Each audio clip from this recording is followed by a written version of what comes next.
The story opens with a familiar question, someone asking about the hero's condition. Sitting before the doctor, he realized he had heard this same question every single day. Lowering his head, he gave the same answer as always. His legs hurt.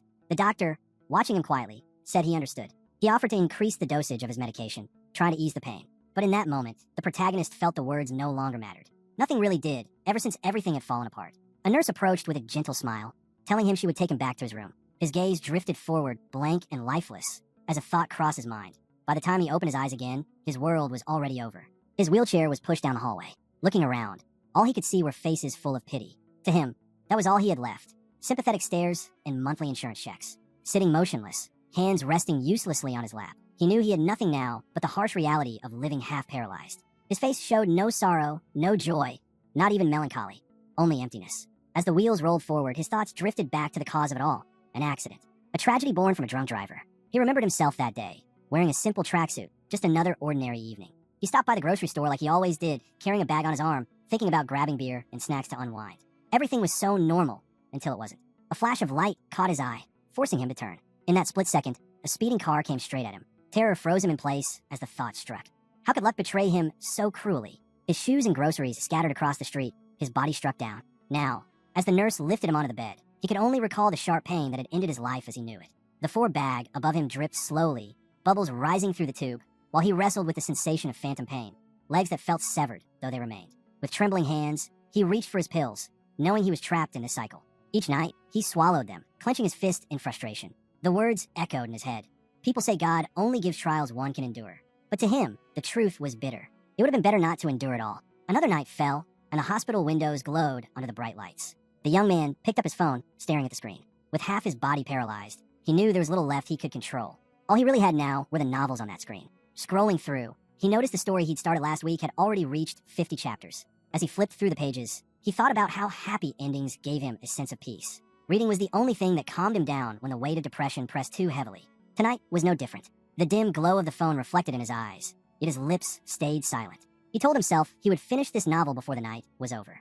The story within the pages unfolded before him. An old magician named Aiden appeared, destroying everything in his path.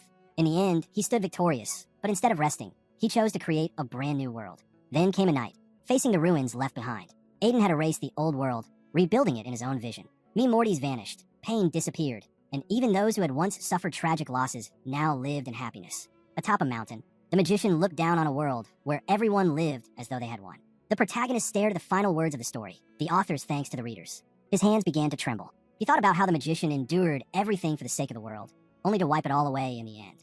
His hands shook harder. To him, it felt like Aiden hadn't built a world for others at all, only for himself. The phone screen glared brighter, and frustration boiled within him. Even in a random novel, why did the ending have to turn out like this? Why couldn't it just stay happy? Pressing the phone to his forehead, tears finally spilled down his face. He wondered why it was so hard for him to simply be happy too. Lowering his head, he admitted to himself that the endings didn't really matter, whether they were good or bad. Even if he managed to wake up tomorrow, nothing would change. The protagonist lay back on the bed, thinking that a happy ending was something forever out of his reach. But then, strange drops of light began to fall into the room, illuminating everything around him. A flash of brilliance filled the air, followed by a sudden notification, the beginning of the magician who dominates the world. Before he could process it, his eyes snapped open, and he was no longer in his own body. Startled, he jumped up from the bed, clutching the blanket tightly. Fear surged through him. Just moments ago, he was sure he had seen some kind of notification floating in front of his eyes. What was it? Looking down at his legs, confusion grew. Was he hallucinating? But then, as he glanced around, he realized the entire room was unfamiliar. Nothing here resembled the hospital. The dark-haired man whispered to himself, wondering if he had simply fallen asleep. Maybe he was still dreaming. Instinctively, he searched for his phone, but instead, he found only a wooden bucket filled with water. Curiosity pushed him closer. He leaned over, peering into the water, and froze. The reflection staring back wasn't his own. A new face looked up at him. His hand trembled as he touched it. What happened to me? Understanding slowly dawned. Something unthinkable had just taken place. Before he could piece it together, the system appeared again. His eyes locked on the glowing notification, this time frozen in front of him. Wide green eyes scanned the text in disbelief. It wasn't just a hallucination, there was a task written there. Anxiety surged. He recognized the name. It was the very same novel he had been reading. The message was cruelly clear. If this character dies, he too will die. His heart sank. This wasn't even the protagonist of the story, just a secondary character. Why him? Shakily, he forced himself to his feet. His eyes widened with disbelief as the thought struck. What if this was real? Lifting his hands, he looked down at his legs. They were moving, strong, whole. For the first time since the accident, he could stand. The sensation overwhelmed him. He could feel the wooden floor pressing firmly beneath his feet. But before he could savor it, a flood of information crashed into his mind. He clutched his head as me Morty's not his own poured in. The language of this world, its history, and the entire plot of the novel etched themselves into his thoughts. Fragments surfaced vividly. Among them, he saw a small boy pinned against a wall. The vision struck deep, forcing him to realize that he was now reliving the life this body had once endured. A bloody hand appeared before him, torn and broken. The vision shifted, revealing a dignified man, and with it came information. This was the son of one of the 7 bizarre archdukes. Another image followed, an old man gazing down at a baby. The explanation made it clear. This child was the illegitimate son of the patriarch, a man of immense power. When the image changed to show the baby all grown, the description stated that even if every protagonist united against him, victory was far from guaranteed. But then another me Morty struck. Mord saw himself shackled in chains, trapped in the midst of a magic ritual meant to seize full control of his soul. It ended with betrayal, ambushed and slain by the protagonists and their allies. In the grand scheme, he was nothing more than a minor character destined to die. The realization shook him. Why did I become him?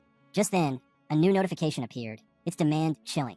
Change the fate of destruction, and your wish will be granted. The green-eyed man frowned. His gaze locked onto the message. My wish will come true. He thought of the all-powerful mage he had just seen. If the fate of destruction referred to the novel's ending, then wasn't this system asking him to prevent it? To protect the world in place of the protagonist who would one day ruin it? He let out a bitter laugh. Me Mortys of his former life flashed. The hospital bed, the half-paralyzed body, the despair he had carried every day. Compared to that reality, this new body felt like a dream. And if it was a dream, he had no desire to ever wake up. He raised his hand, staring at it. Whether this was divine punishment or some cruel prank of the gods didn't matter. What mattered was desire. At first, his wish was simple. He only wanted his old body back, the one he had before the accident. But as he clenched his fist, he realized that wasn't enough. He couldn't settle for something so small. A storm rumbled in his mind. If this system was offering him a chance, then he would seize it. He would change the fate of destruction itself and claim his wish. He pictured the looming figure of the novel's main villain, and his first thought was clear: gather information. Information about the cultists, their plans, the warriors, every skill and strength, anything that could help him change fate. The idea filled him with confidence. It's worth trying, he thought. But then, with a faint smile, he decided, no, he would do it. Mord belonged to the Archduke family, but as an illegitimate child, his life was harsh from the very beginning. He never even knew who his mother truly was. A me Morty surfaced, a child beside a woman. His mother had died just days after giving him life. From then on, the boy's existence was branded with guilt. He huddled in a corner by a barrel, mocked as the bastard who killed his mother. Unable to fight back, he lived as a weakling, enduring the scorn of others. But it wasn't weakness or ignorance that held him back. It was the crushing guilt of being born unwanted. Another me Morty flashed, a man cloaked in a fierce red aura, his body writhing as if engulfed in fire. Mord remembered. The blood of the Archdukes awakened at the age of 15, a trial known as the awakening of new blood. The agony was unbearable, a pain as though the entire body was being consumed by flames. Most didn't survive it. For anyone outside the Archduke's direct line, the chances were less than 1 in 5. He watched as the man's body was torn apart, blood spraying. Yet Mord survived. Against the odds, he endured, and in return, he was blessed with great power. On a table lay a letter. Its words were clear. If you live to see your 15th birthday, you must go to the Archduke's household. The protagonist pictured the imposing head of the family. Mord, clinging to his mother's final letter, had traveled to the Archduke's residence, ready to face the trial. His only wish, recognition from a father he had never once seen. Scratching the back of his head, the green-eyed man pieced it together. According to these me Mortys, Mord had just arrived at the family's estate to take the test. Yet, he wasn't a protagonist. He wasn't destined for glory. He was just a secondary character. Still, the Archdukes were not the true villains of the story, and Mord carried knowledge about their world few others had. He imagined the halls of the Archduke's castle, filled with warriors. The family already had many bloodborne children. For someone illegitimate, the chances of being accepted were slim. And yet, in one me Morty, he saw the white-haired Mord, brimming with determination. Having grown up without parents, his only desire was to be acknowledged as a son. Daisley, the Archduke himself, seized that longing and used it to raise him like a hound. Suddenly, the great man opened one eye. His aura flared, and the awakening of new blood released such power that even the protagonist of the novel had struggled against it. Yet no one truly knew how strong he really was. Mord clenched his fist, a faint smile tugging at his lips. It would be nice to find out for myself, he thought. But his thoughts were cut short by a voice calling from the doorway. He turned and saw a man standing there. Did you forget what date it is? The man asked. The reincarnated Mord's mind raced. He recognized this figure from his me Mortys. The warrior stood with a sharp, intimidating presence, hands on his hips as he glared. Mord recalled. This was the instructor in charge of his test, a man built strong, just as one would expect. Stepping closer, the instructor confirmed Mord's name, his voice heavy with authority. Mord realized with unease that the man was larger than him in every way. Todd, the instructor, studied him carefully, his expression shifting. His tone carried weight, and though he seemed skeptical, he noted that something in Mord's eyes felt different today. Perhaps he was imagining it. but he couldn't shake the thought. Todd rested his hands on his belt and asked sternly, "Did you forget what I explained to you? I already told you. Your test is today." Relief flickered through Mord as he asked for clarification, and the instructor calmly explained. This would be a test of his potential. "For someone who hasn't accomplished much, you're well built," Todd said, then asked about his combat skills. Mord's confidence faltered. His face paled, and he looked down. A fight, so soon? Clenching his fist, he reassured himself. At least it's not a fight to the death. That alone is enough. Still, he raised his eyes with tension. One way or another, his skills were about to be tested. The two walked together through the forest. Without turning back, Todd suddenly asked, "Do you remember what I told you yesterday?" Caught off guard, the green-eyed man looked at him in surprise. Again, he blurted, which immediately angered the instructor. Todd stopped and turned, his expression dark. "Never mention that you are the Archduke's son," he growled. Mord followed in silence, his thoughts stirring. He understood now. It was the unspoken rule of bastards. Yet to him, it seemed pointless. Rumors had already spread throughout the estate. The Archduke had met with him, and soon enough, once he became an official warrior, everyone would know exactly who the bastard child really was. The other trainees brightened when they saw the instructor, greeting him with respect. Mord, however, stayed quiet, watching them with a trace of concern. One of the men turned to him with a grin. "So this is the new guy? The one taking the test?" Mord studied them closely. They looked older than simple trainees. He realized they were likely warriors already. Todd stepped forward, explaining, "You should already know, the way our family fights is different from ordinary warriors." Mord answered seriously, "I've used weapons without proper training. But once we are trained, weapons are no longer needed." He continued calmly, "We fight with the body we were given." Todd's gaze hardened. "That's right. Those not born of this bloodline rely on weapons. But the rest of us master martial arts. That is our strength." Mord lowered his eyes. "I already know this." He pictured the family crest and remembered it was famed across the continent for its unmatched military force, built purely on hand-to-hand combat. Weapons were unnecessary. Still, he admitted with quiet awe, "It's incredible. There isn't a single weapon in this world that could surpass the strength of this clan." But then Todd's attention shifted. He called out to Vince, announcing that this test would determine where Mord would train, and, more importantly, whether he was truly worthy of the bloodline. The blonde warrior stepped forward onto the battlefield, wearing a smug, confident smile. "I'm ready," he declared. The order for Mord to fight followed immediately. Unlike his opponent, Mord remained calm, his breathing steady. Todd continued, "You'll need to prove you belong to this family's blood." The warrior opposite him smirked, resting a hand on his hip, his eyes filled with arrogance. "Are you sure he's only 15? He scoffed, scratching the back of his head. "He doesn't look like it, but still." He crooked his finger, beckoning Mord forward. "Considering how big you are, I want to know whose son you really are. Let's see if your fighting skills measure up." Mord exhaled slowly, turning his gaze aside for a moment. Another bastard, he thought. And it's not like only one Archduke is guilty of schemes.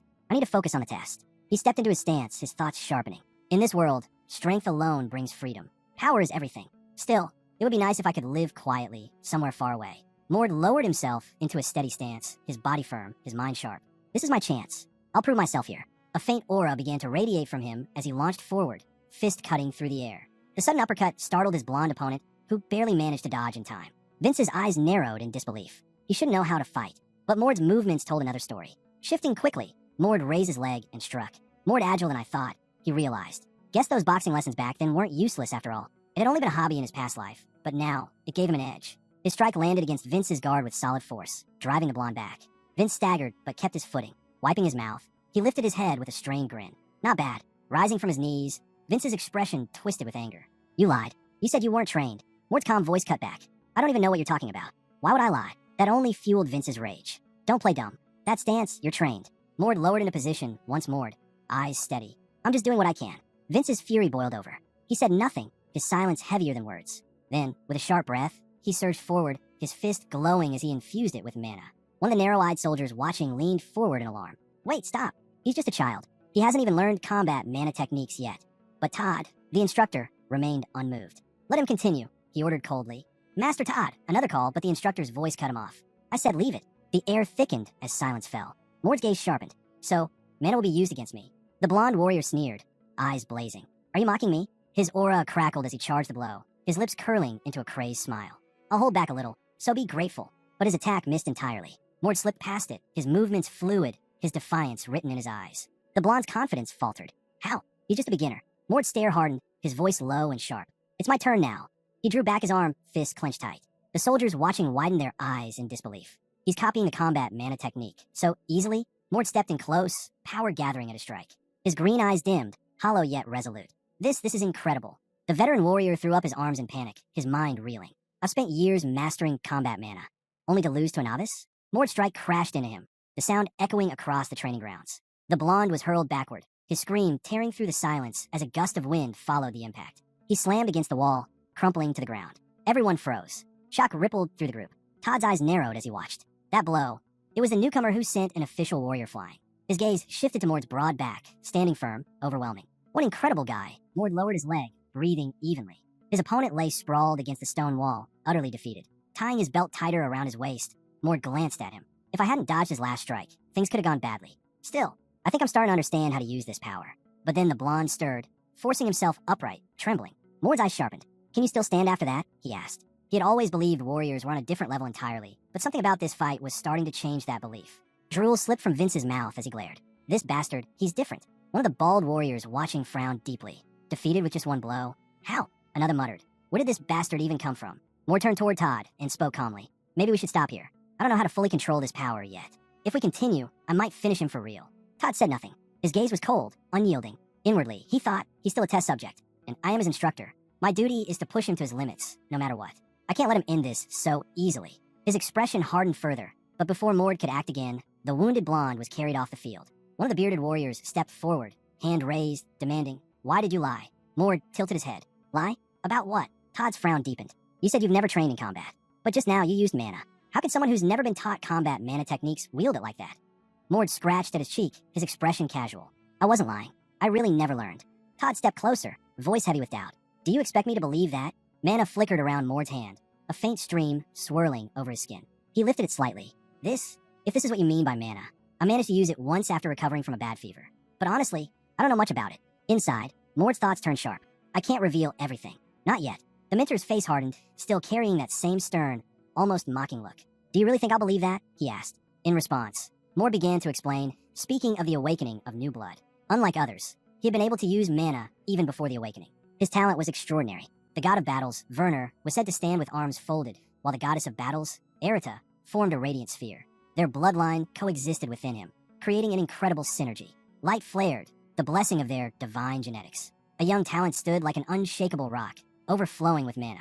Without ever receiving official training before the age of 15, his power had already grown terrifying.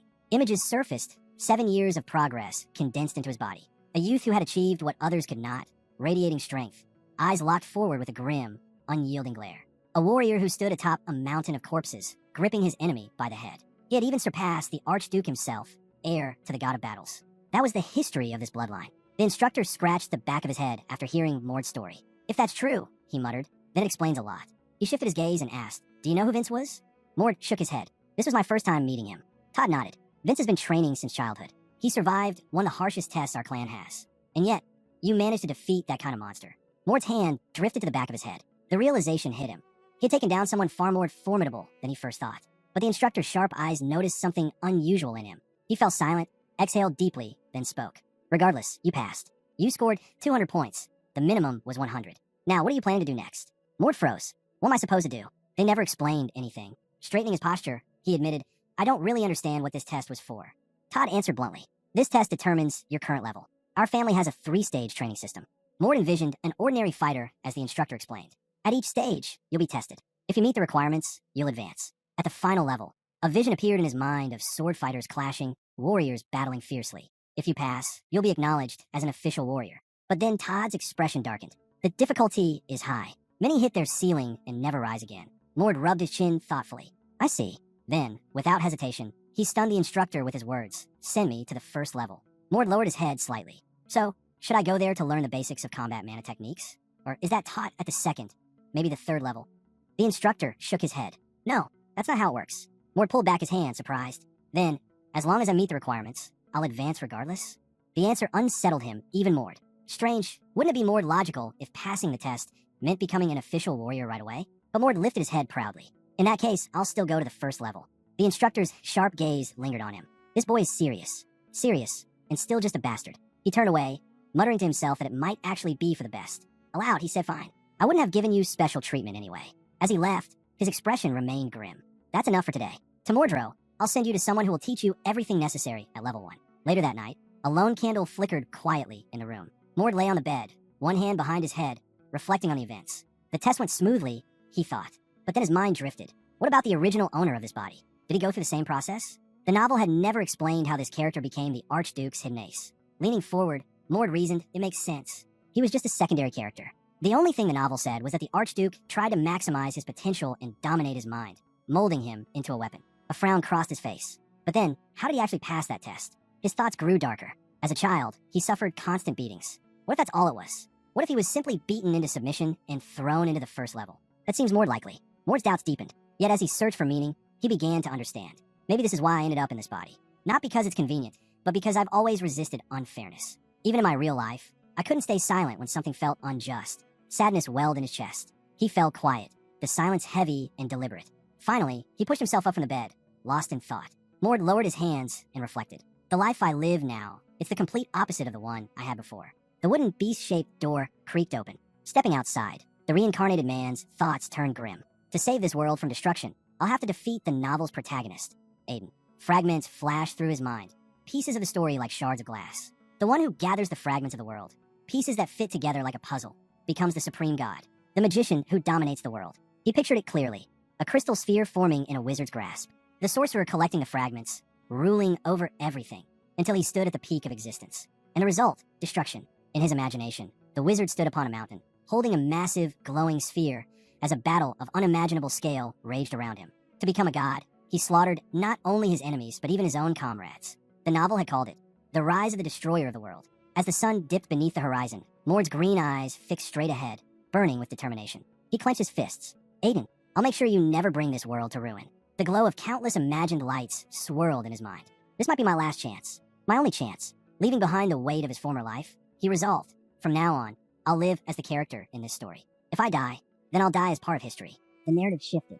The Archduke Werner's family ruled over lands known as Werner's possession. At its heart stood their grand castle, as splendid as any royal fortress. Around it spread vast training grounds for warriors. Beyond the walls, in the castle's third outer region, the bases extended endlessly. A chariot rumbled past, the driver shouting, Today, you'll be staying in the first-level dormitory. The main path leads right to the training base. Mord turned his gaze. The ground stretched far, immense in scale. It feels bigger than any university campus I've ever seen, he thought. But I suppose that's to be expected from the Werner family. Suddenly, a voice broke through his thoughts. A comrade walking beside him nodded ahead. That's probably the training fields for the third level. From outside came the sound of training. Mord tilted his head. That noise, is it really from the training grounds? He leaned to the window, his thoughts racing. Even if this is only second-level training, these warriors break past human limits in an instant. Every one of them is on their way to becoming Werner's warriors. He pictured them in his mind. They say a single warrior here carries the strength of several men combined. The carriage rattled on until the driver called out that they were approaching the castle's third region. Their instructor would be waiting there. When it finally stopped, Mord stepped out, thanked the driver, and turned. A large man was already waiting. The man approached. I'm an instructor for first-level training. You can call me Hayes. Mord nodded. Understood. The instructor eyed him carefully. If you're here, that must mean you failed the tests. With a body like yours, ending up at the first level, unusual. I defeated my opponent in the test. Mord answered plainly. Hayes froze. You defeated an official warrior? He lowered his head, his voice hushed. If that's true, then why are you here? Mord stepped closer. No point hiding it. The truth will come out anyway. I've never studied combat mana techniques. I've never trained in martial arts at all. I came here to learn the basics. The instructor studied him with suspicion. Could this boy really have beaten Vince without any training? Finally, he gestured. Follow me. They entered the barracks. The sound of drills and practice filled the space, but Hayes told him not to disturb the trainees. Mord followed, taking in the sight. So this is the first level, but they're already strong, training for their place as warriors. At last, Hayes let him inside and stopped. This is a new recruit, he announced. The room fell silent. Dozens of students turned to stare in surprise. Pay no attention, the instructor ordered. Continue training. Mord glanced around. They're all children. His chest tightened. Maybe I should have chosen the third level. If only I could change my mind now, things would be different. But then Hayes turned back to him. Let me get this straight, he said. You've never learned combat mana techniques. Is that correct? Mord answered honestly. No, I've never studied combat mana techniques. But I do have mana. The brunette instructor stepped closer. Since you've undergone the awakening of new blood, that alone is a gift. With mana already inside you, teaching you will be simple. He raised his hand, explaining patiently. The first step is finding ether and forming mana. But you've already done that. The second step is gathering it. Again, you've already accomplished this. The last step is the foundation, controlling mana and learning how to use it for reinforcement. Once you master that, you'll be ready for the second level. Mord blinked in surprise. Shouldn't I also learn combat techniques? The instructor lifted his head. Do you really want to stay here that long? If you insist, I can arrange it. Mord waved his hand quickly. That's not what I meant. I know what you're thinking, the instructor said firmly. He allowed a sigh. I'll teach you the essentials. After that, you'll be able to train on your own. If something's lacking, the instructor at the next level will fix it. Mord faced him squarely. He's right. I haven't learned anything yet, so I should start from the very beginning. Just because this is the first level doesn't mean I should underestimate it. A strong foundation is the key to using my power properly. He gave the teacher a respectful nod of thanks. Time passed. Whispers spread through the barracks. Only 10 minutes and look at him. What's happening is unthinkable. His mana feels stronger than the instructor's. All eyes turned. Energy surged around Mord, wrapping the room in his aura. He raised his head. Is it really over already? You're not joking, are you? The instructor stepped closer, his voice steady. It's true. You've already passed the first level. Mort stared in disbelief. Already over? Starting to more drow? The instructor continued. You'll move on to the second level. Time flowed forward. At the second level, training focused on physical reinforcement split into two parts. The first was strengthening the body itself, necessary to prevent damage. Mort completed it. The next stage was enhancing physical capabilities, pushing himself beyond his natural limits. Mort threw himself into training with full effort, determined to push his body past every limit, to surpass the ceiling of muscle and strength. That's the true essence of physical reinforcement. But the more he thought about it, the more he realized how difficult the skill really was. Most trainees hit their ceiling early on, unable to progress further. Yet for him, it took less than half an hour. Within minutes, he had already mastered it. All around him, students stopped what they were doing, staring in disbelief. Turning to the instructor, Mort spoke calmly. That leaves only the training duel. The instructor rubbed his temples, utterly baffled. What in the world is happening? This man is already far beyond the second level. Finally, he scratched his head and muttered, forget it. There's no need. Starting to Mordro, you can move on to the third level. He looked over the students. Up to the second level, training is manageable. But from the third level onward, things become difficult. You'll be facing others who carry the bloodline.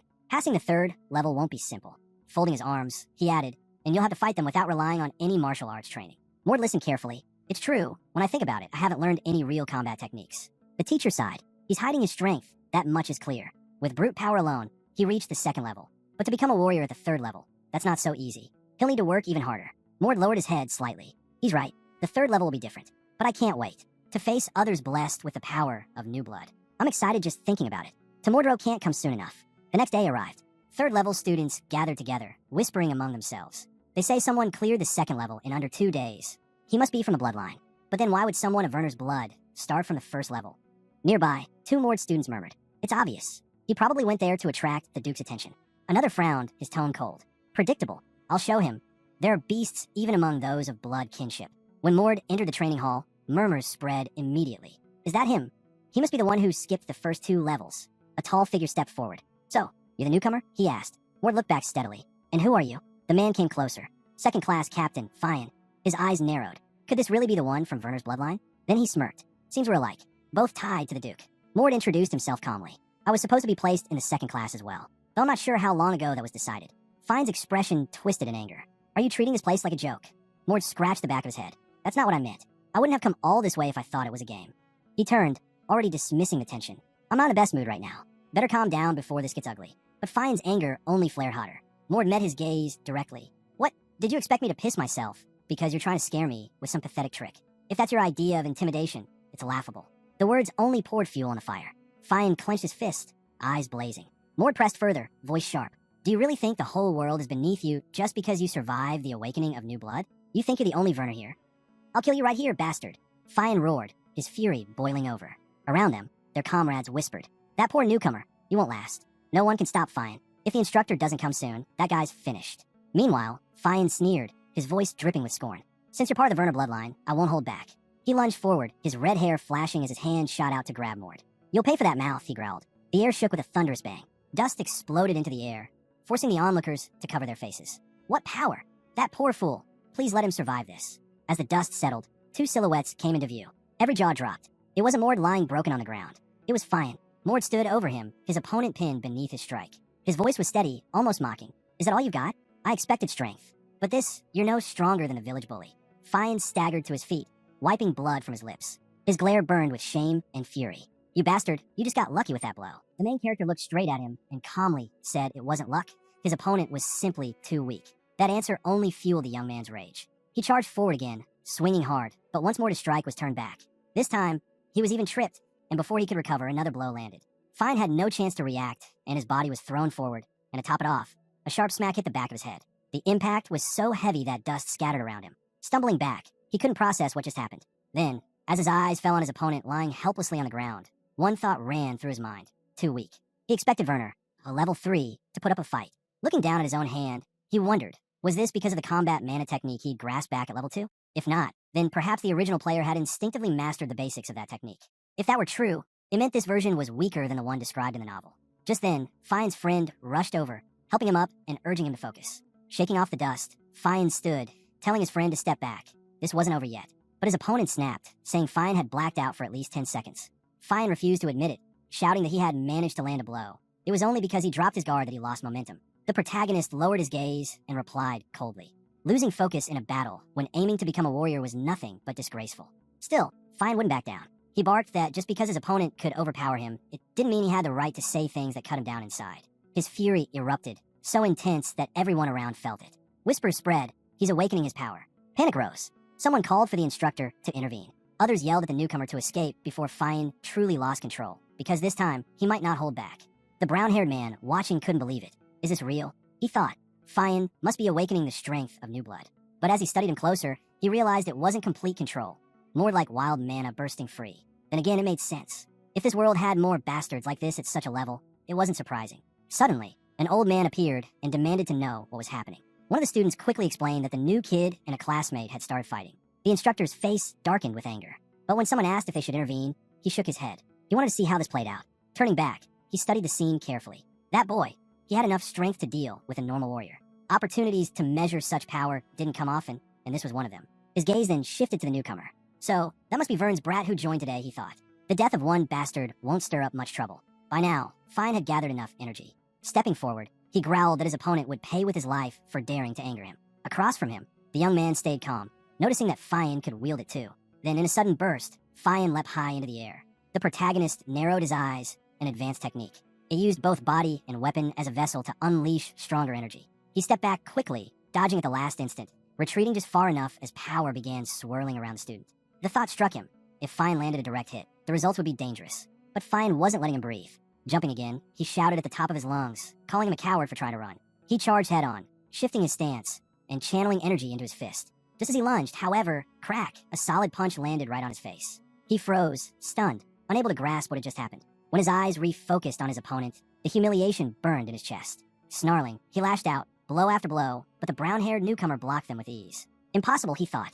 How could he defend against everything? Meanwhile, every counterattack from the protagonist struck true, smashing into his face without resistance. The realization hit him. He couldn't overpower this bastard, not even though the other boy wasn't drawing on new blood at all. Around them, the watching students whispered in disbelief. None of Fine's hits connected. At the same time, the newcomer looked almost untouched. To them, it seemed like neither side had taken real damage. But the instructor, standing nearby, knew better. His sharp eyes caught it clearly. At least one strike had definitely broken through. The instructor's eyes stayed fixed on the student. From the way his momentum was fading, it was clear he was losing steam. Watching silently, he thought to himself, fine, time to see if this boy can take things seriously. The main character stepped in again, striking hard into his opponent's stomach. The hit knocked the air right out of him, dropping him to the ground. Gasping, the boy heard his rival mutter that he wasn't even going all out, yet it was still enough to hurt. Clutching his side, Fine pushed himself back up and snapped at him to shut his mouth. All this newcomer could really do, he thought, was run away like a coward. If he landed just one more clean hit, the fight would be finished. Across from him, the young man stayed still, listening. Fine was convinced he understood, that he was retreating because he knew the truth. But instead, the protagonist gave a faint smile. He said he wouldn't dodge anymore. He'd been trying to hold back, but Fine's arrogance kept pushing him. Fine's eyes lit up. Finally, he thought his opponent had fallen into the trap.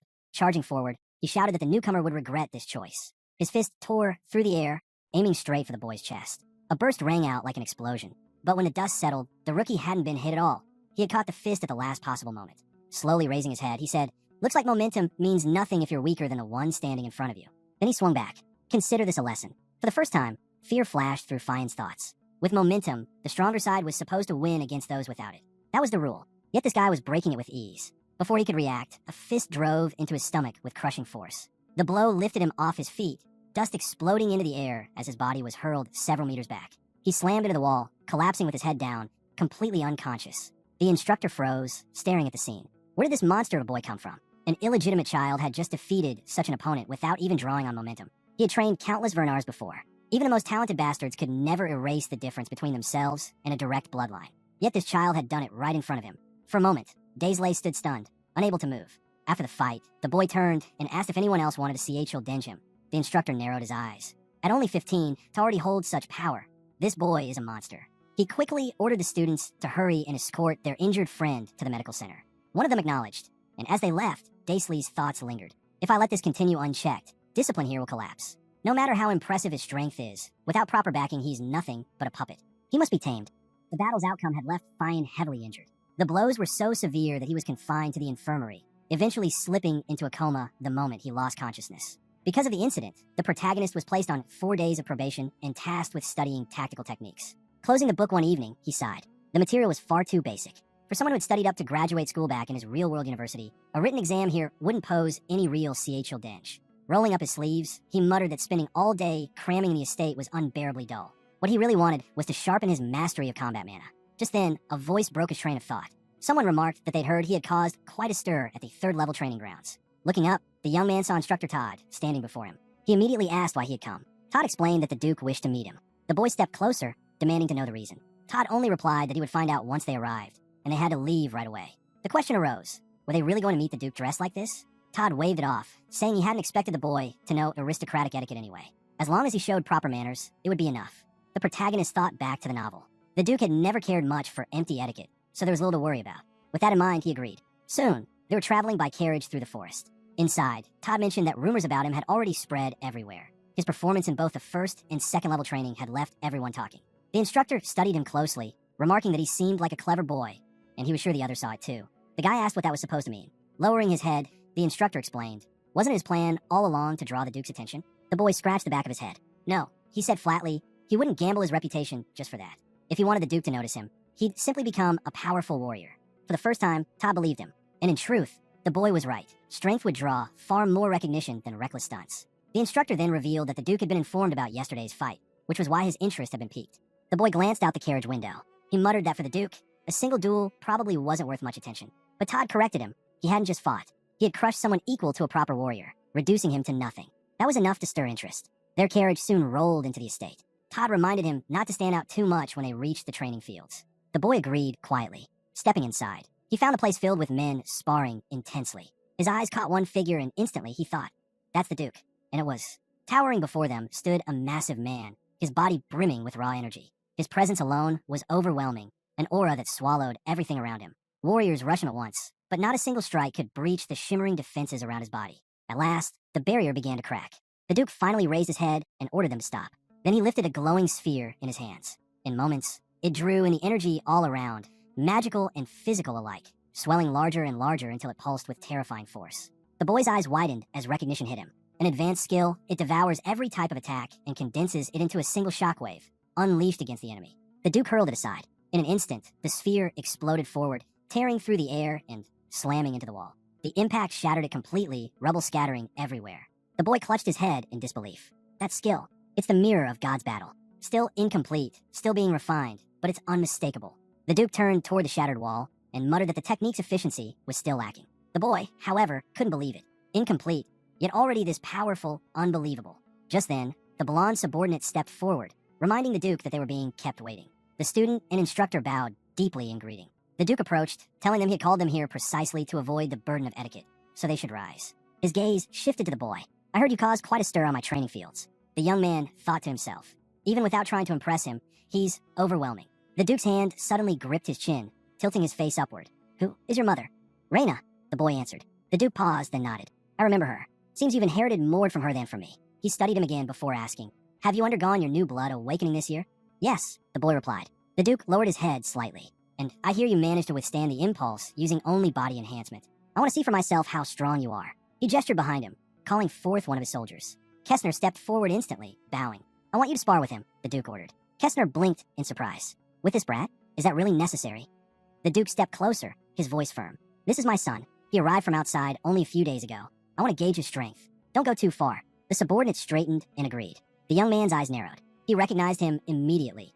One of the 10 elite warriors who had trained under the Duke himself. Kessner pointed to the side. Let's move to the sparring field. When they arrived, racks of weapons lined the edges. Kessner gestured toward them. You may take one if you wish. I'll wait. But the boy shook his head. No need. Kessner frowned, surprised. Is that true? The young man met his gaze calmly. I've never trained with weapons. My fist will be enough. Kessner, the soldier, let a short laugh, smiling as he readied himself. Interesting.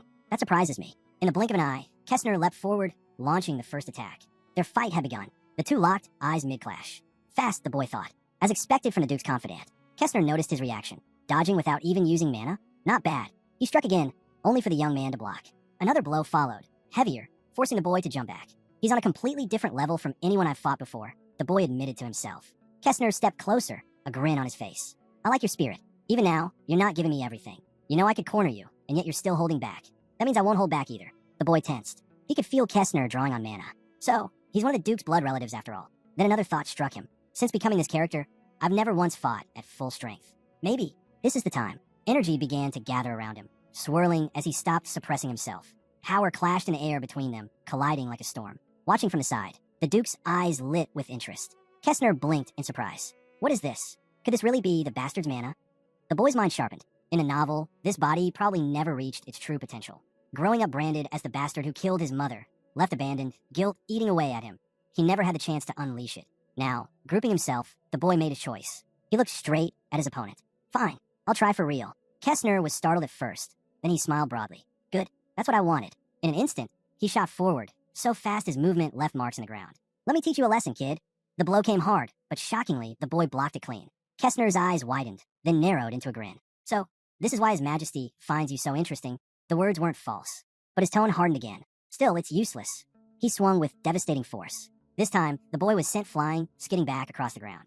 Staggering to his feet, the boy thought, I was sure I blocked it. Could this be a skill that doubles the force of his attacks? Kestner was already charging again, closing the distance in a heartbeat. You still have a lot to learn, he said, swinging with brutal force. The gap between us is too wide, the boy thought desperately. I need to come up with something. But before he could act, a crushing blow slammed into his stomach. The impact hurled him across the field, his back smashing against the wall. Kestner smirked. I haven't even started yet. Don't disappoint me. Time passed in silence, smoke curling through the air. Then a silhouette emerged from within it. Kestner stepped forward, his voice cutting through the haze. What's wrong? Is this all you've got?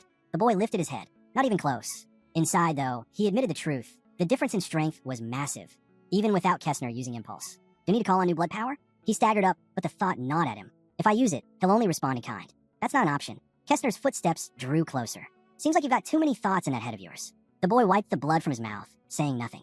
When Kestner lunged again, his voice thundered. If you won't fight me seriously, I'll force it out of you. The boy braced himself. As Kestner closed in, he suddenly raised his fist and slammed it into the ground. The earth exploded, a shockwave rippling outward. The blast knocked Kestner back several steps. His grin widened. Good. That's exactly what I wanted to see. He charged again, but the boy's mind was conflicted. I don't want to reveal everything I can do yet, but taking blow after blow is getting irritating.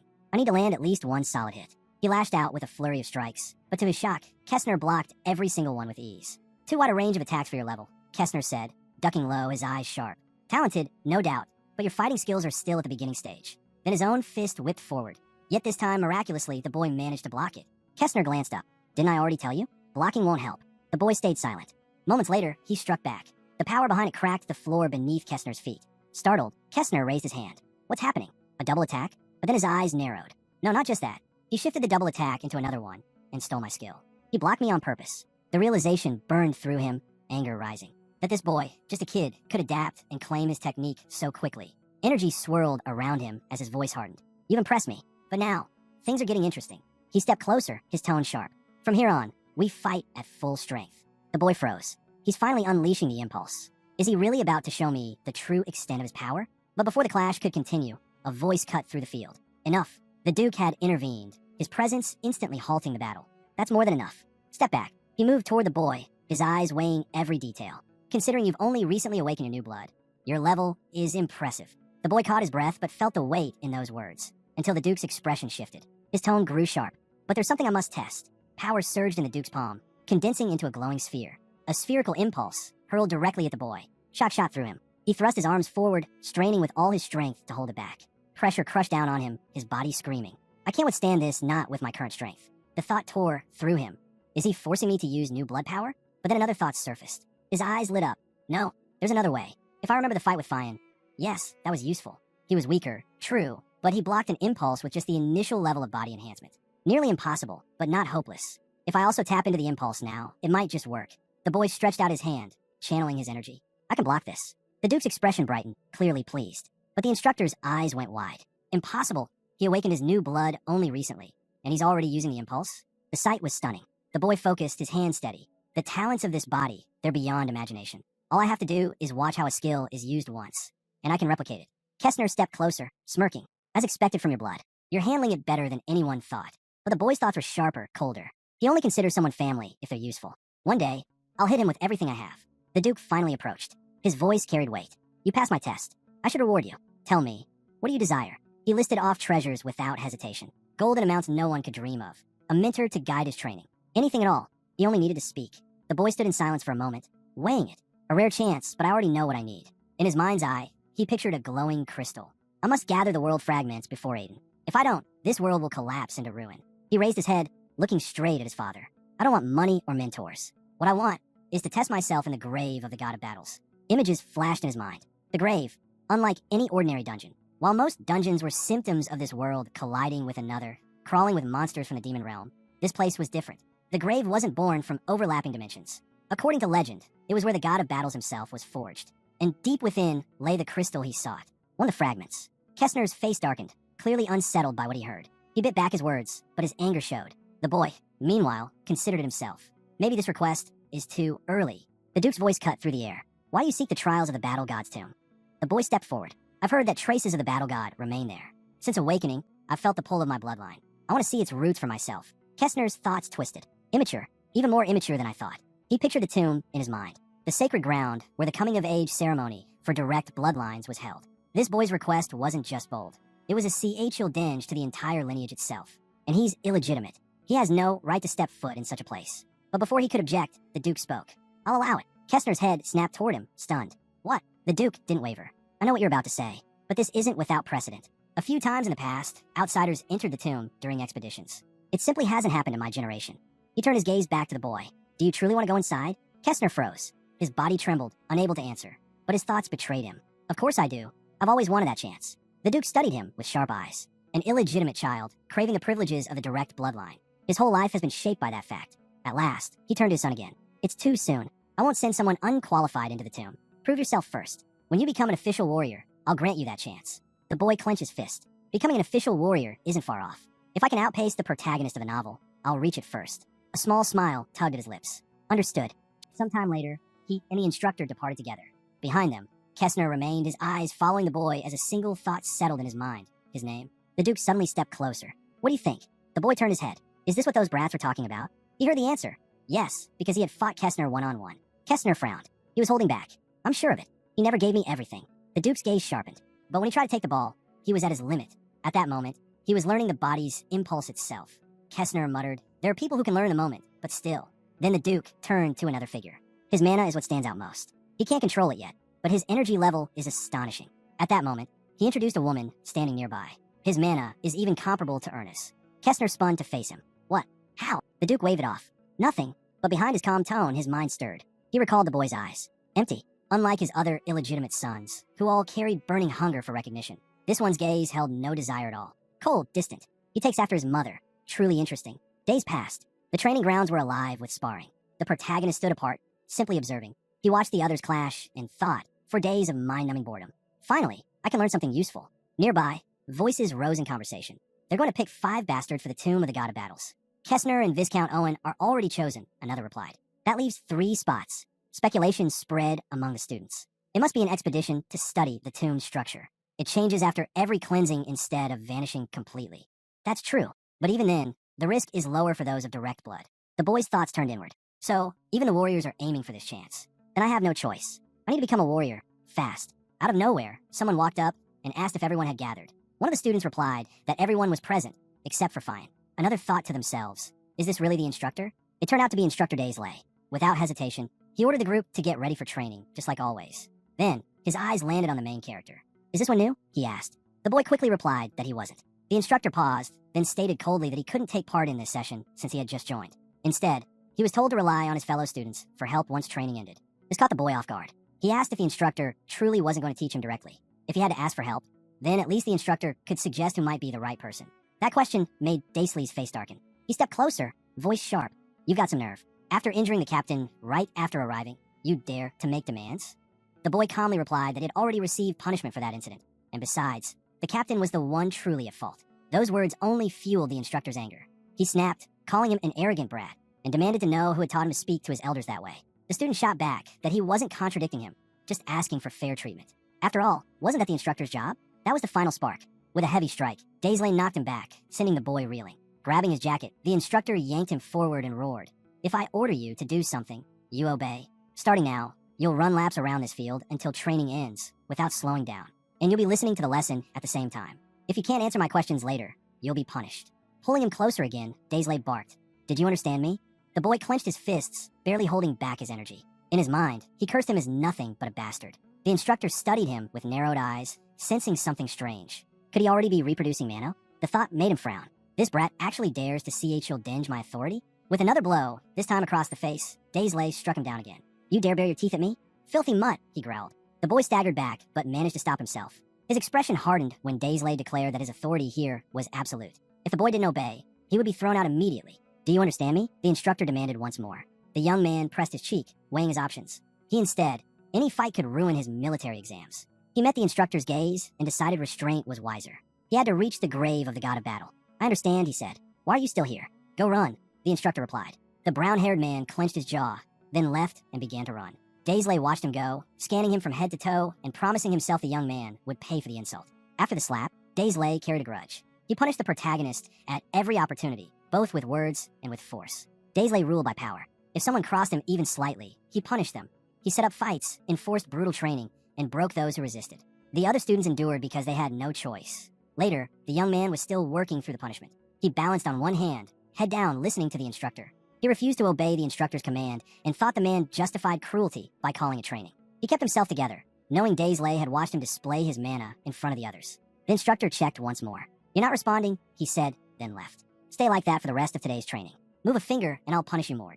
The boy lifted his head and held on, hoping Daisley might actually teach him something useful. It felt like the moment when real training would begin. That evening the men gathered in their room, talking. One of them rested his head on his hand and muttered that the young man was arrogant. He wondered how the boy had dared to snap back.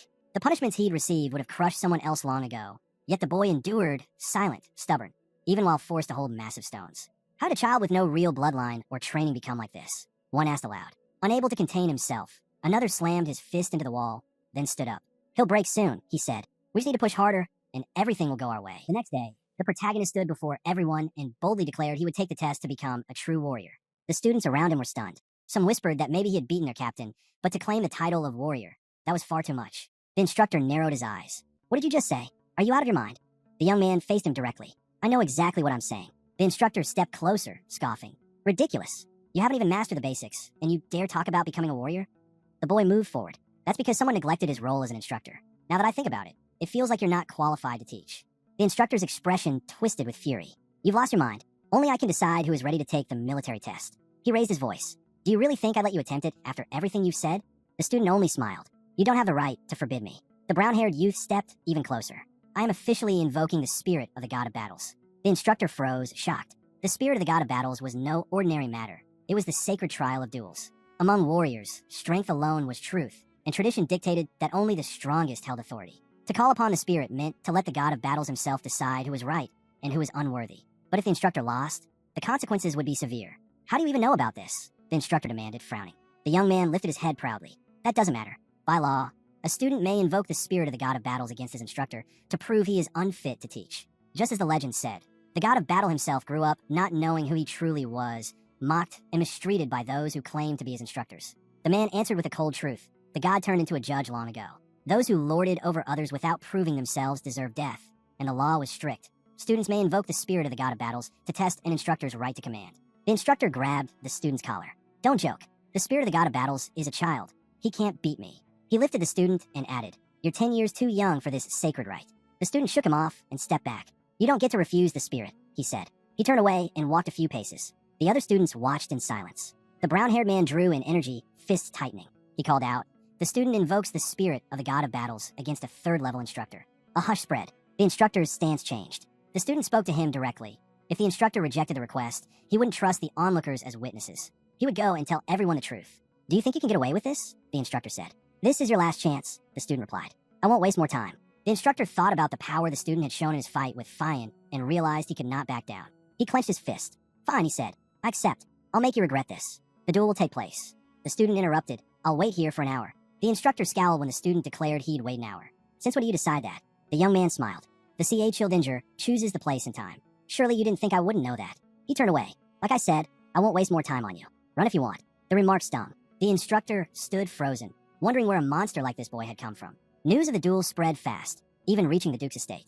Kessner stood by the window, thinking the student was bold to request the spirit of the god of battles. It was unusual, but impressive. He smirked at the thought. A servant approached. "Did you call for me?" Kessner turned. "Yes. I'm leaving for the third-level training grounds. Prepare." Time passed, and soon the students gathered in the square. The protagonist strolled in, yawning, while whispers rose around him.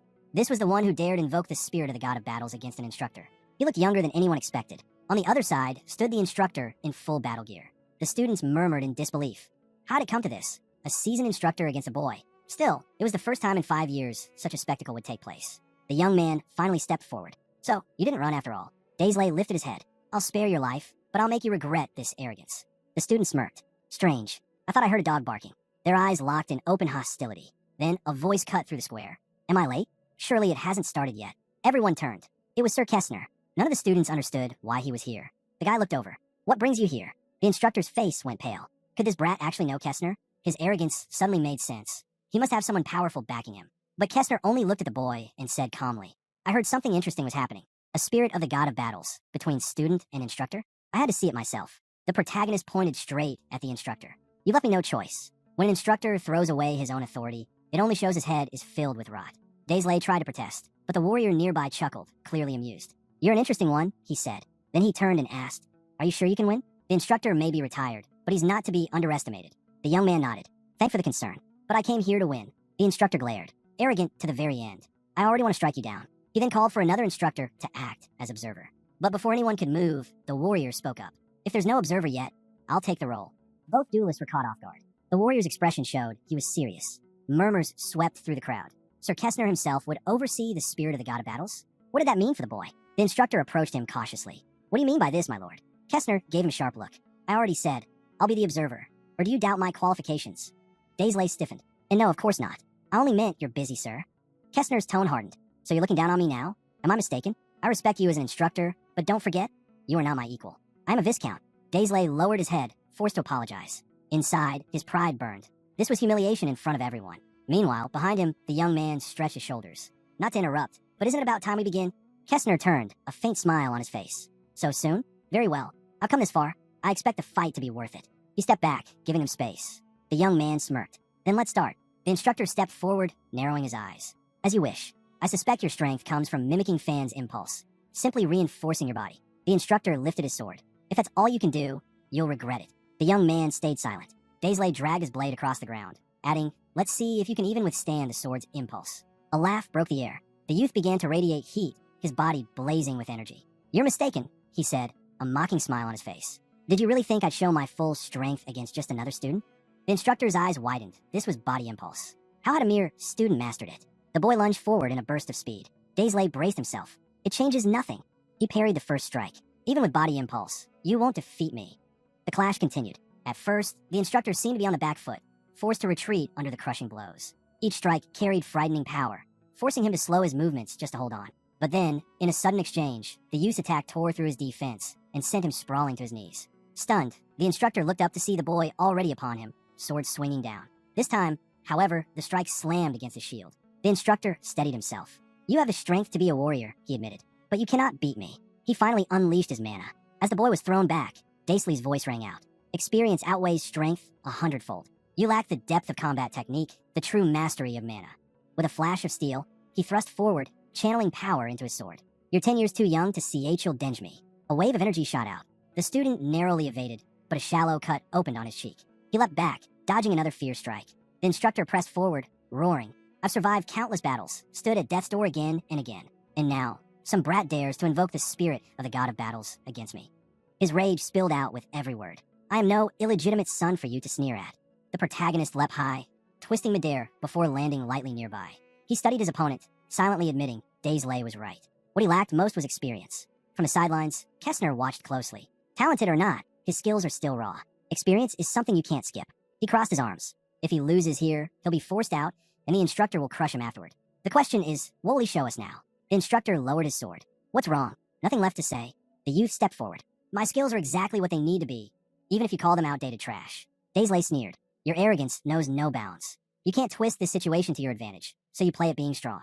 The student raised his head. "Is that what you believe? Then you've already proven yourself a poor instructor. Because right here, right now, you're training me." Energy surged around him. The instructor shielded his face with his hands, eyes narrowing. Was this power? Could it be? Before him, the boy ignited with radiant force. His hair bleached white, his brows, and even his eyes shifting to pale brilliance. It was the unmistakable sign of new blood awakening. The instructor froze. Impossible, but it was already too late. The youth stepped toward him, voice calm. This is my first time fighting like this. I don't even know how to hold back. He tilted his head. So, if I kill you, take offense if you must. The truth of bloodlines echoed through the square. On their 15th birthday, those who carried divine blood awakened its power, a revelation like no other. Yet many restrained it, choosing instead to build their mana reserves, as Fion once had, gaining steady strength. But for one who could fully master divine blood, the reward was unmatched, a power beyond all comparison. This was exactly what the protagonist had been aiming for. The crowd erupted. 15 years old? He's saying he's already awakened divine blood? None of them believed it. Kessner, watching from the side, narrowed his eyes. A 15-year-old already awakened? He compared the boy to himself. It had taken him 4 years after awakening to fully command his divine power. Yet this newcomer, here only 8 days, had already entered that realm and grasped it so quickly. A mix of awe and admiration flickered in his gaze. The instructor, however, refused to accept what he saw. His eyes locked on the silver-white glow of the boy's irises. No, it can't be. Divine powers but those eyes. He stepped closer, shaken but unwilling to believe. The youth lifted his chin. The only thing you'll lose today is your pride. If you surrender now, do you still want to continue? Don't make me laugh. Daisley roared. Even if you've awakened divine power, I won't bow to a child. The boy blurred forward, his speed overwhelming. Remember, you refused my offer to yield. Daisley gritted his teeth. Why would the same attack defeat me twice? The student's energy surged again, his blade cutting through the air. The instructor braced, certain he'd withstand it, until he realized the strike wasn't aimed at him. It shot skyward, exploding with force, so intense the shockwave hurled him back across the square. Sprawled and shaken, the instructor could no longer deny it. This is divine blood power. The guy approached calmly. Too much for you? Relax. I'm only testing it out. I don't even know its limits yet. Daisley staggered to his feet, his shoulder numb and useless. To lose to a 15-year-old unbearable. Out loud, he snarled, I won't stop here. I've never lost to a whelp like you, and I won't start now. Gritting his teeth, he gathered every ounce of strength left in him. He couldn't allow defeat. With a roar, he launched himself forward, charging with everything he had. The instructor hurled himself forward, blade cutting through the air, shouting for the boy's death. But instead of retreating, the youth rushed straight at him. How long will you cling to your pathetic pride? Their weapons clashed. Daisley sneered, don't drop your guard. In a blink, he slipped from view. The young man spun, finding no one. The instructor appeared at his flank. No matter how strong you are, I surpass you in combat technique. That is why I'll win. His strike landed with such force, it erupted into an explosion. From the sidelines, Kessner observed quietly, seizing the moment when the boy let down his guard. That's a skill worth acknowledging. But still, our true defense, our true weapon, is the body itself. And indeed, when the smoke cleared, the protagonist stood untouched. Daisley's eyes widened. Impossible, my sword impulse. He ran over decades of battle. It's nothing? Against divine blood. Is it no more than a tickle? The youth turned calmly. You've proven you're unfit to be an instructor. Daisley trembled. Can it be that I have nothing to offer against him? He swung again and again, but each attack fell uselessly. His strength faltered, his body almost collapsing under the weight of disbelief. You disappoint me, the boy said, stepping closer. What? The instructor stammered. Is it possible? Someone this weak, pretending to be powerful. Bastard. Daisley roared, slashing wildly. Who do you think you are to speak to me like that? But this time, the youth caught the blade with one hand. He lifted his head. I am of the bloodline of the god of battles. We fight barehanded, because no weapon is more fearsome than our own bodies. His grip tightened. Then, with a frown, he added, Did you really believe something like this could wound me?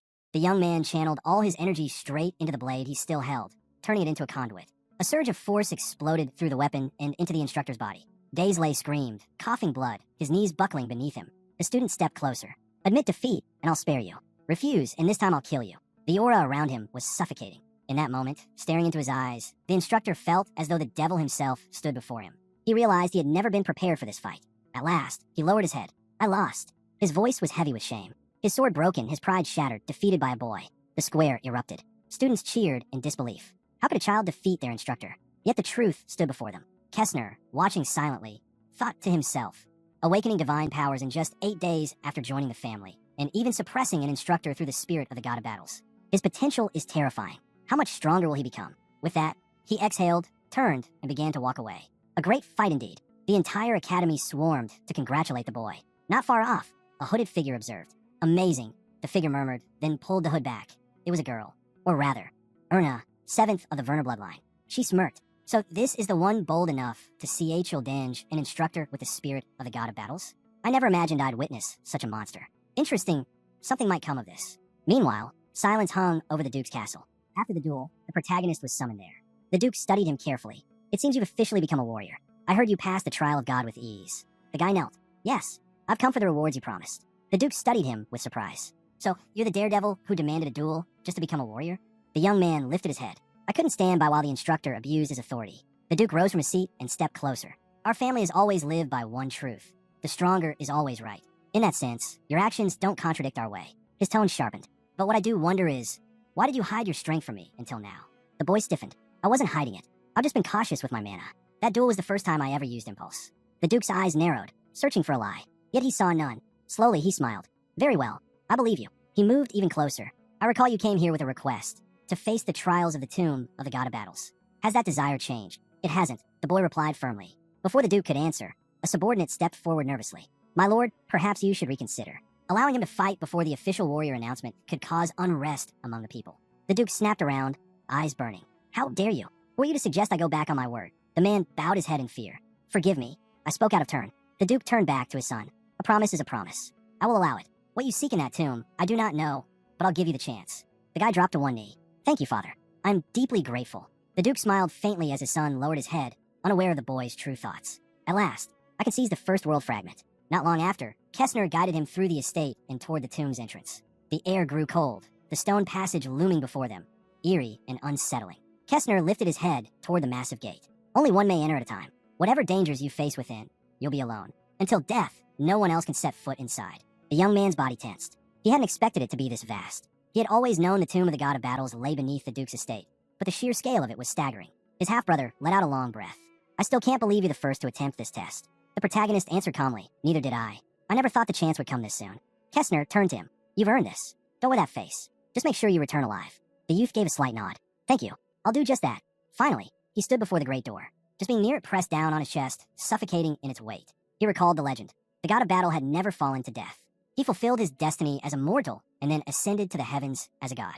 The so-called grave wasn't a tomb of death, but of ascension. The guy brushed his hand over the cold surface of the gate. The grave of the God of Battles. The name is a misdirection given by this family. Its true meaning is something else entirely.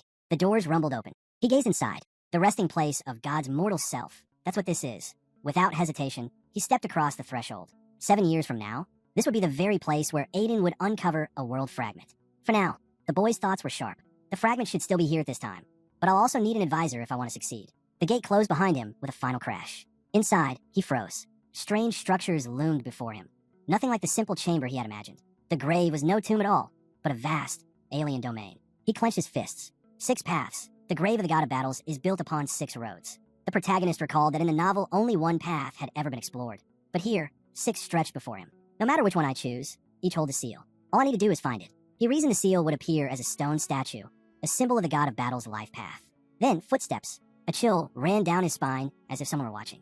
He glanced around, scanning the chamber. None of this looks real, he muttered, shoving his hands into his pockets. Like someone left a half-finished design on a computer. His attention snapped to movement. 2 blazing wolves materialized, hellhounds, their bodies wrapped in fire. They snarled, circling him from both sides, ready to strike. Great. Hopefully there are too many of these things, he thought. One lunged. Instantly, his energy flared. He thrust out his hand and shattered its head in a single strike. The second beast pounced from behind, but he whirled and crushed it with another clean blow. He scratched the back of his head, annoyed. This is just wasting my strength. At last, he entered another chamber and raised his eyes. Before him towered a monstrous statue. It seemed to depict the God of Battle's youth, when he slew beasts like these. So this is the seal? Why design it like this? Then he noticed something. A small figure perched on the monster's head. Of course, our ancestors' pride, sitting high where no one can easily reach him. With a surge of energy, the young man shot upward. Reaching the top wasn't difficult. He landed, scanning the statue closely. He studied the stone features. He must have been around 10 here. No wonder his descendants are giants. Drawing on a new ability, he altered his appearance. Then, without hesitation, he cut his palm. Blood welled up, dripping onto the crown of his ancestor's head. In this form, it has to be done this way. The blood sank into the stone as he stepped forward. He knew, without understanding the requirements, finding the seal would have been nearly impossible. As the blood seeped into the stone, the massive statue began to stir with his power. Who would have thought? Awakening divine blood meant offering it to the statue of the God of Battles. He mused. At one point, he even leapt back down, watching the energy ripple across the figure. He smirked. I should be grateful. I'm the first one to ever pull this off. Without wasting time, he moved on. I need to hurry to the next seal. What he didn't realize was that his blood had awakened the statue itself. On the way, wave after wave of monsters blocked his path. Snakes slithering out of the shadows, wolves lunging from alleys. even skeletons rising endlessly from the ground. He fought through them all, striking down each one with relentless force. There must be another seal ahead, he thought, slashing through a serpent. Yet they kept coming, as though they spawned from nothing. The paths narrowed, no way around them. So this is the test of the god of battle. Endless enemies, demanding pure strength. He tightened his stance. If I see an enemy, I kill it. That's the only path forward. No warrior of his bloodline would ever tolerate someone who avoids a trial. Then came the birds, dark shapes circling above the walls. He glanced up, guards to stop anyone from climbing, but I'm still on the ground. At least I won't have to deal with them. He pressed forward, recalling the statues he had already passed. 5 seals opened, just one left. The thought of the crystal burned in his mind. With it, the world fragment will finally be mine. No rest, not yet. As he descended deeper, the air thickened with mana, oppressive and heavy. His body trembled, his hands shook. The 5 awakenings drained almost all my mana. Frustration gnawed at him. Then the ground rumbled. The walls shivered around him. Eyes wide, he looked up. Towering before him was a colossal stone dragon. The 6th seal. I finally reached it. The brown-haired youth stared up at the colossal statue before him. It dwarfed the others, so massive that even climbing it would be a satchel dench. But before he could move, a sound thundered behind him. He turned and froze. A hulking orc, towering nearly 5 meters tall, loomed over him. 10 times his size. An orc? Here, his mind raced. Even mages trained in impulse struggled against these beasts. Their mana was dense, their bodies as tough as warriors with first-level body enhancement. The monster lunged, slamming its fist down. The boy barely leapt back in time, the ground shattering where he'd stood. This isn't a normal orc. Ordinary ones only reach 4 meters. But this one nearly 5. The beast roared, hammering down another blow. Again, the youth dodged, retreating. His thoughts tightened. So that's it. Everything until now was too easy. Gathering energy, he struck, landing a clean blow against the monster's chest. At least this fight will be entertaining. The battle raged evenly despite the size difference. For all its strength, the orc faltered under his speed. But then, with terrifying force, the creature seized him mid-move and hurled him against the stone wall. His body crashed through it, pain flaring so sharply he nearly blacked out.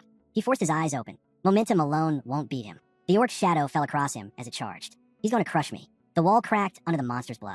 The orc grinned, convinced of victory. But suddenly, a brilliant light of mana burst forth from the rubble. The youth's voice rang out. Don't forget, I'm still just a beginner, but with the bloodline of a god. Power flooded him. He transformed, strength erupting through every vein. A second slower and I'd be dead, he realized. The orc snarled, still alive, rage burning hotter. The boy shot into the air, energy blazing. His body arced overhead as he lifted his weapon high. Time for you to shut up, forever. He brought it down with all his might. The impact detonated like a cannon, walls exploding into fragments that rained across the chamber. The young man stood still, his fist dripping with blood, likely the orc's. He looked down at it, reflecting. I never thought I'd have to forcefully awaken my divine powers, but in the end, I had no choice. I even thought I could win without it. Guess I let arrogance slip in. He exhaled, shaking off the thought, then leapt down toward the final seal. This dungeon only accepts those of the bloodline at 15. Combat knowledge and training matter just as much as strength. When I get out of here, I need to start over, build a better foundation. He climbed the massive stone dragon, reaching its crown. The last seal awaited. He studied it. If the Duke is 2.5 meters tall, then perhaps the god was smaller in his youth. Maybe he grew over time. He cut his palm, letting blood drip onto the statue's head. No matter. What matters is finally obtaining the world fragment. But nothing happened. He frowned. Did I do something wrong? According to the novel, the fragment should appear now. Was it not enough blood? Or did I miss something at the earlier seals? He turned, considering retracing his steps, when a voice spoke from behind. You should have expected this. After all, you are my descendant. The young man spun, stunned. How is this possible? Before him stood a white-haired figure, radiating an overwhelming presence. If I let you walk away so easily, wouldn't that be boring? The figure said calmly. The youth's mind raced. The statue, it came alive? He recalled the portal to the duel's grave and decided to step through it. Images of Aiden flashed in his mind, and that fragment of the world he'd once discovered here. He would never have known its significance if it hadn't been revealed in the story. But now, standing before him, was the god himself. I finally get the chance to speak with my descendants, the white-haired figure said, his voice echoing through the space. The young man froze. Could this really be happening? Did the statue just move? A frown crossed his face. Is this some kind of hidden trial? He took a step forward. Who are you? He demanded. The man's eyes glimmered with amusement. I like your spirit, he replied. Tell me, how old are you? That was the last straw. The young man's patience snapped. Power surged through him as he transformed. I'll ask again. Who are you? The white-haired man smiled faintly. Now that's impressive. In an instant, the young man lunged. His strike hit with such force that the ground shook and the air itself seemed to crack. But the man caught his attack effortlessly with one hand. Don't be so hasty, he said, before tossing him back like a leaf in the wind. The young man was sent flying, barely understanding what had happened. As he lifted his head, the man was already upon him, soaring forward and shouting, You should greet your opponent properly. A heavy blow landed square on his face, sending him crashing to the ground. Dust exploded upward in a thick column. The living statue descended nearby, the the impact forming a small crater. Despite the pain, the young man forced himself up. He stared at the figure in disbelief. Just a moment ago, that was a statue. Could this all be an illusion? A blonde companion approached him. "Do you even realize who that is?" he asked. "That's not just some illusion. That's a real person." The protagonist straightened. "I know. That's the stone statue of the god of combat." "Half right," the man replied with a faint scowl. "That statue is what the god of combat left behind, his human shadow." The revelation hit like thunder. The young man froze, tried to piece it together. He remembered the legends, the grave of the god of combat. The human remains said to rest there. Bright lights filled his thoughts, connecting the dots. So this place, it's meant more for his human form than his divine one. Then his gaze shifted to the stone statues around them. The story did mention them, he thought. But this is something entirely different. All around him stood statues, silent tributes to the god's victories. The young man stared at them, wondering, could these be his actual remains, stone shells infused with fragments of his consciousness? The white-haired man smiled, catching his thought. "Hard to believe," he asked lightly. Then, without warning, he leapt into the air. "Let me show you." Before the protagonist could even react, the man was already right in front of him, arms swinging. "Reality," he said coldly, "is cruel, just like life itself." The strike landed hard. The young man stumbled back, feeling the force ripple through him. "You're far weaker than I expected," the man said with a faint smile. The young man clenched his fists, trying to gather himself. "Stop playing around," he shouted and charged forward. "Oh," the man's grin widened. "You still have a fight left in you?" As expected of my descendant. He moved again, lightning fast, aiming for another blow, but the young man vanished from sight. In the next instant, he appeared behind him, moving with incredible speed. The white-haired man turned in surprise, but the protagonist was already channeling power through his hand. "Die!" he roared, launching a brilliant projectile straight at him. For a moment, the god's shadow simply watched, amused. "I didn't expect that from you," he said. But at the very last second, he stopped the attack effortlessly, as if it took no strength at all. A blinding light filled the air, crackling with energy. Refusing to back down, the young man lunged again, forming another blast. But the man's voice cut through the roar. "Even that impulse fear isn't real." The words stung. Anger surged through the young man, but before he could respond, the man seized him by the face, lifted him high, and said coldly, "Only the weak rely on cheap tricks like that." Then he hurled him skyward. The young man barely had time to react before the man appeared beside him again, fists flying. Each blow landed harder than the last, slamming into him from both sides. "I do love a good fist fight," the man said casually, smiling mid-assault. The young man reeled from the hits, his body screaming in pain. Even with the power of the new blood flowing through him, he couldn't keep up.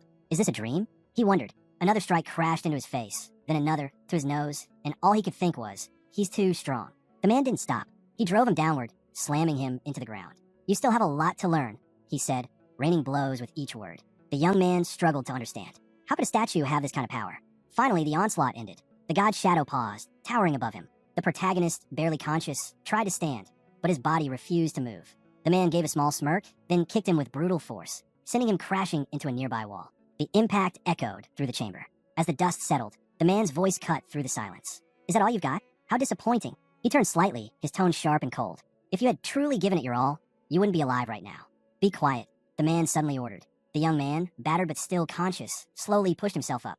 "I'm not done yet," he said firmly. Then it hit him. His body was changing again. The transformation faded, his power dissolving like smoke. The awakening, it's gone. The strength of the new blood had vanished completely. Across from him, the white-haired man watched calmly. "So that's all it takes to strip you of that power?" he said. "Are all my descendants this fragile?" He stepped closer, his tone casual but sharp. "I suppose that's enough. I won't beat you to death. You'll die sooner or later anyway." He paused, a faint smirk on his lips. "But now, I believe you." The young man stared at him, trying to steady his breath.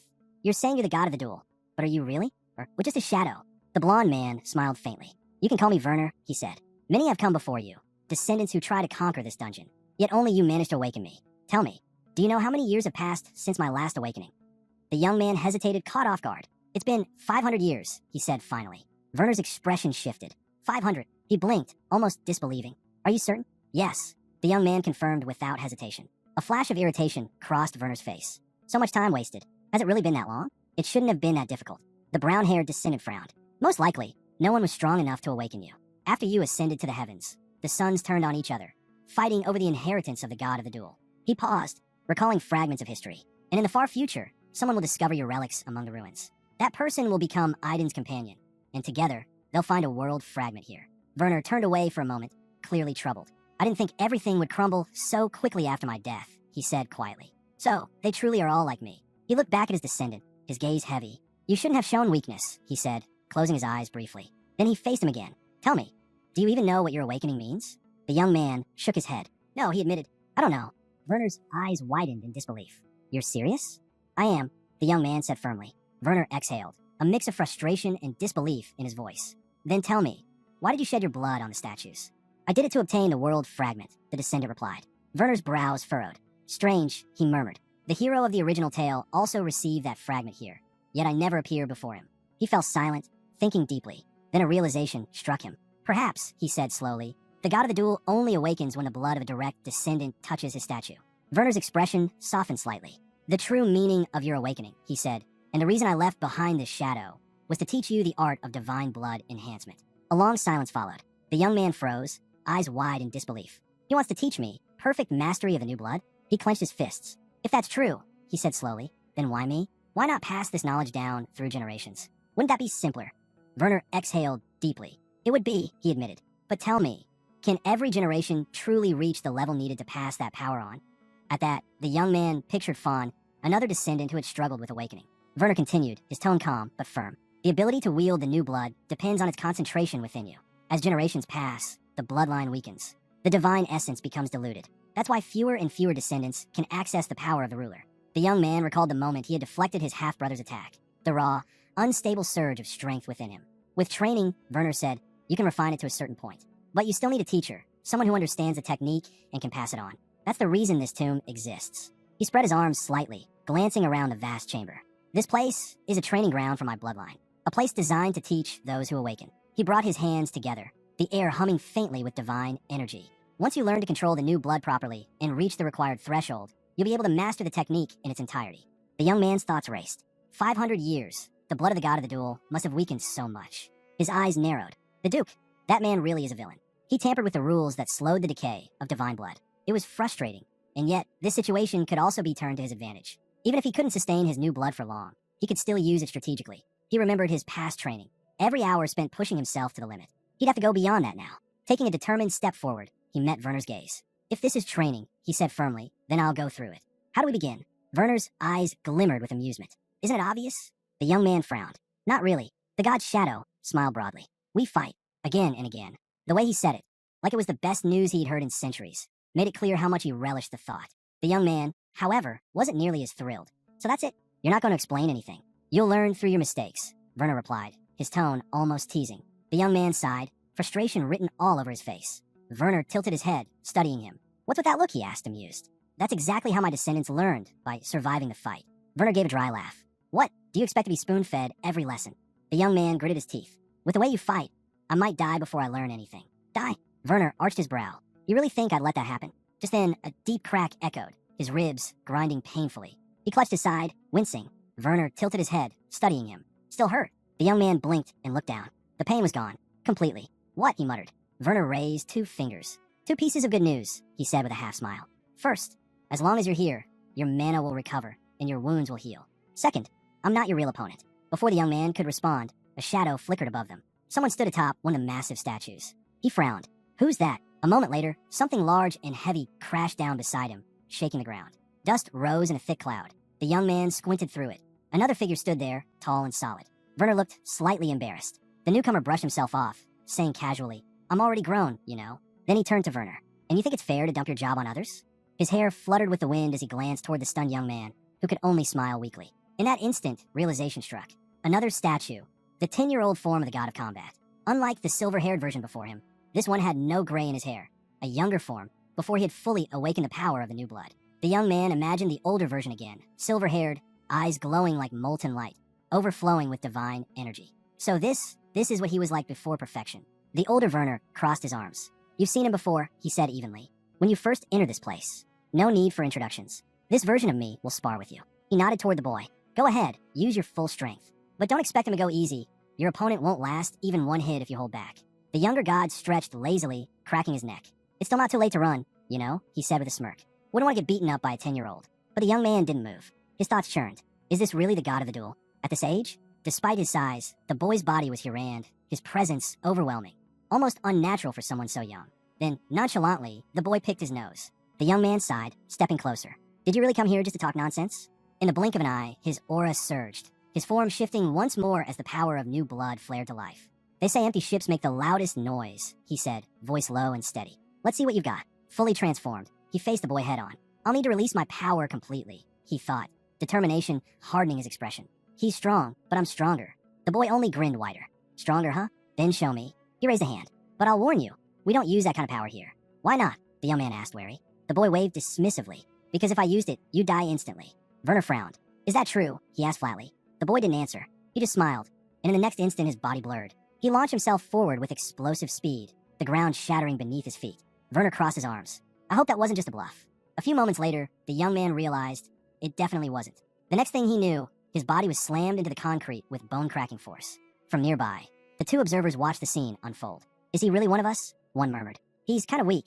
He released his blood, another said, frowning. So why did he lose so easily? The young man, still lying in the crater, thought bitterly, forget the pain. I didn't even last 10 seconds. The boy, now crouched beside him, tilted his head. You don't have much real combat experience, do you? Werner sighed. Looks like I'll have to teach him how to fight myself, he muttered. This is embarrassing. He approached the battered young man. You're young, yet you've already awakened and learned to release power, he said. So tell me, why can't you fight at all? I just never learned, the young man admitted. Werner chuckled, shaking his head. How strange. My own descendant, capable of wielding divine power, yet completely untrained in battle. The young man explained everything. How he'd ended up here, the current state of their lineage, and how far the bloodline had fallen. Werner listened quietly, his expression darkening. So that's how it is now? I don't like it. Not one bit. His tone hardened. If I ever get out of here, I'll straighten out every last one of them. Then he straightened, extending a hand. Come on, I'll show you how to handle a 10-year-old god. Follow me. The young man stared for a second, then grinned. A private lesson from the strongest fighter himself. This is it. He reached out and grabbed Werner's hand. But before he could even stand fully, Werner asked calmly, You realize what you've just gotten yourself into, don't you? The young man smirked. I know, he said. And what should I do about it? Simple, Werner replied. Use his arrogance against him. Nearby, the boy, the child god, stood with his hands on his hips. Two grown men teaming up to beat up a kid. Don't you feel the slightest bit of shame? The young man ignored the comment, glancing at Werner. How do I start? Keep your pace, Werner said, his voice sharp. You always rush in too fast. Control the rhythm. And stop leading with your forehead. Then came the next round, the 11th. The young man and the boy both lunged forward, breaking from their spots at full speed. As Werner predicted, the young man struck first, head-on, straight toward his opponent's face. The boy blocked several blows effortlessly, then countered with a heavy punch that connected squarely with the young man's jaw, sending him flying backward. Werner's voice echoed in his head. Use his carelessness when the right moment comes. Time blurred as the rounds continued. 12th, 20th, 50th. Each time, the boy's strikes grew sharper, the young man's movements faster. By the 74th round, the blonde descendant charged once more, Werner's advice running through his mind on repeat. Control the pace. Wait for the opening. Don't fight his rhythm. Break it. Move your body like this. Werner coached, watching closely. The young man charged again, every step calculated, his opponent standing casually ahead. Almost bored. As he closed in, his fist cut through the air, grazing the boy's face. But this time, it wasn't meant to land. In the same motion, he pivoted, swinging his other fist toward the back of the boy's head. A sudden, unexpected strike. But the boy reacted instantly. He leapt backward, narrowly dodging the hit. Of course he'd dodge, Werner muttered. He's not that weak. The words had barely left his mouth before a heel smashed into the young man's face. The impact sent him flying once again, crashing hard against the ground. When he landed, the transformation faded, his body reverting to its normal state. He lifted his head, dazed, just in time to see the boy soaring toward him with another strike. The attack missed, slamming into the wall beside him, leaving a deep crater. Blood splattered across the floor. The boy landed lightly, smirking. Scared? He asked. Don't worry, you won't die from these little sparring sessions. He tilted his head, not getting an answer. What's wrong? Cat got your tongue? Or are you still sad that Masha ignored you? The young man said nothing, his mind replaying their last exchange. Every feint, every hit. The boy's voice softened slightly. Don't take it too seriously. I'm just a bit stronger, that's all. Still breathing hard, the young man thought to himself, but this time, I managed to touch him. Then came the 272nd round. He charged forward again, shouting mid-run. Changing the trajectory doesn't work.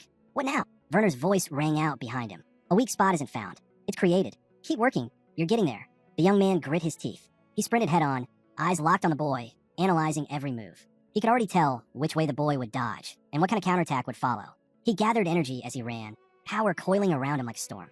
Then suddenly, he jumped. The boy blinked in surprise, momentarily confused. When he looked up, the young man was directly above him, changing his trajectory mid-air. It was too late. He came crashing down, slamming his fist straight into the boy's face, driving him into the ground with explosive force. The asphalt cracked beneath the impact. Werner grinned proudly. Good. Perfect use of theory in practice. The young man's chest heaved, but a smile broke through his exhaustion. I hit him. I finally hit him. His heart pounded with pure satisfaction. For a brief moment, victory filled the air until the ground started to shake. A surge of familiar energy erupted nearby. The boy's hand burst through the rubble, gripping the edge of the crater. Then, with a guttural roar, he rose from the earth, his body radiating raw power. The sound alone made the young man tense. So, the boy said, brushing off the dust with eerie calm, "You're getting used to this, huh?" The young man took a wary step back. The boy's expression shifted, a crooked, dangerous smile spreading across his face. Gathering his strength, he raised one hand. An orb of condensed energy began forming in his palm, pulsing like a living heart. "Looks like I've been too soft on you," he said. "Guess it's time to stop holding back."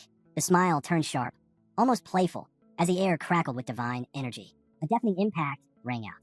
The ground split beneath them. When the dust settled, the god stood over a dark red pool spreading across the floor. He glanced down blood. For a moment, he seemed confused. "Is this really blood?" he murmured. Droplets slid down his leg, gleaming under the light. It was the first time anyone had ever drawn his blood. From a distance, the brown-haired man, Werner's shadow, looked stunned. He actually made him bleed? The protagonist stared as well, disbelief flickering in his gaze. Even gods can bleed. The boy wiped his mouth, his grin sharp and wild. "Guess I've gotten used to this." A flash lit up the young man's hand, power gathering once more. His grin darkened. "So, I suppose I shouldn't hold back anymore, right?" Mort instinctively raised his arms to defend himself. Energy blasted against him like a storm. His boots slid backward, scraping against the stone floor. "If this keeps up, he'll tear me apart," he thought, his body trembling under the pressure. He tried to step aside, but the god's attack didn't stop. The white-haired man, watching from the sidelines, shielded himself from the shockwave, wondering why the god hadn't already ended the fight. Werner stood silently off to the side, eyes narrowed, analyzing every movement. The brown-haired god shifted, pulling back his arm. "Still got time to look around?" he said coldly, then drove his fist forward. The blow connected hard. Mort was hurled backward, slamming into the wall. Blood sprayed from his mouth. The god of combat smiled, satisfied. Then, in an instant, he blurred forward again. Mort barely registered the movement before another hit crashed into his chest. Air burst from his lungs. The god grabbed him midair, spun, and hurled him upward. Before Mort could even fall, the god leapt after him, his leg arcing high, and struck him mid-descent with brutal force. The impact shook the chamber. Mort hit the ground hard, gasping for air, his body refusing to respond. "I can't use new blood," he thought weakly. He tried to move his fingers. Nothing. "I can't even move." Then his eyes widened. Above him, a statue was collapsing. There was no time to dodge. The stone crashed down, followed by a thunderous explosion that shook the entire chamber. The brown-haired god landed nearby, laughing. "I'm curious," he said. "Is that weakling still alive?" The white-haired man clenched his fist, stretching it forward in silence. The god of fighting chuckled. "All right," he admitted. "You're not completely useless after all." A smile curled across his lips as he looked at Mord lying motionless on the ground. "But that's enough for now." Mord stirred, slowly pushing himself up. Pain racked his body. He glanced down. His legs were pinned under broken stone. He couldn't move them. "Don't worry," the brown-haired god said with mock sympathy. "I'll help you out." He leapt from the rocky ledge above, descending toward Mord like a falling blade. "I'll make sure you don't feel any pain." The white-haired man's expression tensed. "No." Mord looked up, eyes fixed on the incoming figure. "My man is gone. I can't awaken again. 8 seconds. I need 8 more seconds to recover." A bright flash flared in front of him, bathing the chamber in blinding light. He began to count under his breath. 8, 7, 6. His body trembled. Then, as the light grew stronger, Mord's lips curved into a faint smile. "I've always been." Werner, the brown-haired god, stared at Mord with a puzzled smile. "Interested, are you?" he said, almost mockingly. A sharp crack rang out. A small stone struck him right in the eye. Mort stood a few paces away, hands still raised. "Tell me," he said coldly, "do all Vernars have such human-looking eyes?" For a moment, silence.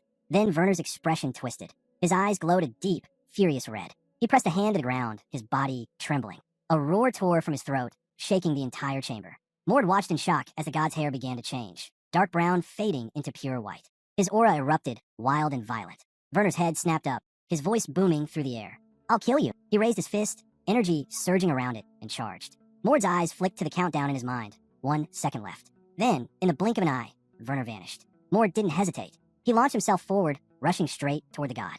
Werner turned at the last second, but the white-haired man was already upon him. He swung his fist and reminded him, "Didn't I tell you before? If you awaken your power here, you'll die." Werner looked down, smirking faintly. "Then maybe that's the ending written for me." The punch connected, shattering the air around them. Mord staggered but grinned through the blood. "I hit him again." But the moment of triumph vanished as Werner's voice cut through the chaos. "What was that?" "A mosquito bite."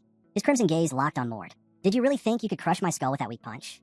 He grabbed Mord by the throat, lifting him effortlessly. "Let me show you," Werner growled, mana spiraling violently around his arm. "Let me show you what it means to fight."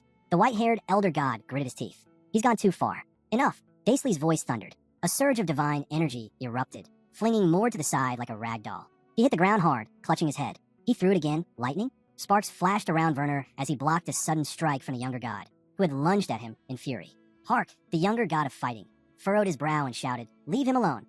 Werner's voice was sharp. "What do you think you're doing? Our duty is to train the descendants, not destroy them." The younger god froze, then pulled his hand back when Werner added, "The training is over." grinding his teeth, Park asked, "Would you be saying that if you were in my place?" Werner's expression hardened. His eyes flashed with restrained anger. Then the god of fighting looked away, exhaling. "I know," he said quietly. His once white hair darkened again, returning to its brown shade. Werner stepped closer, resting a hand gently on the younger god's head. "You did well." Park frowned, brushing the hand away. "Don't treat me like a child." Mord, still recovering, watched the exchange in silence. He's afraid of him, he realized. Even the god of fighting fears the elder. The younger god's appearance began to shift too, returning to normal. "Still," he said with a grin, "it's good to be alive." Then, a loud crack. The air trembled as the space around them began to fracture, light pouring through the cracks. Werner looked up calmly. "It's time," he said, "to separate dream from reality." He turned to Mord. "Come here. There's something I need to give you." Mord hesitated, but approached. Werner raised a thumb, pressing it lightly to his chest. "You carry another god's blood," he said. "The blood of the god of heaven, your father, Eris." He smiled faintly. "Even though he stands as a separate god, he and I are." Werner's tone grew thoughtful. "Our bloodlines," he said slowly, "are closer than you think. My own divine blood carries dense traces of Eris's lineage, packed deep within every cell." He smirked, a curious light in his eyes. Even as the son of a god, he thought, what would happen if the blood of two divine clans were to merge? Extending his fingers, Werner continued, "You were granted a blessing, the body of the god of duel itself. That's your reward." He reached forward and pressed 2 fingers to Mord's forehead. Instantly, the young man's blood began to boil. Energy surged violently within him, a divine pulse shaking his core. "With this," Werner said, his voice echoing, "you'll be able to awaken your true power." Mord glanced down at his glowing hand. This wasn't in the plot, he realized. Then the ground rumbled. Stones began falling all around them as the tomb started to collapse. "This is all I can do for you," Werner said with a calm smile. "It was good to meet you." He turned toward the younger god, the boy with the silver hair, and offered a brief nod. Mord could sense it.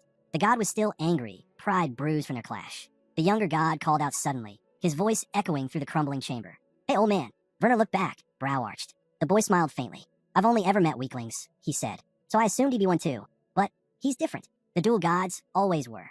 He chuckled, adding, "Even if my whole generation fought together, we wouldn't have stood a chance against you." Mord nodded, bowing slightly. "Thank you," he said sincerely. "I've learned a lot from you both." The younger god waved it off. "No need to state the obvious," he said, watching as stones crashed around them. Mord lowered his head slightly. "There are still other places left by the god of duel," he said quietly. "I'll find them all." Werner smiled faintly. "Then go," he said simply. Mord closed his eyes. When he opened them again, the dream had faded. He pushed himself up, blinking, and froze. Before him stood a massive crystal, radiating divine light. It pulsed gently, almost alive. The world fragment, the very tool used by gods to forge creation itself, washed over him. So this is it, the power that Aiden once used to destroy everything.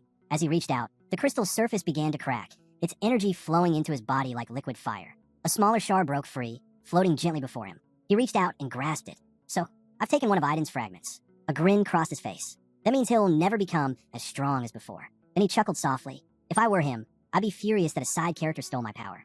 But maybe he'll understand. This is for the sake of a better ending." He placed a hand on his chest. All for a happy ending. The tomb vanished behind him as sunlight broke through the trees above. Somewhere far away, a voice called out, "Erna." A young woman rested on a tree branch, eyes half closed, listening. "They say the brown-haired man. He's returned for the tomb of the god of combat." Erna didn't even look up. "I heard," she said calmly. "I'm already working on a plan." She smiled faintly. "It seems things are finally starting to move." Erna twirled her pen lazily between her fingers. "A plan?" someone asked. She closed her notebook and smiled. "Yeah, a business plan," she said, tilting her head playfully. "A plan on how to be a good sister." Unlike most noble families, the Werner household was different. The title of successor was not limited to the Archduke's children. Any descendant of the main bloodline could compete for the right to inherit the family's power. Each potential heir strengthened themselves over time by gathering loyal warriors and expanding their influence. At that moment, 5 candidates stood in fierce competition. The 7th child, Erna, the 6th, Werner, the 4th, Huran, the 3rd, Dren, and finally, the Archduke himself, Arn Werner. The recent news of Mord clearing the tomb of the god of duel spread quickly through their circles, and none of them could ignore it. In one of the distant estates, a shadowy figure poured wine into a cup. The rich scent filled the office as he lifted it to his lips. "I'm certain every heir will try to lure him to their side," he said with quiet confidence. The 6th child of Werner, smirked. "Then I can't let such a talent fall into the wrong hands," he muttered. "Besides, watching their disappointed faces will be worth it." Archduke Werner's castle, 1st region. Mord stood in his new room, taking the sight around him as the steward spoke. "This will be your residence from now on, sir." He glanced around thoughtfully. "So this is the castle of the 1st region. Only the wealthiest nobles and highest-ranking warriors lived here." A single dim lamp glowed in the corner, casting soft light across the elegant furnishings. Mord ran a hand across the desk, thinking quietly. "The strongest warriors are stationed in the 2nd region. So why are they treating me so well? Is it because I'm Werner's descendant? or because I awaken the power of new blood. He moved toward the window, noting the training grounds visible just beyond the gardens. They even gave me my own practice area. Several servants entered and bowed deeply. Please, sir, call for us if you need anything. We'll prepare your clothing at once. Mord nodded slightly. As the door closed, he exhaled. So this is what it feels like to be treated like a real aristocrat. A knock interrupted his thoughts. Sir Mord? Are you in there? A loud voice called from outside. The maid quickly opened the door, revealing two young men dressed in sharp blue suits. Mord glanced at them, calm but alert. Warriors, he thought. Judging by their presence, mid-tier, maybe? In the Verne family hierarchy, warriors were ranked by skill. Normal, average, advanced, and supreme. His eyes narrowed slightly when he noticed the crest on their uniforms, the mark of young Master Drenverner. One of the men unrolled a scroll and began to read formally. Our master has heard of your achievements and believes your talents would be invaluable. Lord Dren extends an invitation for you to become one of his warriors. He promises to welcome you with open arms. The second man rolled the scroll back up and smirked. You should be grateful, he said mockingly. Not everyone gets an offer from a direct heir of the Verne family. The moment he heard that offer, his eyes widened in surprise. When the protagonist asked who this young Master Dren was, he scratched his chin, thinking hard. The name didn't ring a bell. There have been countless heirs throughout history. Only a few ever survived past 7 years, and this one clearly wasn't among them. That answer didn't sit well. The two men in front of him flushed with anger, grabbing him by the collar and shouting insults, calling him a clueless fool. Mord only shrugged, insisting he truly didn't remember who they were talking about. Before things escalated, a calm voice cut through the tension from the side. Have you heard of young Master Werner? The brunettes froze, glancing toward the newcomer, a blond man standing confidently before them. Their faces twisted with frustration as they demanded what he was doing there. But the man only smirked. Observing their reaction, more quickly pieced it together. This newcomer must be an average-ranked knight, while Biden, the sixth child, only held his position thanks to the Verne family's bloodline. The blonde casually slung an arm over Mord's shoulder, saying he was there for the same reason. Mord raised a brow, surprised they'd send him so soon. The man chuckled. What's the matter? Running short on strength already? Resorting to this kind of recruitment? Grinding his teeth, one of the brunettes snapped at him to leave. But the blonde's grin faded. Oh, and what happens when we step outside? He asked darkly. I accept any CHL denge, but if I win, maybe I'll teach your young master a few lessons myself.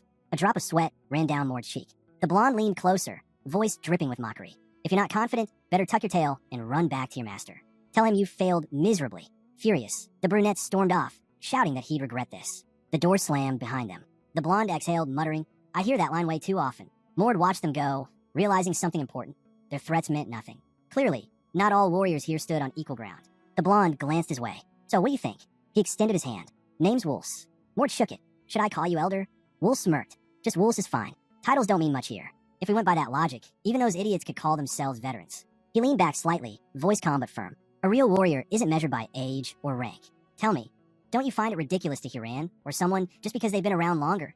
Mord frowned, thinking it over. You're right, he said finally. You came here to convince me to side with Werner, didn't you? So, what do I get out of it if I agree? Wulce chuckled. You're a rising star, Mord. I'm sure you've had plenty of offers already. But tell me. His eyes narrowed with interest. What's really the point of it all? The man stepped forward, his tone sharp and unwavering. I'll make you one of my master's men, no matter what it takes. Even if I have to beat you half to death. The other man just waved a hand dismissively, as if brushing off a fly. Careful, he said coolly. You might lose your head talking like that. Maybe that victory over the old fool got you too excited. You should calm down before you hurt yourself. The protagonist immediately understood. This guy wasn't here to talk. He came to fight, to prove his point through brute force. That realization made him grin. Even better, he thought.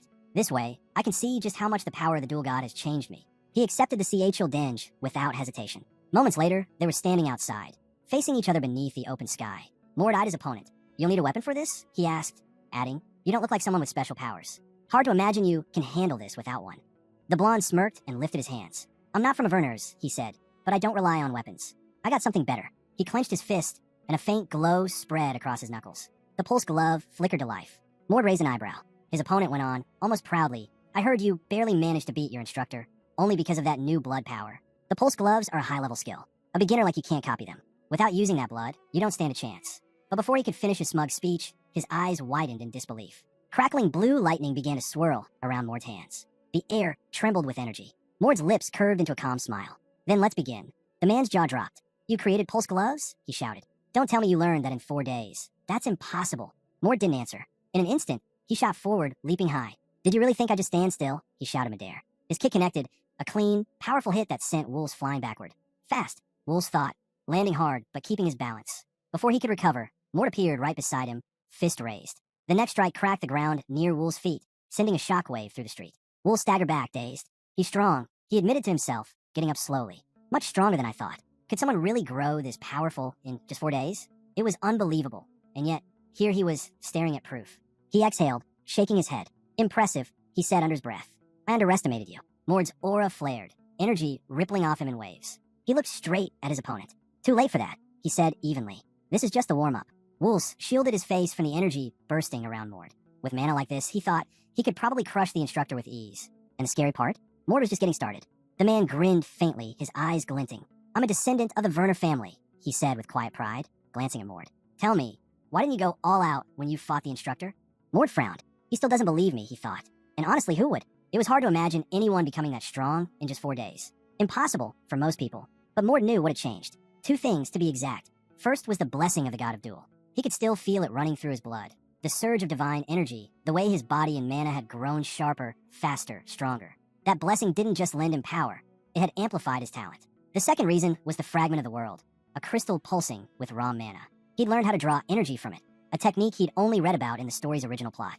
He hadn't even tapped into its full potential yet, but even now, thinking of it made him smirk. The look on Wool's face was worth it. Wool laughed lightly. So, you're not going to answer, huh? He straightened, brushing off the dirt. Fine, it doesn't matter anyway. His tone darkened. I admit, I underestimated you, but don't think that means you've won. You still got a long way to go before you can handle me.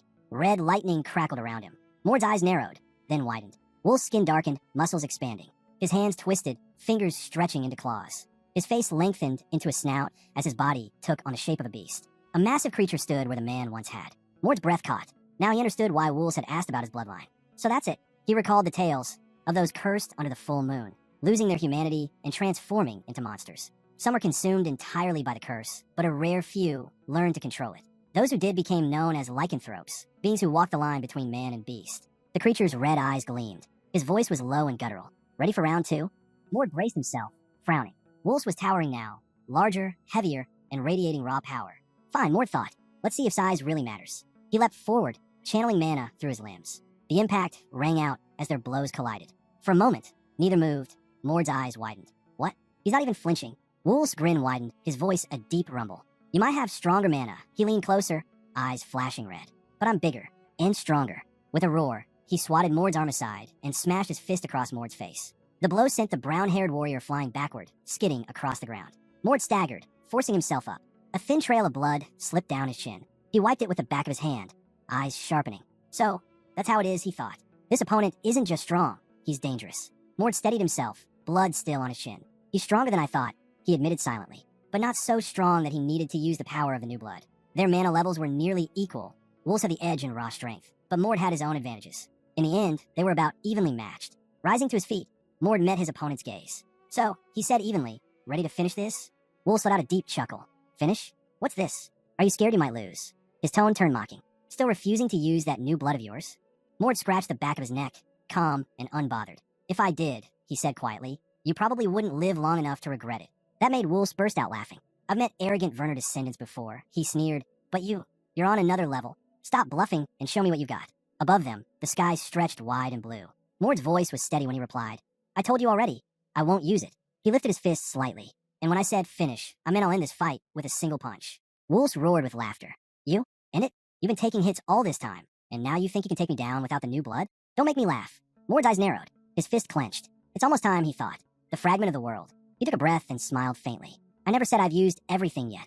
He could feel the fragment's energy thrumming deep inside him. After clearing the tomb of the god of duel, he learned to draw mana directly from it, something that existed only in ancient records. Sitting cross-legged in his mind, he visualized the fragment glowing in his palm. He only had one, which meant he could channel the dual god's blessing for 20 seconds. 20 seconds was all he needed. He opened his eyes, raised his fist, and whispered, that's more than enough to break the balance. Wolf smirked. So you're boosting your mana even higher? You really are a monster. Then he lunged, claws flashing in the sunlight.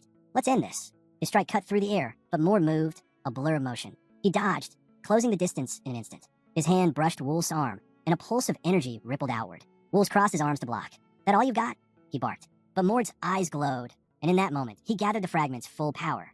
Not even close. He pulled his arm back and struck with everything he had. The impact exploded through the air, raw mana bursting outward. Wolf was thrown like a ragdoll, crashing into a nearby building. The structure's upper floor shattered on impact, debris scattering across the street. The onlookers gasped, eyes wide with disbelief. Dust and light filled the air. Mord exhaled slowly, lowering his hand. That should do it, he thought. But as he stared at the massive hole where the building once stood, a cold realization hit him. That's his house, he muttered. Around him, voices shouted in panic. Wolves! Someone check on him now. The lycanthrope lay motionless on the ground, dust settling around him. His breathing was shallow as he stared up at the sky. Did I lose? He thought bitterly. A faint growl escaped his throat. How can I face Surin now? His eyelids fluttered once, then closed. His mind drifted back to an earlier night. He had been standing outside with the red-haired knight. The air was cold, and the moon hung high above them. The redhead's voice was calm. More could be of great help to us, he had said. Without turning, Wolves, still in human form then, had asked quietly, then give me your power. His claws scraped against the stone floor, the sound echoing faintly in the dark. Now, back in the present, Mord stood in the middle of the ruined street, rubbing the back of his neck. Didn't think I'd end up wrecking his house, he muttered. Who's paying for all that? Before he could think further, a sharp voice broke through the commotion. Is Wolves all right? Mord looked up as the lycanthrope slowly rose, staggering at first, then straightening. His body trembled as raw energy began to surge around him again. Then came the roar. It was deafening, power exploding from within him as his aura flared like wildfire. Mord tensed. What, he's still standing? Did he just reincarnate mid-battle? He narrowed his eyes. So he was holding back too. Great. Wolf's crimson eyes gleamed, his breath heavy. I still have one ace left, he thought darkly. Mord exhaled, blue mana swirling around him. Guess there's no helping it, he muttered. I'll have to use my power too. Even so, a hint of worry crossed his face. He hadn't yet mastered full control over the dual god's blessing. One wrong move could destroy half the A. Before the clash could begin, a sharp, commanding voice rang out. Enough! A blinding flash of light burst behind Wolves. A split second later, a thunderous impact. Wolves was sent flying, the ground cracking beneath him as he hit hard. The lycanthrope's body went limp, the transformation fading away. The crowd rushed in. Lady Erna, why the attack? Someone shouted. He was just following Sir Ven's orders. The young woman with golden hair landed gracefully, her eyes cold but composed. At this rate, one of them would have died, she said calmly. And let's be here honest, it would have been Wolves. She glanced at the unconscious lycanthrope. He lost control of his transformation. The rage overtook him. If he were awake, even he'd admit that. Turning to the guards, she gestured. Take him to the infirmary. And she looked toward Mord. Her expression softened. So you're Mord. We've never met, but I've heard quite a lot about you. She walked up to him confidently, her tone lightening. I just wanted to see you for myself. Mord tilted his head, studying her. She's got a similar build, but her face is completely different, he noted silently. Erna smiled brightly. You can call me Big Sister, by the way. Mord's brow twitched. Yeah, no, he said flatly. That's not happening. A little later, Erna sat on a couch, hugging a pillow with a sigh. What a shame, she murmured. The man beside her adjusted his glasses, unimpressed. That's exactly why I told you to drop the Big Sister act, he said dryly. He glanced toward the infirmary bed where Wolves rested. You have to understand, Mord's not like the others. He's an illegitimate child, once seen as a fool. A direct descendant approaching him with such familiarity? He's not going to take that well. Erna pouted slightly, but her eyes flickered with curiosity. Somewhere behind them, voices murmured about the battle, about Mord's power, about the chaos left in his wake. And Mord? He simply stood there, watching the smoke rise from the wrecked building, already wondering what kind of mess he'd just stepped into next. Erna rested her chin on her hand, a playful smile on her lips. That's exactly why I thought he'd appreciate the gesture, she said softly. Then she covered her mouth with a small laugh. Still, I'm honestly surprised he managed to defeat Wolves without using the power of the new blood. Mord tapped his chin thoughtfully.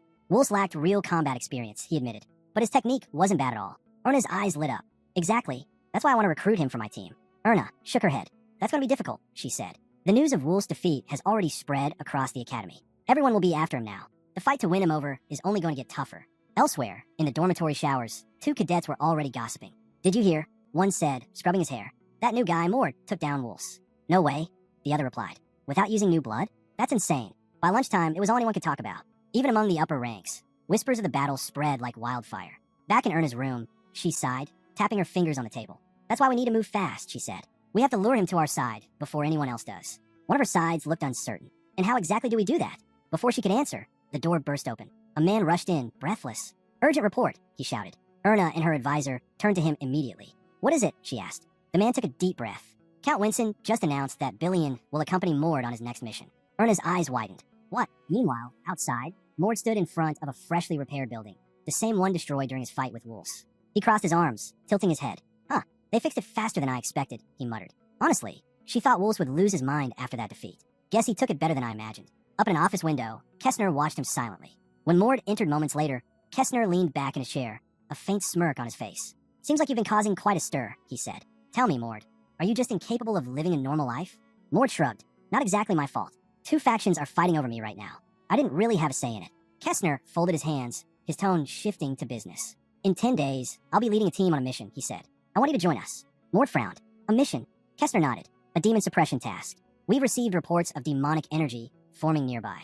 You'll learn soon enough, but understand this. Demons and monsters the same.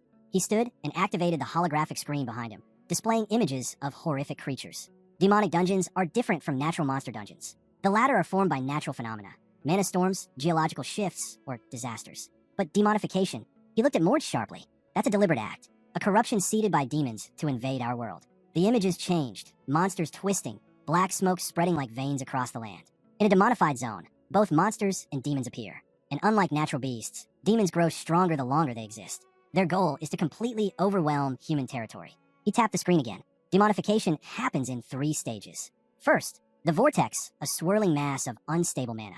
Second, the crystallization phase. When the vortex hardens, the terrain collapses, and the demon's power amplifies. Mord listened intently as Kessner's tone grew grim. And the third stage, he said, is the rift. If demonified reaches that point, the boundary between realms breaks.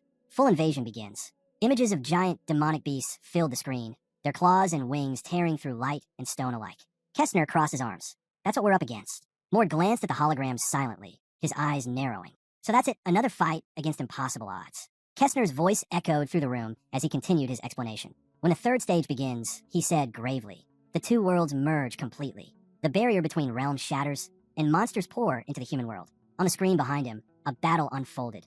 A lone warrior clashing with a towering demon, their blades sparking under a blood-red sky. In that stage, Kessner went on, the human world is consumed. Once a rift forms, it's over. That's why the goal is to stop the process during the second stage, before the rift appears. He turned toward Mord, his expression sharp. Only those who've awakened the power of the new blood can reach the dungeon's core and destroy it. That's why the Werner family's bloodline is so vital. It's the key to stopping full-scale demonification. Then Kessner's tone softened slightly. This mission is a good starting point for new warriors like you, he said. But understand this, Mord. Not everyone who enters a demonic zone comes back alive. He leaned back in his chair. Still, I think you're the type who doesn't need much convincing. Mord rested his chin on his fist, thinking quietly. Kessner works directly under the Archduke. He thought, if I earn his trust now, that connection could be useful later. The risk was worth it. He stood up.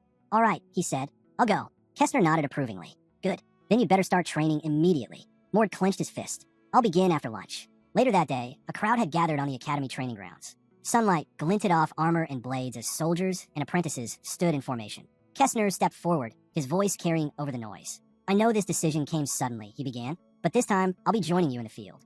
He folded his arms and gestured toward Mord. This is Mord, the one who defeated the instructor, and most recently, the mid-level warrior wolves. I expect you all to welcome him. Mord scanned the crowd. Dozens of faces stared back at him, some indifferent, some skeptical, a few openly annoyed. Advanced warriors, he realized, they're not happy about a rookie joining their ranks. He could almost feel their silent judgment. Fine, he thought, then I'll just show them what I can do. A man stepped forward from the line, tall, around 180, with a physique that radiated battle experience. He stopped in front of Mord, their eyes meeting. Mord recognized the CHL Dinge instantly. So, he's my first target, he thought. The man extended a hand with a polite smile. Nice to finally meet the rookie everyone's been talking about. Mord shook his hand firmly, studying his calm expression. Before he could speak, others began to gather around, asking questions, laughing lightly, breaking the tension. Huh, Mord thought, a bit surprised. They're actually pretty friendly. Kessner clapped his hands, calling everyone's attention. All right, enough introductions. The group straightened. Kessner placed his hand on his belt. We'll be working together for the next 10 days. Use this time to strengthen your teamwork. As for me, I'll be heading to the tomb of the god of duel. While I'm gone, you'll train on your own. He pointed to one of the men. Erickson, you'll assist Mord. Help him adjust to our combat system. Yes, sir. Erickson replied with a salute. Mord approached him, extending a hand. Then, let's get to know each other better, he said with a faint smile. Kessner gestured toward a tall brunette standing near, then motioned to another warrior beside him. And that's Werner. Both are advanced class fighters, though neither are descendants of the Werner line. You'll be working with them directly. Your task is simple. Train together and report your progress to me. Mord frowned slightly as the two approached. Erickson nodded politely. Teamwork is important in our missions, he said. So let's make sure we get along. Mord glanced at the brunette's indifferent expression and couldn't help thinking, yeah, that might be easier said than done. Kessner's voice cut through his thoughts. All right, enough introductions, he said, pointing toward the training field. We don't have much time. His usual serious face broke into a grin. Let's get started. 10 days later, the massive iron gates of the fortress opened. A commotion erupted outside as soldiers shouted, Viscount Windsole is returning. Everyone knew he was due before sundown. When Kessner appeared at the entrance, dust still clinging to his cloak, the warriors rushed forward to greet him. Welcome back, sir, one of them said eagerly. Would you like something to eat before the debrief? Kessner waved them off with a chuckle. I appreciate it, but I got something else to take care of first. Understood, sir. Be careful out there, someone called as he walked off. Kessner raised an eyebrow, glancing toward the distant field. Let's see if that kid's adapted to the team yet, he thought. The sound of battle echoed through the air. Dust rose in swirling waves as figures clashed across the training grounds. Mord shot forward, moving faster than before. Sparks flashed each time his fists met his opponent's. Energy rippled through the ground with every impact. Kestner stopped at the edge of the field, watching in surprise. That power. He's fighting completely differently from before. He could feel it. Mord's presence was sharper, heavier, more controlled. He's definitely grown stronger since that duel. Erickson ran up beside him, panting slightly. Viscount Kestner, you're back. Kestner nodded. How's Mord's training been going? Erickson smiled broadly. Better than expected. Since he had no real background in magic, we focused on the basics: enhancement, balance, and stamina control. We also broke his habit of forcing power through raw strength. He's adapting fast. Kestner folded his arms. And what do you think of him, honestly? Erickson hesitated for a moment, then grinned. He learns fast, too fast, actually. It's hard to believe, but he already maintains control over the power of the new blood. Kestner blinked. Impossible. You can't extend that kind of control in just 10 days. Reek awakened 12 years ago. I know, Erickson said, eyes fixed on the field. But I'm telling you, this kid's a monster. On the field, Mord's movements blurred. His fists sliced through the air, sending shockwaves across the ground. He followed with a powerful kick, grinning as the impact cracked the stone beneath him. This is fun, he said under his breath, eyes gleaming. Every exchange, every strike, he could feel himself improving. A memory flickered across his mind. The sterile white room of the hospital, the dull ceiling above him, and a hollow feeling of living without purpose. He clenched his fist tighter. Back then, I had nothing. No dream. No direction. He exhaled, smiling as another surge of mana pulsed through him. But now, I feel like I can reach anything. The sound of a trumpet echoed from the gates. A commanding voice called out, "All units, prepare to move out."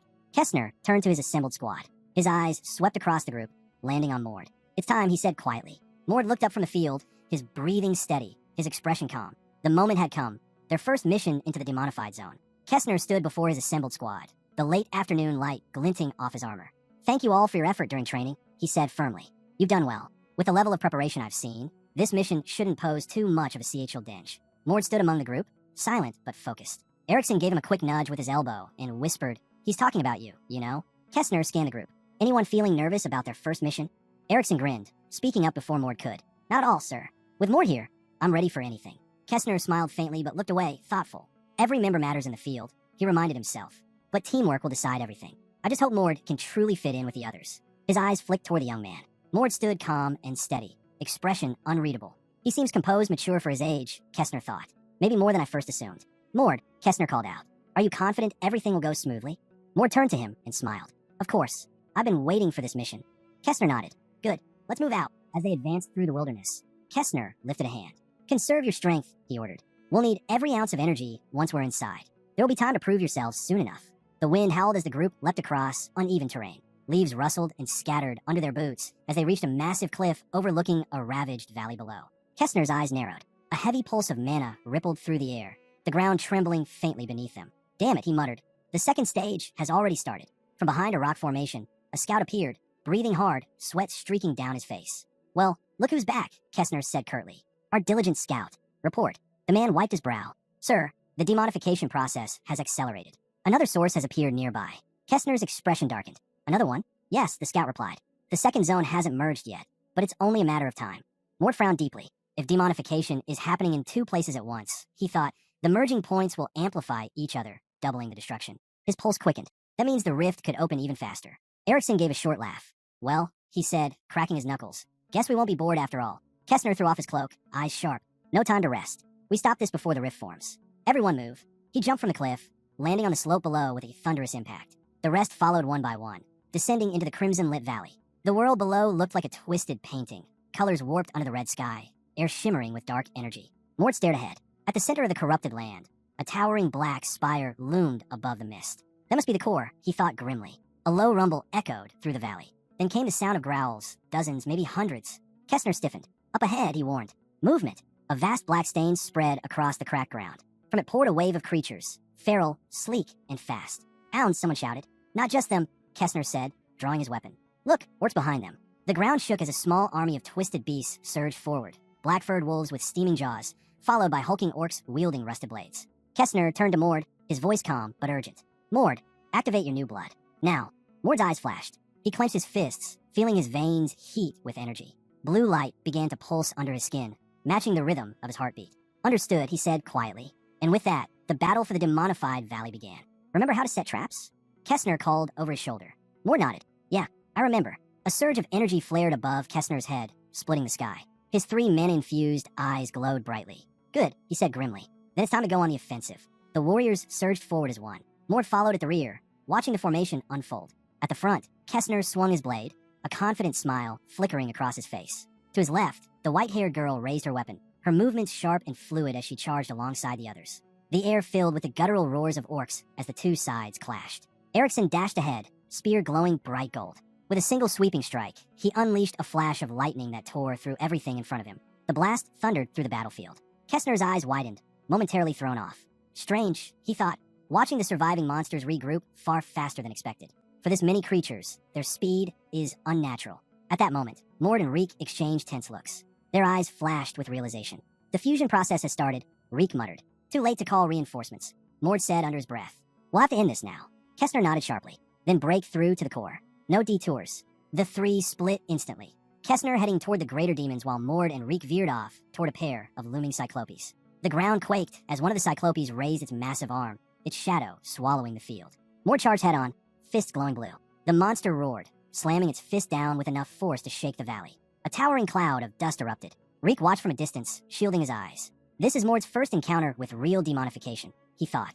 And yet, he's not afraid at all. He's focused. A deep hum vibrated through the air. Reek turned sharply, just in time to see a gigantic demon forming beside him, its mouth glowing with a bright, deadly light. Not good, he hissed, summoning his mana. I'll have to trap it before it fires. He spread his hands, forming a circle of energy, just as the sky itself seemed to split.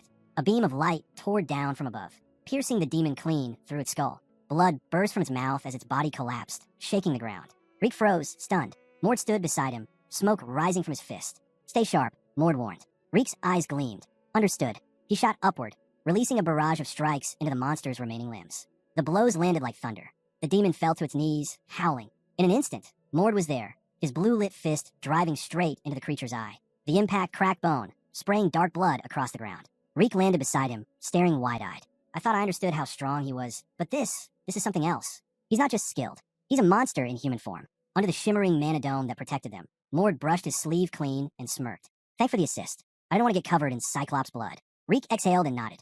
We got lucky. Count Kessner's probably finished on his end by now and heading toward the center. We should follow. Before Mord could reply, Reek's expression changed, his pupils narrowing. Wait, to your right. A new wave of demons burst from the side, crawling up from the fissures in the ground. Kessner turned sharply from a distance, his gaze locking on the swirling energy around them. So it's true, he thought grimly. The fusion has already begun. Mord and Reek sprinted forward through the chaos. Overhead, red lightning streaked across the sky as the earth cracked beneath their feet. It's accelerating. Reek shouted, the demonifications speeding up. 2 high-ranking demons just manifested near the core. Mord clenched his fist, his aura flaring like blue fire. Then we don't have time to waste. Together, they charged toward the heart of the battlefield, where the true danger awaited. In the heart of the dungeon, chaos ruled. The protagonist froze as something red snaked around his leg. The demon standing before him grinned in satisfaction. Elsewhere, Reek furrowed his brow, calling out for his commander. He told Gezer that Mord had simply vanished underground. Gezer's eyes widened in shock as he demanded to know what exactly had happened. When Reek urged him to follow, both suddenly tensed, sensing something ahead. Meanwhile, Mord faced Baron Altas. He demanded to know why he'd been brought so deep into the dungeon. The Baron smiled, gesturing casually with his fingers. He explained that 2 dungeons had merged, attracting another powerful demon. The 2 had decided to make a bet. Whoever lost would remain behind to guard the core. When the monstrous figure appeared before them, Altaz added with a smirk that the winner would get to return to the surface and join the feast. Pointing directly at the protagonist, he said that he, as the loser, had stayed behind. But among the 3 intruders, there was one with new blood, the youngest of them all. The demon's tongue ran across his lips as he muttered that the young were far more appealing than seasoned warriors. Fresh, tender flesh was always the most desirable. The protagonist furrowed his brows, realizing the grim reality before him. A one-on-one battle against a demon, something he could hardly imagine surviving. He recalled what he knew about demon hierarchy. The stronger the dungeon's core, the more powerful demons it could spawn. Low, middle, and high-class demons filled the ranks, but above them stood the nobles, lords known as marquises, counts, viscounts, barons, and baronets. And beyond them all, the monarch class, princes and dukes. If this creature truly was a baron, then he was facing an opponent powerful enough to kill even a high-class warrior with ease. Sir Kessner could have easily handled a demon of this level. But Ward frowned, realizing how troublesome the situation had become. His gaze fixed on the creature before him. This one had potential. Strong, yes, but nowhere near capable of standing against a lord-class demon alone. He asked why the Baron had chosen the youngest among them, pointing out how obvious the difference in power was. Then, with a sigh, he added that there was no point in talking any further. He'd simply kill him. Reek stepped forward just as the demon chuckled. saying he'd rather throw him alive. Reek called to his commander, insisting he cover him, but the man's hair began to turn white as he replied that it wasn't necessary. Clenching his fists, he declared that he could handle this fight alone, and silently asked the protagonist to stay back and wait. The brown-haired man shifted his stance, realizing that analyzing his opponent now was pointless. Closing his eyes, his hair turned completely white. There was only one choice left. He'd have to go all out in a one-on-one clash. Flames of energy erupted beneath Ultaz's feet as he laughed, taunting, "You really want to free me?" The protagonist lunged forward without hesitation, striking hard. Ultaz dodged with a grin, saying, "Not bad, but is that all?" A massive red seal ignited behind the demon. Fire surged toward Mord in a roaring wave. He sidestepped, countering with destructive mirage. The impact exploded through the chamber, shaking the ground. The Baron laughed again, mocking him, saying he'd wanted to enjoy their battle a little longer before killing him, but it seemed his opponent would die too quickly. Before he could finish, a white-haired figure appeared in front of him and landed a clean punch to the face. Dust and smoke filled the air. Ultaz rubbed his jaw in disbelief, but the protagonist wasn't done. Mana flared again, blue orbs glowing under the ceiling before bursting into another thunderous explosion. Mort frowned. Since reincarnating into this body, he had fought many times, but this was the first time he'd truly unleashed everything he had. His eyes widened as the demon burst through the smoke, laughing wildly. Looking at that crazed grin, Mord wondered why the hell Ultaz could still move. The ground beneath the Baron began to crack. A spark of light appeared. Then Mord was surrounded by swirling blue mana. The two forces collided with a violent crash. A dark weapon began to take shape in the Baron's hand. A massive sword formed in an instant. He swung it downward, the blade slicing toward Mord's face. Mord dashed forward, meeting the attack head-on. His fist glowed, and with a single swing, he smashed it into the demon's face. The white-haired man rushed ahead, turning briefly to look behind him. What remained of the Baron's body lay shattered on the floor. Slowly, a glowing sphere rose from the remains, pulsing with eerie light. From the glowing sphere, the protagonist's eyes widened in disbelief. Before him lay the core. Nearby, the severed head of the blue demon rested on the ground. Kessner approached Reek and instructed him to collect the trophies and regroup with the others. He, meanwhile, would venture deeper into the dungeon. Reek immediately objected, warning that it was too dangerous to go alone. With the dungeons now merged, no one could predict what might happen next. But before he could say more, Kessner's figure shimmered and vanished into a streak of blue light, leaving behind only his voice, calm and certain, "Don't worry about me." Turning back, the brown-haired man suddenly noticed movement. The commander had returned. His jaw dropped in shock as he asked if there had been a demon. The protagonist, sword still in hand, answered simply, "Yes." And this sword belonged to it. Kessner's eyes narrowed. He muttered that the weapon was a Lord-class relic, then asked in disbelief whether the boy had truly slain the demon himself. Billion let out a small, almost embarrassed laugh. He admitted that luck had played a huge part. If the fight had begun at full strength from the start, he wouldn't have stood a chance. But the demon had underestimated him, and that mistake had costed everything. Kessner remained silent for a moment, studying the white-haired youth. Inwardly, he thought it impossible. No matter how reckless, a newcomer shouldn't have been able to defeat a Lord-class demon. Yet as he gazed at the boy's reflection in the gleaming blade, he murmured that perhaps this one truly held potential. The brown-haired man smiled as Kessner addressed him formally, Sir Mord. He explained that he had chosen to accompany Mord personally to this expedition. He didn't want a promising young warrior with such a bright future to get tangled in political disputes over inheritance. So he had volunteered to act as his protector, until Mord gained the strength and wisdom to decide his own path. They stood quietly at the battle site, the air still heavy with lingering mana. Mord broke the silence first, asking when they could destroy the dungeon core. Kessner replied that there was no rush. They should survey the surroundings first. Tom was on their side. Not long after, the rest of the team arrived. The brown-haired man smiled when one of them patted him on the shoulder, congratulating him. Kessner observed quietly, thinking to himself that he had expected the boy's growth to take at least 5 years, but perhaps just one would be enough.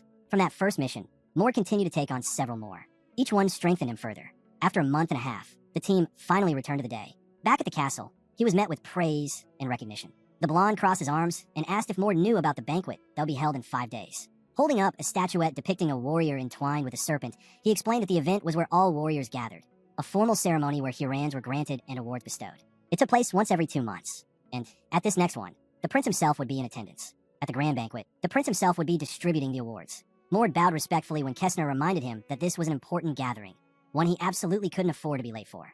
Until then, Kessner advised, he should rest well at home. Lifting his head, Mord thought quietly to himself. This event would draw many powerful figures, and among them, surely, would be those with their eyes set on the prince's position. His mind drifted back to the burning battlefield. He recalled that Aiden had always clashed with Prince Werner, their rivalry reaching critical moments more than once. If Aiden intended to seize this opportunity to alter the course of that struggle, he would act here. 2 shadowed figures flashed through Mord's thoughts, and he remembered how, in time, he would make Leon Werner his ally.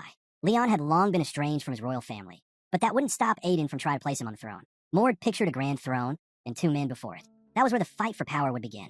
And in that future, Leon would win, becoming the next prince. From that moment on, the entire Werner Principality would turn into Aiden's strongest and most hopeful ally. Buttoning his shirt, Mord thought grimly that he would soon have to fight not only Aiden's enemies, but Aiden himself. If he wanted a powerful ally, it had to be Werner. To make that happen, he needed to act first to win him over before Aiden could. He glanced at his reflection. The formal clothes felt stiff and uncomfortable, nothing like his usual attire. There were 5 contenders for the throne, he recalled, and most of them would likely be present tonight. When he finally arrived at the celebration hall, he scanned the crowd. He'd have to watch each of them carefully. Mord, over here. Erickson waved to him with a grin. Mord approached, asking if they'd been waiting for him. Erickson chuckled, saying he knew Mord had no companion tonight, so he decided to join him. They stopped before the grand doors. Erickson adjusted his collar and said that after the awards, there would be a buffet, a good chance to meet people, make connections, and maybe next time, not come alone. As he rubbed his chin thoughtfully, Erickson pushed open the door and announced their arrival, high-class warrior Erickson and promising warrior Mordred. They stepped inside. The hall was vast, filled with nobles and knights. As they passed through the crowd, whispers followed them. Is that really him? The one who fought a demon one-on-one. They say he became a warrior in just a month. He even defeated Sir Wolves. Could he really surpass the legitimate heir someday? Mord kept his composure, moving calmly despite the curious stares. Then a man stepped forward from the crowd, greeting Erickson warmly. It's been a while, he said. Erickson bowed slightly. Indeed. It's good to see you again. Mord followed suit, lowering his head respectfully as he realized who stood before them. Prince Dren, the 3rd contender for the throne. Erickson's usual confidence faltered for a moment. He smiled nervously, clearly aware of the prince's sharp gaze as the hall around them grew quieter. Prince Dren asked everyone to give him a moment alone with Mord. He wished to speak with him personally. The blonde's eyes widened when a voice suddenly interrupted from the side. I don't think that's quite proper, the newcomer said calmly. Dren turned, frowning. And what exactly do you mean by that? Standing behind him was Werner, the 6th contender for the throne. Crossing his arms, Dren waited as Werner continued, his tone edged with satchel denge. It's obvious what you're trying to do. You want to recruit Mord. Dren's jaw tightened. You're wrong, he said sharply, pointing toward the brown-haired warrior beside him. He added, I only came here to apologize for the rudeness of my men. Lowering his head slightly, Dren continued. Some time ago, I sent my soldiers to invite you to dinner. It seems they acted arrogantly in my absence, and that was my failure. I told them to treat you with full respect, yet I did not ensure it myself. For that, I sincerely apologize. The hall fell into quiet murmurs. Whispers rippled among the gathered guests. The prince came personally to apologize? To a newcomer? They say this one's been driving away all the other heirs, but Dren's keeping his distance, staying neutral. Probably doesn't want to provoke Sir Kessner. Dren reached out, presenting a small golden box to Mord. Please, he said, accept this as a token of my apology. Mord hesitated. Internally, he could see the strategy behind it. The prince was making the apology public so that Mord couldn't refuse, and in doing so, boosting his own reputation at the same time. A clever move. Political even. Still, he offered a calm smile and said, Since you insist, I'll gladly accept it.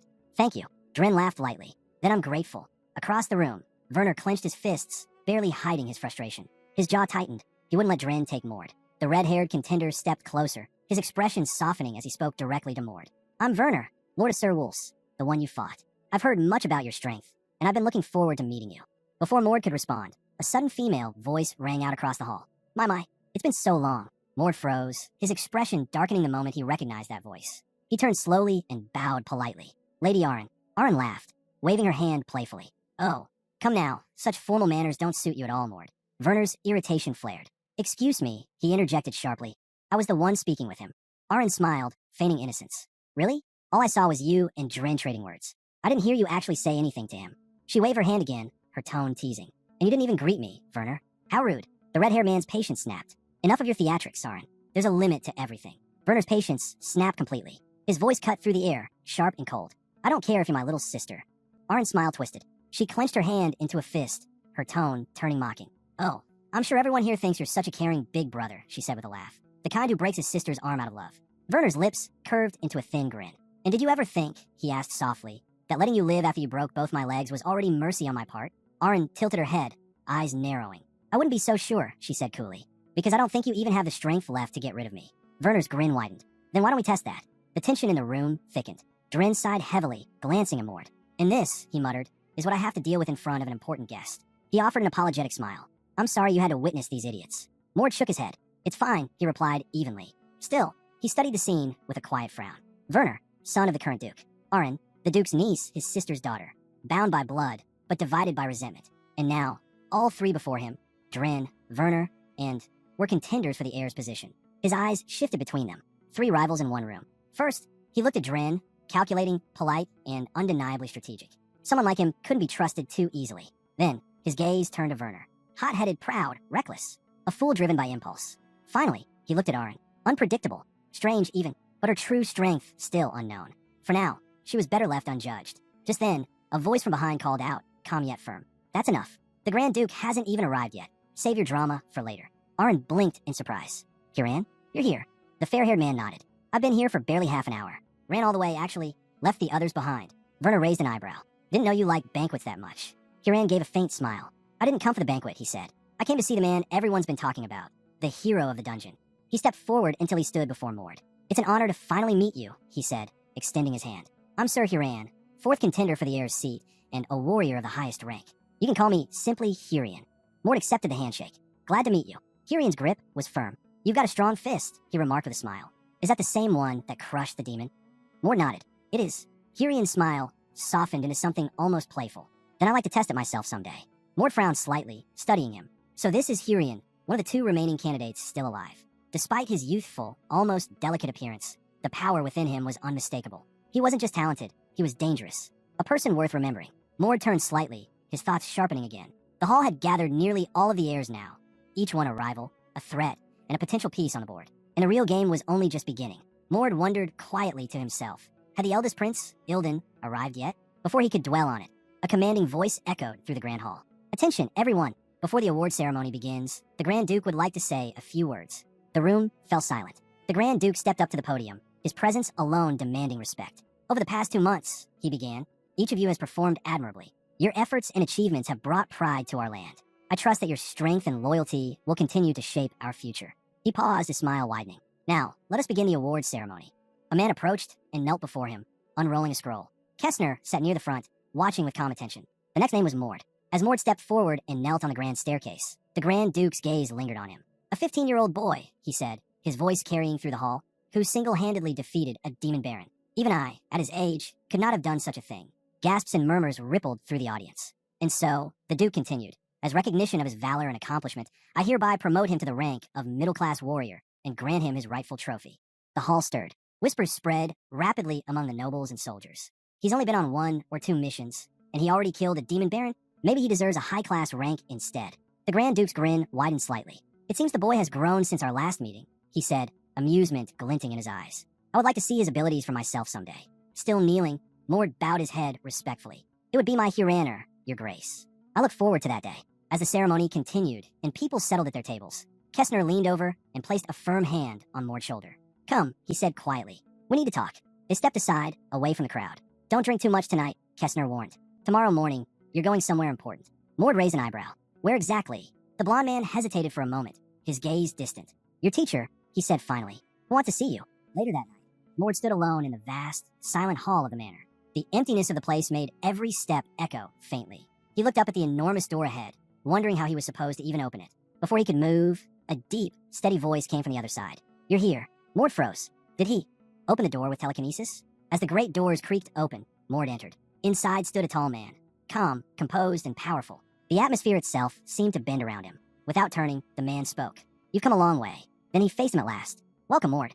Ilden Werner, the general of the elite Guardian unit, the elder brother of the current prince, and once the Grand Duke's most gifted successor. Mord immediately recognized the emblem embroidered on his white cloak, the symbol of the Guardian detachment. He remembered the stories, how Ilden had once been defeated by his own half-brother and lost everything. Since then, he had vanished from public life, shedding the name Werner altogether. And now, standing before him, was the man who had once stood at the very peak of the Empire and fallen. Mord stood silently for a moment, wondering why Ilden Werner had summoned him here. The man before him spoke first. I assume Kessner told you who I am. Mord nodded slightly. Ilden continued, his tone calm, but direct. Then you should also know that I am blind. He paused, then added, touch my face. Mord hesitated only briefly before stepping closer and placing his hand gently against the man's cheek.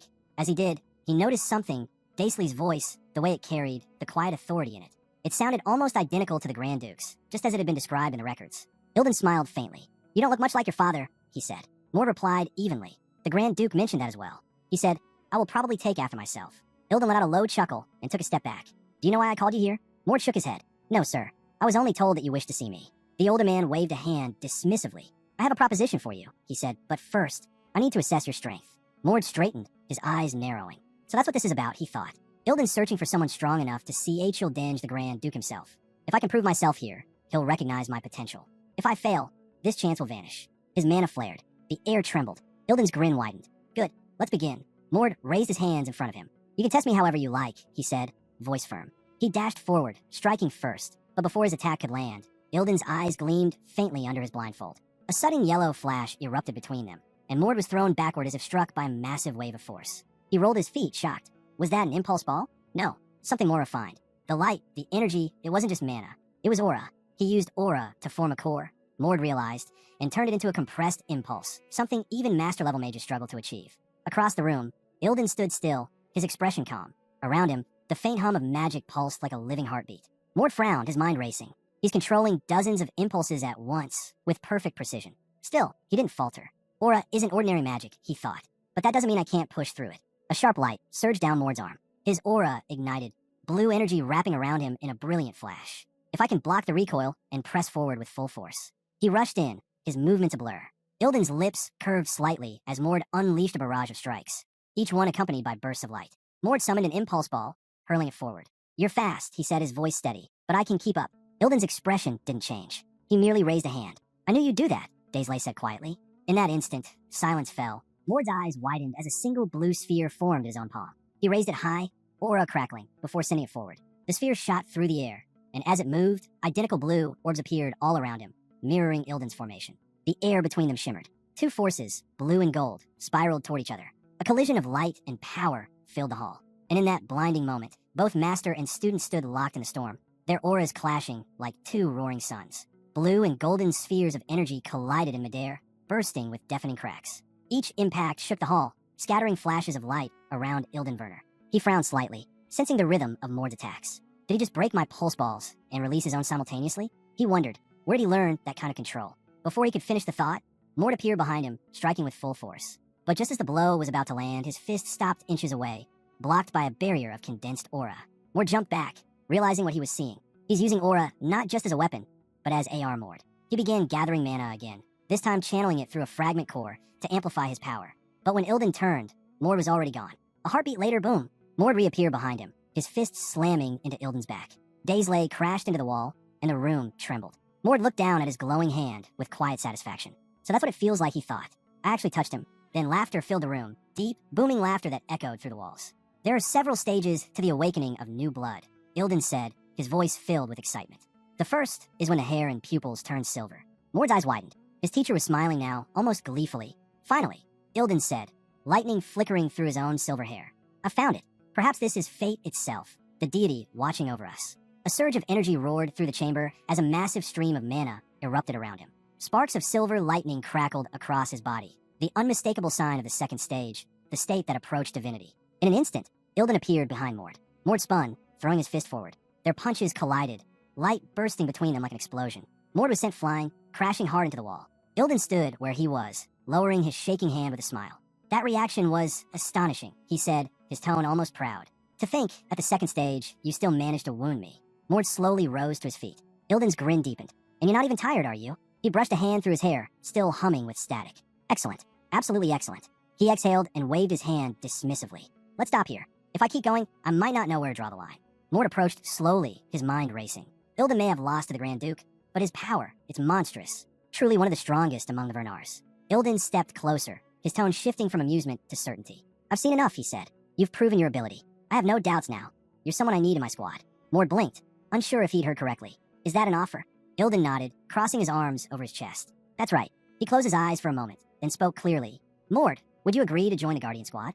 In the territory of Vernergai, there existed two elite forces, the Guardians and the Defenders. Both were legends among the military ranks. Every member was a veteran, each with countless battles behind them. And at the head of the Guardians stood Ilden Werner himself. He looked toward the distant window, where faint moonlight illuminated the floor.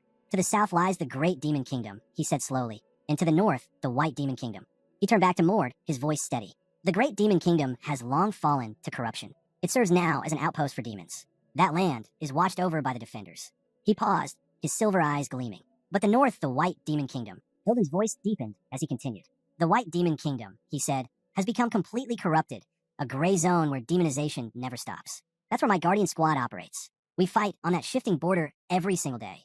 The main contenders for dominance are the Archduke Werner's forces and the Vang Squad, also known as the Great Mountain Knights. Outside the Guardian estate, white-cloaked warriors stood in formation, the heirs of new blood, descendants of the Order clan. Over time, that clan had merged with another, a group of hooded figures known for their mastery of forbidden techniques. But that merger had come with a curse. Among the Guardians, the mortality rate skyrocketed. Constant clashes with the new hybrid clan took countless lives. Mord frowned, remembering Kessner's expression back at the banquet. So that's why he looked so grim, he thought. He knew how dangerous this would be for me, especially since my new blood has only just awakened. Ilden's tone softened, though his eyes remained sharp. You possess qualities, he said, that every contender for the Archduke's heir position would kill to have. You can't afford to hand them over to anyone. Not yet. He looked directly at Mord. Until you decide where your allegiance lies, they'll try to corner you, threaten you, manipulate you. Kessner can protect you for now, but even he has his limits. Mord stayed silent, listening. However, Ilden continued. None of them can touch the White Demon Kingdom's borders. That's our advantage. If you join me, we'll focus on refining your abilities there beyond their reach. Mord nodded slowly. He's right. In the north, I could grow freely, and perhaps find what even Aiden failed to claim. After a moment of thought, Mord met Ilden's gaze. I'll accept, he said, but I have two conditions. Ilden stroked his beard thoughtfully. Oh, let's hear them. The first, Mord said, straightening, is that I want you to be my sparring partner for as long as time allows. Ilden blinked, then chuckled. You want me to train you? Mord shook his head. No, I just want to fight you. That made Ilden pause, then grin. And why is that? How many chances will I have?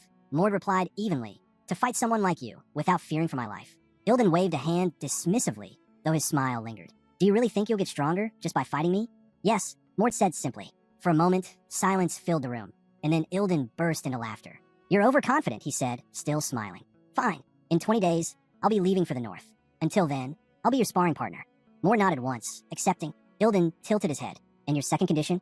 Mord's expression grew serious. Before I joined the Guardian Squad, he said, I want permission to travel freely, under the pretext of a secret mission. Ilden's brow lifted. You mean you want an ear sigil? Mord nodded. Exactly. Daisley's mouth fell open slightly in surprise.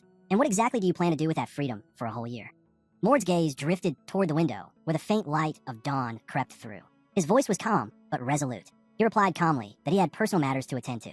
Lowering his gaze, he knew it was bold, almost disrespectful, to ask for leave before even starting his duties. In his mind, he pictured a dark figure holding a glowing crystal, realizing Aiden must be training relentlessly. Until Aiden learned about the fragments of the world and started moving on them, he needed to stay one step ahead. His jaw dropped slightly. Lowering his head, he muttered that there was nothing he could do about it.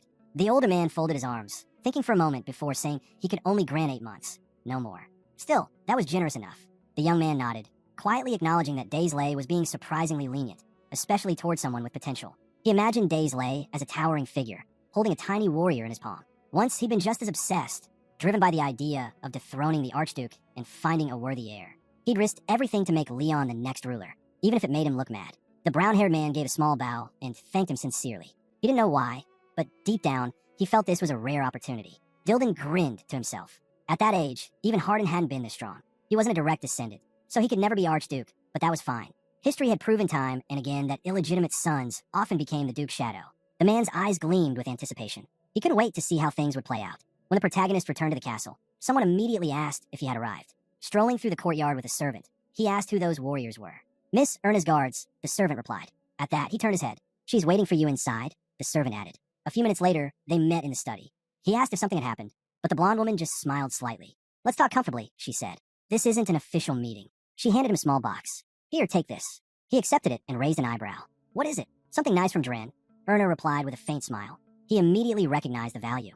It was an expensive potion. It's even better than you think, she said, pointing at the box. Go on, open it. I want to give you something before I leave. As he lifted the lid, a soft blue glow spilled out. Inside was a round flask filled with a luminous elixir. He pictured a man sitting in a lotus position, surrounded by light, and wondered if this was the treasure said to push someone beyond their limits. Tears welled in his eyes. Bill whispered to himself, this was it, the chance to face the trial of death.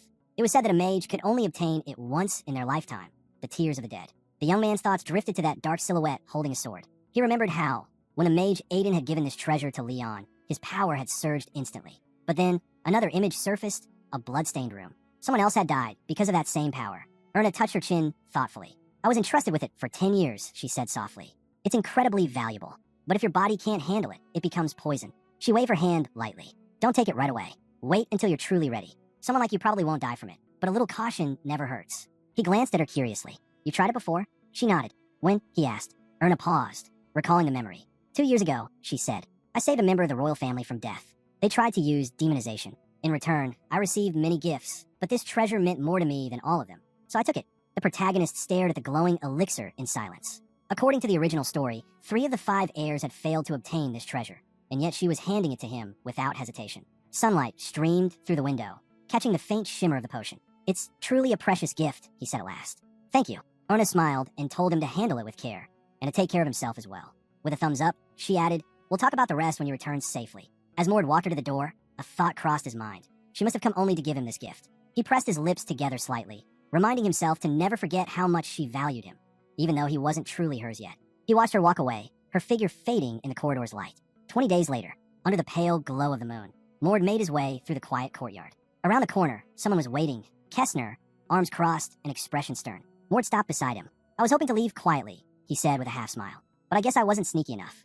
Kessner frowned. "You really decided to go through with it, didn't you?" He sighed. "You're strong, sure, but you're still 15. You need an adult's protection out there. You know how dangerous the North is." He shook his head. "I honestly don't understand what's going on in that head of yours." The brown-haired youth smiled faintly. "Still, I'm grateful." Kessner raised an eyebrow. "Grateful? For what exactly?" The young man's eyes softened as he prepared to answer. Mord knew he'd never forget how much Kessner cared for him. While others schemed and competed, Kessner had quietly watched over him, never boasting, never drawing attention, even when the pressure from the other heirs was intense. Thinking back to Fawn, Mord recalled how that man had never once looked down on him. Then came memories of his sparring days, the fierce battles with his instructor.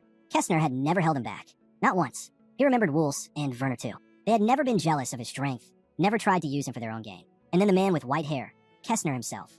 Through all of it, he had simply been there, quietly caring in his own way. A faint smile touched Mord's lips. "I'll repay your kindness one day," he thought. Out loud, he said, "Don't worry. I'm finally strong enough not to embarrass myself as a warrior." Standing side by side, he added with a grin, "When I return, I'll bring good wine. We'll drink together." Kessner studied him carefully, then smirked. "I suppose there's no talking you out of it." He rested a firm hand on Mord's shoulder. "Then I wish you luck." "Thank you," Mord said sincerely. "Take care of yourself, too." A moment later, he turned and left the estate. The fortress walls were silent. No guards, no torches, just a faint wind brushing past the stone. Then, a flicker of movement. A dark silhouette landed silently behind Mord. The figure blurred, fading into nothing as it became invisible. Mord spun around, but there was no one there. The air pulsed faintly. Impulse control. Those who mastered the impulse had to pass through several stages. The first stage focused on controlling the impulse of the sword, or of one's own body. The second stage refined that control, allowing mastery over high-density impulses, like Invisible AR Mord. The third stage extended that power outward, enabling long-range amplification and regeneration of energy. The fourth stage sharpened the senses to feel even the compression and acceleration of impulse itself. The fifth stage, the realm of true mastery. Most warrior mages trained their entire lives, but never reached it. Only those with exceptional will and talent could command the aura. Those rare few were known as master-level mages. Mord's thoughts drifted to Island. He remembered how he had trained under him for 20 relentless days. Curses, combat drills, and spiritual refinement. Nothing was ever enough. Yet through that intensity, his power had grown faster than he could have imagined. Still, he wasn't satisfied. The aura level remained beyond reach. His eyes dropped to the glowing orb of blue elixir floating before him. The gift from Erna. The light shimmered like liquid stars. He clenched his fist. "If I drink this, I might finally break through." Around him stretched a quiet forest, the wind stirring faintly through the trees. He took a step forward, the world holding its breath. Mord stepped into an open field, the forest thinning around him. He knew the Duke wouldn't stay idle for long. His warriors would soon come for him, hoping to capture him before he reached the north. Without turning, he felt the air shift. Instinct took over. He leapt backward. An arrow sliced through the space he'd just been standing in. Raising his eyes, he spotted them. A squad of archers stationed on a rocky hill ahead. A faint grin crossed his face. "Go on," he said quietly. "Shoot." A storm of arrows filled the sky, darkening the air as they rained down. The warriors atop the hill watched the rising cloud of dust below, certain it was over. No one could survive thousands of arrows at once. Then light. Brilliant blue lightning cracked from within the dust, bursting outward in a surge of raw energy. The ground trembled as power swirled violently around Mord. The archers froze. Did he activate a new bloodline? One muttered. They quickly began forming magic circles, their runes igniting with red light. Flames erupted, spiraling into a torrent that roared toward Mord. He frowned. His mana rose, humming like a storm around him. Dozens of glowing orbs appeared, whole spheres, vibrating with power. A heartbeat later, the world exploded. The shockwave consumed the clearing, tearing trees from their roots. Fire swept through the forest, leaving only blackened trunks and smoldering ash. Bodies of archers lay scattered, some across the ground, others tangled in the branches above. Behind a cracked barrier of magic, a white-haired man stood, staring in disbelief. There's no way anyone could withstand that, he thought. Not far away, Mord emerged from the haze, unharmed. The man's eyes widened. He blocked the flames with impulse. He's even stronger than they said. Realization struck. Much stronger. Mord looked at him sharply. A moment later, His hand slammed into the man's barrier. He glanced down at his fist. The shield was solid, dense with magic.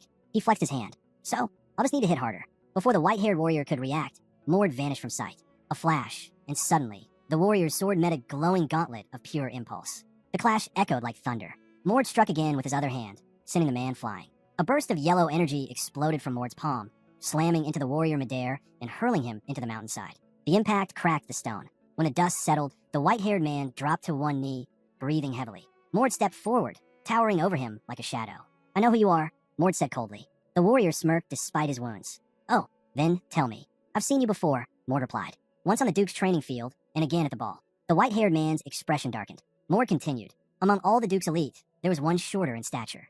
I asked about him once." Memories flashed in his mind. Training grounds, familiar faces, whispers of hierarchy. They said his name was Buren, Mord said at last. A high-class warrior. The Duke's close aide and his loyal hound. They said he was dangerous. A man with a terrible temper. Someone you simply didn't mess with. Mord tilted his head and waved dismissively. "Who told you that nonsense?" he asked calmly. Varen's eyes narrowed. "And if I tell you, what then?" Mord smiled faintly. "Then I'll answer one of your questions." He took a step closer, his tone steady but sharp. "You're a loyal warrior of the Archduke. Tiyu? He sent you, didn't he? You attacked me on his orders. Is this about the fruit?"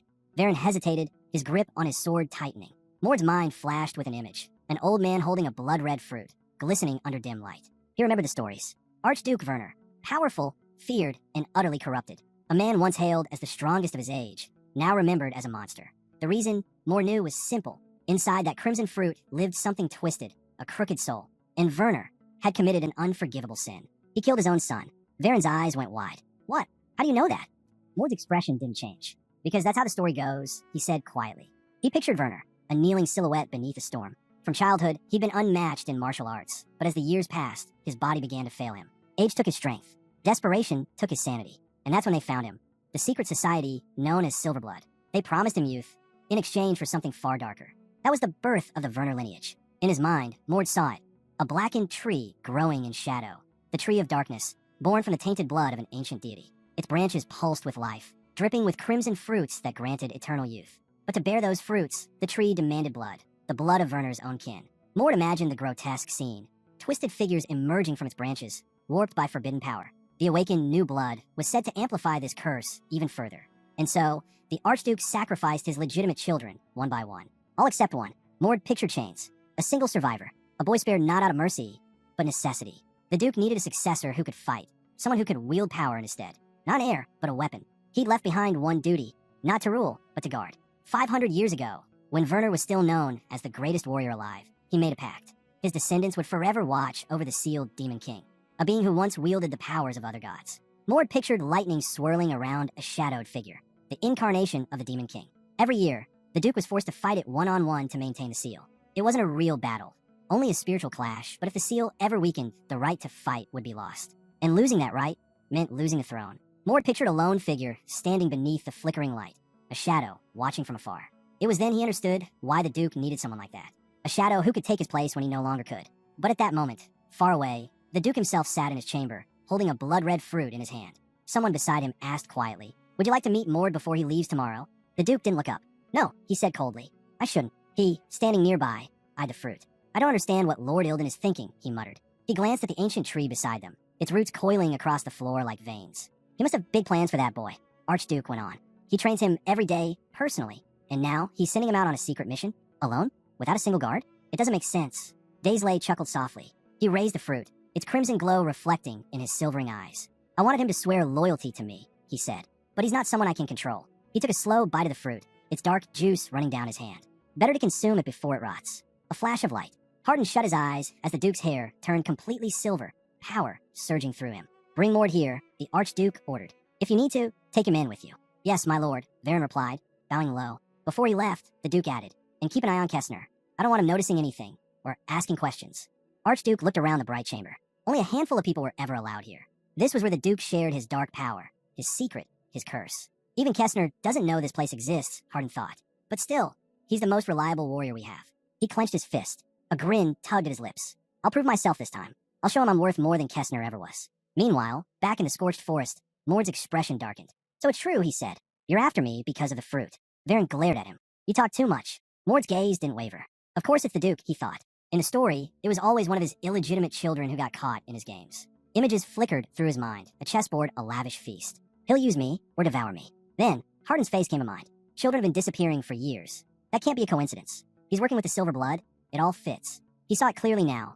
The man in the water, the fruit of youth, the Duke's growing obsession. He doesn't want loyalty. He wants to feed on it. Mord's jaw tightened. He'll get rid of me the first chance he gets. Most likely, he'd send a master-level mage next. That meant Mord had to reach Aura level fast before that day came.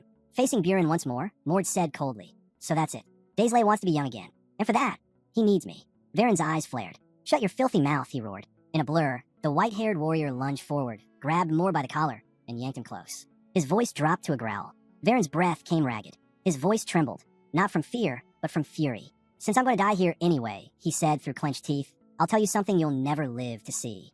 He tightened his fist, glaring up at Mord. "Hardin will die a miserable death, and everyone who served him will remember the shame of what he's done." Mord frowned, his tone rising in disbelief. "What are you talking about?" he snapped. "You think the Duke's power is that fragile? A mutt like you couldn't even scratch him." Varen stared at him, his anger shifting into confusion. What's wrong with this boy's face? A chill crept down his spine. Does he really think he can handle it? He remembered the blow from earlier, the shockwave, the force. That wasn't ordinary power. That was aura. Aura gauntlets. But how? A month ago, Mord couldn't even use them. And now, 15 years old, already surpassing warriors twice his age. If this continues, he might even surpass the Duke himself. Varen gritted his teeth. That cannot happen. With a snarl, he gripped his sword. This monster must not grow stronger. The blade in his hands shimmered with light. He unleashed his secret technique, AA Blade, a strike powerful enough to cut down even the descendants of Werner who'd awakened the new blood. Mord raised his hand to his forehead. Aura gauntlets. That means only a stronger aura can win. Varen's eyes turned pure white as his power flared. He charged forward, his body trembling under strain. He's burning his life force to increase his strength. As Varen neared him, Mord's thoughts sharpened. Why go this far for someone like the Duke?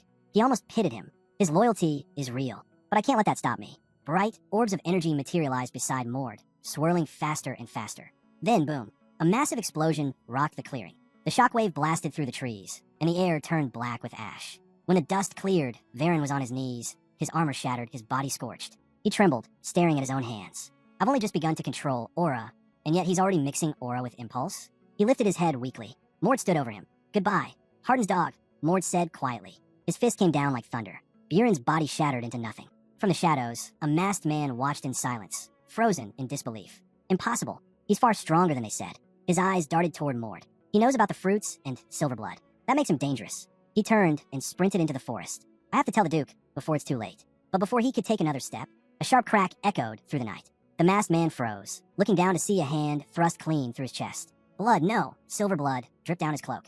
His eyes widened in horror. He's one of them. The man crumpled to the ground, lifeless. Mord glanced at his own hand, the silver liquid gleaming under the moonlight. So, that's what they've become. He stared into the dark forest, his thoughts cold and steady. They'll know soon enough that they failed to kill me. But if they do, he tightened his fist. I'll make sure they regret it. Mord could already feel it. The hunt had begun. So, they started coming after me, he thought, his fist tightening. Fine. If they come, I'll just crush them all. That'll settle everything. He exhaled slowly, then suddenly threw a punch to his side, stopping mid-motion. His eyes fixed forward. I know you've been tailing me since I left the castle, he said calmly. You might as well show yourself. Silence. When no answer came, Mord frowned. Without warning, he lunged, his fist striking out again and again, each blow aimed at where he felt the presence. Stop, stop! A voice cried out as the air shimmered. A figure slowly appeared out of thin air. You're so rude. You don't even listen before attacking. Mord paused, his eyes narrowing as he caught sight of something. Pointed ears. An elf. In an instant, he pictured the elves of legend, golden-haired, immortal beings blessed with beauty and eternal youth. A race that matured slowly, their lifespan stretching far beyond those of humans. But the one before him was different. This blonde stranger had shorter ears, barely tapering to a point. A half-elf. The boy blinked. Who are you? The stranger, sitting on the ground and brushing off his cloak, pointed at himself. Keel, he said. Guardian Squad. Shadow Wolf Unit. Under General Ilden's direct command. Mord studied him closely as Keel continued. There are only 5 of us in the Guardian Squad. We handle white magic in the north. Our main job is to suppress enemy sorcery. Werner's guards were sent to assist us. He hesitated before adding, the Shadow Wolves. We protect allies and eliminate threats. We're not like the Duke's ordinary soldiers. We specialize in stealth. Keel frowned, almost himself. My concealment ability is one of the best, even among the Shadow Wolves. How'd he spot me without using aura? Finally, he said aloud, General Island sent me. I'm supposed to accompany you. Mord crossed his arms. Accompany me? Yes, Keel replied. To watch from the shadows. To help if things get dangerous. It's better that way than fighting side by side right away. Mord tilted his head slightly, still skeptical. Keel swallowed hard. After seeing what he did to those warriors, it's no wonder. I didn't even have the courage to step in. You'll have to prove it. Mord said finally. Keel nodded and raised his arm, showing a bracelet with a glowing stone embedded in it. General Island said this would serve as proof.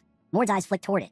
Then he gave a small nod. All right, I believe you. Keel looked puzzled. What's that supposed to mean? It's Sir Eldon's bracelet, Mord replied casually. He tore it off himself after our last fight. Since then, Daisley removes all his jewelry before training with me. Keel's eyes widened in disbelief. You fought Sir Eldon, but Mord had already turned away. Go back if you want, he said over his shoulder. The half-elf frowned, then sighed, and started following. I'll take that as a no. Mord didn't respond. The two walked in silence through the dim forest, the air thick with the tension of new alliances and unspoken doubt. Mord didn't even try to hide his irritation. So you're saying, he began flatly, you came here to accompany me, but instead you hid in the bushes, followed me around, and just watched while I fought. He turned his head slightly, eyes narrowing. I don't need that kind of help. Keel quickly raised his hands. Wait, I was just waiting for the right moment to step in. It was the general's order. Mord's tone stayed cold. Funny, no one gave me any order to drag a half-elf along, especially one who hasn't even started his mission. The half-elf frowned, his confidence faltering. He hesitated, glancing at the ground. I can't go back now. I disappoint General Island. Mord clenched his fists. Fine, you can tag along, but I'll cover all travel expenses and supplies. Don't argue. That made Keel smile faintly. If we have to sleep outdoors, he offered cheerfully, I'll stand guard. You can rest easy. And I'm a good cook, he added proudly. I can handle the chores too. Mord gave him a surprised look. You're surprisingly useful, he muttered. Where does someone like this even come from? Then it clicked. He'd heard the name before. Keel, half-elf. A character from the tale of the mage who rules the world. His elven father abandoned him, and he nearly died, until Island saved him. Since then, he swore eternal loyalty. In that story, Keel had shown immense talent, using stealth and spirit summoning with flawless precision during the battle between Aiden's forces and Island's army. But in the end, he died quickly, just a secondary hero. A talented warrior hidden behind a bright smile, young in appearance, but with the instincts of a seasoned killer. Now, standing before Mord, that same half-elf was folding his hands like a pleading child. Please, take me with you. Mord hesitated. Ahead lay ambushes, assassins, and a Silverblood's reach. Having someone capable on his side might not be such a bad thing. He nodded once. Fine, you can come. Keel's face lit up instantly, but his joy vanished the moment Mord added. First, clean this up. The half-elf blinked. What? Mord gestured toward the ground. Bodies of the fallen attackers littered the area. We can't leave a trace. Move the corpses. Cover our tracks. You can handle that, right? Keel sighed under his breath. Sure, when exactly am I supposed to find the time? Mord shot him a look.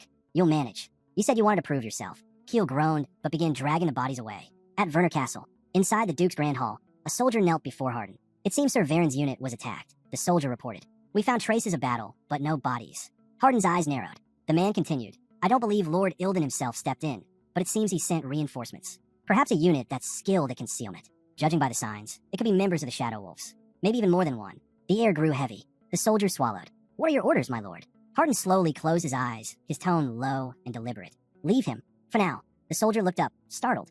Just watch him, Hardin added. That's all. The subordinate confirmed the target's location, then asked if that was enough. The man didn't answer right away. He stared out the window instead. Finally, he muttered that since the Silver Blood Squad had intervened this time, they'd probably taken some losses. Still, those people always covered their own debts. Narrowing his eyes, he added that there was no need for them to step in. The squad could handle it themselves. The group moved forward, slowing as something massive came into view. A towering monument stood before them. The half-elf's eyes flickered with surprise. Was Mord really searching for this stone? The man gave a brief nod. Keel warrior sighed. It had taken him 5 whole days to get here. Mord leaned casually against a tree. His companion glanced over and asked what they were supposed to do next. Mord replied simply, they'd wait until nightfall. Keel turned toward him, puzzled. The warrior told him to keep watch and make sure no one approached. Keel frowned. Why are we even waiting? He asked, but his question went unanswered. Mord had already fallen asleep.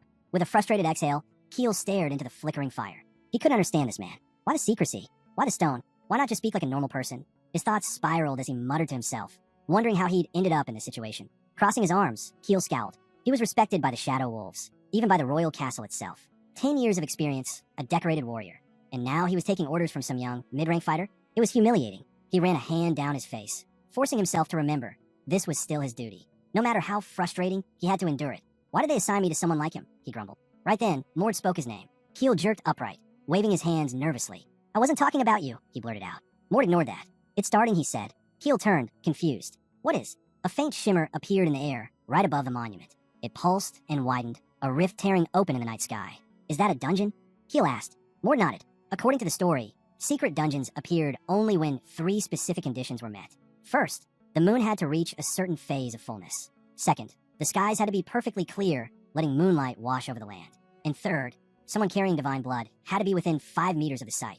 Mord climbed onto the rock, gazing into the glowing rift. He already knew how this story went. He'd read it before. That was how he found this place so easily. For anyone else, it would have been nearly impossible. He studied the swirling energy before him. This dungeon wasn't particularly valuable, but hidden within it was something that mattered far more than gold or glory. The prize waiting inside was no ordinary treasure. It was the World Shard. Mort announced that he would enter the dungeon alone, instructing the half-elf to guard the entrance from outside.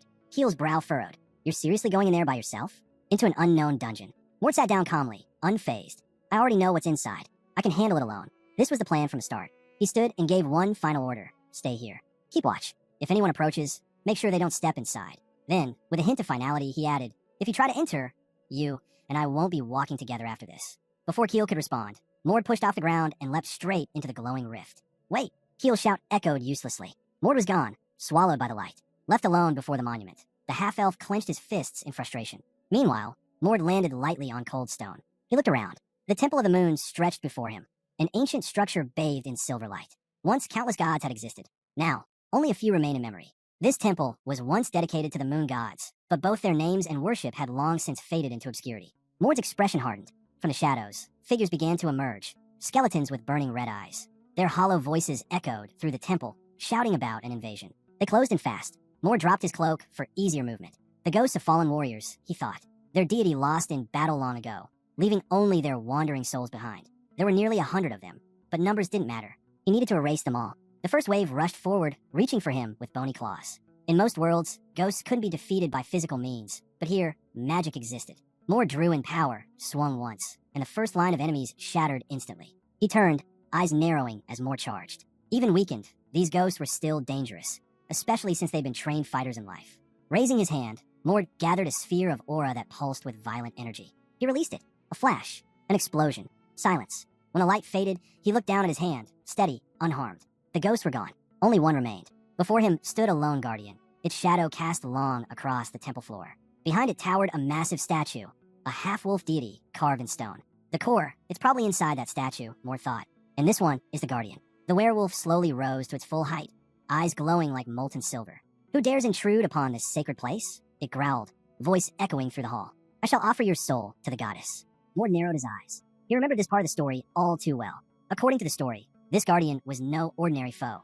Even Aiden, who far surpassed most high-level mages, had struggled in battle against these werewolves. There were two reasons: their numbers, and their immunity to magic granted by the protection of their goddess. But for Mord, that didn't matter. He wasn't a mage. The wolf rubbed his neck, studying him with a low growl. So, the uninvited guest came alone.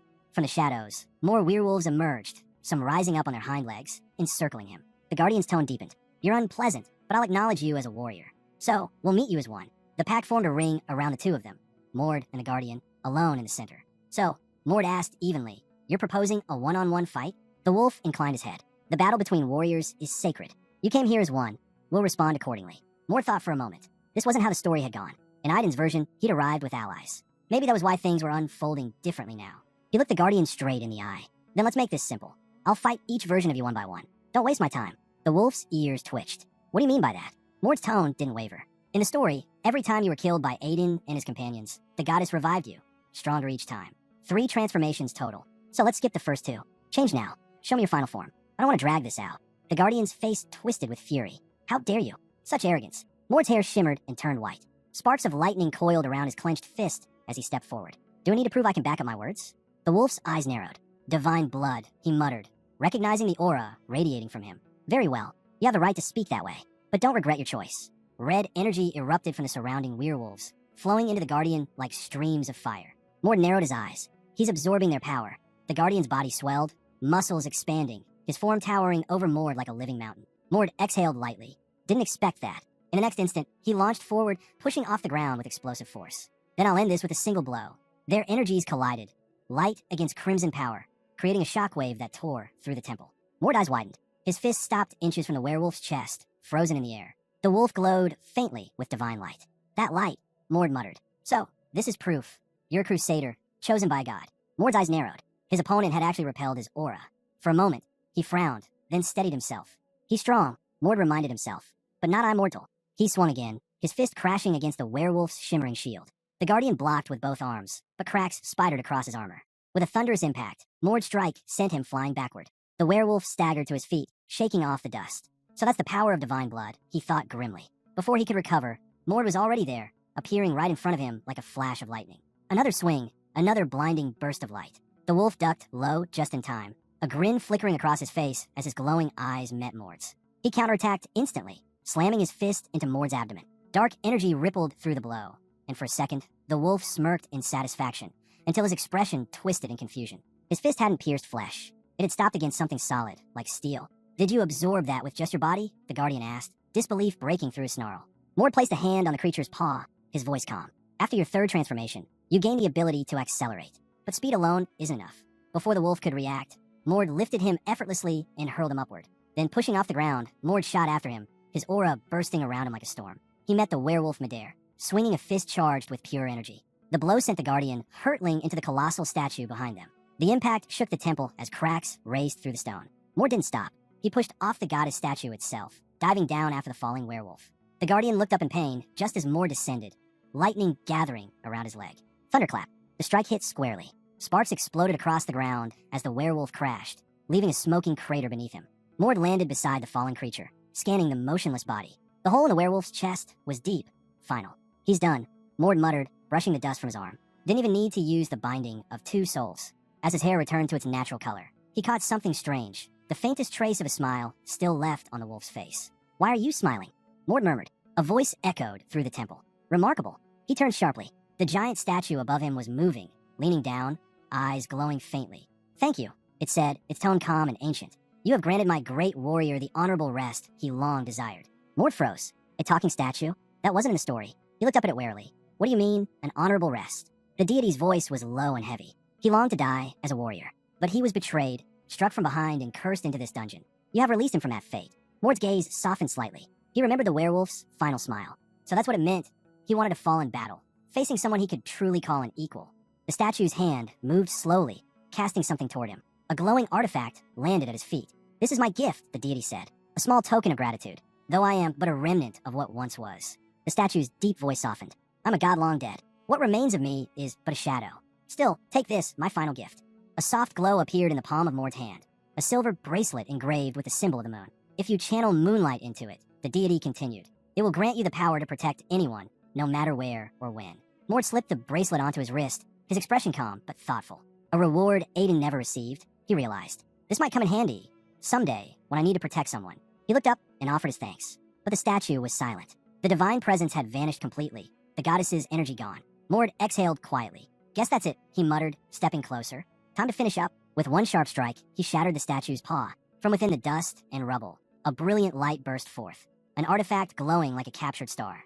The world fragment. Mord breathed, eyes widening in satisfaction. The crystal hovered before him, pulsing softly amid the ruin. Outside, elven spirits drifted through the forest air, circling the monument. Keel, who had been keeping watch, opened his eyes just as Mord emerged. "You're done already?" he asked, relief clear in his tone. Mord nodded. "Yeah, everything's cleared." His gaze flicked toward the spirits hovering near the tree lean. A faint smile crossed his face. "You kept your promise. You watched the barrier." The half-elf sighed and closed his eyes briefly. Mord watched him, amused. "I kind of like that he's so obedient," he thought. Keel jumped down from a nearby stone, falling in a step beside him. "So, can we go back to the village now?"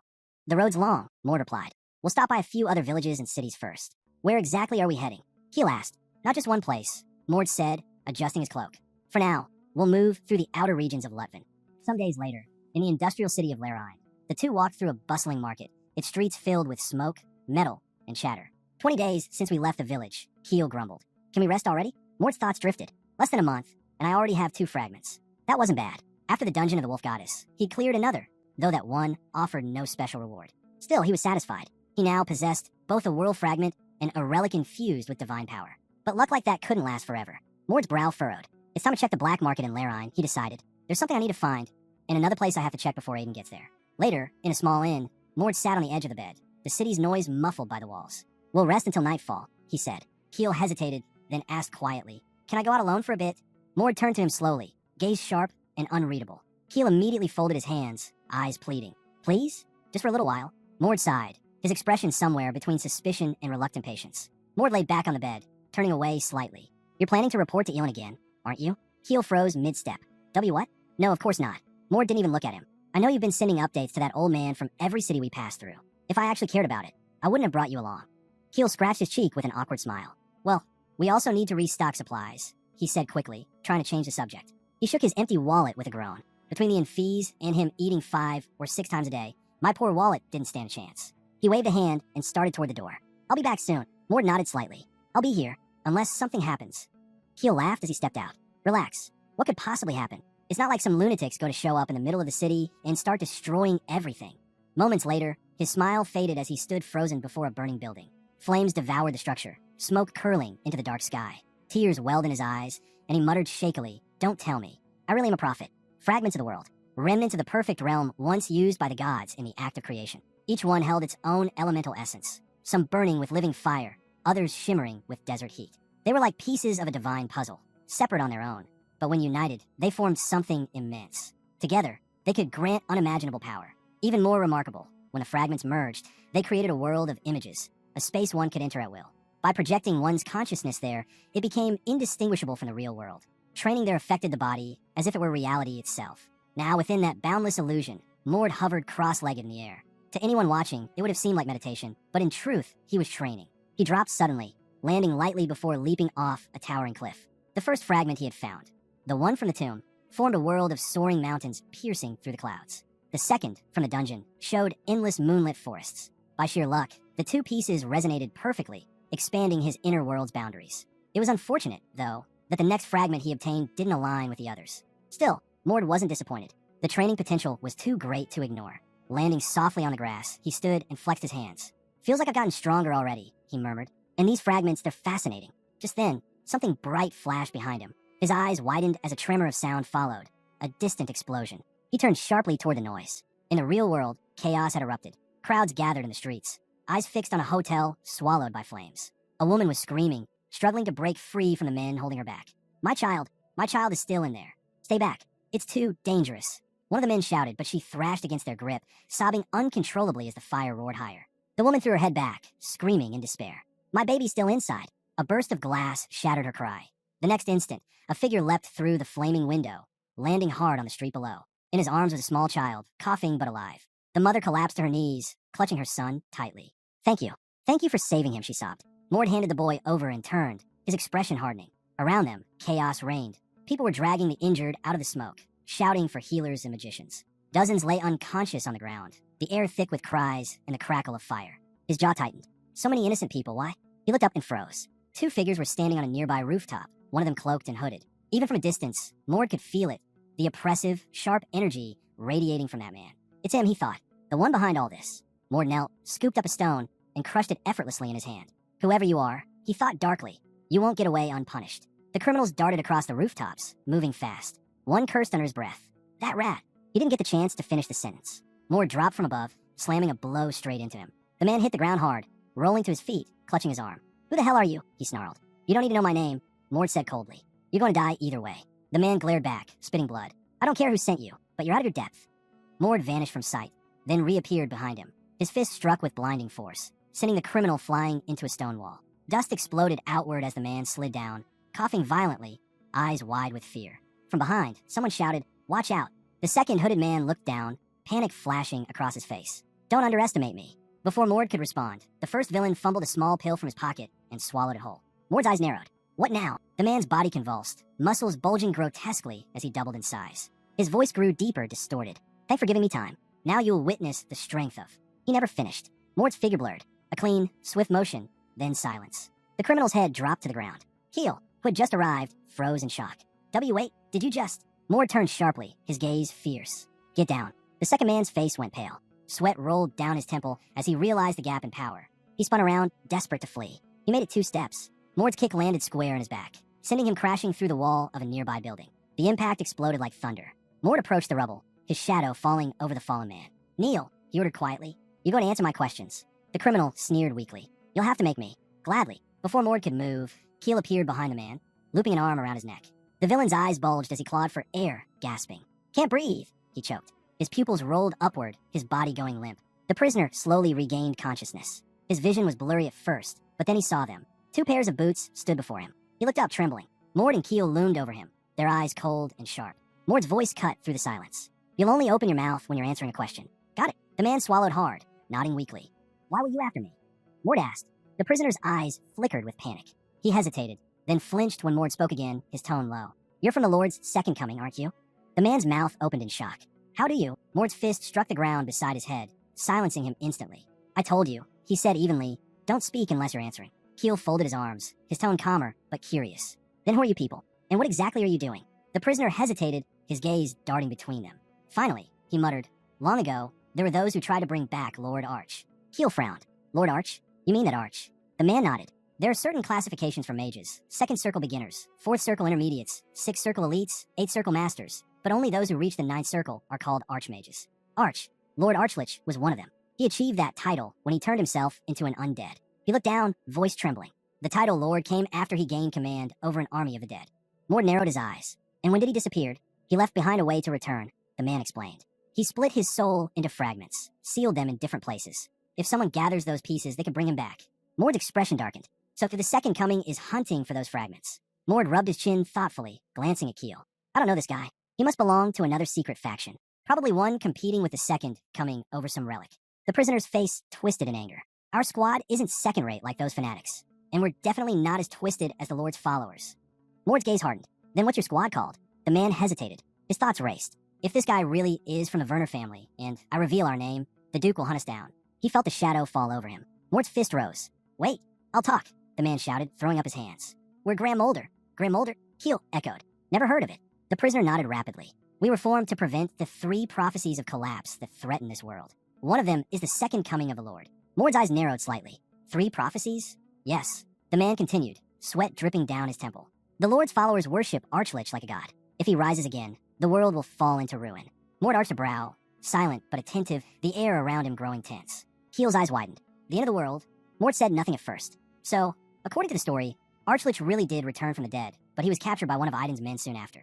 He frowned slightly. There was never any mention of the world ending because of him, though, if that was the case, the other 2 prophecies didn't matter. Crossing his arms, Mord looked back at the prisoner. So tell me, then, why were you chasing us? The man hesitated, then closed his eyes. You stole something important from us. Something important? Keel asked. Mord turned his gaze toward the half-elf, just as Keel reached into his pouch and pulled out a small metallic key. You mean this? The prisoner's eyes widened. That key. It opens the door to the dungeon where Archlich's remains are sealed. As the man struggled to snatch it back, Mord watched quietly. There was never any mention of this Grammel group or this key in the story, he thought. And if I'm right, this key will be taken from us soon. He studied the key for a moment longer. Archlich's resurrection happens around the second half of the story, he recalled. Before Aiden captures him, he kills thousands of people. His hand tightened into a fist. If I can stop the second coming now, I can stop that massacre before it happens. Turning sharply, Mord said, I'll take the key. You can go. Keel blinked, caught off guard. Wait, you're letting him go? Mord shrugged. He's from a weak unit. He won't cause any real trouble. And what about the second coming of the Lord? Keel pressed. Mord's eyes hardened. I'll destroy the soul fragments myself. If Archlich's soul is sealed among his remains, that's where I'll start. Evening settled over the city. The sky burned orange, shadows stretching long across the rooftops. Keel broke the silence. You're heading there tonight? Not yet, Mord replied. First, we're visiting the black market. Keel tilted his head. For what? To buy something. At the market, dimly lit by lanterns and smoke, Mord purchased 2 items, a worn dagger and an old book, both for a suspiciously low price. Keel stared at them in disbelief. You can't be serious. That dagger's so dull, it couldn't even cut meat. Mord said nothing, tucking the items away as they left the market's narrow alleys. They walked until the scent hit them, thick, rotting air. Keel pinched his nose in disgust. What is that smell? They stopped before a wide, dark canal, its surface barely reflecting the faint city lights. There's a hidden passage at the bottom, Mord said calmly. Keel's eyes widened. Wait, you're not saying we're going in there, are you? I am. The half-elf immediately shook his head. No way. Absolutely not. Mord crossed his arms, glancing at him without expression. The half-elf reminded him that his power came from the wind, not the water. Still, the wind spirits he summoned glided across the surface, scanning every ripple until one of them spotted a round hatch deep below. It darted back up and reported its discovery. Keel Summoner's face lit up. Found it, he exclaimed. The protagonist gave him a look, noting how his partner had complained at first, yet did it anyway. The spirit inhaled sharply, leaned forward, and blew. The gust parted the water around the hatch, revealing the metal beneath. The 2 men stepped closer. Keel crouched to inspect it. It's sealed with magic, Keel said thoughtfully. We'll need a golden key to open it. The brown-haired hero shook his head. A dagger will do. Keel turned, baffled. What could that rusty thing possibly do? Mord sliced his palm open, and Keel flinched as blood dripped onto the blade. The young man spoke quietly, almost to himself. Long ago, the gods went to war. One warrior god lost everything to another who wielded magic. To stop him, he sacrificed himself and forged this weapon. The dagger began to glow, stretching and reshaping into a brilliant sword. This, Mord said, is a divine relic. Only those with divine blood can awaken it. It's not just a weapon. It's also a key to ancient relics. To unlock the true secret, 3 keys are needed. The partners stared at the shimmering blade. Mord smirked. Simple enough. It disrupts magic by opening a counter field. Mord hurled the glowing dagger toward the hatch. It struck the center, sending bright sparks across the surface before fading away. He reached out, pulled the blade free, and handed it back. Yours, he said. Keel blinked, astonished. You're telling me I bought that for a few coins? If the merchant knew, he'd never sleep again. There are plenty of relics like it on the black market, the warrior replied casually. Ward glanced into the pit below.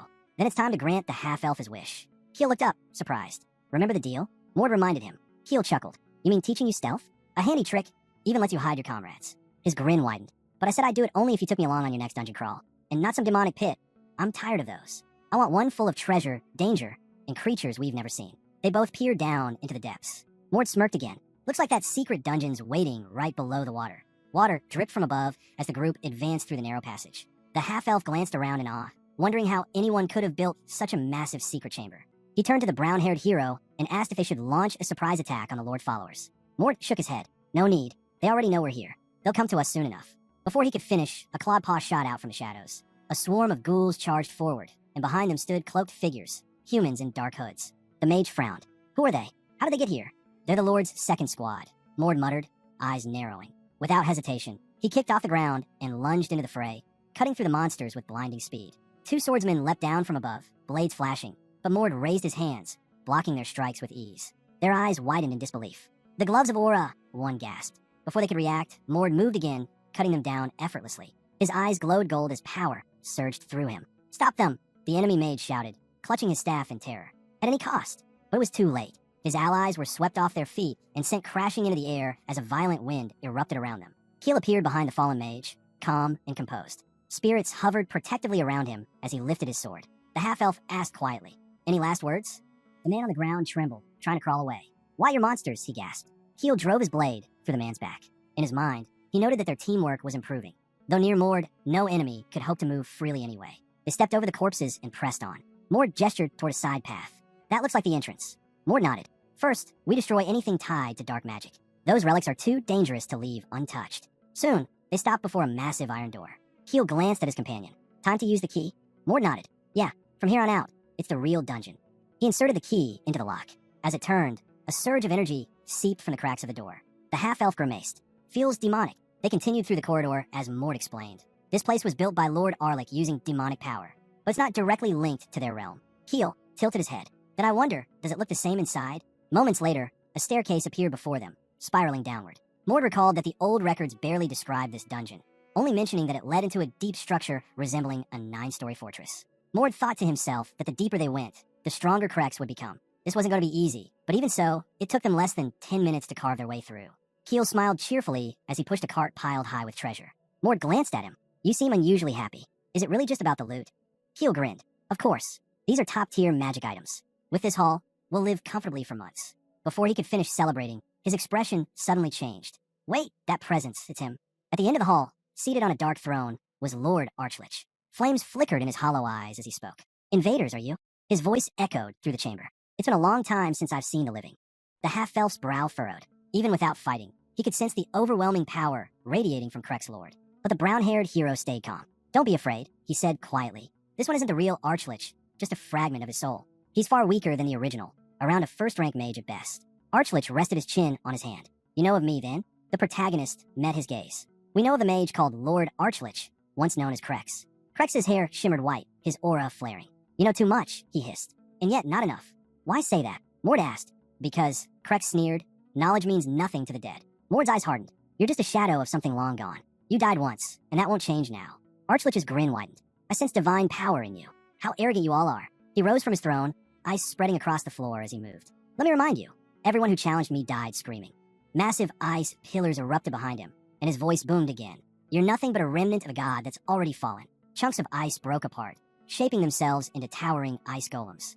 "I'll show you the true greatness of magic," Archlich declared. The protagonist leapt high into the air. The instant the ice golems lunged, a fierce gust tore through the hall, scattering the shards aside. Krex watched him calmly. "Too easy for someone like you, isn't it, Werner?" Before he could react, Werner appeared right before his face, fists swinging. The strike collided with a shimmering barrier, Archlich's defense spell. Winds roared around the Lord, compressing into a violent vortex. Archlich gritted his teeth, standing within it. A nasty trick, he growled. He stomped the ground, sending shockwaves of raw energy surging in every direction. The half-elf seized the moment.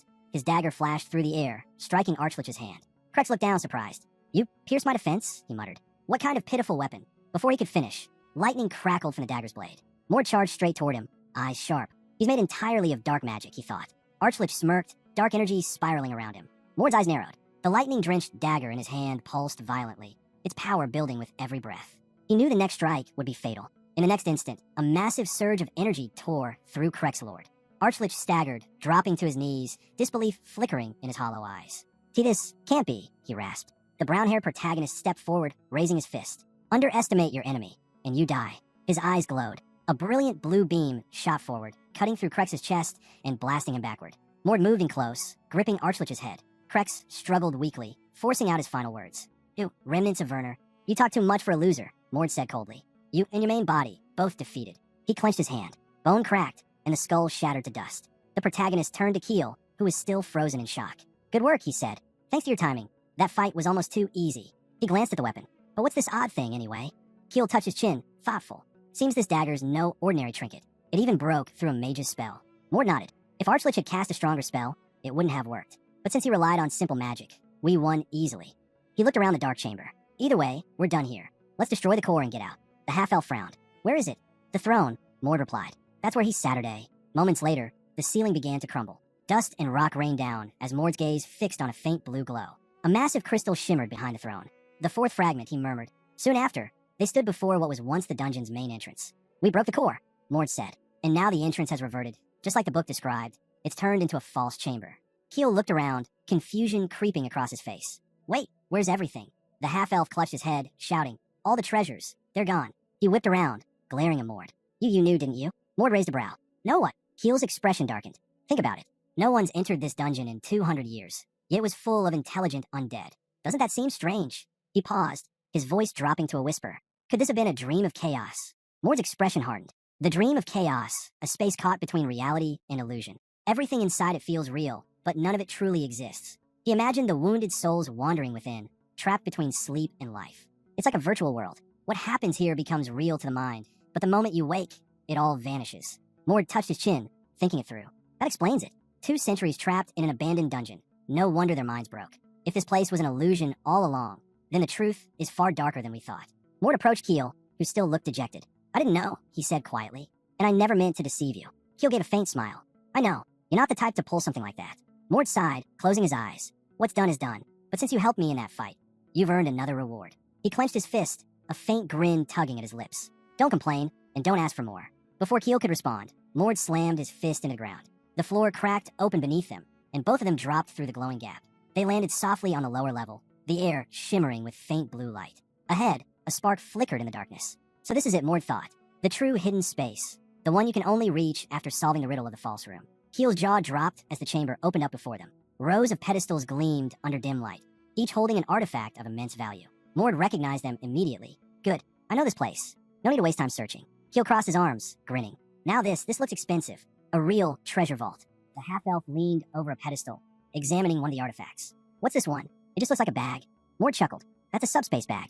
It can hold 5 entire rooms worth of items. Keel blinked, staring at the plain brown pouch. No way.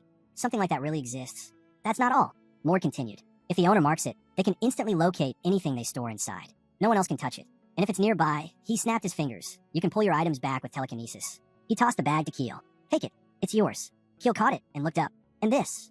Mord held out a small silver ring crackling faintly with energy. That's the Thunder Ring. It absorbs the user's mana and channels it into lightning spells. About 6th circle level magic. The half-elf slipped it onto his finger, eyes widening with excitement. Incredible. It also protects you from thunder-based attacks, Mord added. Keel turned the ring admiringly, a satisfied smile spreading across his face. Thanks. I'll put it to good use. You deserve it, Mord replied simply. Keel's gaze shifted to another pedestal. A necklace shimmered faintly in a beam of light. And this one? How do I use it? The necklace grants magical protection, Mord explained. It blocks external spells and exposes hidden enchantments. He then picked up a golden key resting nearby. And this, he said, holding it between his fingers, is special. It's not just a key. It points toward the place it's meant to unlock. Keel's eyes widened slightly. So, you mean, this key actually shows us where it should be used? The map points to where the fragment of Lord Archlich is kept. Nardu lit a torch, and the passage glowed. Keel asked how many fragments there were, why so many, and whether they really intended to find them all. The man placed a necklace around his neck. When his companion asked if it was to stop Archlich from resurrecting, he answered, partly for that, and partly because the 7 pieces are fragments of the world itself. They reached a chamber of empty pedestals. Mord noted that everything needed to finish the ritual had already been taken. He stepped closer to a skull and said, "This is Archlich's fragment." Their leader added, "It holds the remnants of his mind that fought against us. Break this skull, and you break the fragment."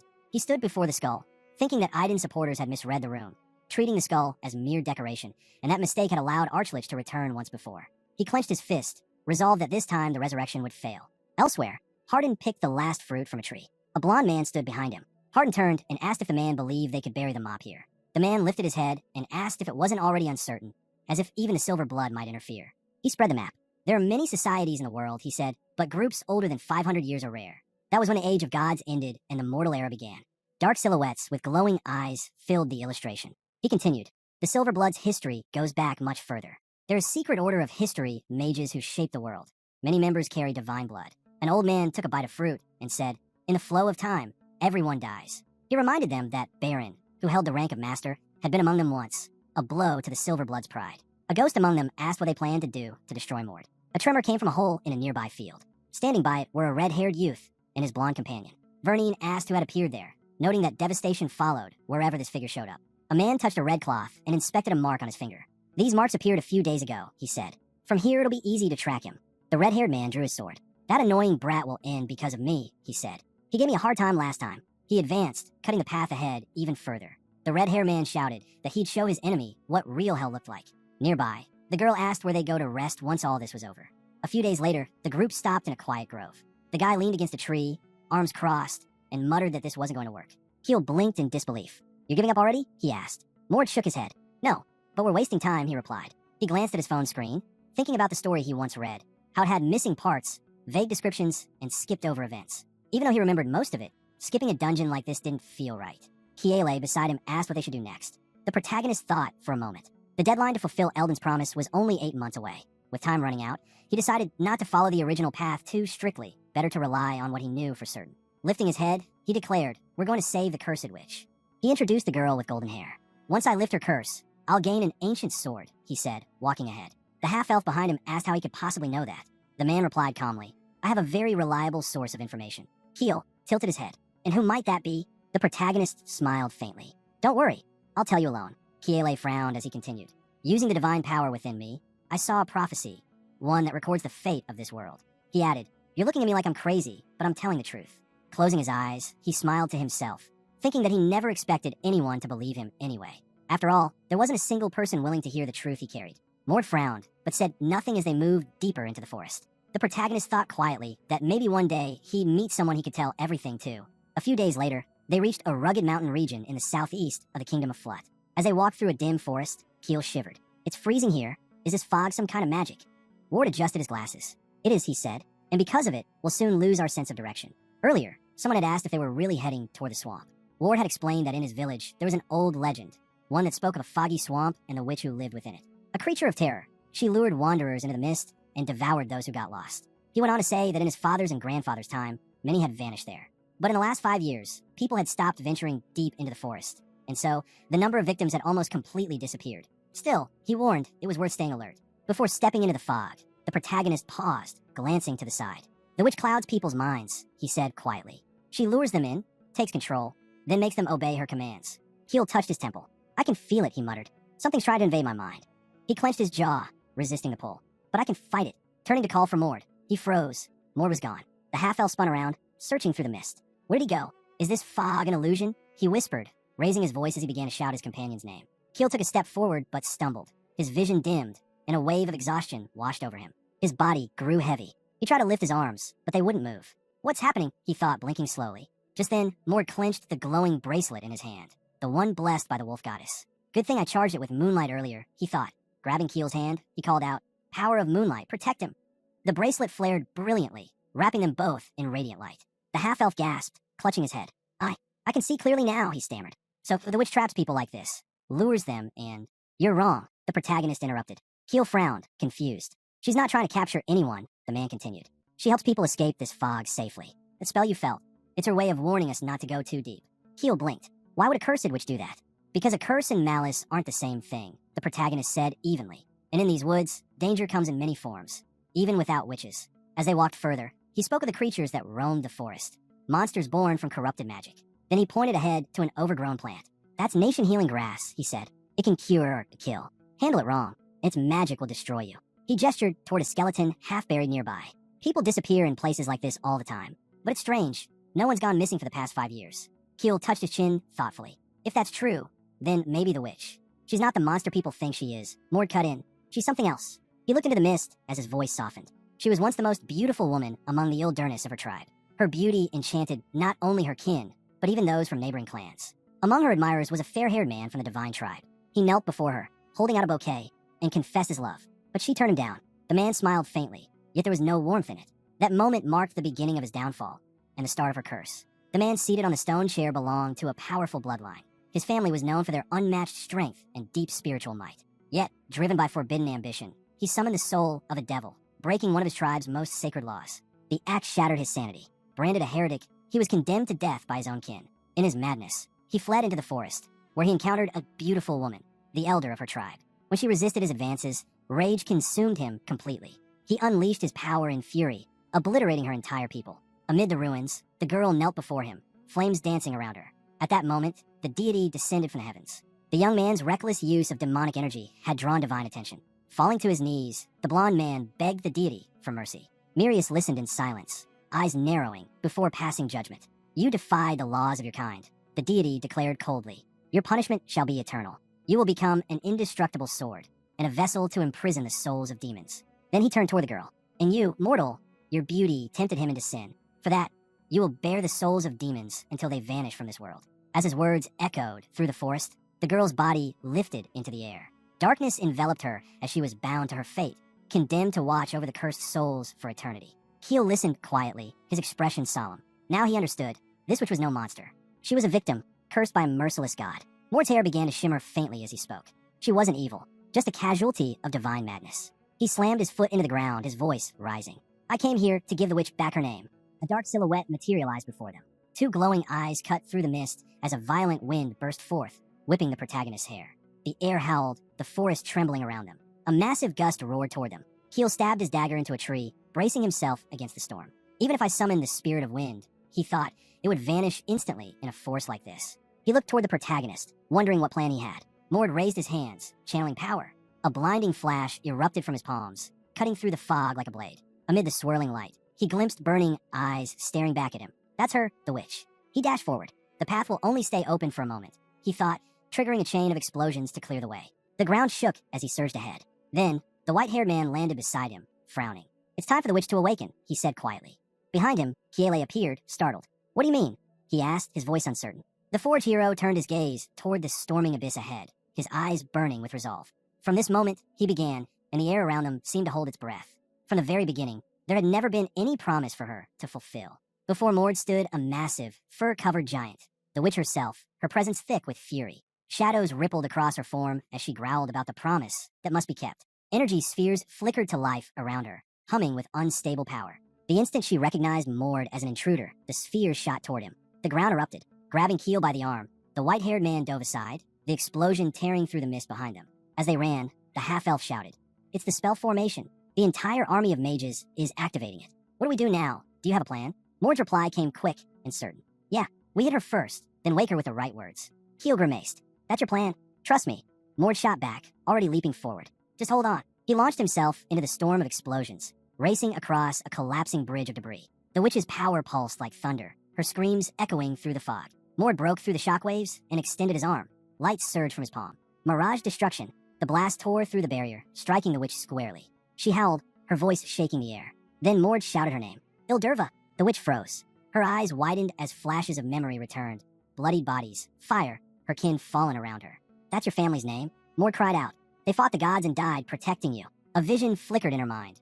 A dying woman lying in her arms. Rage and grief twisted her expression. Mord lunged again, striking her, forcing her to face it. When he spoke again, his voice thundered through the void. Mirius. The witch's head snapped up. She remembered the golden-haired warrior who had slaughtered her people, the divine who had cursed her fate. Mord appeared before her, eyes burning. And Mirius, he spat. The god who deceived you. The one who damned you to this curse. He struck her again, shouting between blows. There was never a promise. This isn't duty, it's punishment. A lie from a god who used you. His voice broke with fury. Remember, Ildurva. Remember who you are, for your kin who died innocent. The white-haired man raised his fist high. Do it for them, and for yourself. He placed his glowing hand on her furred head. Cedia, he called. The witch's eyes widened. Images flooded her mind. Her parents smiling, holding a newborn child. Mord's voice softened. That's the name they gave you at birth. Faces appeared. Friends, kin, her home, her people. Tears streamed down her cheeks as the light engulfed her. Open your eyes, Mord whispered. Descend into the sun, spirits, awaken. Keel landed nearby, breathing hard. The violent energy had gone still. He looked around cautiously. Did it work? Before anyone could answer, Cedia's massive form trembled as she curled into a glowing ball of light. The forest fell silent. Keel stood still for a moment, then broke into a wide grin. This is what I've always dreamed of, he thought. Not the dull life of a soldier trapped in that gray, cold-choked kingdom, but a true adventure.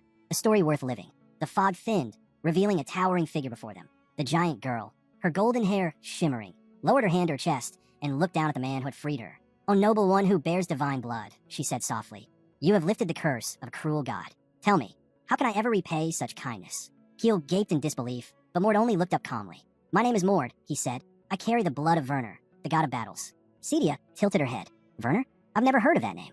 Few have, Mord replied. But he gained his power when the Age of Legends came to an end. Cedia clenched her fist, her voice steady now. If that's true, your strength must be extraordinary. Mord smiled faintly. You could say that. When the Age of Legends ended, a new era began. One where gods no longer ruled this world. That was 500 years ago.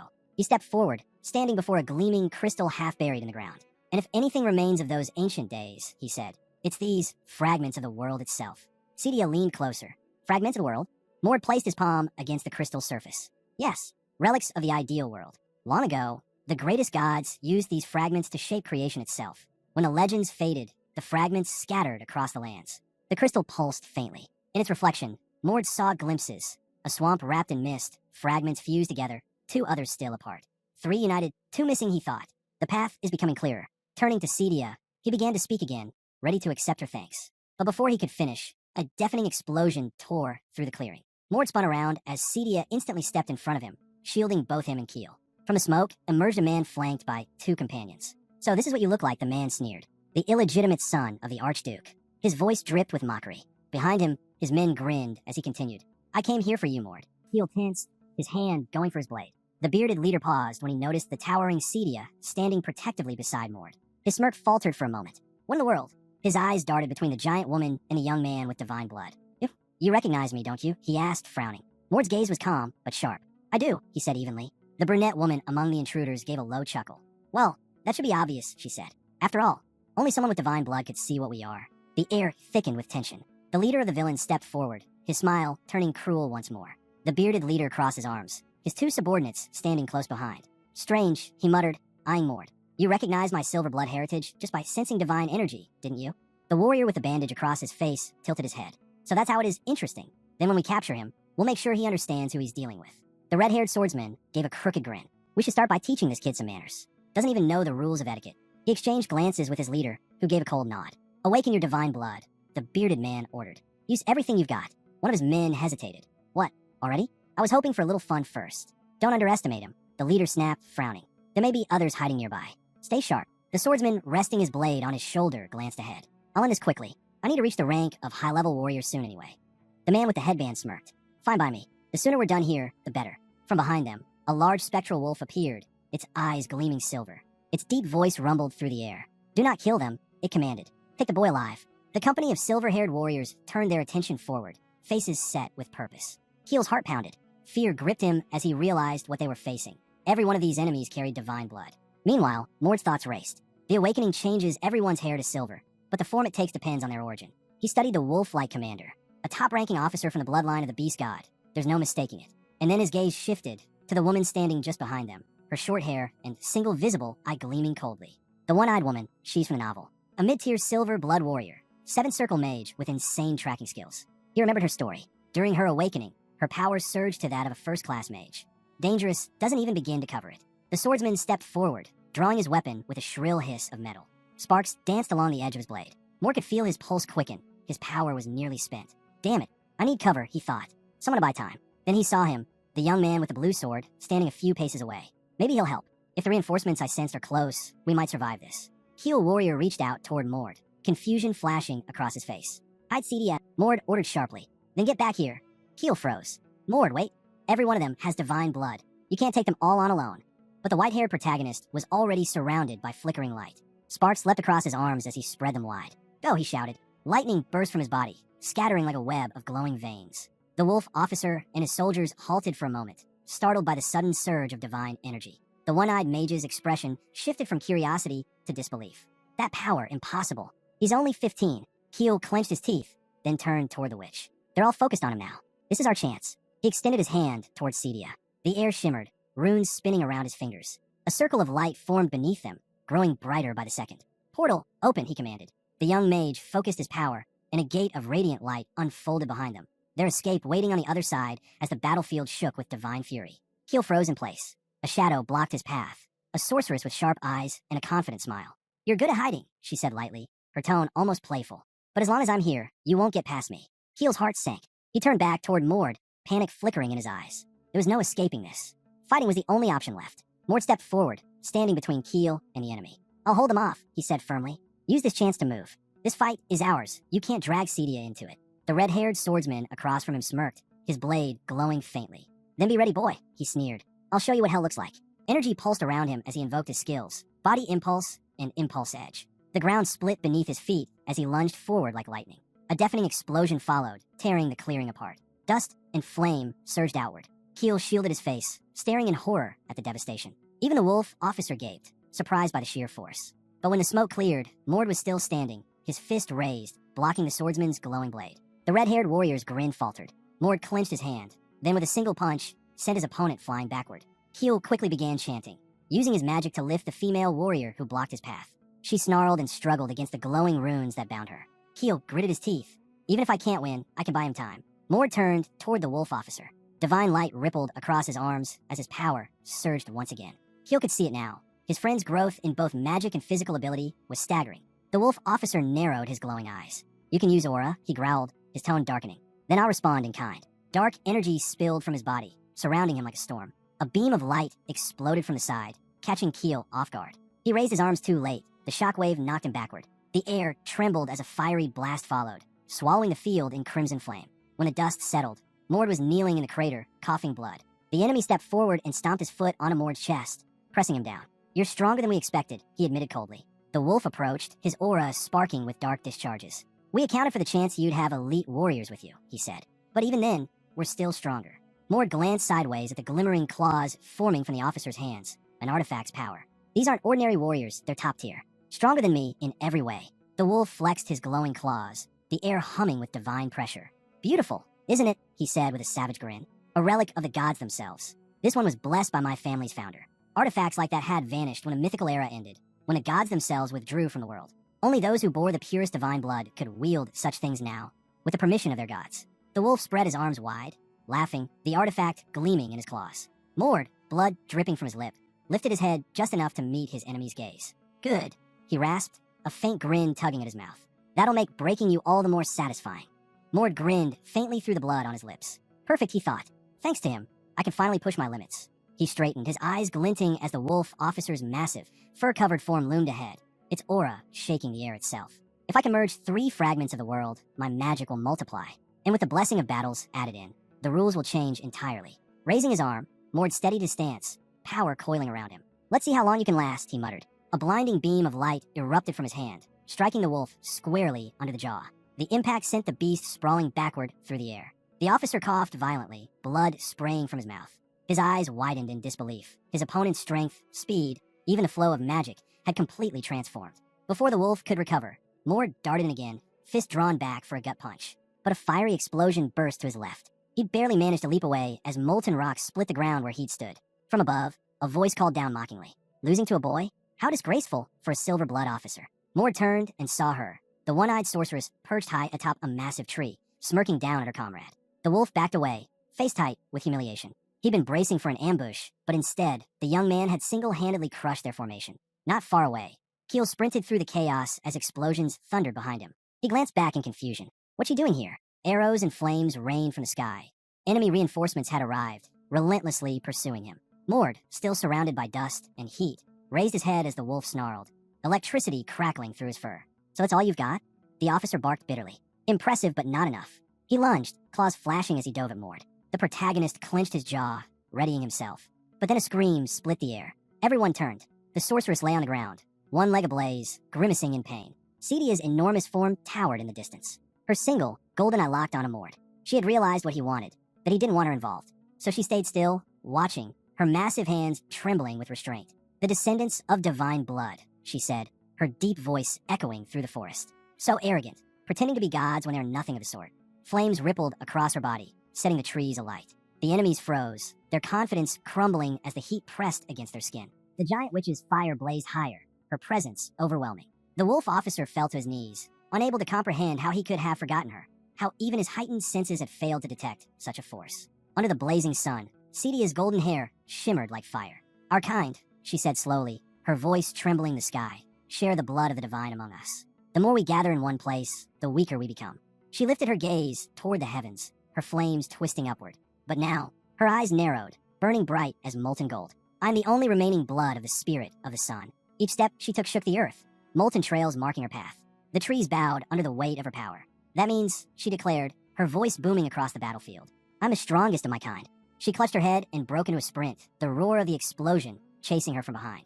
Gritting her teeth in frustration, she realized her power was useless now. Her eyes darted toward the protagonist. He already understood. The age of legends was long over, and Cedia no longer belonged to this world. To wield divine power required a price, but she had nothing left to give.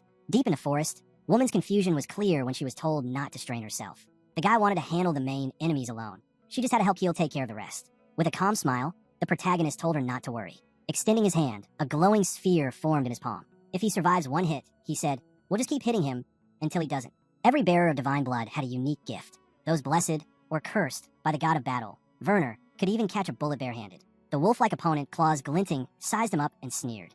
That ball of energy, with it, you don't stand a chance. The creature's impulse crackled with lightning, its mouth stretching open as sparks danced in the air. But the protagonist simply raised his hand, blue magic wrapping around it like a veil. This power wasn't just energy, it was destruction incarnate. The wolf unleashed a storm of electric fury, lightning tearing through the space. But the guardian of the thorn forest, known for disrupting opponents' momentum, stood firm. The creature's fatal mistake was combining its power with its movement. Shackled by its own discharges, it froze, unable to react. In that instant, the protagonist's fist cut through the air. One hit, no flurry of blows, just a single devastating strike. The impact split the air like thunder. The wolf's body convulsed under the pressure, disbelief in its widening eyes. It tried to speak, but couldn't. The crushing force tore through its energy. A dark aura burst from its form, scattering into nothing. The protagonist lowered his fist, exhaling slowly. It was over. But before he could even turn away, flames erupted across the battlefield. Cedia had ignited the entire army in fire. With a flash of light, the witch stretched out her hand, sending a wave of flames toward the cloaked soldiers. Keel dove forward, escaping the explosion. The warrior glanced at the protagonist, shocked. Mord, still calm, simply said, told you we didn't need backup. He tilted his head slightly, eyes shadowed beneath his bangs, and said coldly, I'll deal with her myself. The elf dropped to the ground, gasping for air, certain he'd barely escaped death. Mord turned his gaze toward his companion and the towering girl beside him. Keel frowned, asking why he hadn't simply finished off the girl with the eye patch. The player answered calmly, the warriors of silver blood carry a curse. If any of them try to reveal vital information, the taboo awakens, turning them into monsters. It's more trouble than it's worth. A small boy, still trembling, asked who those people were. He'd heard rumors that Silverblood was a dangerous squad. They stood in a clearing, the lifeless body of a headless enemy sprawled at their feet. Mort spoke up. I've run into them before in the White Kingdom of Demons. They're not just dangerous to humans, they hold powerful positions. We only know the basics. The protagonist knew the truth went deeper. The Archduchy of Werner wasn't a weak force, and their informants likely knew far more about Silverblood than they let on. Keel crossed his arms, half impressed, half curious. And how do you know all this? The leader gave a faint smile. I told you before, traces of divinity run through me. They show me the great prophecy of peace. Cedia turned toward the frightened boy. So tell me, was it the god of battles, Werner, or another deity who showed you this vision? Keel's eyes widened. The witch actually believed him. The giant girl sat silently, legs folded, unsure why the assistant was questioning their leader at all. Ward stepped away, speaking quietly. Such visions aren't common anymore. He crouched to pick up a sword lying in the dirt. Cedia asked softly about his prophetic sight through divine blood. The brunette nodded in confirmation. Prophecy and foresight have always shaped our history. Extending his hand, the protagonist offered the sword to Keel. The elf caught it carefully, eyes narrowing as he examined the gleaming blade. This belonged to the red-haired warrior. the leader said, placing it firmly in Keel's grasp. Keel studied it, a flickering in his gaze. It was far superior to his old weapon. For the first time, he felt that all his effort, following orders, fighting endlessly, had finally paid off. A plume of dark smoke rose into the sky. The group watched silently as an entire mountain of corpses burned. Cedia raised her hand, murmuring an incantation. Even if their bodies are reduced to ash, their traces can still be found. With a swift motion, she summoned a cluster of glowing orbs, sending them to seal the remains. The reincarnated warrior and Kiele exchanged glances, equally surprised. After the fall of the legendary era, mortals had begun helping one another master magic, and the remnants of that unity still lingered, even here. They'd once hoped for government support, but it never went that far. Mortals were far too different from gods to expect such favor. Yet after witnessing divine power with his own eyes, he finally understood what that difference truly meant. The towering blonde placed a hand over her chest, glancing at her companions before turning to the benefactor. "I still haven't thanked you," she said softly. "And about what you mentioned earlier." The brunette's gaze met hers, sharp and unwavering. He reached for the sword she'd used to defend herself, but she stopped him. "Don't touch it," she warned. "That blade is cursed." The weapon was pitch black, bound tightly by iron chains. He studied it, already knowing how to lift the curse. In his mind, a shadowed silhouette appeared, a towering demon looming behind it. "This sword is dangerous," he explained, "because within it sleeps the spirit of a powerful demon." The witch tilted her head, intrigued. "So, it has a will of its own? It tempts its wielder with power, drives them into madness until it kills them." The girl lowered her gaze, sadness flickering in her eyes. The protagonist nodded. "To break it, I must reach into the sword itself, enter its mind, and force the spirit out." Cedia frowned. But how can anyone destroy a demon spirit like that? He remembered the old magical technique, the exorcism stencil once used to purge corrupted souls. It was nearly impossible at first, but with time, the spirit's grip would weaken. It was a proven method. Aiden had once broken a curse the very same way. His thoughts drifted to the battle earlier, the clone of the wolf, the overwhelming pressure of divine blood. He'd realized something crucial then. No amount of training or talent alone could raise him to the next level. He remembered Ilden's sharp grin and Kessner's relentless strikes. They'd both reached the second stage, and he'd watched closely, searching for the secret. After today, he finally understood. It wasn't just strength that brought ascension. It was an achievement. A vision flashed before him, a dark silhouette reaching for the light. To become a god, one must accomplish something so great it becomes legend. Only then could a mortal step into their realm. Before him lay a mountain of monster corpses, the silent proof of victory. Only a battle that truly mattered, one fought with purpose, could bring divine light and glory. He clenched his fist, feeling that spark ignite within him. After this fight, he was closer than ever. He had defeated 3 carriers of divine blood, and one of them had already reached the second level. His mind conjured an image of Velos, the Ghost King, commanding a small army, the same being who once wiped out an entire race of giants in an instant. That was the kind of power Mord sought to surpass. He frowned beneath his bangs and turned to the girl. "Can you channel my mind into the sword?" Cedia hesitated, beads of sweat glistening on her forehead. Then she closed her eyes. "I can." The moment she did, his surroundings shifted. The world faded, replaced by a silent, dusty wasteland. He was no longer standing among his companions. He was inside the sword, and the battle for its soul had just begun. His breath caught in his throat as he stood alone in the barren desert, clutching his head in agony. Then, he shouted, calling out the name of the ghost he came to face. Before him appeared the demonic blade once wielded by the ancient king. Mirius, the one who ruled over countless gods and sacrificed his own kind to forge that very sword. It was never meant as a weapon of war, but as a prison, a vessel designed to seal away the being known as Velos, a monster so powerful that even Mirius himself barely managed to defeat him. Across the empty space, the air split open. A massive throne emerged, and upon it sat a skull draped in a tattered demonic cloak. The Ghost King, finally awakened after an eternity. His hollow grin stretched wide, and the void trembled with his laughter. "I've waited long enough," Velos hissed, his voice echoing like thunder. At last freedom. He placed a bony hand over his chest, his hollow eyes glinting with crimson fire. "You, bearer of divine blood, I will grant you power, the power to rule this world. Make a pact with me, and your every wish shall be fulfilled." The Demon King extended his skeletal hand toward the reincarnated warrior. "Take it, foolish man. Accept your destiny." But in that instant, the protagonist's vision shifted. He saw Mirius, the white-haired king, standing tall, sword in hand, moments before the seal. The realization hit him hard. Velos didn't want a pact. He wanted a body, Mirius's body, to reclaim his strength and unleash chaos once more. Mort stepped back, eyes cold. "You're lying," he said flatly. Velos's grin faltered. "What did you say? You don't intend to return to your body," the protagonist continued. "Because there's nothing left of it." The Demon King froze, disbelief flashing across his face. His voice trembled as he demanded, "What do you mean?" Images flooded his mind, dismembered limbs, blood scattered across the demon realm. The reincarnated one spoke with calm certainty. "When Mirius sealed you away, the world changed. The demon realm fell into chaos. Your body, empty, soulless, was devoured by your own kind. Now, you're nothing but a ghost, and soon, you'll fade completely. For a moment, silence ruled the void. Then came the roar. Lies! Velos' scream tore through the black space, his skull shaking with fury. Bloodlust radiated from him as his form surged upward, towering over Mord. You dare mock me? You think you could deceive me and live? The protagonist looked up sharply, unflinching. If you doubt me, test my oath. I'll swear on my life. My words will stand even under divine judgment. A flicker of hesitation crossed the Demon King's hollow gaze. He knew the cost. Lying under oath to a demon was death. The two locked eyes, a mortal and a godlike spirit, neither backing down. Then, with a sharp movement, the skeleton lunged forward, his massive hands sweeping toward Mord. Chains erupted from the void, wrapping tightly around the reincarnated man's body, lifting him into the air above a phantom executioner's platform. This was his final chance to speak the truth or die. The chains constricted around his neck, and yet his voice came out steady, cold as steel. The truth hit like a storm. The Demon King's body was gone, completely devoured. From the depths of the dark realm, swarms of lesser devils began clawing their way up the Crimson Mountain, shrieking as they rose. Velos' hollow skull twisted toward them, his jaw trembling in disbelief. No, impossible. The tiny devils swarmed around the massive red figure, their energy wrapping around him like a living flame. His empty eyes widened, terror flashing across his bony face. The fragments of his soul cracked and scattered into the sand like falling ash. The once mighty Ghost King fell to his knees, clutching at the void, his form flickering. The protagonist stepped forward, each stride leaving deep footprints in the endless desert. His voice cut through the silence. So, tell me, how does it feel to see the truth for yourself? Velos didn't answer. He couldn't. For thousands of years, he'd held on to his sanity, driven only by the belief that his body still existed somewhere.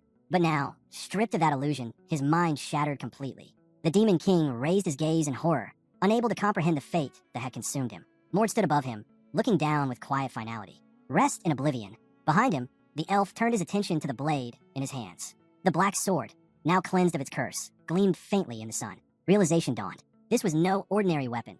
It was the legendary sword of the Demon King himself. He lifted it, on his voice. So this is divine now. The protagonist smirked faintly. Then maybe you should use it. The elf shook his head, sliding the blade carefully into his bag. There's someone else more suited to this power, he said quietly. I don't know who yet, but I'll find them. Besides, I just got a new sword an hour ago. The leader chuckled softly, then turned toward the witch. What about you? What will you do now? Cedia sat alone in a vast, white void. Her expression was distant as she answered, I don't belong in this world. I don't know when I'll return to the heavens, or if I ever will. I have nowhere to go, and no way to take my revenge. She closed her eyes, lowering her head. I suppose I have no choice. The protagonist's tone grew solemn. There's always a choice. You still have a chance to take your revenge. At his words, Cedia froze. A vision flashed before her, the towering silhouette of Mirius, his white hair gleaming under the light. Her voice trembled. Mirius? Mort nodded. He's still here, living as a member of the Silverblood. Her eyes widened in disbelief. That's impossible. He knelt before her, explaining calmly. He doesn't look the same. The world changed after your imprisonment, after the Age of Legends ended. Much has happened that even you couldn't see. Overhead, a massive wall of light split the sky. Cedia's gaze followed it, her voice quiet. I don't know the full story, but if Mirius still walks this world, then there must be a reason. At the gate, she clenched her fists, anger flickering across her face. Keel and Mord stood before her, arms crossed, listening in silence. The world that ended the Age of Legends, she said through gritted teeth, rejects me. My very existence defies its laws. She turned toward the barrier, her figure outlined by its glow. So I have no choice but to seal myself away again until the time comes. She took one final step forward. If I enter this world now, it will imprison me forever. Before the glowing gate, the girl turned to face the others. Please, she said softly, keep the key for me. The boys stared at her in shock. The witch stood with her back to the massive door, her long hair brushing against the light that poured from it. Her voice trembled, but her resolve did not. I became the strongest mage of my kind, she said quietly. I truly believed I could slay a god. But what use is that strength if I'm sent to heaven before I can finish what I started? She lifted a small key, wrapped tightly in silver chains, and placed it in her benefactor's hand. When I faced Mirius, she said, free me from this seal. Only then will I have my revenge. The gate flared with fiery light as she stepped forward. Mord took a hesitant step closer, his eyes wide. Are you sure about this? Keel nodded, her gaze trembling but firm. Yes. The reincarnated one looked up at her fading figure and said quietly, then I'll make sure you meet him. As the gate closed, the light rippled through the sky, spreading warmth across the land. Far away, sunlight fell upon a grand white castle. Inside, a white-haired man stood on his balcony, staring at the evening horizon. His lips curled into a faint smile as a soft laugh escaped him. A man in a coat approached, confused. Master Mirius, what's so amusing? The old mage raised his glass of wine, the crimson liquid glinting in the light. It's been ages, he said slowly, but I can feel it again, my power, stirring in this world once more. The man frowned. You still have power left here? Why not reclaim it? Mirius chuckled, taking a slow sip. If I tried back then, I would have died. I intended to recover my sword only after regaining my full strength, but it seems someone's already done that for me. The assistant blinked. Then you've been defeated? Daisley waved a hand dismissively. Defeated? No, grateful. His grin widened, his tone chillingly calm. Now I can't see the one I wish to avoid. And when I retrieve my sword, I'll reward whoever made that possible. He wiped a drop of wine from his chin, his smile twisting into something dark. The ground trembled. Then, without warning, a massive explosion erupted, scattering stone and smoke across the castle's outer wall. Meanwhile, deep within the ruins, Mord and Keel stood in a dimly lit cave, facing an ancient chest. Keel whistled, hands on his hips. Guess you were right. Forget the puzzles. Just blow through the wall. Inside the chest lay a collection of jewels, scrolls, and relics gleaming under the faint torchlight. Mord lifted a golden bracelet, mesmerized by its intricate design. They're all beautiful, he murmured, but they seem made from mages. Still, one item drew his attention. The bracelet shimmered faintly, etched with runes of flame. Without hesitation, he slipped it onto his wrist. The air shimmered. The faint heat of a spirit's presence filled the cave. With this, Mord whispered, I can summon the spirit of fire. He could feel it, the pull of elemental magic.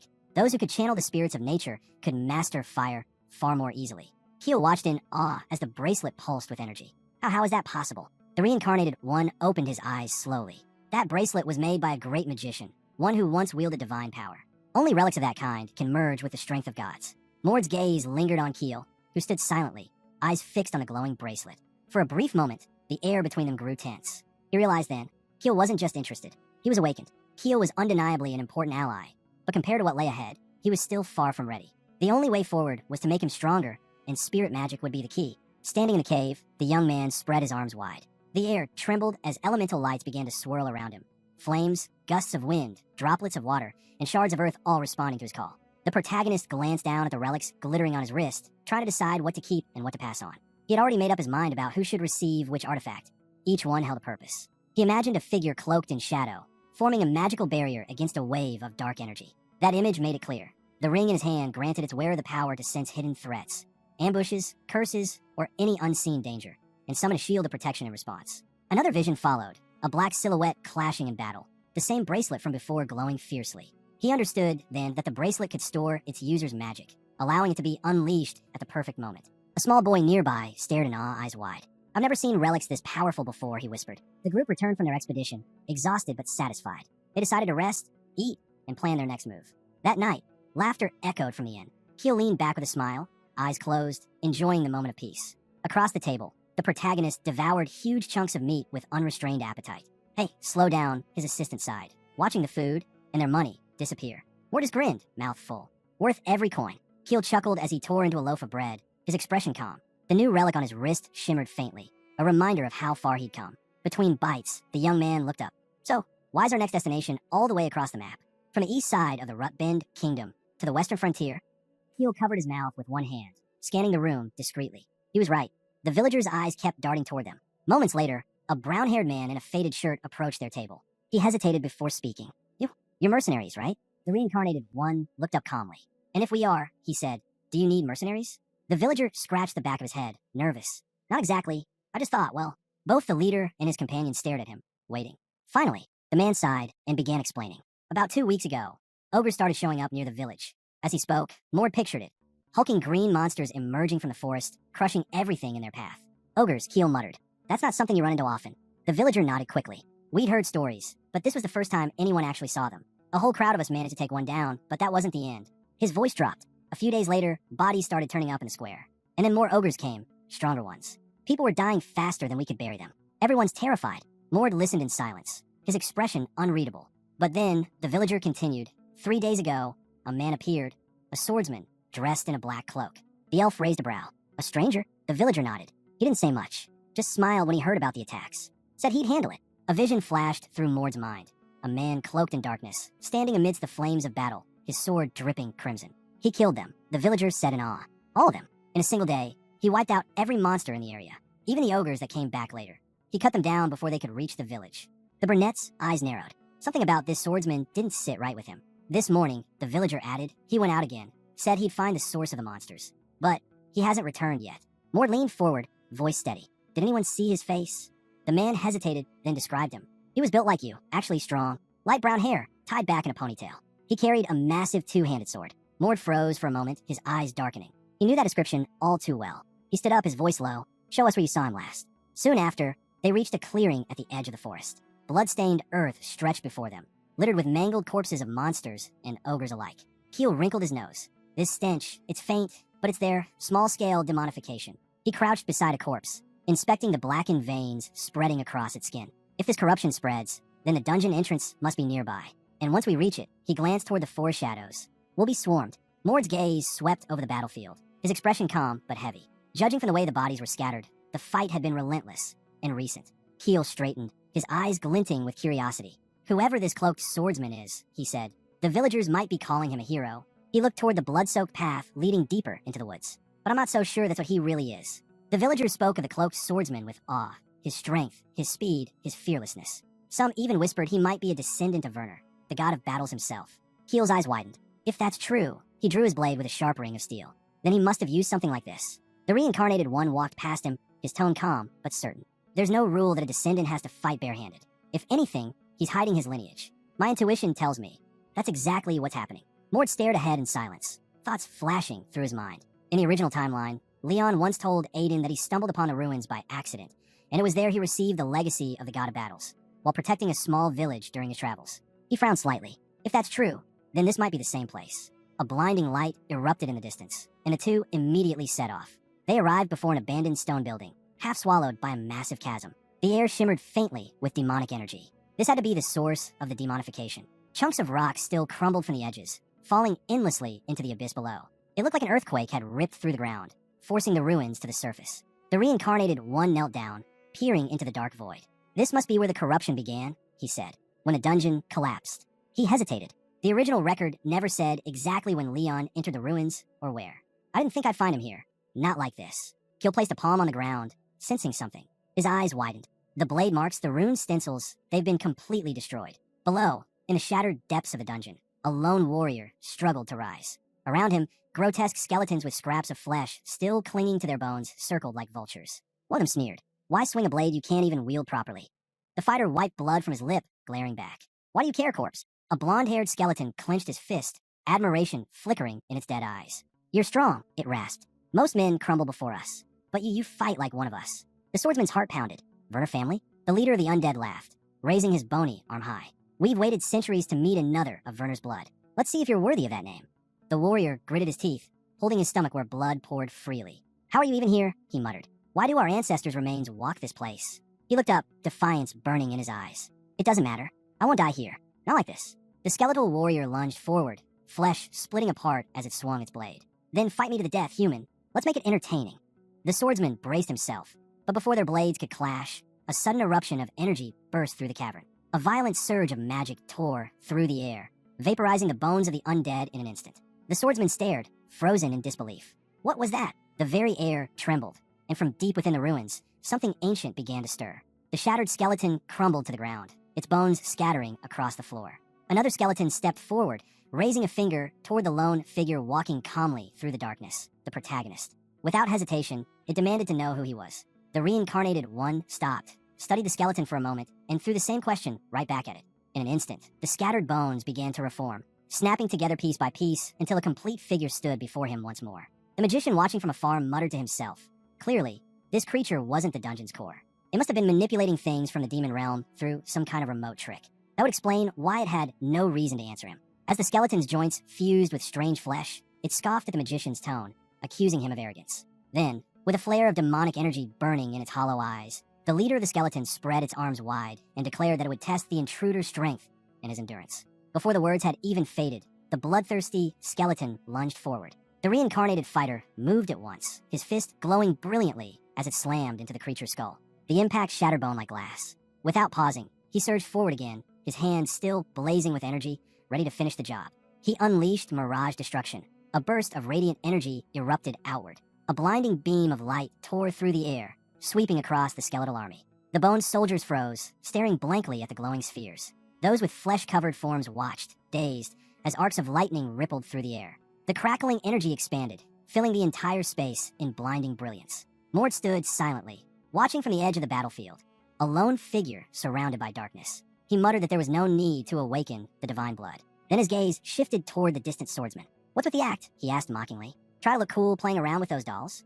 The swordsman's reply was calm, almost dismissive. It'd be a waste of power. Nearby, the severed head of the skeleton let out a distorted laugh, glowing red. "You fool! The Earl of the Demon Realm will never forget this humiliation," it hissed. The protagonist didn't flinch. He crushed the skull under his boot, grinding it to dust. "I'm the arrogant bastard," he said coldly. A brown-haired man, watching from a distance, could only stare in disbelief. Who is this guy? He thought. Even awakening the divine blood wouldn't be enough to beat them. Beside him, a blond man's eyes widened. The leader's intuition was right, he whispered. The young man turned his gaze toward the swordsman, someone who recognized him as Mr. Leon, yet couldn't comprehend why he was here. The swordsman drew his blade and charged toward the group, demanding to know who they were.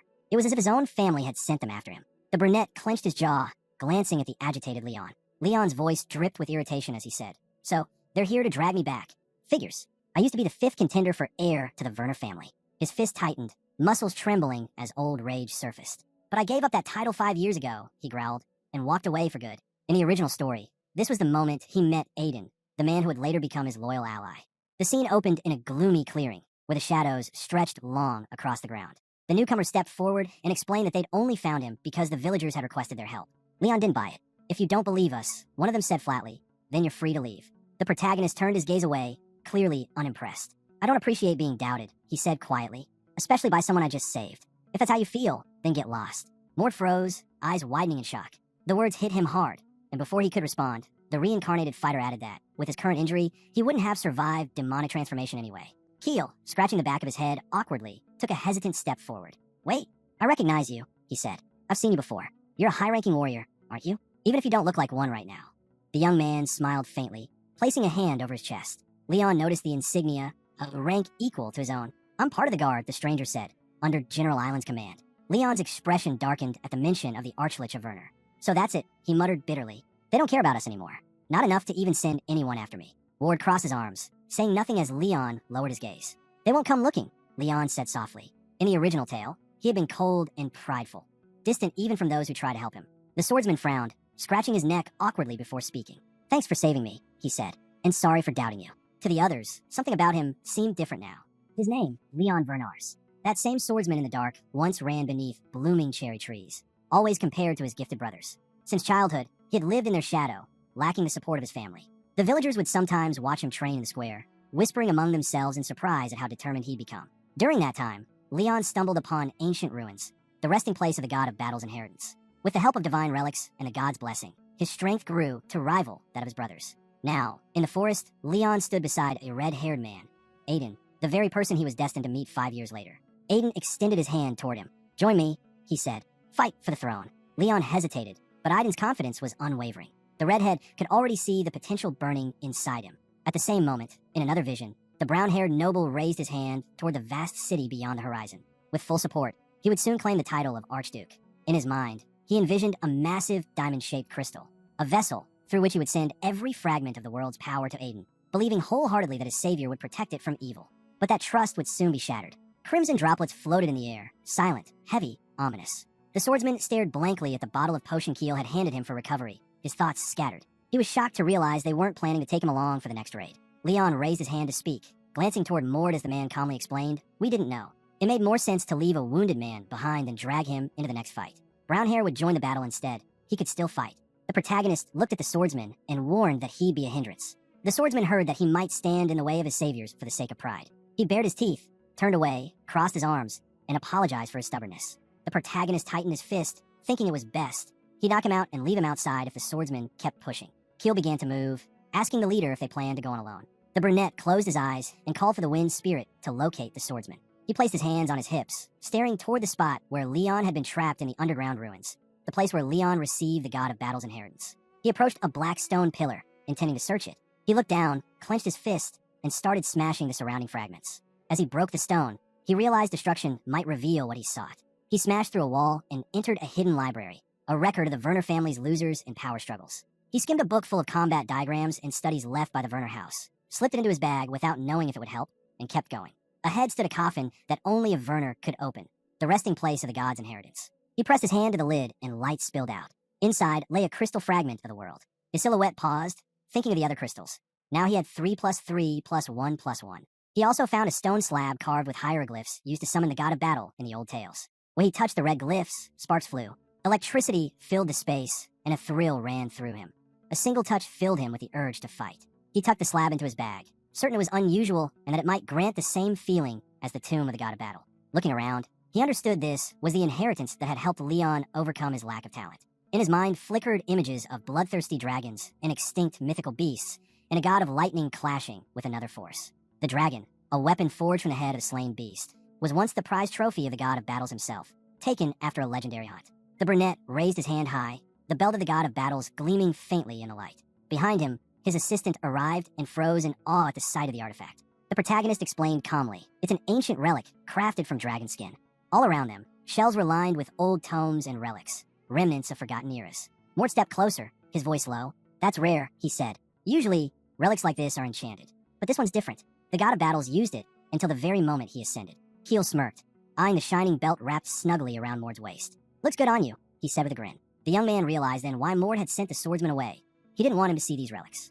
Elsewhere, Leon sat beneath a tree, head bowed, weighed down by helplessness. When he finally lifted his gaze, he saw the stone dungeon building ahead, his dazed eyes fixed on it until movement caught his attention. The others were returning, emerging through the clearing toward him. Keel stretched, lacing his hands behind his head. "Guess I got my hopes up for a demon fight," he said. "Too bad there aren't any." Mord glanced at the fighter. "How's your condition?" he asked. "Much better," the man replied. The brown-haired swordsman studied the reincarnated one's stern expression and finally spoke. "I don't even know your name." The protagonist looked him in the eye. "I'm the legitimate son of the Werner family." The swordsman scratched his chin, unimpressed. "That's impossible," he said. "There's no one left from the main line." Then, squinting, he asked, "How old are you?" 15, the protagonist answered plainly. Leon's eyes went wide. "What?" As the evening sky deepened to indigo, he was still staring in disbelief. The aura this boy gave off at just 15, the power of a master, was unreal. It was as if he'd been training since the day he was born. The reincarnated one lowered his gaze, replying curtly through his bangs. "Even if that's true, why should I have to explain it to you?" The swordsman blinked, then sighed. "You're right. Sorry for being rude." Mord turned to leave, but the protagonist stopped him. "Wait, we're done here," he said. "Leon needs to rest. Once he eats and sleeps, he'll recover." Without another word, the secondary fighter walked off without looking back. Kiele Man glanced over his shoulder, and Mord spoke before he could ask. "We'll stay here for a couple of days," he said. "Then we move." The brown-haired swordsman frowned. "What's your next goal?" Mord's tone sharpened immediately. "That's none of your concern," he said coldly. "Our plans have nothing to do with your family." The brunette fell silent, realizing the conversation was over. Leon's eyes widened as he rushed up from behind, determined to go with them. The protagonist turned toward him, clearly displeased. Something felt off. Leon's behavior didn't match the version he remembered from the novel. Narrowing his eyes, he asked, "What's your goal in following us?" From under the shadow of his hood, the reincarnated one frowned, puzzled by how meaningless the swordsman's motive seemed. The swordsman extended his hand toward him. Mord, without turning back, said flatly, "You have one day." The protagonist faced forward, his tone calm but cold. "One day to think. Tomorrow evening, I'll listen to your reason, and then I'll decide." Leon froze, surprised by the ultimatum. Just then a small boy appeared behind Mord, smiling brightly. "Come on," he said cheerfully. "The Lord promised us dinner if we made it back alive." Under the night sky, a red-roofed building glowed warmly in the distance. The entire village had gathered, waiting for their safe return. That evening, as everyone settled in, one of the village thieves approached them and asked, "Do you want any kind of reward for stopping the demonification?" Keel and Leon sat side by side at a table laden with food. Keel grinned and said, "Money sounds good." The swordsman chuckled nervously. "A new sword for me," he said. "This old one's had enough battles." Mord, however, leaned back and said simply, "I want a large, secluded place, somewhere far from the outside world." Meanwhile, the protagonist stared at the plate before him, confused. It wasn't an ordinary dish. It was engraved with ancient stencils, and his blood had accidentally dripped onto it from a small cut on his finger. Moments later, he stood on the edge of a high ledge, the moon looming large above. The world around him blurred, and suddenly, he was inside his own mind, a place he couldn't control this time. Behind him, a deep, familiar voice echoed. "Quite a view," an old man said mockingly. "A good place for a fight, don't you think?" The god of battles grinned wickedly, his eyes glinting. "It's been a while, my descendant." The protagonist lifted his gaze through his bangs. "You're that god?" "Werner," he said quietly. Daisley crossed his arms, his expression serious. "I'm a remnant of the god of battle, but don't mistake me for an illusion. God's reign in the heavens is still bound to me." They stood opposite each other on a rocky hill beneath the pale moonlight. "You've grown stronger," Werner said. "Let's continue where we left off." The young man stayed calm. "Before we start, I have 2 questions." The god tilted his head. "Ask." "First," the boy said, "why are you smaller than your descendants? And second, if one of us ever unlocks too much potential, will there be side effects?"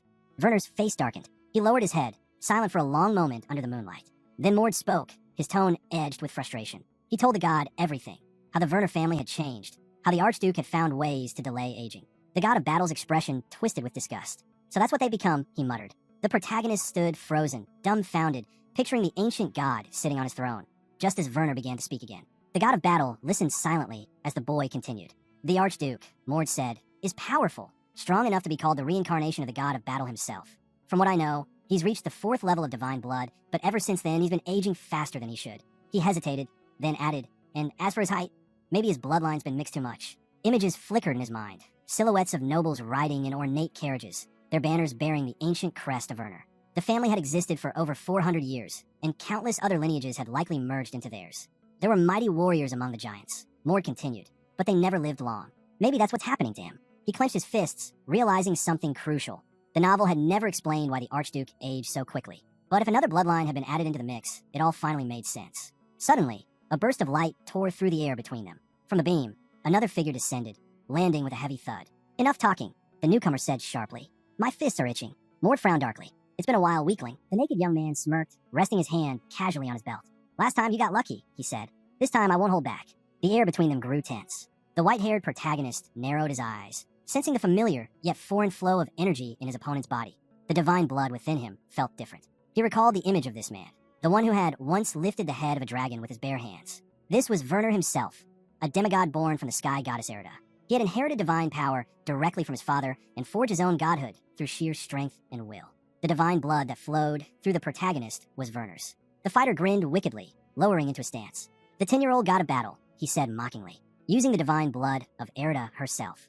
He lunged forward, fists crackling with energy. Mord braced himself as the familiar yet overwhelming power rushed toward him. A heartbeat later, the brunette stood battered and bruised, his clone buried deep in the ground. The naked fighter walked past, smirking. Still forcing me to fight you personally, huh? Guess you didn't learn from 5 months ago. But the reincarnated one wasn't done. He raised his glowing fist, lights swirling around him. During those months, he had mastered aura. The fighter's grin widened as he saw the faint shimmer enveloping Mord's hand. Aura? Mastered already? He said in disbelief. You learned it at 12? He raised his own arms, the air around him vibrating with energy. Green sparks erupted from his hands, the aura of a beginner, but alive and fierce. I'll show you, he said, laughing. The next level you should aim for. Then his expression changed. His eyes widened as he noticed something unexpected. It was an acceleration aura, energy shaped into glowing green hieroglyphs that pulsed in the air between them. The two fighters faced each other, their power thrumming through the air as the battle between the reincarnated hero and the demigod began once more. Acceleration aura, a skill that condenses aura into a razor edge and then accelerates it at the precise moment to multiply destructive power. The reincarnated one launched himself straight at his opponent's chest. He had trained endlessly inside his mind, but never in real combat. Now it was time to test it. A focused beam of light shot forward. The protagonist glanced back a moment later and saw the enemy's torso sliced. Werner watched the wound on the hill, surprised by the strike. The enemy's lower body began to evaporate. The long-haired brunette still could not accept that Daisley's true ability was far lower than his arrogance suggested. The kind of pride that poisons legends. No matter the talent, the protagonist said, no one becomes a hero without luck. Werner laughed aloud at that, as if the remark were consolation. The protagonist only said he didn't feel better for winning. Another man dropped down in front of Mord and introduced himself.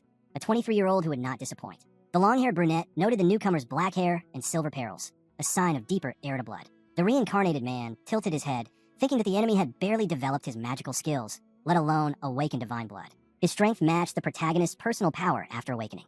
Under the red moon, the naked opponent assessed the protagonist and prepared for the real lesson to begin. The protagonist struck again, but missed near the face. The long-haired brunette sat back, touched his wounded cheek, and acknowledged that the man had grown to an impossible level. The protagonist, bloodied on the ground, thought it ridiculous. After 500 fights, he'd only landed one real hit.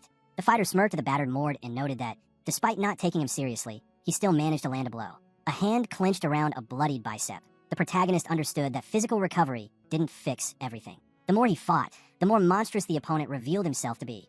The man had already beaten him 500 times. Mord bared his teeth and moved in, determined to land a hit to the face. The reincarnated one rose and stepped forward. His shadow loomed across the rocky ground. The young man in black shorts looked toward the old god, breathing heavily. How many more times? He asked. The god of battles folded his arms, his voice calm and stern.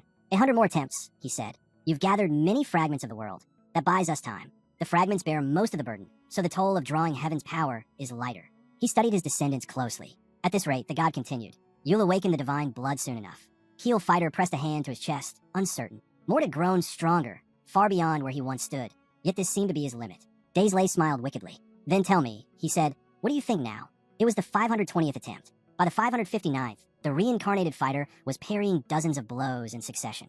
In the next, his fist nearly grazed his opponent's face before being slammed into the ground with a shattering impact. The brunette lay in the dust, looking toward his mentor, who said quietly, "That was the 610th attempt." Mord wiped the blood from his lip and muttered, "I didn't even need to awaken divine blood for that." He sat against a broken wall, his mind drifting into the dark inner space of his thoughts. He imagined his body floating in the void, hand outstretched towards something unseen. Frustration churned within him. He was so close, yet somehow he'd forgotten how to move. The more his mind tired, the more something deep inside him began to stir. Seething, restless, and his eyes shot open. In the endless dark, he saw days lay again, surrounded by arcs of lightning, caught inside an air funnel. "Don't think," Werner's voice echoed. "Let instinct guide you." A sudden clarity washed over him. Mord's eyes widened. Then he smirked, hands folding behind his head. "Guess we're finally done," he said. Good timing. But it wasn't over. Mord stood in the midst of a raging windstorm, calm and still. Both he and the god turned toward their new opponent, sensing a force unlike before. Behind Mord's gloating expression, Werner's face appeared briefly, almost merging with his descendants. A surge of raw aura burst from Mord's body, streaking through the air toward the enemy. The subordinate of the god of battles froze, unable to react. The protagonist's glowing fist flashed forward, one decisive strike.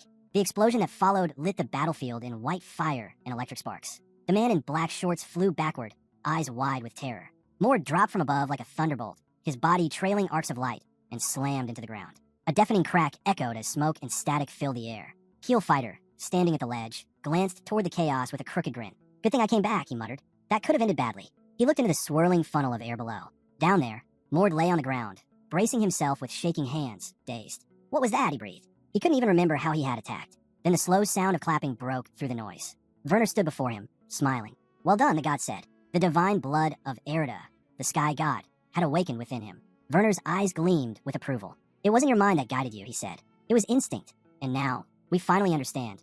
You carry her power." The god of battle smiled broadly, both proud and intrigued. "Don't forget this feeling," he said. "When you fully awaken it, and balance it with the power you inherited from me, you'll know what it truly means to hold two divine forces within a single body." The reincarnated one looked down at his palm, bewildered. The glowing aura pulsed faintly between his fingers. Balance, he realized, that's the key. He pictured the naked god in white, standing like a figure carved from light. The power of Erida, vast and pure, was strong enough to consume a person entirely. To survive it, he would need to make the power of the god of battle dominant. Otherwise, his mind would be lost forever. Cracks began to split the rocky hill beneath them as Werner's form began to fade. The god wanted to speak more, but time was running out. He reached forward, his finger glowing faintly, and pressed it against the young man's forehead. "Take this," he said with a smile. "My blessing, divine health." The god chuckled softly. "I'll be watching. When we meet again, I expect to see how far you've come with Erida's power."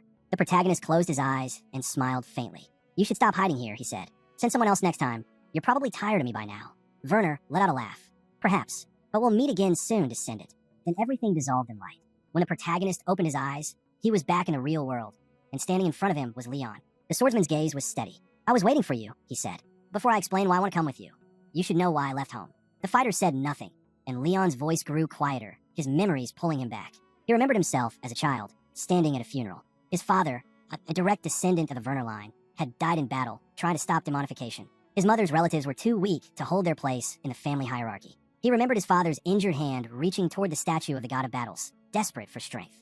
After his father's death, their supporters began to turn away. One by one, those who once pledged loyalty to their family abandoned them, tightening control and spreading fear. During training, whenever the instructors pushed the candidates too hard, Leon often found himself praying to the god of battles instead of relying on people. The more pressure his family faced, the harder he was pushed. He had to become the best. He remembered the reassuring weight of a hand on his shoulder, an unspoken encouragement. Compared to others, he wasn't a genius, but he was capable. And when he finally earned the title of warrior, he was met not with pride, but harsh reality. If he was talented, then everyone else around him were geniuses. In his memories, countless hands reached toward him, grasping, pulling, faces twisted, eyes glowing red with demonic hunger, mouths whispering curses. He had always lived under pressure, but what truly crushed him weren't the expectations. It was the constant reproach from his family, especially his mother. Every word she spoke cut deeper than any blade. "Why can't you even manage this? You need to try harder," she'd scold. To her, his failure wasn't just his own. It was a stain on the family's name. As a child, Leon learned to fear raised hands and angry voices. His mother had drilled one thing into him every single day: be the best. But as years passed, that drive turned into obsession. Whenever she saw even a hint of weakness, her voice turned sharp and merciless. He grew used to the pain. His body no longer flinched, but his heart, it was breaking apart. In his fading memories, his little sister Erna would smile up at him, gripping his finger tightly, keeping him from running away. But that was long ago. The grown-up Leon looked at her differently now. She had become someone terrifying, a genius everyone admired and compared him to. Her brilliance made him feel smaller, and soon, her smile no longer brought comfort but fear. He began to resent himself, and the thought of leaving his family haunted him. Even in his memories, his mother appeared like a demon, her dying eyes filled with madness. Her last words were curses, a final chain to bind him even in death.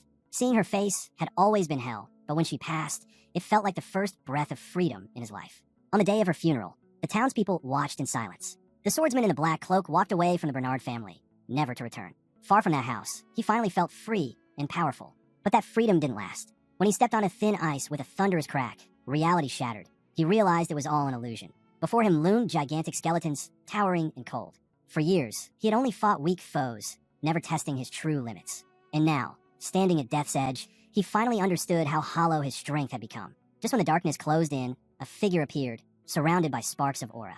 The swordsman locked eyes with him, a wild fire burning within. In that instant, he knew this was fate. He slammed his hand against the table, voice trembling with excitement. "I want to join your raid," he declared. "I need to understand what this feeling is." The broad-faced man beside him fell silent, deflated by his sudden outburst. Mord, arms crossed, stared at him in annoyance. "Are you done talking yet?"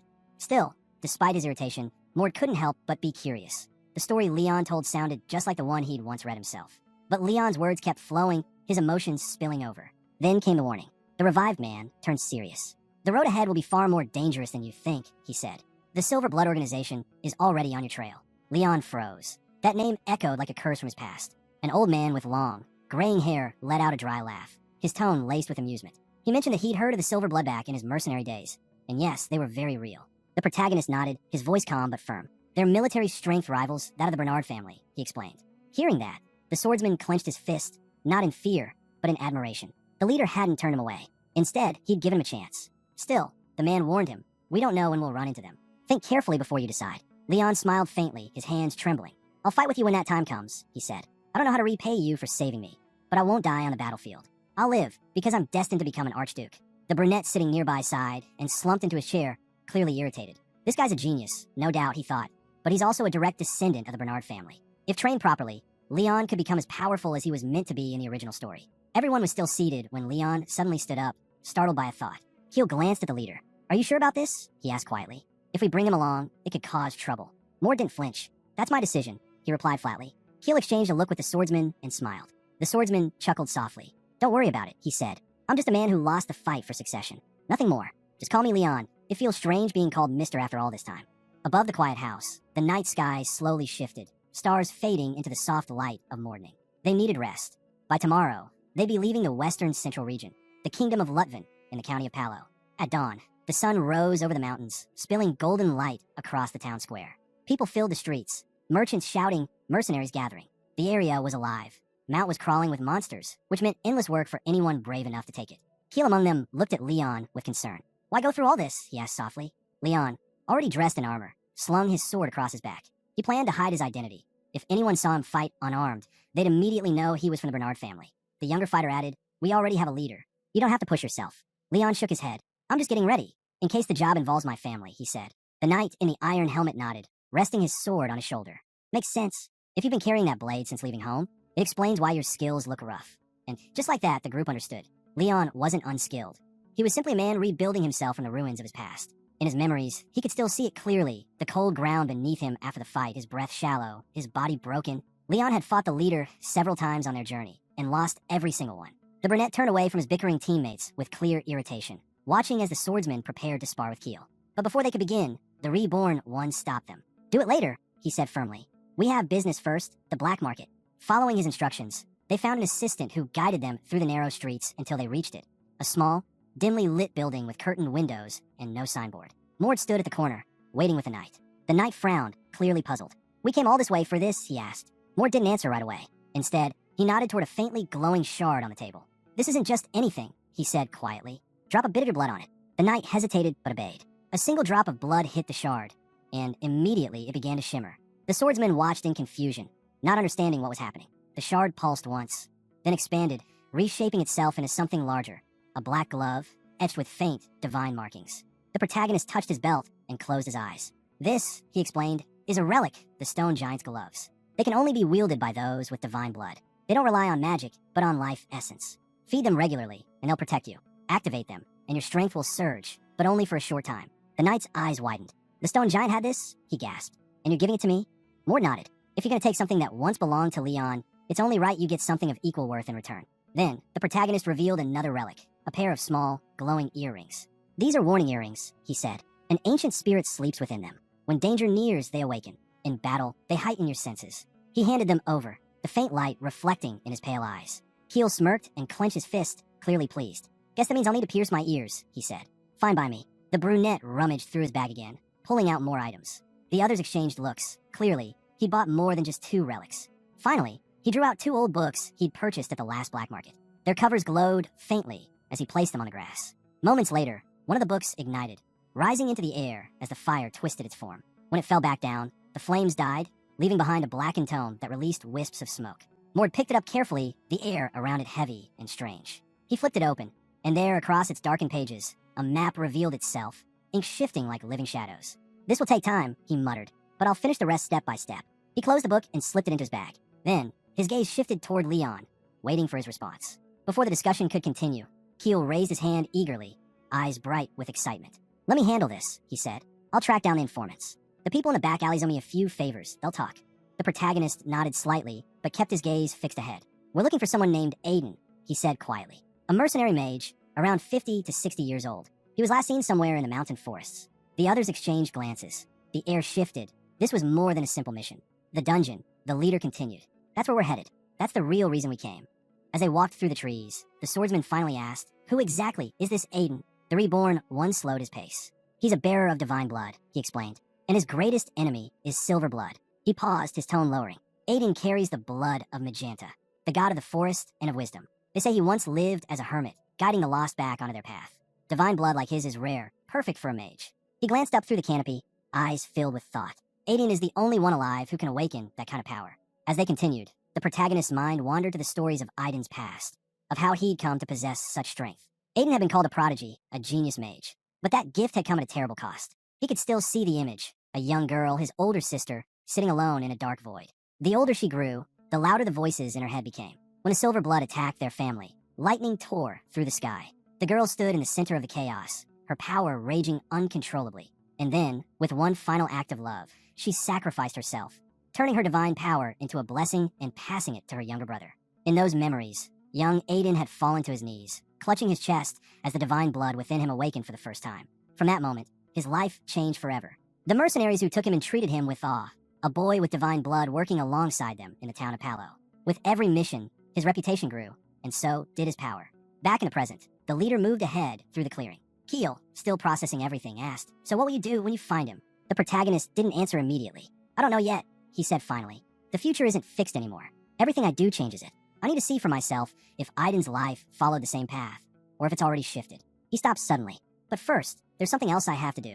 Leon and Kiele stepped closer, peering past Mord's shoulder, and froze. Before them stretched a vast waterfall, glimmering beneath the afternoon sun. Mist filled the air, and at its base, the water seemed to vanish in a shadow. This is it, Mord said, the entrance to the dungeon. Without hesitation, the reborn one leapt from the cliff, plunging straight into the roaring water below. Somewhere beneath that surface, Aiden would soon uncover his first world fragment, and the records that would change everything. With a confident wave of his hand, he sent ripples across the lake, then drove his fist forward, punching straight through the water and into the hidden dungeon below. These were his first steps on the path to becoming a mage powerful enough to rule the world. Through the falling droplets, the protagonist stared into the depths, wondering if he'd taken the world's fragment before Aiden did. Would his destiny have changed? The group followed their leader into the shadowed cave. Keel glanced around in awe, never imagining there could be a dungeon hidden behind a waterfall. He couldn't help but wonder how their leader had known about it. Keel sighed as Mord marched ahead, ignoring the night completely. He was always like this, single-minded, unreachable. An elf turned back toward the darkened passage, asking the reborn what kind of dungeon this was. Without looking back, Mord replied that their stay would be brief, unless he was mistaken. Soon, they stepped into a massive corridor lined with knight statues and intricate geometric designs. The floor was divided into tiled patterns, puzzles mixed with traps. It was clear this dungeon was long abandoned, yet still dangerous. Without hesitation, the protagonist leapt onto a red tile. The others froze, startled, but he explained calmly. If they couldn't solve the puzzles, they wouldn't clear the dungeon. Someone suggested there might be a faster way. At that moment, the stone guardians turned their gaze toward them. Mord raised his muscular arms, deflecting the flying spears that rained down. Small explosions burst around his fists as he summoned a powerful aura. A demonic red light flickered in his eye as he struck the ground. Tiles shattered, smoke filled the air, and the path trembled beneath them. Watching through the haze, the reborn realized he could simply destroy the traps instead of solving them. The knight, drenched in sweat, and Keel, grinning at the chaos, followed his lead and stepped onto the tiles. Leon, ever the realist, commented that he'd rarely seen ruins untouched by demonification. Maybe, he said, they should find another way. Their eyes lifted to the statue before them. A monstrous gargoyle, wings spread wide, fangs bared. Kiele squinted at the black stone pillar, standing in the red-lit room, and asked what kind of chamber this was. It doesn't matter, the knight replied flatly. Mord will destroy every room we enter. They continued forward, stepping carefully between the cracked tiles and looming pillars. The leader remarked that puzzles like these were part of the adventure. Kiele and the knight approached a new puzzle etched into the floor. It seemed to require matching symbols. Keel observed that the hidden symbols could only be seen with magic, but none of them were mages. Before they could plan further, their calm companion shattered the puzzle with a single strike. The gargoyle statues trembled, and their eyes began to glow. A moment later, an army of winged vampires descended from the ceiling, their shadows spreading across the blood-red walls. Black marks burned into the stone as battle filled the air once again. The warriors braced themselves as the room began to shift, stone walls grinding, air trembling. From the shadows, a massive stone golem emerged, its steps shaking the ground. Without hesitation, the main character charged forward, taking on the monster head-on and leaving the rest to his teammates. A powerful beam of energy blasted through the golem's body, scattering shards of stone in every direction. The brunette's eyes widened. Within the cracks, a red crystal pulsed faintly, glowing like a heart of magma. Fragments from the creature's shattered arm began to rise, swirling back into place as if rewound by magic. The golem was restoring itself. It reached toward the group, its movements now faster, heavier, empowered by the dungeon's own magic.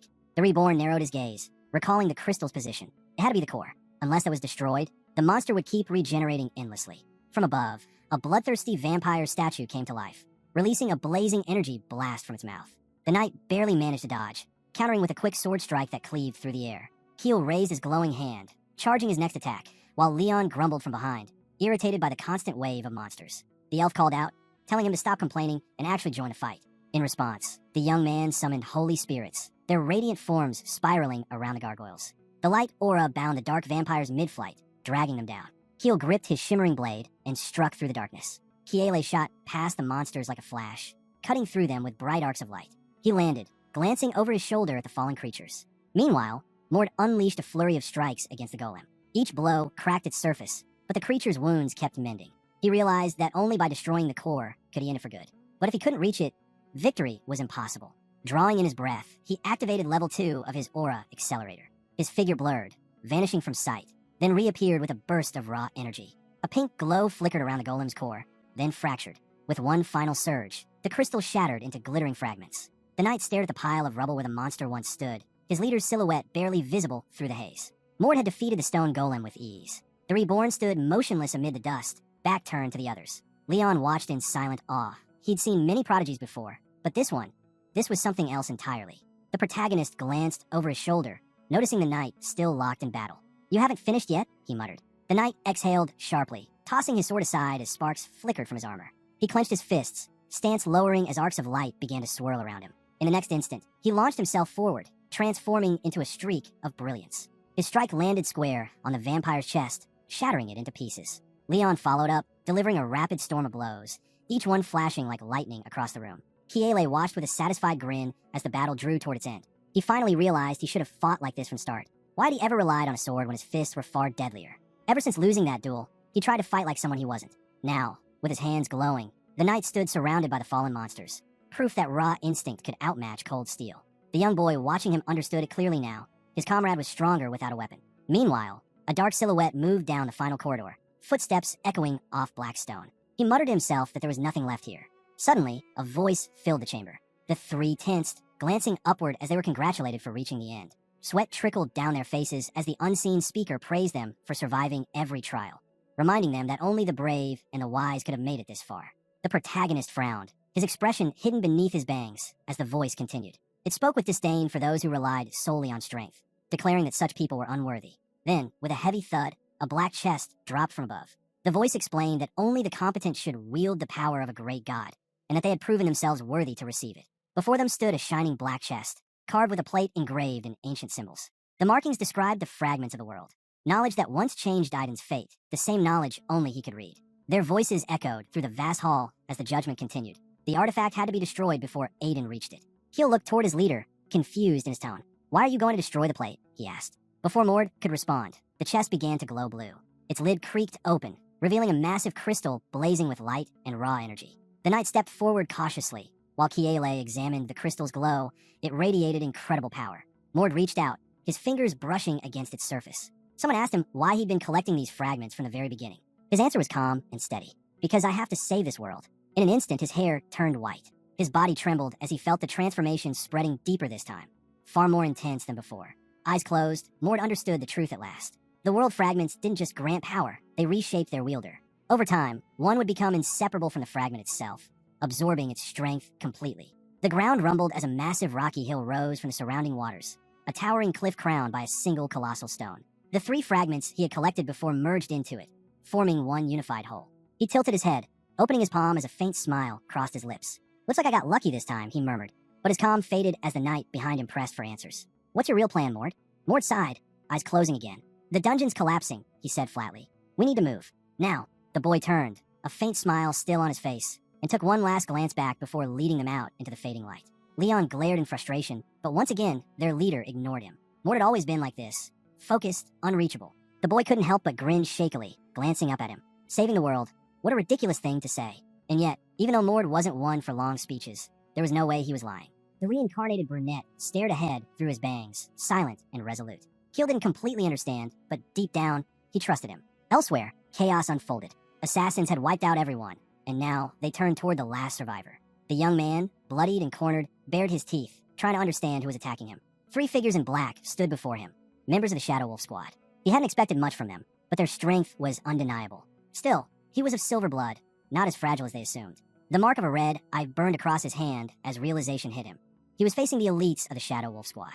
And what was stranger was that 3 divine-blooded warriors had already fallen to them. The lead mercenary, face hidden behind a black balaclava, raised his blade. The young man clenched his fists, knowing he couldn't win. His only option was to summon the consciousness of the higher one into his body. A twisted smile formed on his lips. "Then I'll take you all to hell with me," he spat. Before he could finish, his head was severed cleanly from his body. The mercenary's blade swept again, cutting down the rest without hesitation. The 3 killers stood over the fading corpses. One of them clicked his tongue, disappointed. That was too easy. The largest of the group crossed his arms. "They were just lackeys," he said. "The real danger begins once the army gathers. Don't underestimate the silver blood. The general wouldn't have warned us for nothing." The bulky mercenary turned toward their leader, who sat casually atop a nearby rock.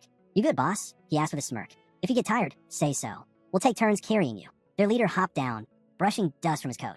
"No need. I'm more interested in meeting this Mord everyone keeps talking about. If we had to go through all that to get to him, he must be something special." The brunette leader pulled off his mask, revealing an eye patch and a cold, amused expression. "Interesting," he muttered. Not far away, the main character landed before a jagged hole in the cliffside. He clenched his fist, feeling the surge of power coursing through him. The 4 fragments had finally merged, strengthening him beyond his limits. He could now draw energy from them for longer, and even use it to heal. As his glowing fingertips brushed against his bangs, he felt the divine essence granted by the god of battles flowing through him. It was a rare blessing, slow to awaken, but invaluable in the right moment. Just then, a knock echoed through the stone chamber. Keel's voice came from the other side. "Mord," he called.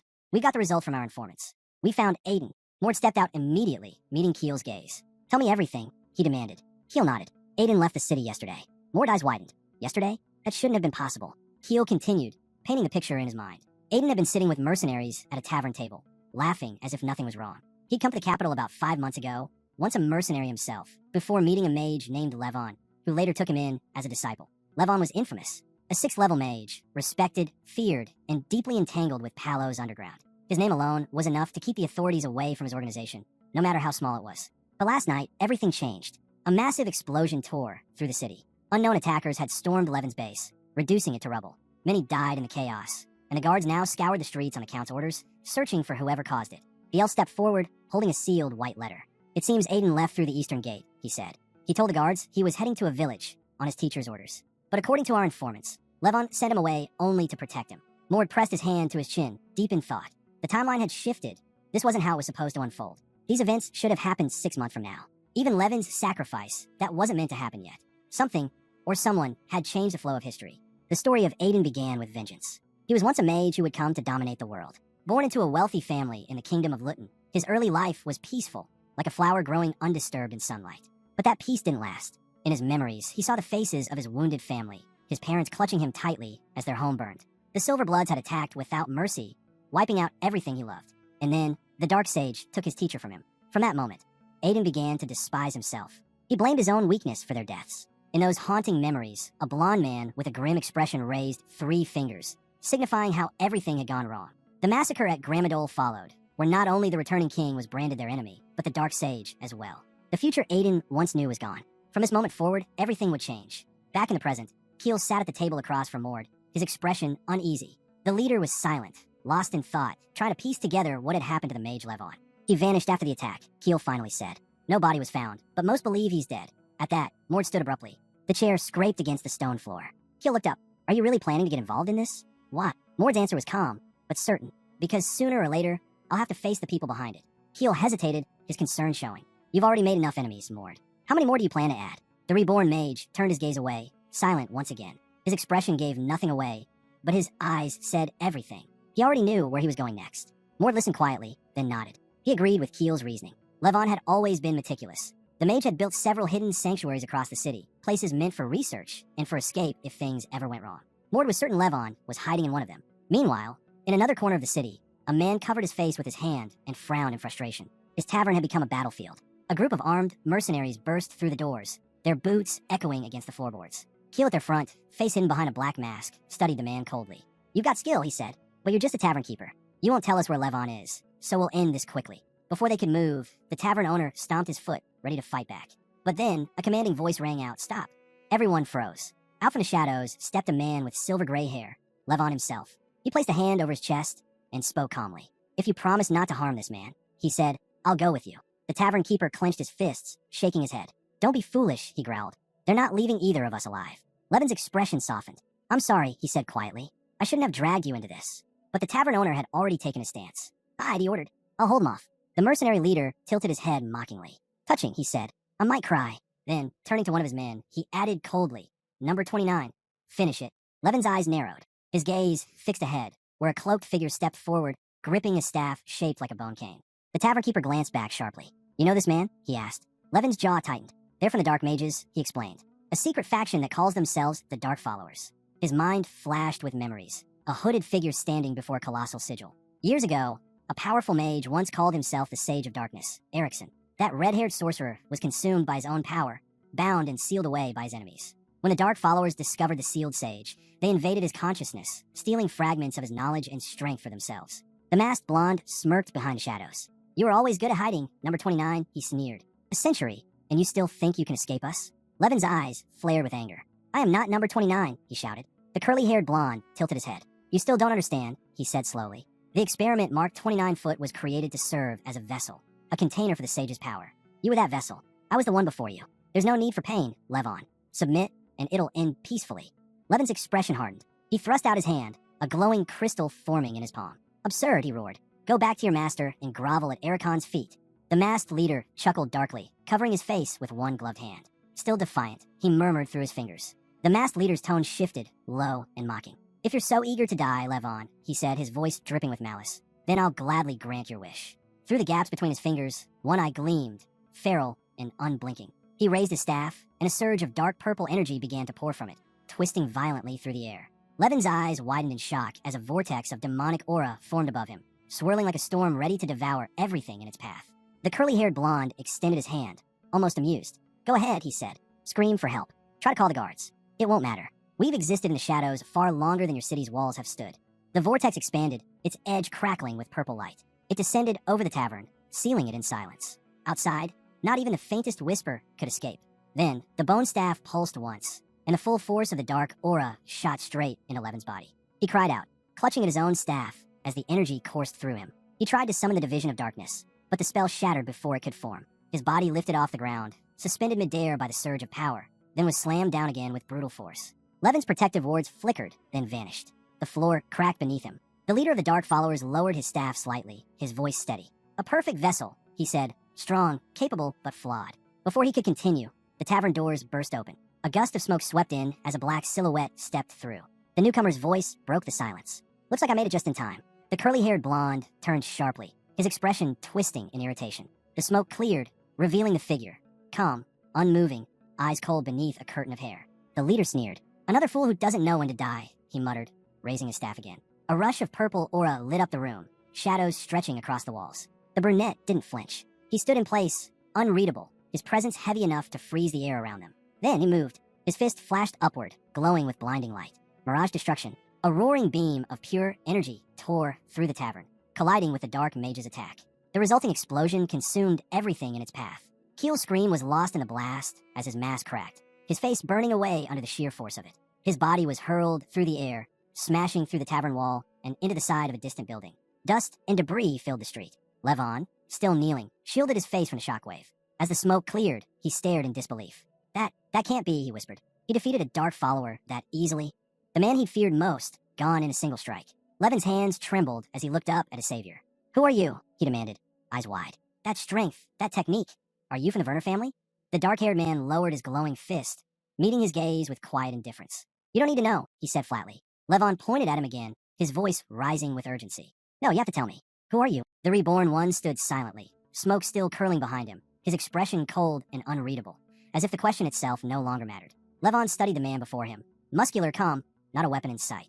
Someone with a body like that, fighting barehanded? There's only one family he could think of. You must be from the Werner bloodline, he muttered. The protagonist didn't confirm or deny it. His voice remained steady, cold. You don't need to know who I am. I came to destroy the Sage of Darkness and his followers. Why, I heard they were here. Saving you just happened along the way. Levon blinked, stunned. So they hadn't come for him at all. From behind, footsteps echoed through the wrecked tavern. Leon entered first, his sword still streaked with blood, followed by Keel. We've cleared the area, Leon reported, scanning the damage. Whoever was left nearby won't be getting up again. He stepped closer, glancing at the mangled remains of the dark follower.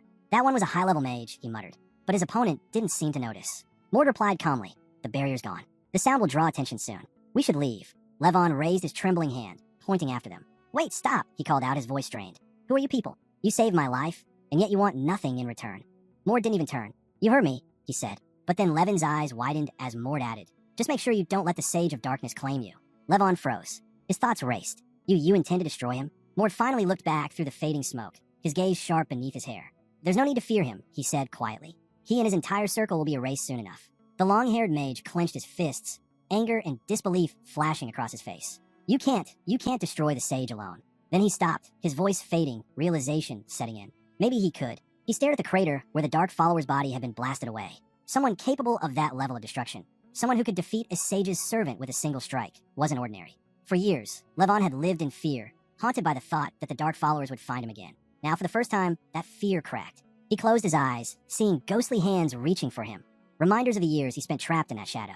And yet, maybe, just maybe, there was a way out of it. Taking a steady breath, he stepped closer to Mord. I won't forget what you've done for me, he said solemnly, hand pressed his chest. I have something to offer you in return. It's not much, but perhaps it'll be of use. And, if you're willing, I'd like you to travel with me for a while. Mord studied him through his long bangs, sensing the sincerity in his words. He understood the mage's intent. Refusing him would serve no purpose. Keel smiled slightly and handed Levon a restorative potion. You'll need this more than we do, he said. Nearby, one of the injured men had his arm bandaged. Around them, the smoke began to thin, revealing the entrance to a hidden passage leading below the tavern. The group's dark silhouettes stood before the descent, the air thick with quiet anticipation. One by one, they followed Levon down into the underground.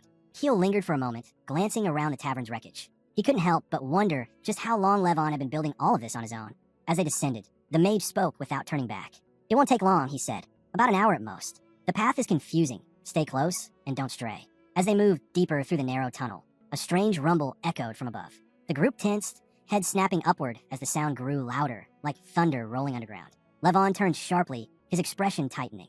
It's the explosives, he said. I set them myself. Once they go off, the tunnel will collapse. This will all be over soon. Leon glanced at Mord with a bandaged arm. Won't your shop be destroyed too? He asked, concerned. The tavern owner gave a crooked grin. I wasn't planning on doing business here anymore anyway. He leaned casually against Levin's shoulder, his grin sharpening.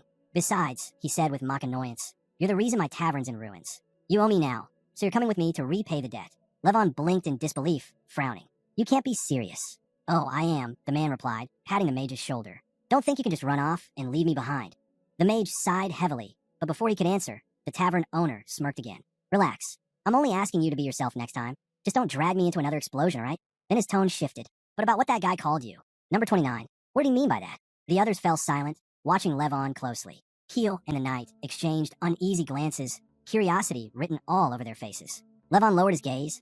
eyes shadowed. He took a step back, swallowed hard, and then stepped into the darkness of the passageway. In his mind, memories began to surface, memories he wished had stayed buried. He saw himself strapped to a cold metal table, surrounded by robed figures muttering incantations. Bolts of lightning seared through his body, burning his nerves and branding his skin. He was nothing more than an experiment, one of the Dark Sage's vessels, a body meant to host another soul. They called him Number 29. He could still remember the face of the man who orchestrated it all, the Sage of Darkness himself, Erickson. Back then, Levon didn't even know who he was anymore. They'd erased his memories, stripped away his name. But they'd made one mistake. They hadn't destroyed his sense of self completely. He remembered fire consuming the laboratory, the smell of smoke and death, the screams of other test subjects fading behind him as he ran into the forest, clutching at the power that now lived inside him, the fragment of Erick's soul. That was how he escaped. Since then, he had lived in hiding, settling in Palo, and pretending to be an ordinary mage. But the nightmares never stopped. Keel and Leon listened silently, fists tightening. Those people are monsters, Leon muttered. Keel nodded, his voice low. No wonder he's been living like that. The brunette stood apart from them, arms crossed, his expression unreadable. It had been 10 years since Levin's escape. 10 years since he had watched the other test subjects die one by one, their bodies discarded like failed experiments. He was the only one who survived. The flickering torchlight cast shadows along the stone walls as they reached the lower level of the basement. The group looked around. The air was damp, the silence almost suffocating. Keel exhaled quietly. So that's why, he whispered. That's why he wakes up screaming every night. Levon didn't respond. His eyes were distant, filled with something between guilt and exhaustion. The protagonist stood nearby, arms folded, watching him. His gaze was sharp, displeased, almost impatient. And Levon, meeting that cold stare, thought to himself with a sinking heart that this man was beginning to remind him of the sage himself. For the first time, he truly felt that everything could end. Yet somehow, it was because of this boy that hope still lingered. They followed the long, dim corridor deep beneath the ground until they reached the hidden chamber. The caster stepped forward immediately, pushing aside the heavy stone slab that sealed the chest. Ward watched carefully as Levon reached out for it, realizing in that moment that no magic had been used to conceal it. When asked why, the caster simply said that many of their enemies were stronger mages than he was. Using magic to hide the chest would have only made it easier for them to find. He lifted the small, orange chest and handed it to the protagonist. Inside was everything he had gathered about the Sage of Darkness. He explained that he had written down every detail. This information would serve as the key to finding their underground base. It was a contingency plan he had prepared long ago, now entrusted entirely to Aiden. In the original timeline, that red-haired mage once looked up and saw a sea of followers. People who helped Aiden uncover his true self, fueling his revenge. During that journey, he eventually faced the one who had wronged him, the Silverblood. Now the five stood together, quietly talking. Bourne placed a hand on the chest and promised he would use this knowledge wisely. He then asked what Levon intended to do next. The caster replied that his first task was to leave this place and look for an acquaintance in Sadan. The long-haired mage studied him closely before adding, "If they're there and you need my help, go to the Red Dragon Tavern on East 23rd Street." The protagonist recognized the name.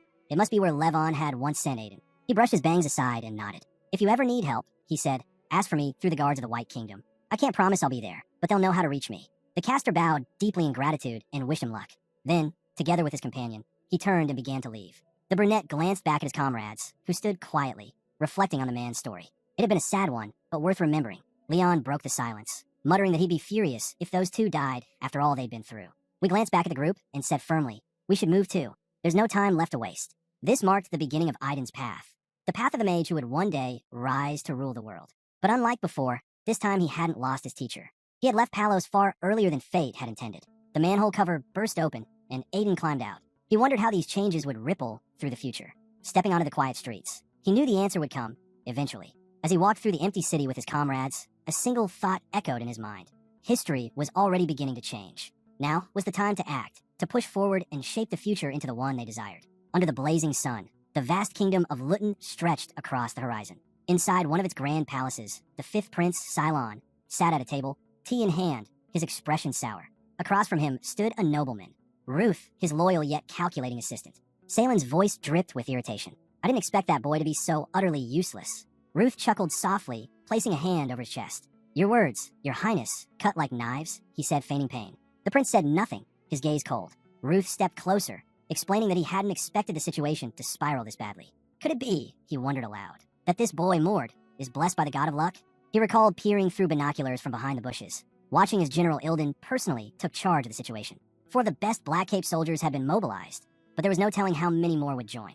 The prince frowned. Why such an excessive response? "Don't tell me this is because of that illegitimate child of the Archduke." Ruth moved toward the table, eyeing the colorful cookies arranged neatly there. "I can't say for certain," he said, taking one between his fingers, "but Mord clearly means a great deal to him." He took a bite, eyes closed, as if savoring the sweetness while speaking words that made Salen's blood boil. Still, it would not benefit your father to challenge the general merely to reclaim a bastard son. Salen's eyes darkened. You sound like a merchant, Ruth. But a noble's pride is not for sale. He slammed his hand on the table, tea sloshing over the rim of his cup. We're talking about capturing a 15-year-old boy. Nothing more. Ruth, unbothered, reminded him he's under the protection of the blind monster. The prince sneered. It's not even a monster himself. His voice grew sharper, echoing through the chamber. Fine, take my soldiers, Ruth. Find this wretch and finish it before that old monster intervenes. Ruth's eyes glinted crimson for an instant, a demonic light flickering beneath his calm smile. An appealing offer, he murmured. I'll handle him before your monster friend has the chance. Moments later, the nobleman stood outside on the sunlit stone pavement. Before him, 27 warriors, each one bearing silver blood and cloaked in dark armor. Their rank was high, their loyalty unquestioned. Cylon had truly made up his mind this time. Ruth's brown hair swayed in the wind as he raised his voice, addressing the assembled fighters. I am Ruth, your commanding officer for this mission. Our target, Mord. The warriors, their silver hair glowing faintly, exuded a red aura that rippled through the air. Ruth's gaze hardened. Move out. The hunt begins now. As they marched, one of the knights turned to his companion. His voice came muffled from beneath his helmet. Strange, isn't it? After everything, we're still doing this. Are these the same people from the Prodigal Monarch squad? Ahead of them, the protagonist walked in silence, his comrades trailing behind, each step carrying them closer to a confrontation that would twist the threads of fate once more. Behind them, Leon couldn't shake a thought. Wouldn't it make more sense for Mord to deal with the Darksage's people first? He said, recalling the information they'd received from Levon. Why go after the Monarch's men instead? The fighter ahead didn't turn around. Because they're closer to our next target, he said calmly. The Darksage and the Prodigal Monarch both need to be handled. Order doesn't matter. He stopped, stamping his foot against the ground. The echo thundered through the corridor. Besides, he added, there's something else we need to take care of. The brunette looked down, tightening his fist. Then he gathered his aura and sent a surge of air into the tiles beneath them. The floor cracked and shattered. Moments later, they were falling. Ward hit the ground first, rolling into a crouch as dust filled the air. Leon dropped beside him, brushing off debris with a grin. Our leader sure loves breaking floors to find things, he said with dry amusement. The fighter straightened, replying without looking back. Plenty of people like hiding treasures this way. Keel stepped up beside him, and the three stood together, scanning the room around them, a hidden storage chamber belonging to the Prodigal Monarch. Shelves lined the walls, filled with rare magical herbs, alchemically refined medicines, and artifacts worth a fortune. But the fighter's eyes locked on one thing, a small box stained dark with dry blood. He reached out, lifting the lid. A sudden flash of light burst from within, forcing them to shield their eyes. When the glow faded, they saw it, a spherical vial, shimmering faintly. Keel's voice dropped to a whisper. Tear of the martial god. It was no ordinary relic. The tear was a trial by death, something a martial artist could use only once in a lifetime. It granted power at the cost of life itself. In the original story, Aiden had found this very tear and gifted it to Leon, allowing him to grow exponentially stronger. Now, as the fighter held it, the faint image of a black silhouette appeared inside. A grinning old man, the embodiment of martial power itself. The lid of the bloodstained box clattered onto the table. This is a secret medicine, Mord murmured, made with alchemy from the Far East. Nearly impossible to find. Keel frowned. Then how did the Dark Mages organization get it? Probably stolen, Mord replied. You can't buy something like this through normal channels. Mord studied the vial closely, a flickering in his gaze. I've heard stories about it, he said quietly. Never thought I'd see one with my own eyes. Then he frowned, the white of his eye catching the dim light, as he looked up at his leader, who was now smiling faintly. Wait, he said slowly. You're not planning to drink that, are you? Someone as gifted as you doesn't need to take such a reckless risk. But before he could finish, Mord lowered the empty vial. Keel's jaw dropped. You actually drank it? How? How could you just... He stopped himself, disbelief washing over him. How did you even manage to absorb the tear of the martial god? He demanded. How are you? How are you able to wield aura already at 15? And for the first time, silence filled the chamber. Thick, electric, before the truth of Mord's power began to dawn on them all. He explained that the tear could never be used twice by the same person. It was a one-time miracle, and once consumed, it would never respond again. The protagonist smiled faintly. If Keel wants to grow stronger, he said, I'll lend him this chance. But his tone hardened. He has to understand, he might pay for it with his life. Keel's eyes widened, fixed on the glowing sphere that hovered between them. He couldn't believe what he was seeing. The secondary hero was simply too strong. That day when General Ilden saved him, the young elf in the black uniform, Keel hadn't felt awe. He'd felt desire, a desperate yearning to become powerful enough to stand beside that man. He remembered how his arm had once hung limp, shattered in battle, and how he had trained day and night since then, without rest, without complaint. It was his way of reaching the unreachable. Keel bowed deeply before the general back then, honored beyond words, to serve as guardian to the general's favorite, Mord. Ilden had looked at him with understanding, but also pity, because there were limits in the world, boundaries that effort alone could never break. The blonde fighter had stretched out his hand that day, lightning crackling along his fingers. a brilliance Keel could only watch from afar. It burned into his mind as a reminder. Genius and talent were gifts he could never possess. He had always known the truth. Some were born holding a silver spoon. Others, like him, would never be the main hero of the story. Still, as he looked at the glowing vial, the tear of the martial god, something inside him stirred. The blue liquid shimmered like a promise, hovering just beyond his reach. Was this it? Was this the way to overcome his limits? The thought burned his chest. His hand trembled as he reached out, then stopped. His fingers curled into a fist. He was a soldier. His strength belonged to the general, not to his own selfish ambitions. Could he really gamble his life for something that wasn't part of his duty? Sweat beaded on his forehead as doubt clawed at him. He wanted to ask, to say something reckless, but the words stuck in his throat.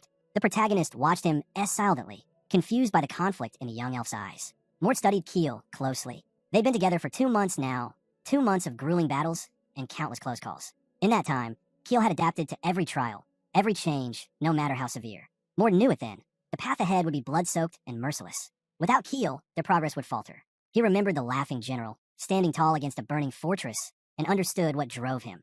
Loyalty, not ambition. That was the deciding factor. Mort lowered his head slightly, a rare moment of quiet acknowledgement. Keel wasn't just another soldier. He was a comrade who could be trusted. The elf looked down, his chest tight with emotion. The blonde beside them glanced nervously between the two, unsure of what to say. Then Mort met Keel's gaze through the shadow of his bangs. "You've been a great help," he said simply. "And from now on," he paused, letting the words hang in the air like a vow. "You'll be even more." Mort hadn't meant to say it out loud, but it was true. He was starting to grow attached to him. Keel blinked, surprised by those words. For a moment, neither spoke. Then, as if pulled by the same thought, they both imagined the black silhouettes of the dark mage fighters, their enemies from before. They knew this wasn't over. The next time, the Silver Blood wouldn't just send underlings. Next time, the high-ranking leaders would come themselves. The elf stepped forward, standing firmly before Mort. The fighter's voice was calm, but resolute. "We have to become stronger, no matter what." Keel thought back to the last battle, the raging fire, the chaos, and how powerless he had been. He had smiled then, trying to hide the truth, but deep down he knew. If he didn't change now, he'd only drag them down next time. He stretched out his hand toward the vial, the tear of the martial god. The glass felt impossibly light in his fingers. As he opened it, the faint light inside pulsed, wrapping his reflection in a golden glow. A smile crept across his face. "So this is what power feels like." "Keel," Leon shouted, stepping forward. "You made that choice too easily. That thing could kill you." But it was too late. Sparks burst around Keel's body as he lifted off the ground, feet breaking free from the floor. The air trembled with pressure as a powerful aura surged out of him. Wild, uncontrollable. The elf screamed, his voice echoing like thunder, his eyes hollow and blazing with light. Mort turned to Leon, who stood frozen, his jaw tight. "Why?" Leon demanded. "Why take such a risk? You could have run, you could have gone home. General Ilden would have protected you." The mercenary lowered his gaze, covering his face with one hand. "I know what Mort's doing is dangerous," he said quietly. "But if people like them are hunting him, he can't just keep running. And going back to Ilden, it wouldn't fix anything." Mort's voice cut through the noise. "My family can't be my refuge." Leon frowned. "What do you mean?" Mort's expression hardened. "The Silver Blood are after me because they're following the Archduke's command." Leon's breath caught. "His Highness the Archduke? You're saying he's working with them?" Mort nodded. "He has been for a long time, doing things you wouldn't believe." Images flashed in his mind. A vast, ancient tree deep within a forest, its roots feeding on blood to preserve youth. "The Archduke and the Silver Bloods use forbidden alchemy," Mort said flatly. "They sustain themselves by draining the life of Werner's bloodline." Leon's fists clenched, his face twisted in disbelief. "You're lying. The Archduke is a hero, a legend. He fought for Werner, protected the duchy. People worship him as a saint." Mort's eyes darkened. "Then your faith is your choice. Believe what you want. But if you can't accept the truth, you can leave." The words hit like a blade. Rain began to fall outside, cold and relentless. Leon sank to the ground, soaked and speechless, the truth tearing at him. In the original story, even then, Leon still believed in Aiden. Despite his pain, his confusion, and everything he'd lost, he stayed. And that loyalty, that unshakable trust, would one day lead him to sacrifice everything, including the world itself. The world itself seemed to sink into despair. Mort stared down, lost in thought. He remembered how Leon had looked at him back then, how helpless he'd felt watching his friend spiral toward a fate he couldn't stop. He had wanted a different ending for Leon, something brighter, something that didn't end in ruin, but he'd never found the words to steer him away from it. We watched quietly from the side, noticing how the leader's eyes shifted with unease. Mort clearly wanted Leon to make the right choice on his own.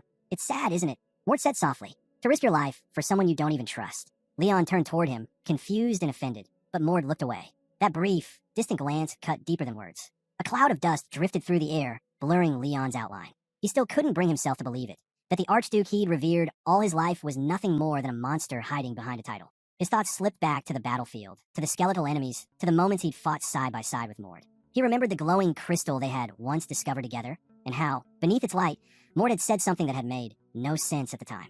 I want to save the world. Those words had lingered ever since. In a memory, Leon, still wearing his helmet, had stared at Mord's silhouette. He wondered then, what did he even mean by that? Was it a joke? A comfort? Or something more? Now, running after him once again, Leon thought back to that moment, realizing how much weight those ridiculous words had carried. Then, as if hearing the question in his comrade's silence, Mord spoke quietly. I believe in you, Leon. Leon froze for half a heartbeat. He placed a hand over his chest and said, almost to himself, I don't know the Archduke well, and I haven't known my leader for long either. But if I had to choose who I trust Mord, it's you, Mord. Mord glanced at him, stunned. He hadn't expected that kind of faith. Behind them, the ground cracked with a surge of power. Sparks burst through the air as Keel landed, his body still crackling with raw energy. The others turned immediately, eyes wide. Through his bangs, Keel's gaze burned bright. He stood tall, electricity crawling across his armor, proof that he had done it. He had survived the tear, but far below, deep in the underground, something else was stirring. In the heart of the dungeon, Darik, leader of the Prodigal Monarch organization, paced restlessly. His skeletal fingers tapped against his jaw as he gnawed at a cracked nail. Where did such a fighter come from? He hissed. He knew the truth too well. One of the 7 soul fragments had been destroyed 70 years ago. The day he discovered the remnants of the Archlich Monarch's soul, he had made a deal, a dark bargain that transformed his existence. 40 years later, through forbidden sorcery and the fragment's power, he too had become an Archlich. With that strength, he built the Prodigal Monarch organization, expanding it piece by piece, century after century. Now, his skeletal silhouette floated above his army, suspended in a swirl of dark magic. The time had nearly come. All that remained was to gather every lost fragment and restore the monarch's soul completely. But as Darik stared into the void, realization struck him like a curse. If even one fragment was destroyed, full resurrection would be impossible. The monarch's mind, his memories, his power, was shattered across each fragment. Without them all, he could never return. And that meant that somewhere out there, someone like Mord stood in the way of his eternity. Only one fragment remained. The tension inside the chamber was suffocating. Daniel slammed his foot against the chair, sending it crashing across the marble floor. His voice echoed through the dim hall as he shouted at the crimson crystal suspended before him. Who dares kill our best soldiers? The crystal pulsed faintly, a maroon sphere swirling with black mist. Within it, a distorted spirit flickered, its voice calm and distant. Do not lose yourself in anger, Daniel, the spirit said. Even if my resurrection is incomplete, there is still a way to correct it, perhaps even surpass what I once was. Daniel clenched his fists. You say that, but with fewer fragments, it'll be harder, won't it? The spirit's glow deepened. Difficult, yes, but not impossible. The second fragment should fall into our hands soon. Nearby, Burke closed a heavy tome in his arms and bowed his head. A letter arrived yesterday, he reported. The second fragment has been located. Once it's secured, your memory will recover faster. And with each recovered piece, finding the rest will become even easier. At that, Darik, the skeletal leader of the Prodigal Monarch, raised his gaze. His hollow eyes glinted with malice. Then it's too early to despair, he rasped, a sinister grin forming across his bony face. But his expression changed in an instant. His jaw dropped open, trembling. His legs began to shake as a cold dread swept through him. No, he muttered. Something's wrong. The red crystal trembled in its purple mist, resonating violently. The army guarding the soul fragment. Its energy has vanished, Darik whispered. The spirit inside the sphere responded in a low hum. You are correct. Another fragment has just been destroyed. Darik's scream tore through the chamber as his form began to evaporate into black smoke. Impossible. You can't kill me. But far away, standing among the ruins of the battlefield, Mord watched the last traces of the skeletal form fade into nothingness. His voice was cold, certain. I destroyed your second fragment myself. The last threads of dark energy evaporated before his eyes, leaving only silence behind. He remembered the skeleton's movements, the way it had twisted its fingers, the unnatural pulse of its magic. Different from before, yet the same combat style. This time, though, Mord had ended it easily. He hadn't even needed his dagger. He clenched his fist, feeling the hum of power running through it. Less than 2 months had passed since that battle in Larine, yet he had grown stronger, sharper. Nearby, the faint glimmer of a sword caught his attention. Keel stood beside him, his blade planted firmly in the earth beside the fallen, headless monster. How did you finish that skeleton faster than us? Keel asked, a grin tugging at his lips. Leon looked at the young elf and couldn't hide his astonishment. Keel had changed completely. Even though he hadn't awakened aura yet, his magical power had surged to new heights. The tear had transformed him. Mord watched him quietly, then turned his eyes to the battlefield beyond, where the remnants of the Archlich's summoning still lingered. Before the fight, the Arch had invoked the higher powers of the dead, calling forth 4 Death Knights to protect him. While Mord faced the Lich alone, Keel and Leon had taken on the Knights together. The air had been thick with death and dust, their swords clashing against corrupted steel. Now, the ground was littered with broken armor and lifeless bodies. The two stood victorious, each Death Knight lying decapitated at their feet. Leon wiped the sweat from his brow, staring across the field of battle. Through the haze of dust and lightning, he saw Mord standing at the center of it all, the calm at the heart of chaos. And for the first time, he realized it wasn't just luck or skill that set Mort apart. It was destiny. When the dust settled, Leon finally noticed it. Keel had made the biggest contribution in that battle. The blonde turned toward the knight and, half smiling, half teasing, said, "If I fought barehanded, we'd have finished faster than the leader himself. Tell me, how long do you plan on swinging that sword you barely even know how to use?" The mercenary said nothing, his grip tightening around the sword's hilt. They couldn't understand. None of them could. To him, this blade wasn't just a weapon, it was a symbol. He remembered the dark fortress, bathed in light from a clear, burning sun. The sword represented his release from that shadow, a declaration of freedom, a promise to live on his own terms, unbound by the chains of his past. A faint smile crossed his lips as he stepped forward through the fragments of the destroyed chamber. In the next room, scattered across an ancient table, lay books, relics, and other strange objects. The three gathered around, examining the debris left behind. Mord folded his arms, eyeing the relics thoughtfully. He remembered the massive golden crystal from before, the one tied to the 10th fragment. It hadn't matched the others, but that didn't matter. He hadn't expected much anyway. What he really wanted now was something useful. On the table sat a book, a bottle, a cube, and a ring. He glanced over them quickly. "Trash," he muttered, until his gaze stopped on the cube. The book within it pulsed faintly, as if alive. A tome of dark magic, capable of forging contracts with powerful beings from the Demon Kingdom. He dismissed it. Not what I need. Still, something else caught his attention. A silver bracelet, partially buried beneath the clutter. It gave off no aura, but something about it felt deliberate. He picked it up and pocketed it, planning to study it later. Then his eyes landed on the empty bottle. He lifted it, weighed it in his hand, then casually tossed it to Keel. "Drink this." The elf caught it midair, blinking in confusion. "What? This is nectar?" The realization hit him like lightning. Around the bottle, faint ripples of water shimmered, as though something divine lingered within. "The Arlic monarch must have prepared this," Mord said quietly. "For his resurrection." The elf's breath caught. The nectar, a mythical drink said to be brewed from the core of the world tree itself. Only the highest gods were worthy to taste it. If a mortal drank it, they could gain the strength of a god. Keel's hands trembled as he held the bottle, his eyes wide in awe. This is the nectar from the legends." Leon turned to Mord. "Then why not drink it yourself?" he asked. "With what's ahead, you'll need that kind of power." The mercenary, still wearing his helmet, glanced at Mord, waiting for his answer. Mord met his gaze calmly. "If I drank it, I'd lose more than I'd gain." He waved off the question. "Don't ask for details. Just accept it as fact." He remembered staring at that very bottle earlier, the temptation heavy in his chest. The power inside it had whispered to him, promise salvation, strength, eternity. But when he'd held it in his hand, his instinct screamed something else entirely. Poison. Not for his body, but for his soul. His fingers had tightened around the bottle as a sudden image burned through his mind. Werner, laughing wildly amid roaring flames. And beneath that laughter, the faint echo of a god's voice, mocking, endless, and cold. Above them, the sky shimmered faintly, and Mord found himself thinking of Werner, the god of blood. If he had possessed only divine blood, like Ver's lineage, perhaps he could have safely drunk the nectar. But with the blood of Erida, the god of the sky, flowing through him, he didn't know what would happen, how that delicate balance of power inside him might shatter. Beside him, Keel stared blankly at the crystal in his hand, the last traces of light dancing over his face. Mord understood the temptation he felt. If Keel drank it, his power would surge beyond human limits, strong enough to wield even the fragments of the world themselves. He imagined it then, the silhouette of a wolf tearing through a sea of shadows, its eyes burning like fire, devouring the world's essence. Normally, only those with divine blood could absorb the fragment's power. But there were exceptions, those blessed by gods, those fused with divine energy, or those who had drunk nectar. Mord pressed his glowing hand against his chest. He didn't want to share the fragments with anyone, not out of greed, but because something deeper gnawed at him, a fear of what might come next. His thoughts drifted to the vision of the new world, a radiant city floating above a luminous circle. In that world, everyone who had once built, loved, and suffered together lived in peace, untouched by memories of the old world that had been destroyed. It was paradise reborn. He saw it vividly, a red-haired man sitting at a table surrounded by his family, laughing in a sunlit garden. That world was perfect, beautiful, and pure, but it was a lie. Mord remembered their black silhouettes, smiling endlessly under that false sky.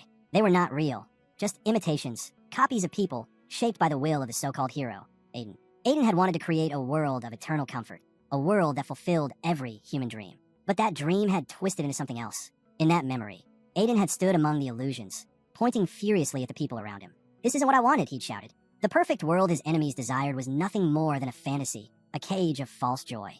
Yet even as he rejected it, his own creation turned against him. The more fragments Aiden gathered, the more he became consumed by the vision of that perfect world. In the end, the paradise he built was darker and more selfish than anything his enemies could have imagined. Mord's gaze hardened as he turned toward Keel. The elf raised the bottle to his lips and drank. The nectar of the gods glowed in his throat like liquid light. Mord exhaled slowly. Perhaps this was for the best. If someone had to share the burden of the fragments, better it be a comrade he could rely on. After leaving Palos, they had accomplished two things in just 20 days. First, They had destroyed the prodigal monarch's secret base, now reduced to a forgotten ruin beneath the earth. Second, they had found and obliterated another soul fragment, one that even the monarch himself could not locate. Moore could still see it in his memory, a red crystal, dissolving into purple light as it vanished into nothing. The explosion of power had torn through the forest like a storm. Now, their path led them deeper, toward the underground domain of the Dark Sage, following the trail of information Levon had given them. According to him, the Dark Sage's disciples had already fled, scattering through the tunnels after the fall of their allies. And though Moore didn't say it out loud, he knew exactly why Levon had steered them there, because attacking the prodigal monarch had only been the beginning. The situation had finally turned dangerous. The people of the Dark Sage had been attacked. From the top of a hill, the elf looked up in shock as a massive magical funnel twisted above the city. The knight and Keel scanned the surroundings, uneasy. The swordsman spoke first, suggesting that this wasn't just an ordinary incident. It looked like a large-scale demonification.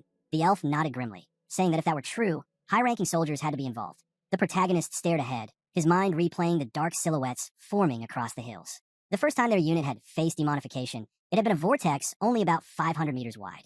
But this one, this monstrous funnel was devouring an entire city. Its power was on a completely different level, far more terrifying than anything they'd ever seen. The swordsman and the boy turned to their leader, asking if the Dark Sage people hiding underground might still be there. The reply came quietly. They might have already been swallowed by the vortex. Leon's voice came through his helmet, suggesting they wait for the army to deal with it first. But before anyone could respond, a faint light shimmered across the fighter's hair. He stepped forward, saying they were going in now. There was someone inside, someone he owed money to. He could feel it, ever since his senses had evolved to a higher plane. A glowing mark, the magic eye, ignited on his forehead. Blue streams of energy spread from him into the forest depths. If a person possesses 6 senses, then the 7th, that is the sense of the divine. The blue energy shot through the darkened city, and only those blessed with the power of heaven could see the true essence of the world through that 7th sense. The energy threads connected between the city's residences, tracing a path toward a blonde figure. The 7th sense whispered her name, Erna Werner. The blonde woman lowered her head, her expression twisting in frustration. White clouds drifted over the tents as Erna stood with her arms crossed before the man, declaring firmly that they couldn't break through now. The boy protested. If they didn't act, someone would die. Folding his hands together, his eyes pleaded with them. Please save Mr. Venerable, he stayed behind for us. But the white-haired girl shook her head. We can't. We are waiting for the emergency team. Her words faltered as she suddenly sensed something off. A faint blue glow flickered nearby, close to the boys. She stared at it, confused. Is that divine blood? The guards turned, glaring at the group. One of them demanded to meet with Miss Cerna. The knight pointed toward his helmet, asking the man to remove it. But the fighter refused. I told you already, I can't. The scar on my face is too severe. Keel and Mort exchanged uneasy looks, unsure of what to make of the scene. The protagonist sighed inwardly, realizing just how stubborn the man was. If it were up to him, he wouldn't have taken him along at all. If he had known how irritating this guy would be, he never would have brought him along. The protagonist's hair turned stark white. The reincarnated man watched silently, understanding his feelings. Erna meant everything to him. Of course he wanted to see her, but after abandoning his family, the shame of facing her again would be unbearable. He knew he might have to take desperate measures. Blue lightning began crackling from his body, streaking through the air like veins of light. The guards froze in alarm, shouting and demanding to know what he was doing. Was he planning to fight them? Keel turned toward him in shock. Have you lost it? You're about to take on Werner's soldiers. But the man just smirked faintly. Relax. I'm not here to fight. It's just faster to bring her to us. And then, within the circle of guards, a bright light flared. A girl appeared out of thin air. Keel's eyes widened. Wait, who are you calling? Don't tell me. Erna. The blonde woman blinked in disbelief, staring at the girl who had suddenly appeared. The white-haired girl frowned slightly. She could sense something familiar about this divine aura. The warrior smiled at the magician. I knew it was you. In that instant, the protagonist's white hair faded back to its natural color. He dropped to one knee before the lady, bowing his head. It's an honor to see you again. The girl's expression softened as she returned his greeting. Turning to the tent's guards, she gave an order. Escort them to my tent. They're my guests. One of the men stepped forward nervously. But my lady, one of them refuses to show his face. Isn't that suspicious? Erna's eyes shifted toward the armored knight. Leon turned his head away awkwardly, saying nothing. The lady gave a calm, firm nod. It's fine. Let him pass. Under the soft shade of the tent, the group gathered around a table. Erna looked at the magician curiously. I thought you were heading north. What brings you here? The reincarnated man replied evenly. We're here on a classified mission under General Ilden's command. We needed to confirm something, and when I learned you were here, I thought it right to meet you. The guardian standing nearby glared at him, while Erna listened quietly, her eyes distant in thought. A brown-haired girl sitting nearby whispered under her breath. So, this was the one everyone had been talking about. A prodigy, maybe. But how could he speak to Lady Erna so casually?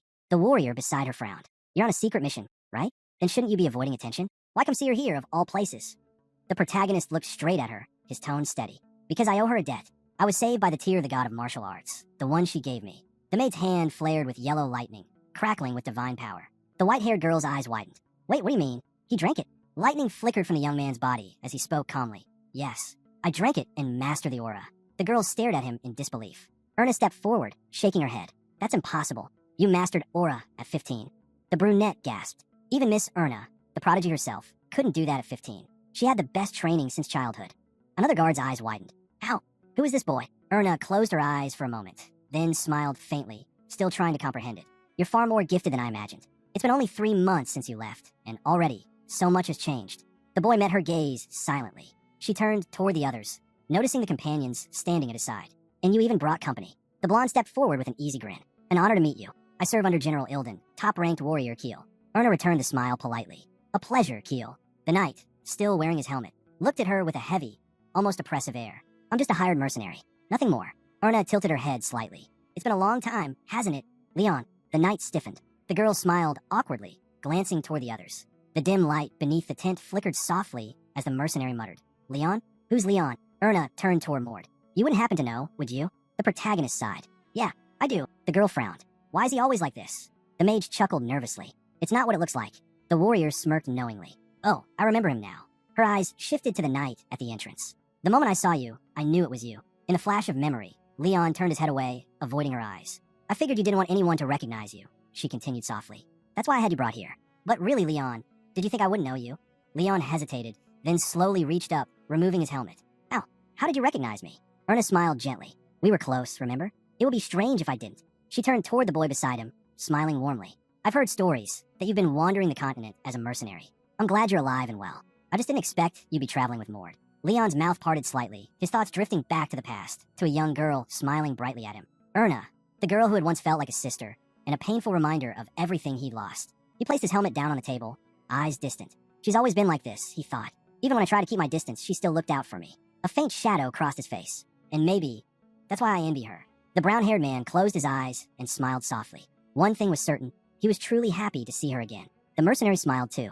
Yeah, I'm glad as well. You've grown a lot since the last time we met. The white-haired girl chuckled lightly. It's been 5 years, hasn't it?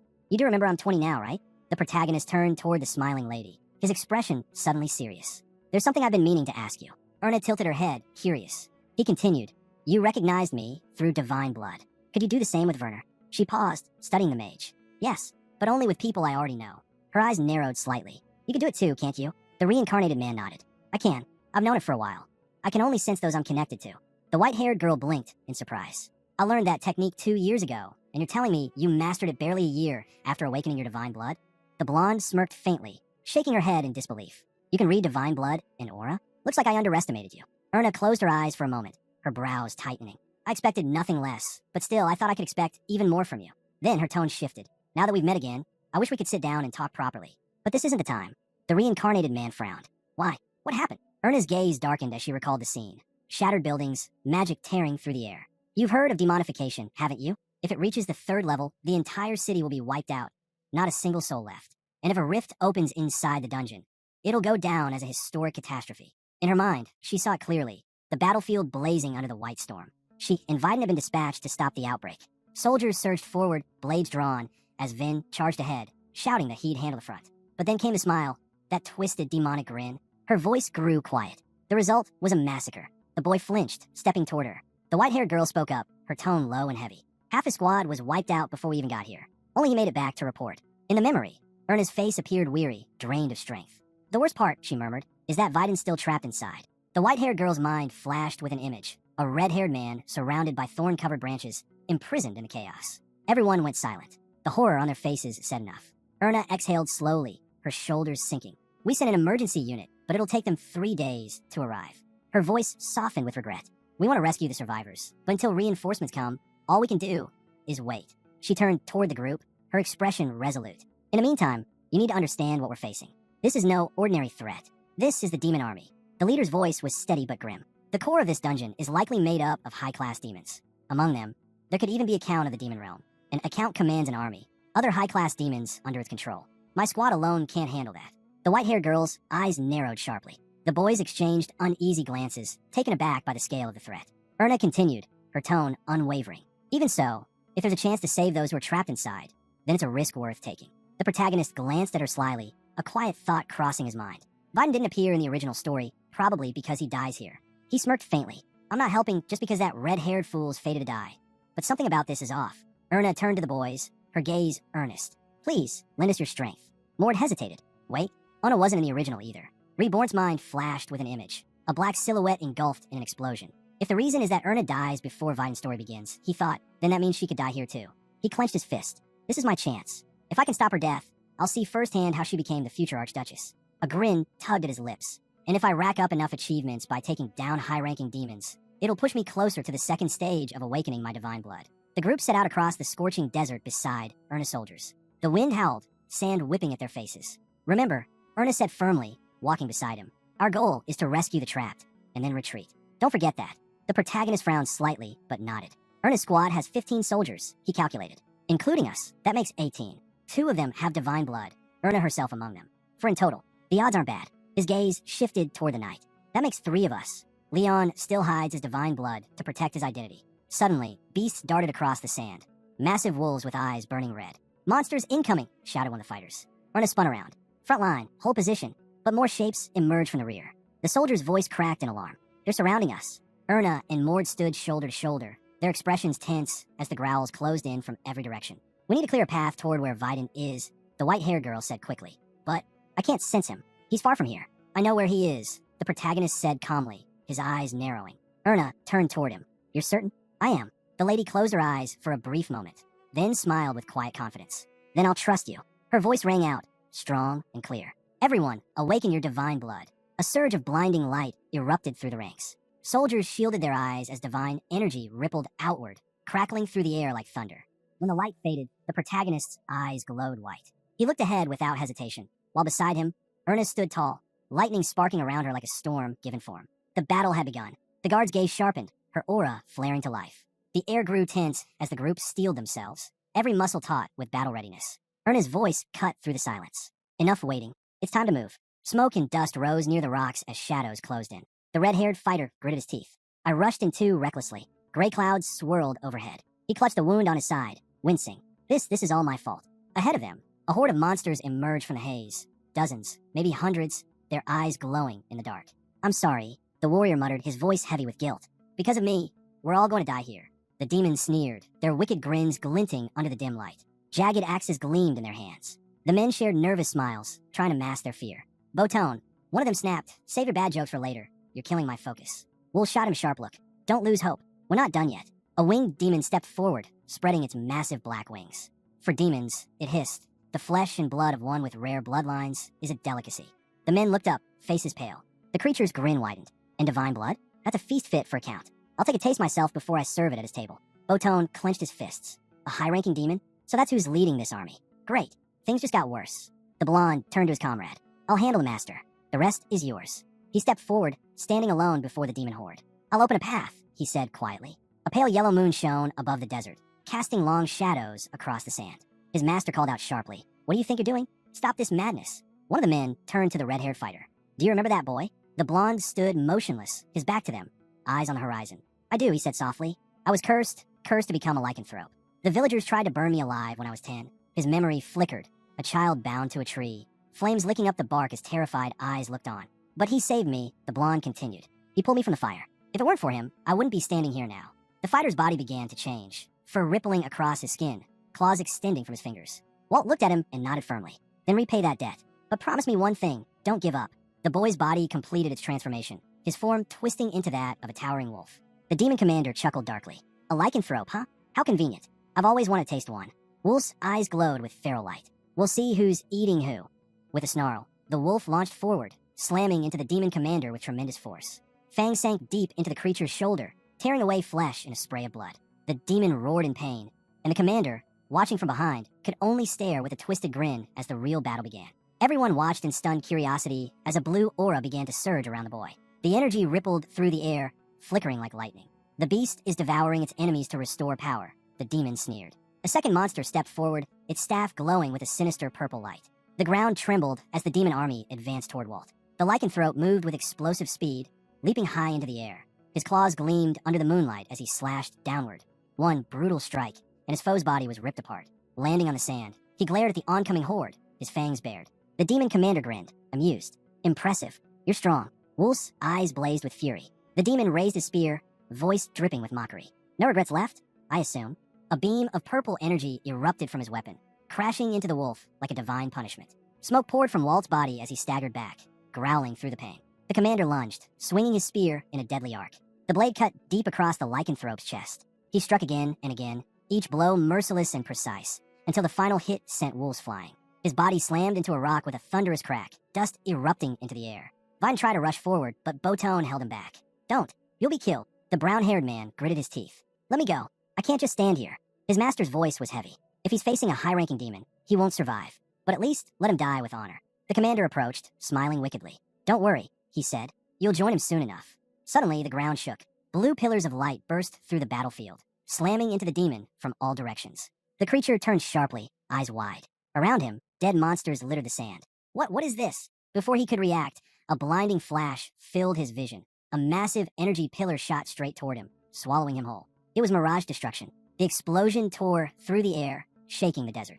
The soldiers shielded their faces as fragments rained down.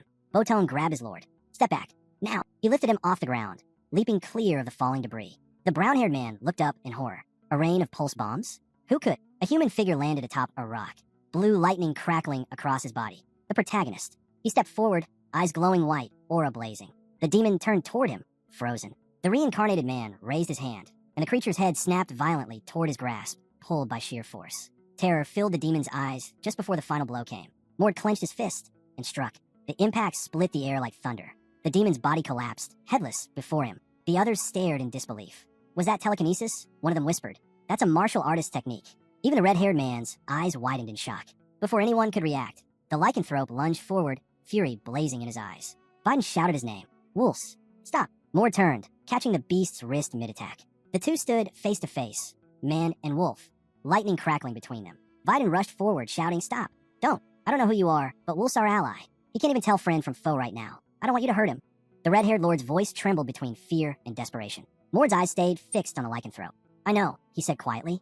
This isn't the first time I've seen him. The wolf growled, his lips curling into a grin full of fangs. Mord smiled faintly. You're stronger than I expected. Then, in one swift motion, he struck. His blow landed squarely against Wolf's chest, and the great wolf crashed to the ground with a heavy thud. Everyone froze, stunned by the speed of it. Biden's eyes widened. He knows wolves, and that aura, divine blood? The red-haired man could barely process what he was seeing as Mord's hair slowly faded back to its natural color. The brown-haired lord stepped forward, his expression tense. Are you Mord?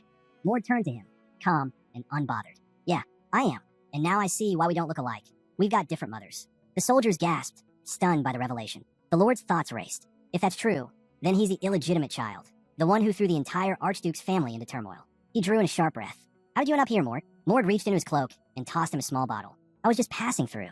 Heard about what was happening here. First things first, give this to Walt. And make sure you drink some too. The Lord caught the bottle and stared down at it. Medicine? Exactly, Mord replied, his tone level. Then his gaze hardened. But tell me something. Why did you go into that dungeon first? You knew it was reckless. The red-haired man lowered his eyes, guilt clouding his expression. Then, after a long pause, he looked up, realization dawning in his gaze. It was because of the heir's competition, wasn't it? Mort said quietly. Vin bowed his head. You're right. Or rather, it's because of Verna. Across the battlefield, the white-haired girl stood near the fallen demon's corpse, her lips curling into a small, knowing smile. In Mord's mind, images flashed. Noble heirs standing beneath banners soaked in blood, blades drawn and gleaming under the sun.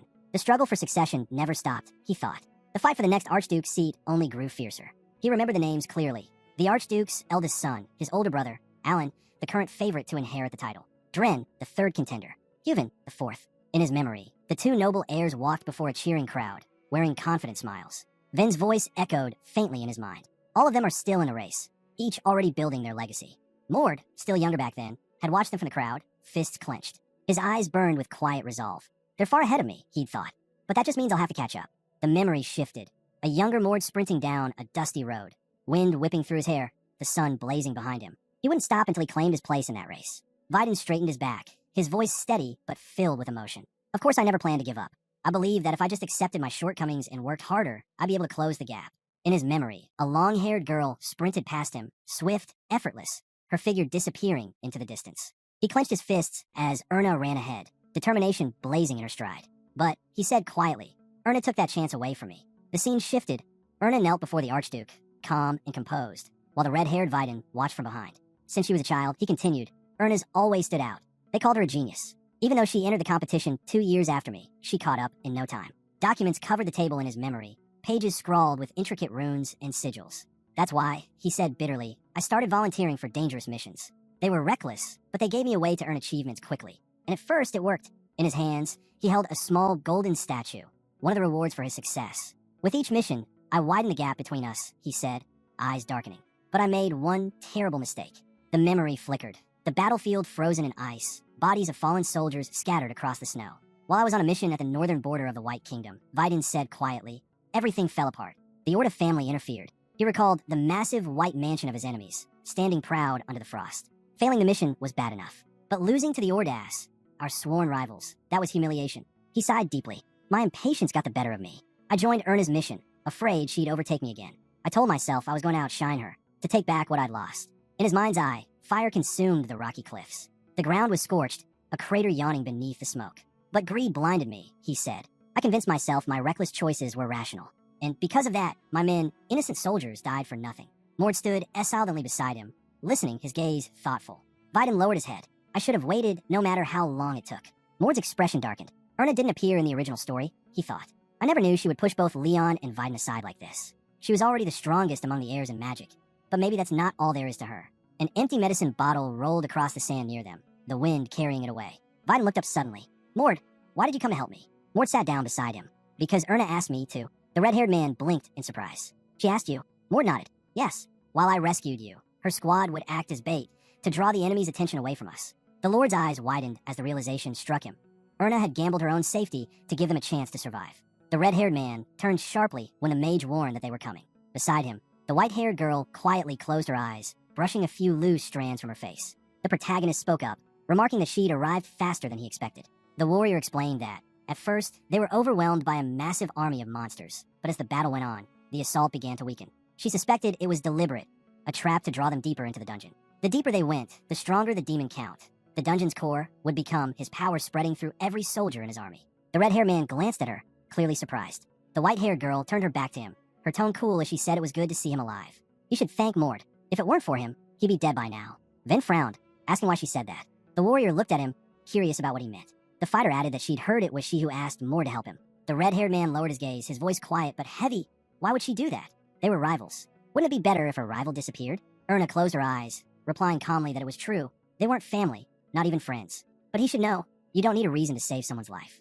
Then, she smiled faintly, adding that helping him didn't hurt her in any way. With a confident grin, the long-haired girl pointed to herself, declaring that she'd take the Archduke's position anyway. The red-haired man looked at her, startled, before bowing his head slightly in thanks. Botone carefully lifted a bottle to Wall's lips. Vidin turned toward Erna, his voice steady as he said that because of her, both Botone and Wolves were still alive, and he'd repay this debt someday. The warrior smiled to herself, amused. She already knew what he was about to say, that he wouldn't give up like always. Her face flushed slightly at the thought, but Erna and Liam simply stared at him in confusion, unsure what he meant. The group's attention then shifted toward the mercenary. Leon turned away, murmuring an apology. Erna blinked in surprise. Vidin was actually thanking someone? The red-haired man frowned, standing behind the knight, and asked why he was wearing that strange helmet.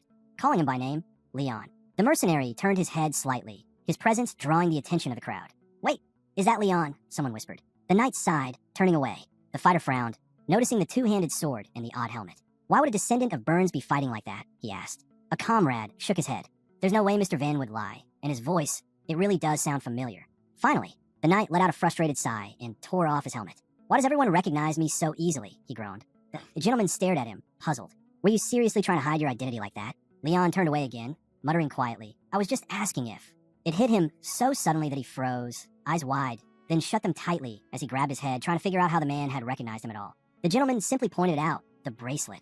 Leon's gaze dropped to his wrist, where a golden bracelet glimmered faintly. Then sighed, saying he'd thought it was just a coincidence, but clearly it wasn't. Leon's expression softened. He explained quietly that it was a gift from his mother, a token from his coming of age. The mercenary looked back at the gentleman, surprised. You remember that? He asked. The fighter chuckled. How could I not? You wore it every single day. Erna, watching the exchange, looked genuinely taken aback. He wore it all the time, she thought, confused. The protagonist glanced at her briefly, realizing she probably hadn't known. Then his expression hardened. We'll talk later, he said, voice firm. For now, it looks like we can move freely, so let's get out of here first. Vine nodded in agreement. He's right. But before they could take a step, a strange voice echoed from above. Leaving so soon, it said mockingly. The protagonist froze, eyes widening as crimson pillars of energy erupted across the sky. From each one, black mist poured out, merging into a swirling vortex. A massive portal tore open overhead. Everyone stared up, stunned. The voice spoke again, cold and amused. You caused such chaos here, and now you plan to leave without even apologizing to the owner of this place? How impolite. The warrior clenched her fists. So it wasn't just a decoy to lure us in deeper, she muttered. This was a trap from the start. Flames spiraled through the sky, forming a fiery whirlwind. Laughter echoed from the portal. Correct, the voice said, darkly pleased. Descendants of Burnas. It would be rude to let such precious guests leave without proper hospitality. Monsters began spilling out of the portal in waves. Dozens at first, then hundreds. The voice continued, smooth and sinister. I was preparing dinner for you, but it seems dinner came early. How fortunate we were to meet. Leon's grip tightened on his sword. Judging by that tone, you're the demon count, aren't you? The sky itself seemed to twist as the presence grew stronger. Indeed, the figure replied, my name is Lattes. All around them, demon troops filled the sky and the ground, their numbers unending. Lotai's voice boomed, filled with hunger. Remember that name. It shall feast upon your blood and flesh. Mord and Ernest stood frozen, eyes wide. The white-haired girl whispered, how many? Then her tone sharpened. Over 2,000 monsters and dozens of demons. The air trembled as the monsters grinned, their fangs glinting. The warrior's voice was steady but tense. That one's probably Viscount level, she muttered. Whatever's behind this, I'm sure she has a part to play. The protagonist looked over his shoulder. They're closing in from every direction, he said. What's our move? The white-haired girl scanned the battlefield. Which side gives us the best chance to break through? Demons in dark armor hovered above them, encircling the group completely. The protagonist drew his weapon and answered, north, south, west, all packed with high-level demons. The east, he paused, locking eyes with her. The east is the strongest. A demon with a bloodthirsty grin hovered high in the sky. The protagonist studied the battlefield carefully. The west side looks weaker, he said, but it's too obvious. If we go that way, it's probably a trap. Blue lightning crackled across the air as he and Erna shifted their apparescence, their auras flaring with power. Their allies turned to look, confidence gleaming in their eyes. Mort spoke up. Then we break through to the south. Armored demons loomed above them, wings spread wide. The protagonist glanced upward. One side's open, he muttered, the other's not. Something's happening on both ends. South or north, it's our only choice. Mord gritted his teeth. The north dives deeper. Erna's lips curved into a faint grin. Then that means we're right. The group stood back to back, the endless horde closing in around them. The protagonist raised his weapon. We pushed through the south. The demon army surged forward, filling the air with roars and dark magic. Without hesitation, the fighters charged to meet them. The white-haired girl narrowed her eyes. That one, she said, pointing a Baronet-class warrior type. A sly demon lunged forward, grinning madly, while another, draped in a black robe, hovered in the air, chanting. Erna's gaze hardened. That's a Baronet-level wizard, she noted. The reincarnated one looked ahead with resolve. I'll take the warrior. Leave the wizard to me. Erna nodded once. Fine, don't hold back. She dashed forward, meeting the flaming blade head-on. The Baronet sneered. Foolish. You think you can face me alone? Their weapons clashed, sparks flying. The fighter pivoted, slashing through the demon's arm, then followed up with a heavy punch to its chest. Meanwhile, the white-haired girl deflected a blow barehanded. Not bad. The Baronet mocked, pressing his burning blade harder against her defense. But how long can you last? Yellow lightning flared through the air. Who knows, she said with a wicked grin, lightning crawling up her arms. Is that all you've got? The demon's eyes widened, then lightning swallowed him whole. The warrior whispered her skill's name, Wind Rupture. The explosion sent the demon flying, screaming in agony. She leapt high, toes brushing the ground for only an instant before she launched herself toward him again. The demon swung wildly, teeth bared, unleashing a towering pillar of flame. Frantic excitement, he roared. The girl sliced through the attack as if cutting wind itself, twisting midair before striking again. A massive golden surge tore through the sky. Acid destruction. The impact shattered the ground as the monster fell, its body crumbling beneath the light. Erna landed gracefully, a faint smirk on her lips as she looked back. Leon stood behind her, gripping his two-handed sword tightly. You've grown stronger, he said quietly, eyes fixed on her. Then he frowned, murmuring to himself. But why does that thought bother me? The fighter muttered under his breath that this monster was every bit as terrifying as the last. Then, without warning, a massive pillar of energy shot down from the sky. The warrior looked up, startled as the air trembled. Keel froze, watching in disbelief. Blue lightning burst from the protagonist's body as he charged forward, slashing toward the wizard baron. The impact was instant. The enemy hit the ground hard. Landing firmly, the protagonist stared at the fallen foe, his gaze cold and sharp. Nearby, the reincarnated one frowned. Fragments of a shattered sword lay scattered across the battlefield. I can't believe it, the fighter said quietly. Both the baron and baronet defeated so easily. The wizard baron lay motionless, a gaping hole in his stomach. The warrior exhaled, her voice steady. Then maybe we actually have a chance. That single line lit a fire in everyone's hearts. The soldiers surged forward, shouting, and began cutting through the remaining demons. "We can't rely on just those two," the fighter shouted. "Let's wipe out the rest together." A violent blast roared past them, shaking the ground. A demon armed with a massive two-handed blade stepped forward, crouched low, its grin twisted and hungry. All around them, monsters appeared from every side, dark figures with bloodthirsty smiles. The fighter cursed under his breath.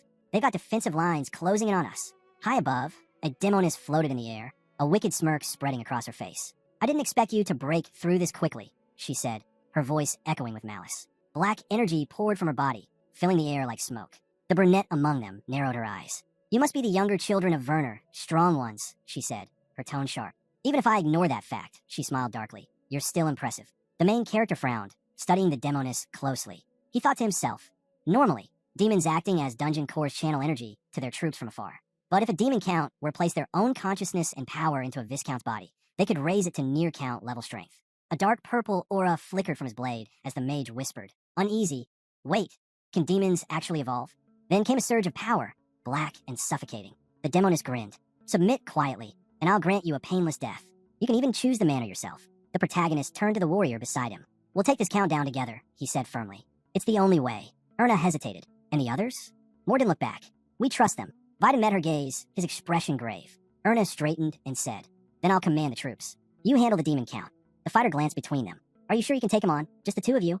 The warrior stood tall, back straight, energy radiating from her in waves. "If we don't," she said quietly, "we all die here." She could feel the demon's overwhelming power pressing down on them. Even so, the white-haired girl tightened her grip, her aura sparking. "Then we try," she said simply. "We'll push our strength to the limit." Her power flared, a blinding white aura wrapping around her as she lunged forward. Her blade swung in a wide arc, colliding with the demoness weapon. The warrior's fist slammed into the demon's blade, and golden lightning erupted around them. She shouted her skill's name, "Wind Rupture." The demoness smirked, her tone dripping with scorn. "Did you really think such a little trick would work on me?"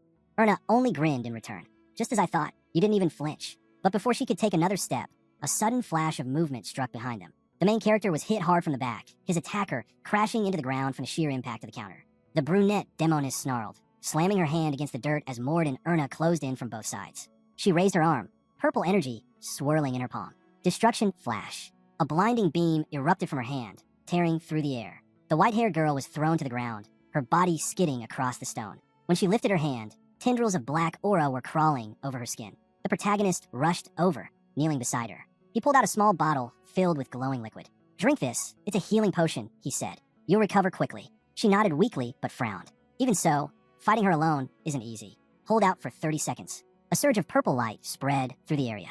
The protagonist glanced at her with a confident grin. "Don't worry. I'll show you something special." Power burst from him like a storm.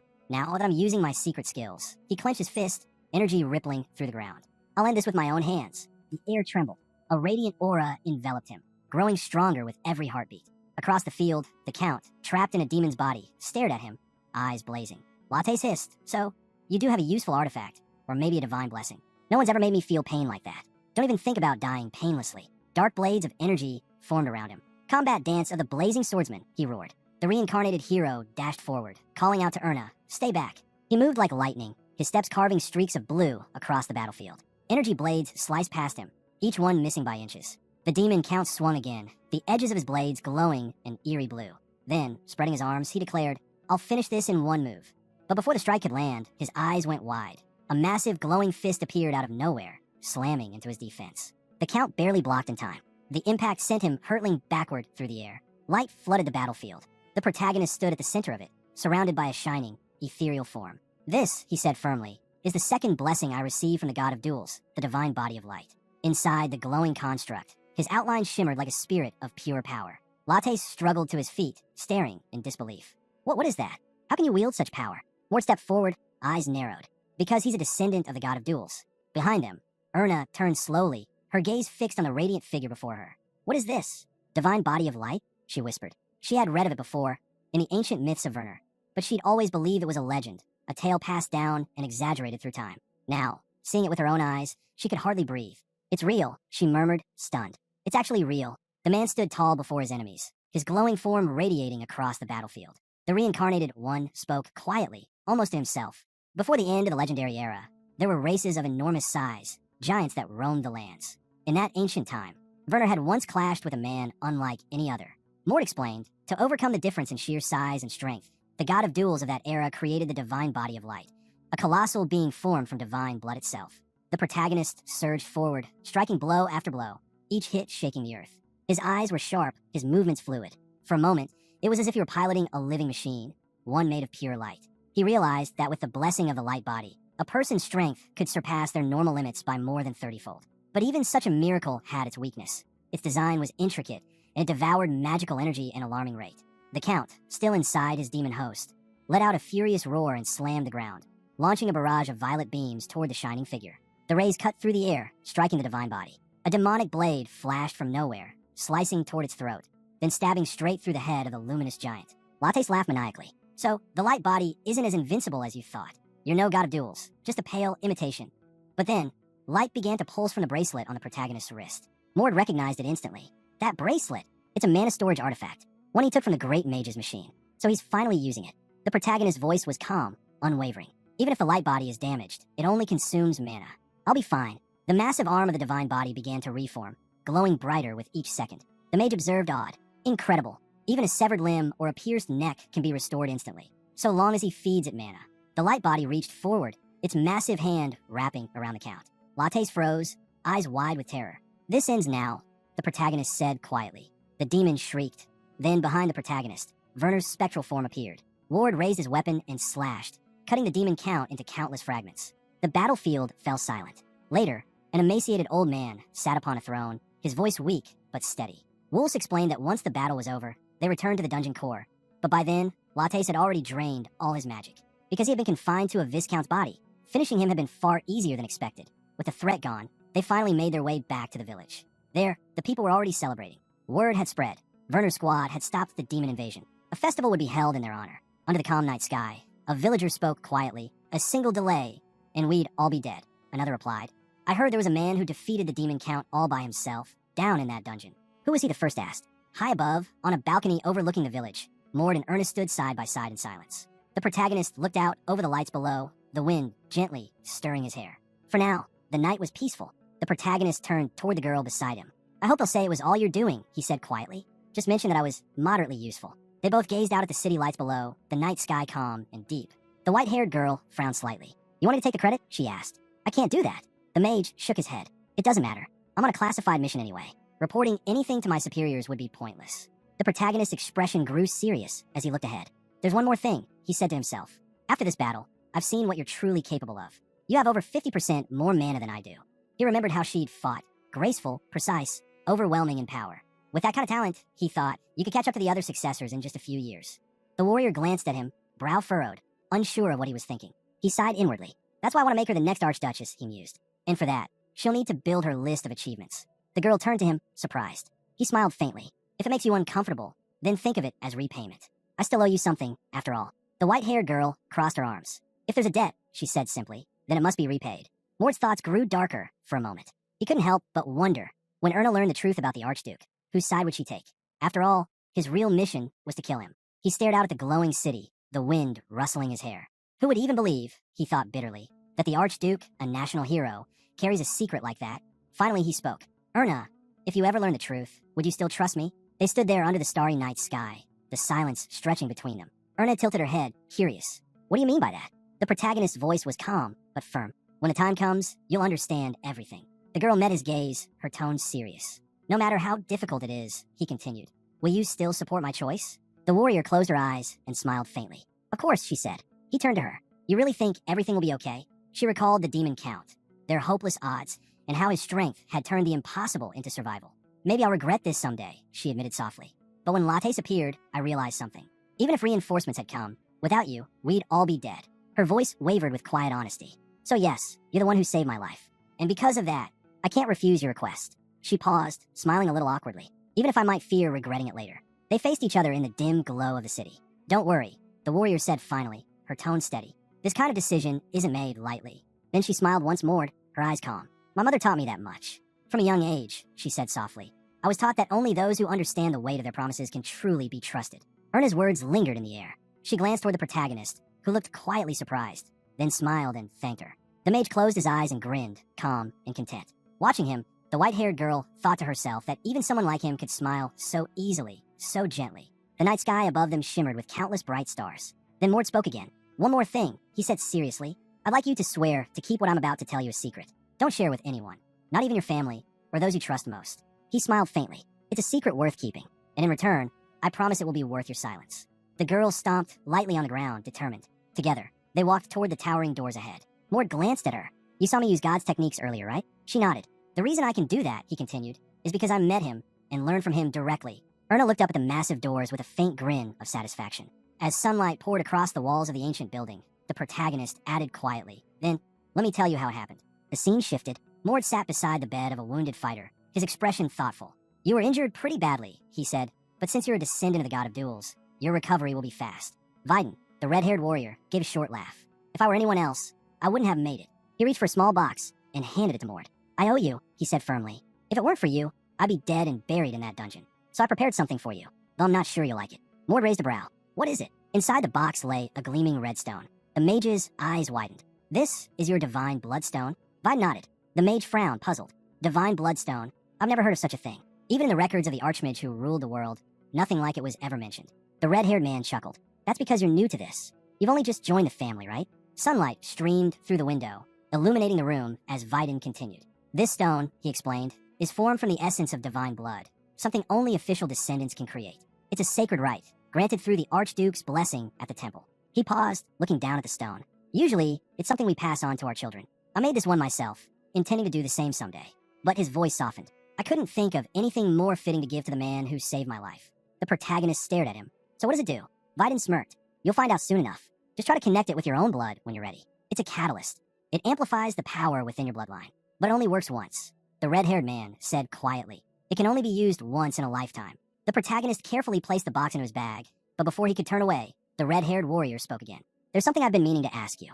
The protagonist looked at him, his expression serious. Viden's tone was calm, but direct. "Do you intend to keep supporting Erna in the future?" The protagonist held his gaze. "Yes," he said simply. "It's true. I plan to make her an archduchess someday." Viden exhaled slowly, a faint smirk on his lips. "If you back her," he said, "she'll become an even tougher opponent than she already is." He paused, then laughed softly. "But looking at you now, it makes me want to give up even less." The protagonist frowned slightly. "What do you mean by that?" Sunlight streamed through the window, casting a warm glow over Viden's face as he smiled widely. "It's simple," he said. "I realized something. No matter how skilled I become, there will always be someone better. And no matter how talented Erna is, she isn't the best in the world either. That's why it's worth fighting for, don't you think?" The protagonist blinked, surprised by the honesty in his words. Then slowly he smiled. "You're quite the optimist," he said. "I'll see you again soon." Viden chuckled as he watched him leave. "That's right," he said under his breath. "We'll meet again, and next time I'll surprise you. Just wait until I return to the family." His smile faded into a thoughtful smirk as he stared into the distance. He imagined Alan and Mord standing side by side. "Drin's brother," he murmured. "He still doesn't understand what Mord truly values. I wonder what Alan will say when he meets this man himself." Later that day, the group gathered at Werner's military camp. The protagonist observed that Erna had fully replenished their supplies, healing potions, dungeon consumables, and a generous stock of new resources. His thoughts drifted briefly to the silver bracelet they'd obtained after destroying the second fragment of the Archlich Lord's soul. It wasn't fully evaluated yet, but they'd already confirmed its effect. It enhanced both thought speed and agility for a short duration. Nearby, Keel held up a handful of gold coins, grinning from ear to ear. The narration noted that Keel, thrilled after receiving the bracelet, had spent the festival running errands all over the city in high spirits. Across the camp, Leon sat across from an old friend. Over dinner with Alan, he quietly recounted everything that had happened before his return. Later that night, the door to his room stood slightly open. The knight found Mord waiting inside. Mord turned to him with a serious look. "I have a favor to ask," he said plainly. Leon furrowed his brow. "What kind of favor?" The mage met his gaze. "I want you," he said, "to lead me as the main Werner." Leon's expression tightened, the weight of the request sinking in. He could feel the same quiet conviction in Mord that he had sensed ever since their first battle together. Following the trail of his memories, the mercenary's eyes widened in quiet realization. He remembered the moment, the image of the protagonist cloaked in radiant light, wielding the divine body. Leon took a slow breath. "That path of yours," he said quietly, "it's worth risking your life for. But if we're going to walk it together, I'll have to let go of my useless obsessions." The protagonist looked at him steadily. "In other words," he said, "you're putting down your sword?" Leon clenched his hand into a fist, his gaze unwavering. "That's right," he said firmly. "I'll lay it aside." The protagonist's expression softened into a small, approving grin. "Your eyes," he thought, "they've changed. You've already made your choice." He nodded slightly. "I've been waiting for you to say that." Leon's focus shifted to a strange black object lying on the floor. "What is that?" he asked, puzzled. The item pulsed faintly, a red hieroglyph glowing across its surface. Mort smiled faintly. You'll understand soon enough. A new scene unfolded. Ernest stood before an elderly man, his stance low and steady. Daisley observed him with interest. So, he said, you're the direct descendant of the current Archduke, Werner? The fighter raised his fists. That's right. Werner's face split into a wide grin. Good. I've been waiting for this. Daisley laughed softly. Then let's see just how thick your blood really is. Ernest smiled, her eyes sharp.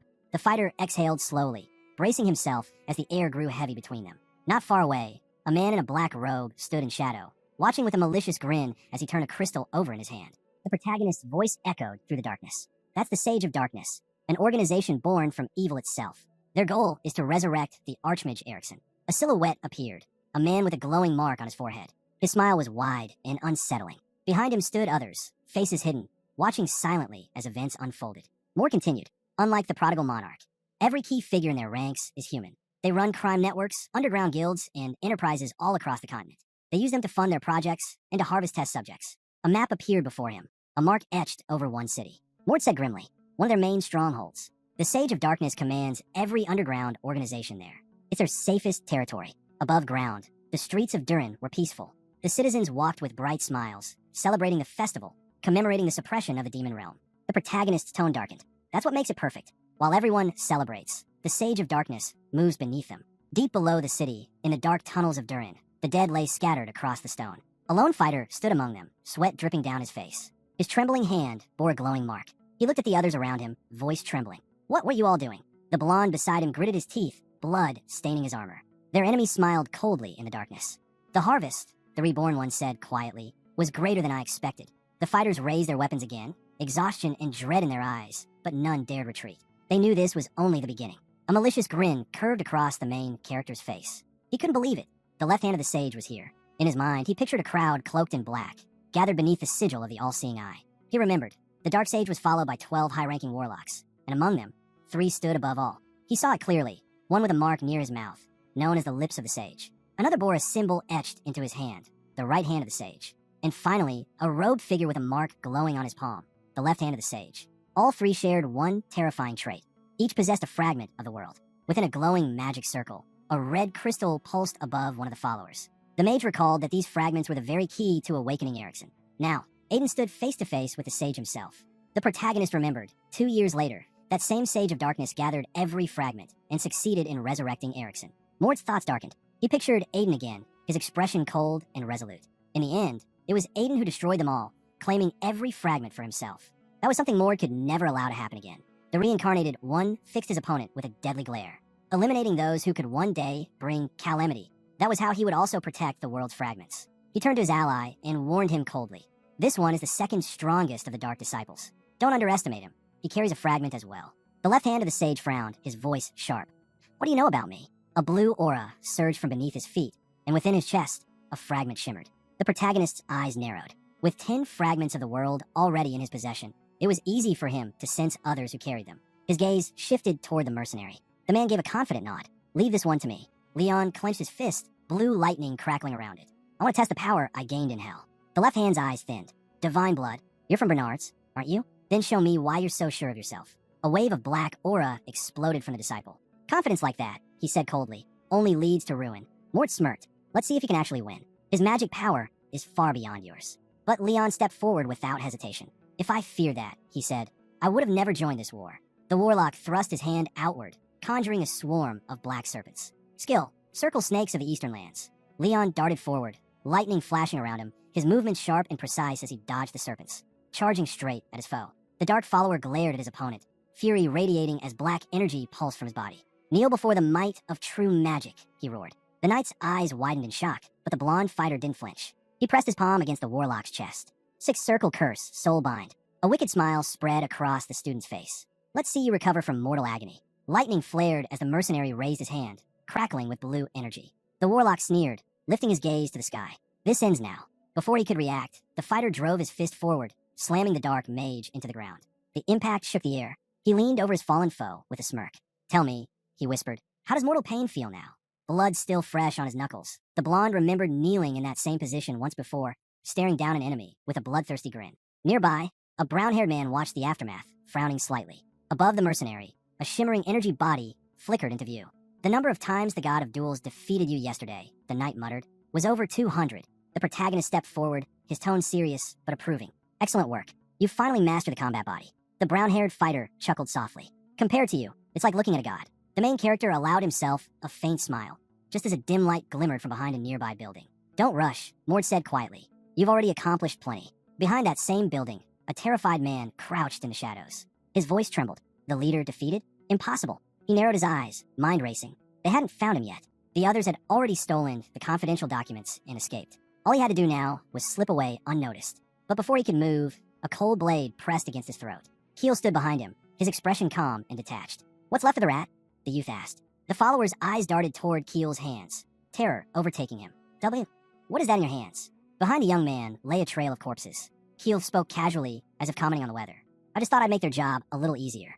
The soldier's voice cracked. No, this can't be. We were supposed to escape through the secret passage. Keel closed his eyes, smiling wide. That's kind of my specialty. His blade flashed. Goodbye. A moment later, the youth turned, his eyes drifting toward the horizon. The White Demon Kingdom, he murmured, curiosity glinting in his tone. Soon after, the boys regrouped, standing together on a forest path.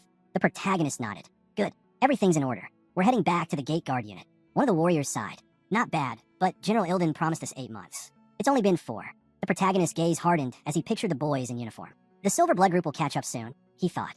Once they do, we make our final move. His comrades looked at him in confusion, uncertain what he meant. The mage said nothing. He simply looked ahead, his mind quiet but resolute. He still needed more time, more power, to become stronger.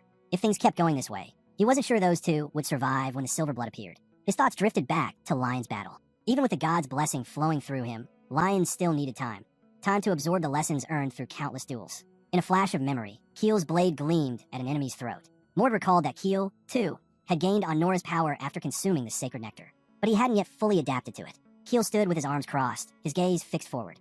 The protagonist thought quietly. No matter how monstrous his talent or how much knowledge he carried from the future, it was largely thanks to Keel that gathering the fragments had been so effortless. The narrator's voice echoed in his mind. Keel, the MVP chosen by Mord. The fighter averted his eyes, uncertain what to say. Still, the protagonist admitted to himself. Leon had proven just as useful. Leon blinked, frowning. Why do I suddenly feel sick? Mort smirked slightly. I'm just helping you, that's all. The reincarnated man turned to the group, his expression serious. The fighter nodded in agreement, while the blonde asked impatiently, When are we leaving? Now, Mord replied without hesitation. The boy bared his teeth in frustration. We just left the borders of county. Ruth closed his eyes, glancing behind him. They got sharp senses. You noticed it too, didn't you? We're being followed. One of the soldiers answered calmly. It's possible. Their boots thudded softly across the dirt road. Ruth's tone hardened. Doesn't matter. My men are already in position. They'll be happy to welcome our guests. A red-eyed warrior grinned wickedly. Then let's make this fun. The sunlight blazed over the lake as the team sprinted along the narrow path. Keel looked toward the protagonist. You're sure the Silver Blood are after us?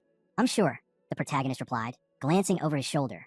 We can't avoid this fight. Stay sharp. Before anyone could answer, a red beam of energy shot down, striking the ground in front of them. A nobleman emerged from the haze, smirking. Smart move, leaving the Viscount's territory. Saves us the trouble of chasing you inside. The brown-haired man beside him smiled slyly. Almost missed you. Nice to finally meet, ducal scoundrel. The protagonist's hand clenched into a fist as lightning burst forth, crackling through the air. Without hesitation, the reincarnated man unleashed a beam of energy straight at his opponent. Skill, Mirage Destruction. The enemy swung his hand upward, intercepting the attack with his bare palm. A sharp explosion tore through the air. The brown-haired man smirked faintly as the dust cleared. The reincarnated warrior frowned, momentarily thrown off. His opponent stood with his back half-turned, completely unscathed. Mord's mind raced. He changed the trajectory. Is it a unique power? Or an artifact's effect? Whatever it was dangerous. The nobleman turned his gaze toward the protagonist, his smirk sharpening. The nobleman chuckled. You really are impatient, aren't you? The mage turned his head toward the enemy, his eyes sharp. It's obvious, you're Silver Blood.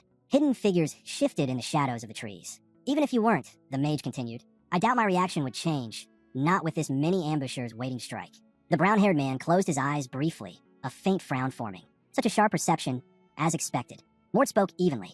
Highest level of Silver Blood, level 4. 24 hours of white silver, or what your kind calls the 16 steps to heaven. The enemy's face twisted with anger. How do you know that? He demanded, glaring at the protagonist with pure hostility. The reincarnated man's gaze was cold, unflinching. This is the 3rd time I've fought your kind, he said quietly. Wouldn't it be strange if I didn't know? Behind him, Ruth gathered the fighters under the shadow of a massive stone arch. He muttered to himself, 24 hours of white silver, 16 steps to heaven. How does he know these things? That's classified information, even among Silver Blood. The brown-haired noble clenched his teeth, fury flashing in his eyes. He's an irritating one, in too many ways. He'll have to die here. The protagonist's gaze swept across the forest. Only 27. Fewer than expected. Why? He tilted his head slightly, thinking aloud. It doesn't seem to be about avoiding detection. Moving a large group like this would have already drawn attention. That hit him. They've been following us, but it wasn't easy. Almost on cue, rustling erupted around them. Soldiers dropped from the trees, surrounding the boys in a tightening circle. The red-eyed warrior stepped forward, grinning. That's right. We worked hard to track you down. Don't expect us to wait for those who couldn't keep up. Keel's eyes darted around the encirclement, worry flickering behind them. Relax, the red-eyed man said mockingly. We brought plenty of men to take care of you. The soldiers drew their weapons, forming a solid wall of steel. Ruth smirked. More than enough to capture you. One of the soldiers twirled a dagger in his hand, while others crouched behind the trees, eyes fixed on their targets. The protagonist scanned their ranks calmly. 5 of them are new blood, he said. The rest, at least mid-level officers. Leon clenched his jaw, irritated. 27 in total, Mord said flatly. That means each of us takes 9. Think you can handle that? Keel laughed lightly. Piece of cake. Though, maybe it's you I should be worried about, Leon. The two stood back to back, ready for the clash. Leon smirked. Then I'll take 3 extra. You handle 6. In an instant, the silver blood soldiers' auras surged, their bodies shifting as they revealed their true forms. Leon's expression hardened. Didn't think they were this strong. The boy looked at his master. Shall we begin? Go, the reincarnated mage commanded. The forest erupted into chaos as the silver blood charged. Kill the 2 of them, the brown-haired leader barked. But leave the rest untouched. Blinding flashes tore through the battlefield as pulsing orbs of energy shot toward the enemy ranks. The explosions thundered, sending clouds of smoke spiraling into the air. The fighter raised his hand, shielding his face. As expected, the power of Werner truly is something else. Across the field, the mercenary smirked. You just realized that now. The silver blood follower narrowed his eyes, his voice cold. This should be an interesting battle. Before the dust even settled, the silver blood soldiers lunged toward Keel. The youth stepped forward, his palm glowing with light. Answer my call. A surge of wind exploded from his hand, raw, untamed power that swept through the enemy formation. The air roared as a spirit of wind materialized beside him, swirling in vibrant energy. The nearest soldiers were hurled backward, crashing into the dirt. The opposing warrior scowled. A wind spirit? Impossible. You're just a half-elf child. Our intel said nothing about you being a master of magical martial arts. Keel grinned. 2 more spirits flickered into view behind him, their ethereal forms shimmering. Seems your intelligence department's not doing too well, he said coolly. Maybe it's time to replace everyone. The fighter sprang forward, his blade cutting through the air. Think about that, after your death. In a blur, he appeared right before Keel's face. The youth met the strike, blocking with his sword in a flash of light. Sparks flew. Keel's expression tightened in surprise as the enemy pressed on, attack after attack crashing down on him. The silver blood laughed darkly. Good. Struggle with everything you've got. Nearby, the blonde fighter frowned, glaring at his opponent with disgust. It's been too long since I've killed a master, the enemy said, smirking. Meanwhile, the protagonist stood face-to-face with another silver blood disciple. Botone frowned. No matter how I think about it, something's off. Where did the rest of your men go? There were supposed to be more of you. Tilted his head, confused. What are you talking about? Ruth exhaled, closing his eyes. The blind monster must have sent an elite squad to guard them. But they're gone now. Only 3 remain. The protagonist's lips curved into a faint, satisfied smirk. So, he doesn't know. The pursuers, they were all taken down by me. Ruth's eyes widened in shock, realization dawning. If they'd attacked me with full force from the beginning, the reincarnated man said calmly, I might have struggled. He turned his gaze toward the remaining silver blood warriors, his voice steady. So for the ones here now, they're just a small fragment of the 24 hours of white silver, aren't they? The brown-haired man's eyes flicked open, his tone sharp. You talk as if you know everything about us. I don't know how much you've learned, but it's better to silence you before you say more. The red-eyed warrior stepped forward, dark energy rippling around him like a storm. Then come, heir of Werner. Let's see if your strength matches your words. He raised his hand, his body glowing crimson as his aura flared violently. I am Ruth, he declared, his voice echoing across the battlefield. Heir of the gods, of lakes and of worlds. His power erupted in a wave of red light, shaking the earth beneath their feet. I'll show you, he growled, his form shifting, radiating raw fury. What it truly means to stand before silver blood. The battle shifted to the lakeside. The water shimmered, disturbed by the pulsing waves of power between the 2 fighters. The protagonist narrowed his eyes. 2nd level of new blood awakening.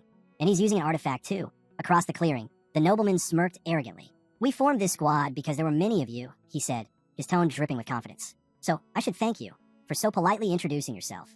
But before he could finish basking in his pride, the fighter's eyes widened in alarm. The protagonist tilted his head slightly. Tell me, he said coldly, did you even bother looking around before acting like such a pompous turkey? Dark energy coiled around them, forming a circle as both sides faced off. The air trembled. Suddenly, a sound erupted behind Ruth, a heavy crash that didn't belong to the rhythm of their battle. His head snapped around, eyes widening in horror. That wasn't a battle cry. A soldier's body slammed into a tree, lifeless. Around him lay others, motionless, faces twisted in shock. and among the corpses, 2 figures stood. Ruth's voice trembled. Werner, and another Werner? Erna smiled brightly, waving. Hey, I'm not too late, am I? The scene flashed back to the night before. The protagonist had approached the white-haired girl beneath the dim light. He unfolded a sheet of paper. You trusted me, he said quietly, so I'll do the same and tell you the truth. Erna hesitated, reaching for the paper. He continued, his voice calm but heavy. I decided to repay you for believing in me, even at the cost of your safety. But what I'm giving you is the truth, the ugly truth about Archduke Werner. Her hands trembled as she read. Her eyes widened. The protagonist's memory replayed a chilling image. The Archduke's red eyes glowing in the dark. It's a fact, he said. To preserve his youth, the Archduke consumed his own children. The words echoed like poison. In the memory, Erna clutched the letter tightly. This is proof? She asked. Yes, Mord replied. Letters exchanged between the Archduke and the Silver Blood. Her hands shook as her expression hardened. Sometimes the truth, she whispered, is more painful and more disgusting than lies. She glared down at the letter. Our hero was actually a devil. Back at the lakeside, Ruth's aura burned brighter, red energy spiraling around him. Erna Werner, she was your support, wasn't she? The nobleman closed his eyes briefly. Unexpected, he admitted. But in the end, it doesn't matter. She'll die too after I deal with you. The protagonist's lips parted slightly. Lekshin, the god who despises ambushes. He rested one hand behind his head, his tone calm, almost taunting. The blessing you carry, it's not built for sudden strikes, is it? The nobleman's brow furrowed. What do you know about Lex's divine blood? The protagonist's thoughts flickered. Visions of knights, armored and radiant, hovering above the battlefield. Lekshin, he said quietly, the god of lakes and the world. A name well known, even in the chronicles. In the novels, he was as revered as Magenta, the same lineage Aiden descended from. He looked straight at his enemy, voice steady and cutting. Thanks to his divine protection, Lekshin's bloodline can never be killed by accident. No stray arrow, no unseen blade. Accidental deaths couldn't harm them. No stray arrow or unexpected strike could slay Lekshin's bloodline. The noble studied the protagonist and frowned. Mord confirmed that the blessing was powerful, but added one condition. It had to be activated by the lake.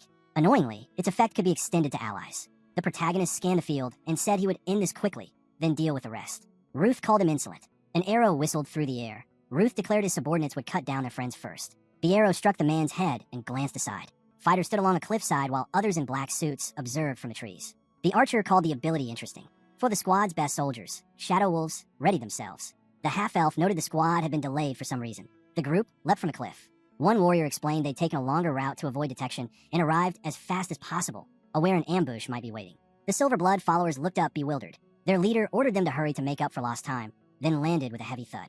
The red-eyed youth regarded the newcomers and mused about what kind of master they faced, wondering if the blind monster had deliberately wanted this man to survive. The archer notched another arrow and loosed it. Ruth shifted slightly and intercepted the arrow with his bare hand. The archer commented that this time the blade had been blocked personally, and implied the blessing did not stop long-range attacks. The half-elf called for assistance. The red-eyed fighter frowned, contemplating how many master-level mages were on the battlefield. He pictured shadowy figures and noted that master-level mages were rare national assets, countable on 2 hands and very hard to deal with. The white-haired boy gripped his blade, thinking about how much the blind monster must value Mord. Lord told him not to worry and clenched his fist, determined to handle only that opponent. The noble admitted he had lost the fight, then signaled to his men. Ruth leapt high into the air, blade flashing as he swung down toward the protagonist. Don't think this means you've won, he shouted. The brown-haired boy smiled faintly, pressing his palm to his chest. Narration echoed over the scene. Ruth, ranked 4th among the Silver Blood, had far more combat experience than most of the 24 hours of White Silver. Images flashed, Ruth standing atop a mountain of corpses, surrounded by smoke and ruin. He had hunted divine bloods before, as was required of the Silver Blood elite. Among his prey had even been members of the Werner family. Dark energy rippled around him, heavy and oppressive. The narrator continued. The Werner family was renowned for their physical prowess, though only a few among them ever advanced to level 2 of the New Blood. Still, the lack of artifacts and Werner's absence gave Ruth the advantage in this battle. Then Ruth's red eyes gleamed. He released a barrage of pulsing energy orbs that tore through the air in rapid succession. The protagonist darted between the blasts, each explosion lighting up the sky. He clenched his fist, meeting Ruth's next strike head-on. The reincarnated mage frowned, irritated, combining pulse spheres with sword strikes, annoying. In a blur, he raised his hand. Skill, triple mirage destruction. Green beams of energy shot forward in rapid bursts, converging on the nobleman. Ruth froze, confusion flashing across his face. What is that? But before he could react, the protagonist vanished from sight, then reappeared behind him. Ruth spun sharply. From behind, an energy barrier flared to life, intercepting the attack. The noble grinned, confident. Stupid move. Did you really think a sneak attack would work on me? His words cut off as the protagonist suddenly struck again, this time a clean blow to the face. The impact sent Ruth crashing to the ground. The mage looked down at his fist, voice calm. A surprise attack, once it's noticed, is no longer a surprise. That should have been the end of it. Ruth pushed himself up, panting. The mage's tone stayed even. I get it. Enough warm-up. Blue light began to swirl around him. From now on, he said quietly, no more tricks. Ruth's eyes widened. What are you? Even the others felt it. Verna turned sharply, sensing a surge of energy that made her breath catch. Keel looked on, stunned. The protagonist's form shimmered, his aura blazing. The ground cracked beneath his feet as power radiated outward. The narrator's voice echoed. This was it. The awakening of level 2 of the new blood. The watching soldiers froze in disbelief. Impossible, one whispered. Even with monstrous talent, no one advances that fast. Half a year, Verna thought in disbelief. He's only been training for half a year. The protagonist stepped forward, his energy warping the air around him. Ruth stared in shock, the sheer force pressing down on him. He's changed. Even the warrior girl's thoughts wavered as she watched him advance through the haze. He defeated a demon, count 1-on-1. But that alone couldn't explain this. What has he been doing all this time? The reincarnated man stood motionless, his gaze locked on Ruth. Cold, unrelenting, and ready to end it.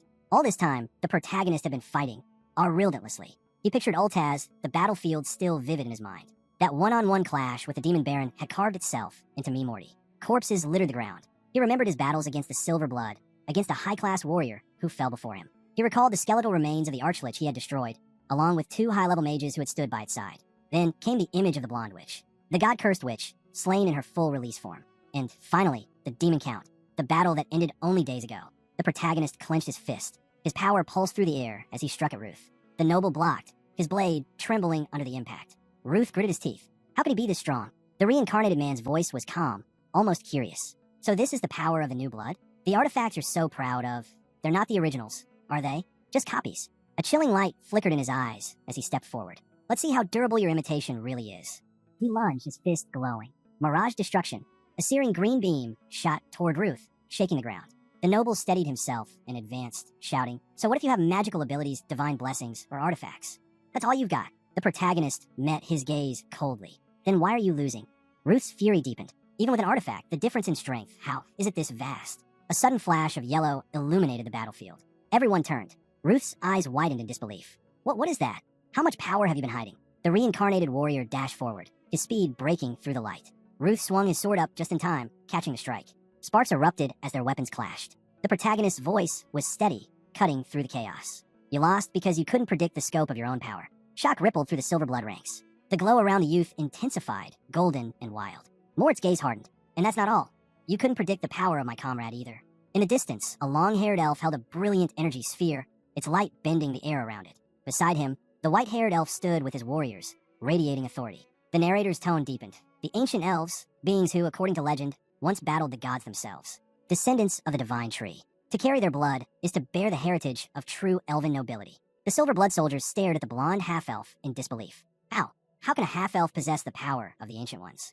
The warrior smirked darkly. Surprised? I was too. He gripped his blade, the air around him trembling. The protagonist's thoughts followed. It's been only a few days since he consumed the nectar, and already, he can wield the power of the ancient elves. He's even awakened the divine blood. A flash of memory surfaced, he and his comrades standing beside Keel. Leon had asked, wide-eyed, you opened your divine blood that fast. The mercenary stared at Mord, disbelief in his eyes. The mage calmly explained that this happened because Keel had taken a different path than the rest. When Keel gripped the blade, blue lightning crackled around Leon. Mord remarked that aura typically appears only after reaching the level of divine blood. Keel, already a master of magical martial arts, had clearly reached that point.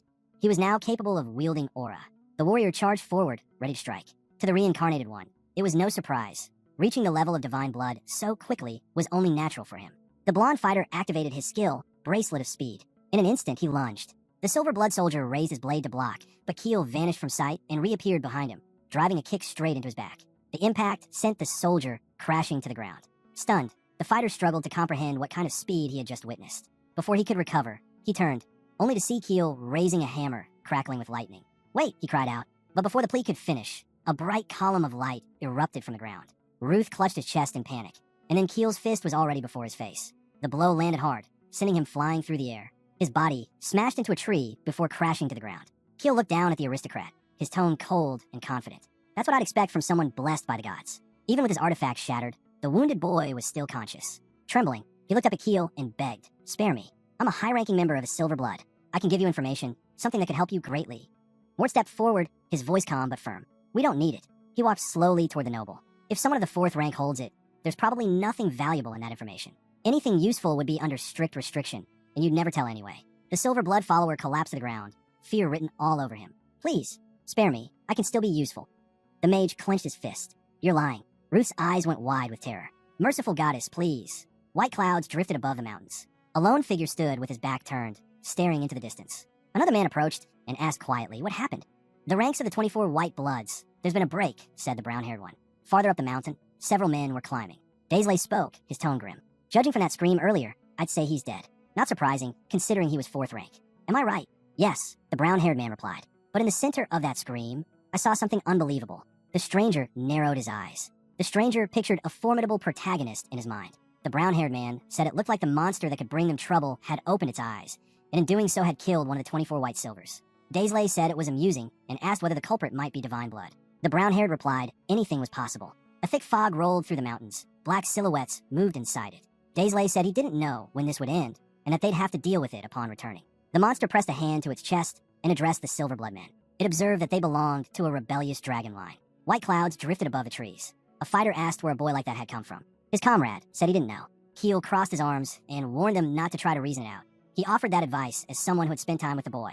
The masked warrior looked at Keel and asked what had happened. He noted that Keel had always been a capable soldier, but now he'd grown much stronger. Keel replied that it was all because of that boy. The half-elf looked ahead and made an observation. The boy was a master of magical martial arts and carried the blood of an ancient elf. The fighter wondered aloud whether only pure-blood elves had produced such power.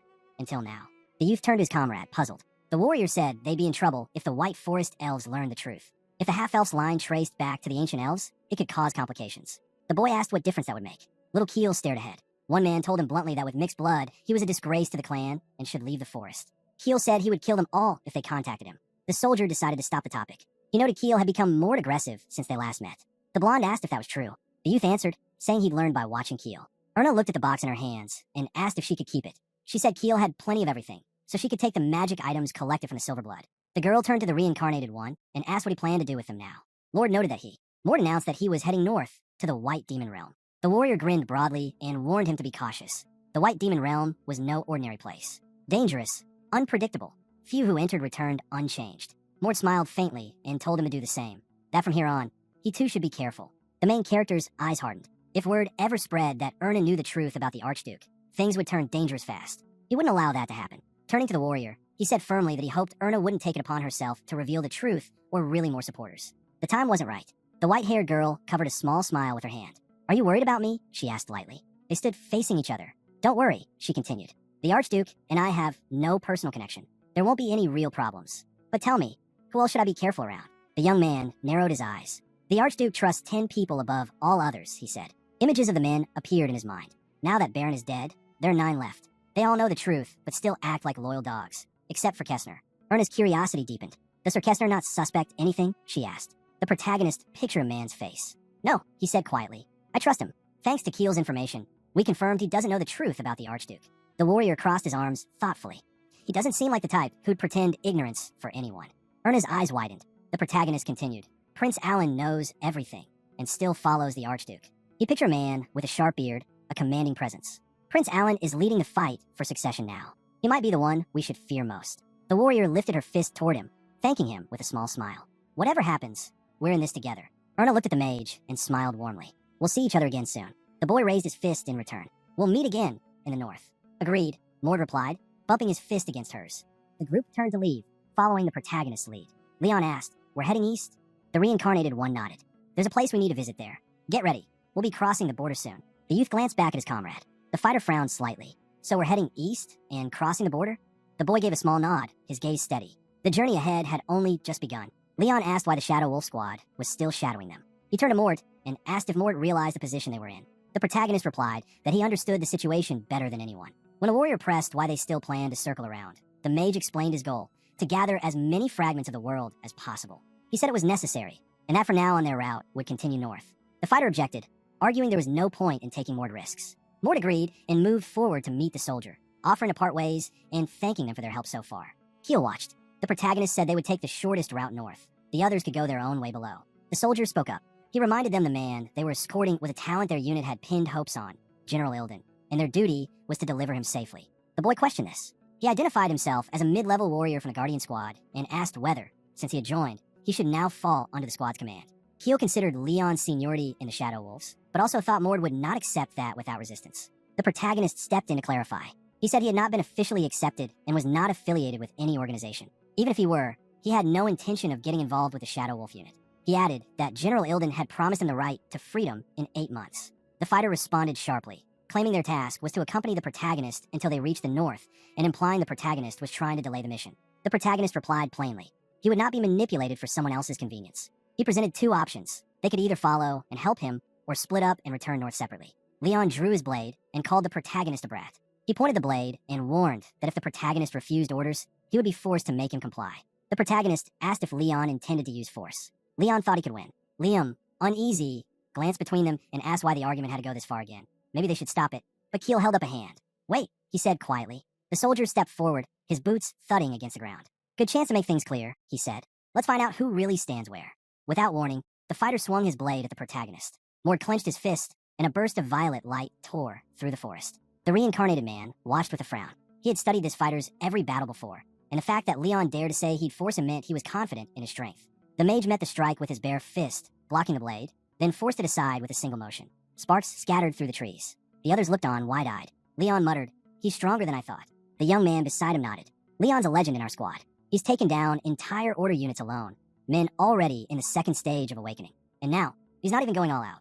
The mercenary blinked. "He's that strong? Then Mord must be at a disadvantage, right?" Keel closed his eyes and smirked slightly. "No," he said. "Leon's strong, sure, but he's still human. Mord isn't." The main character's fist glowed with violent purple aura. He launched forward, unleashing mirage destruction. The ground cracked beneath his feet. Leon froze for a moment, startled by the sheer force. It's only been half a year since he awakened divine blood. How did he grow this much power so fast? Purple energy erupted from Leon's body. Enough stalling, he thought. One hit will decide this. Mord raised his fist high. "You're trying to match me in strength? Then I'll answer in kind." They rushed forward, fists and blades colliding with a thunderous crash. Before the final blow could land, a barrier shimmered between them, stopping both attacks at once. A calm voice cut through the tension. "That's enough." The stranger stood between them, his short, thick hair and black eye patch catching the light. Mord narrowed his eyes. He recognized him instantly. "Farwell, Aiden's comrade," Mord said quietly. Farwell met his gaze, expression unreadable.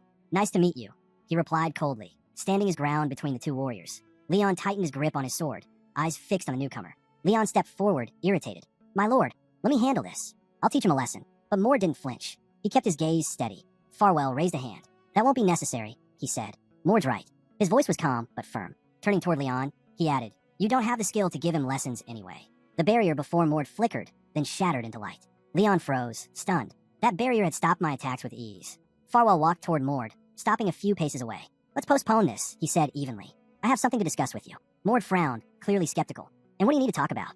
Farwell's eyes glinted. "First, why are you addressing me so casually?" Mord blinked, confused by the question. "Would you rather I didn't?" Farwell smirked faintly. "Do as you wish, though it doesn't suit you." He placed his hand on his chest. "My name is Farwell." Mord crossed his arms. "A mage from the Shadow Squad," he muttered. He recognized him instantly. Farwell, one of the major figures from the mage who rules the world. In Mord's memory, an image flashed. Farwell standing amid corpses, flames rising behind him. He remembered. This was the boy who once showed Aiden, broken, grieving, his family, teacher, and best friend gone. That despair could still turn into strength. In that story, Aiden had knelt beside Farwell's lifeless body, crying uncontrollably while the city burned behind him. Farwell's family had been slaughtered by the half-breed clan known as the Prexorus. Seeking vengeance, he had joined Aiden's squad. They fought side by side, bonded quickly, and together endured countless battles over 2 long years. Mord pictured the red-haired youth extending his hand to his friend. They had crushed the Prexorus and even struck a heavy blow against the Sage of Darkness. But in the end, Farwell died, shielding Aiden, never fulfilling his revenge. Mord looked down, thoughtful. That happens 2 years from now. Right now, Aiden and Farwell haven't even met. The two stood face to face under the pale moonlight. "How did you end up here?" Mord asked quietly. "And why come to me?" Farwell lifted his head. "It's personal," he said. "Something only I can deal with." Mord studied him for a long moment, then replied, "Personal? Huh? You're not here by chance, are you?" Mord asked quietly. "Are you familiar with the name Prexorus?" Farwell's expression shifted. He closed his eyes, head lowering slightly. "Prexorus," he repeated under his breath. "I know the name," Mord said simply. Farwell raised a brow. "Of course you don't," he muttered, then caught himself. "Wait, what'd you just say?" Mord met his gaze steadily. "They're a group that hunts for new blood," he said. "They call themselves the gods of this age." "Why? What about them?" Farwell froze. What kind of organization is that?" he asked, his voice uncertain. "And how do you even know about them?" Mord didn't answer right away. Even when Farwell meets Aiden later, he doesn't know about him. Now, 2 years before those events, it was clear that Farwell had almost no information.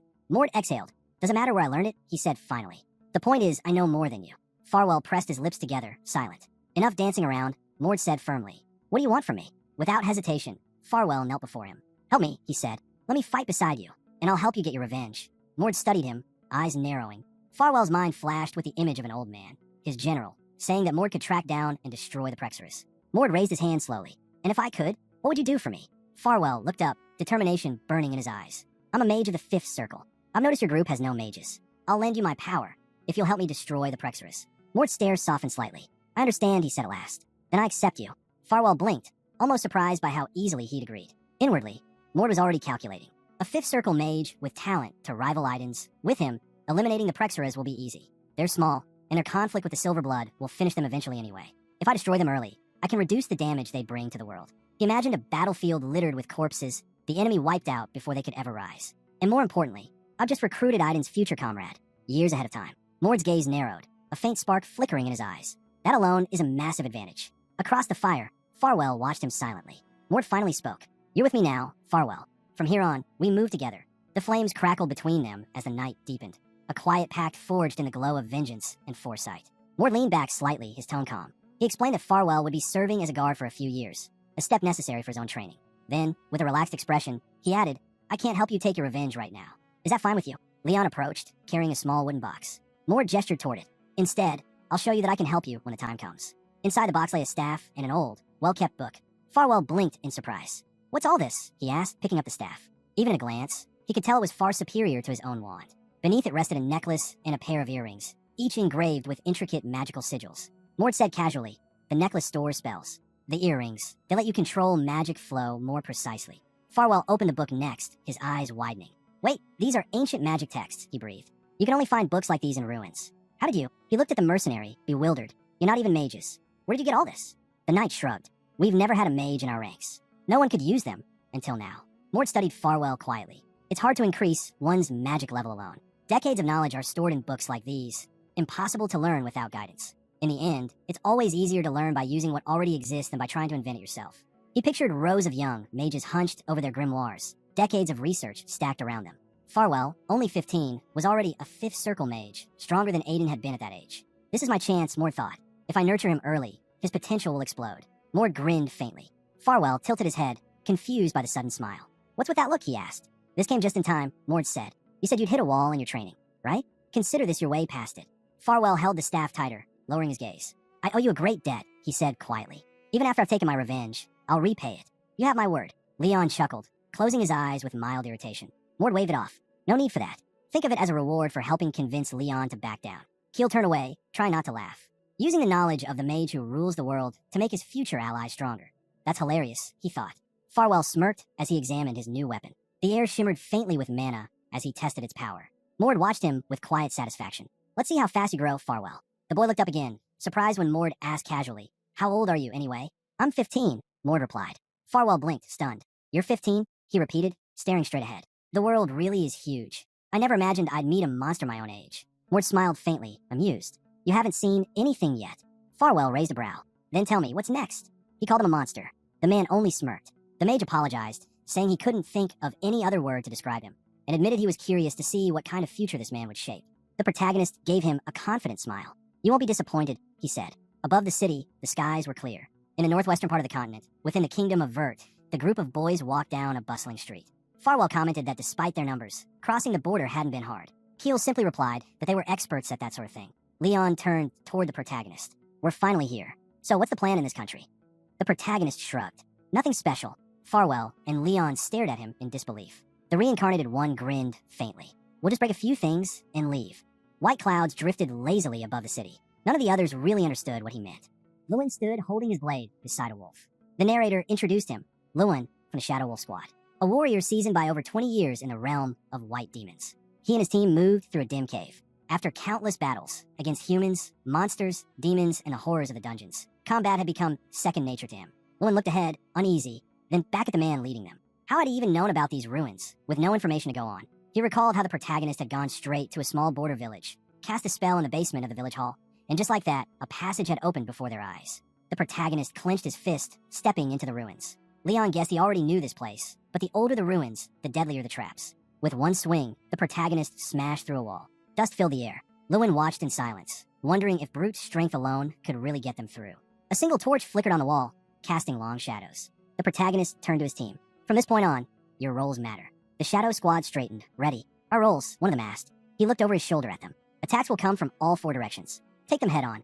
What are you talking about? Someone muttered. The mage lifted his hand, and violet portals began to swirl in the air. Circles of light began flashing on the ground at random intervals. The protagonist warned that at least one person needed to stand inside each circle when they appeared. Lewin glanced at him, confused. If you don't, the reincarnated one said flatly, our defense will become an even bigger problem. Don't forget that. Lewin frowned. Why are you suddenly saying this? Before he could finish, they all turned toward the sound behind them. From the portal, red-eyed monsters began to crawl out. Magic golems? One of them muttered. A glowing circle formed under Leon's foot. It's here again, he said, glancing down. The protagonist stood near the wall, silently observing. Lewin exhaled, realizing everything was unfolding exactly as Moore had described. Just who is this guy? The ground was littered with shattered golems, their cores flickering out one by one. Moore examined the ruins, thinking to himself that time was short.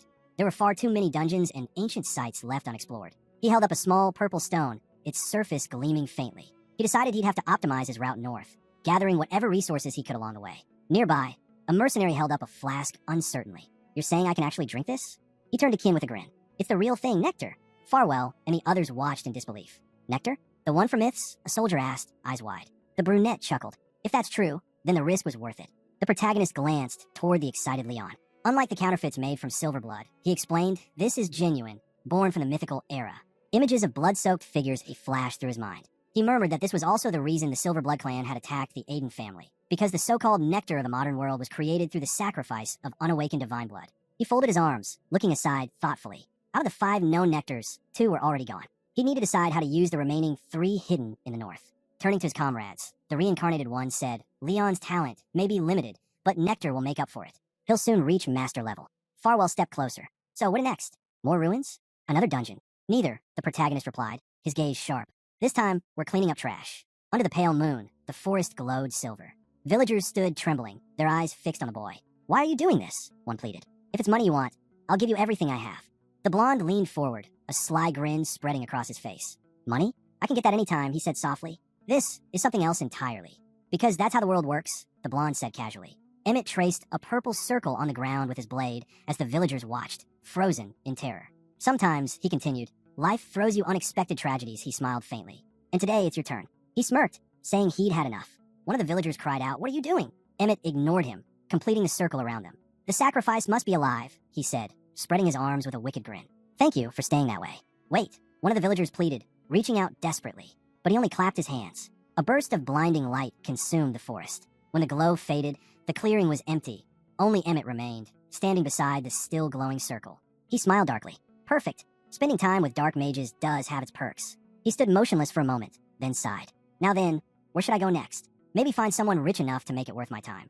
His eyes gleamed with malice. Emmett, one of the 9 chosen candidates of the Prexor's gods. At the center of the magic circle lay an animal skull, etched with symbols. The protagonist's narration followed. There were many secret organizations in the world, but none with goals as simple or as terrifying as this one.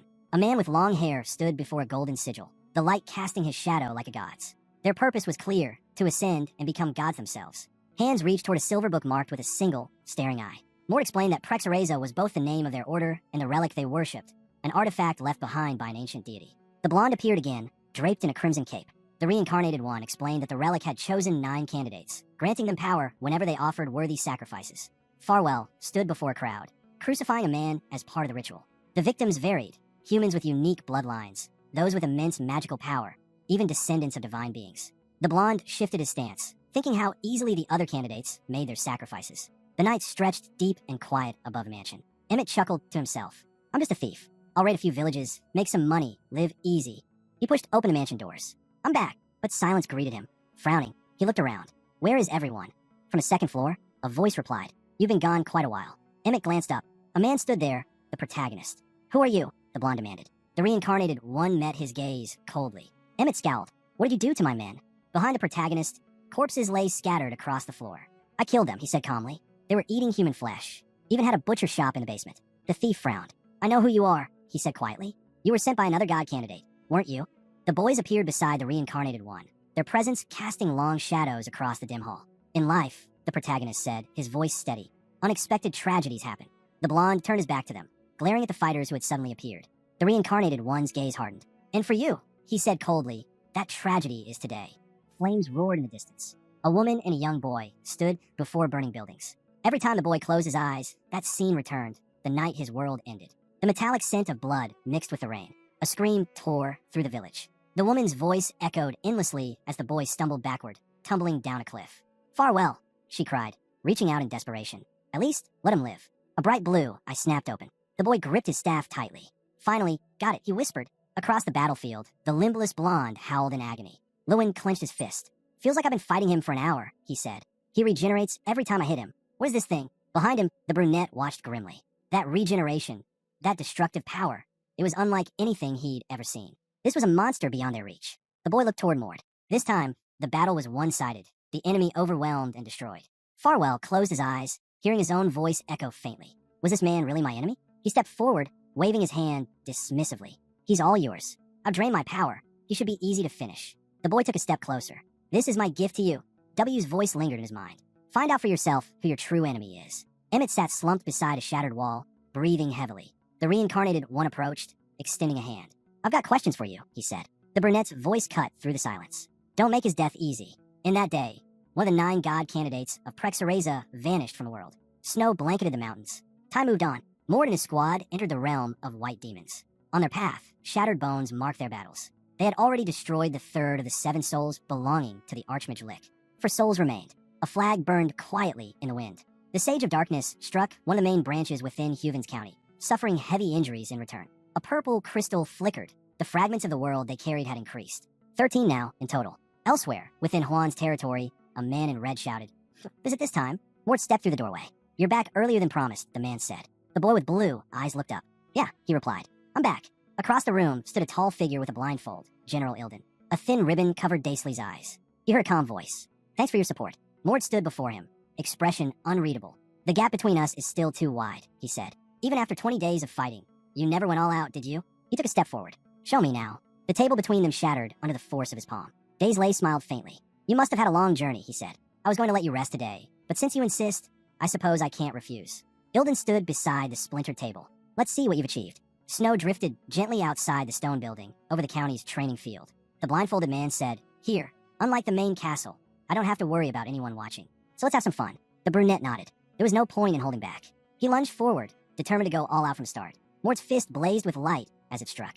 Ilden, surrounded by sparks, grinned. So, you've really reached this level. Incredible. It's actually possible. Watching the young man's form, he thought to himself, the raw talent of the current Archduke. This monster truly surpasses all expectations. Mort charged again, each movement sharper, heavier. Ilden thought, an existence like this, someone who breaks every limit. Can he actually destroy me? Their fists collided. An explosion of light filled the hall, followed by a deafening rumble that shook the stone building. Outside, Keel looked up with a grin. What are they doing in there? Inside, rays of energy flared around the brunette. Mort steadied his breath, eyes locked ahead. If I'm fighting a man, then brute strength alone means nothing, he thought. He leapt high, light swirling around his hand. Then I'll push beyond. A radiant glow burst from his palm. Increased body weight by tenfold. Merge body with fragments of the world. He looked down at his opponent. Show me everything you've got, he ordered, or you'll die here. The floor split open under the impact. Ilden stood in the center of the wreckage, laughing in disbelief. Unbelievable. After feeling it myself, I still can't believe it. Clenching his fist, he shouted, Who would have thought? You'd actually push me to take this form. Mort stared at him. He could sense it. The 3rd stage of divine blood awakening.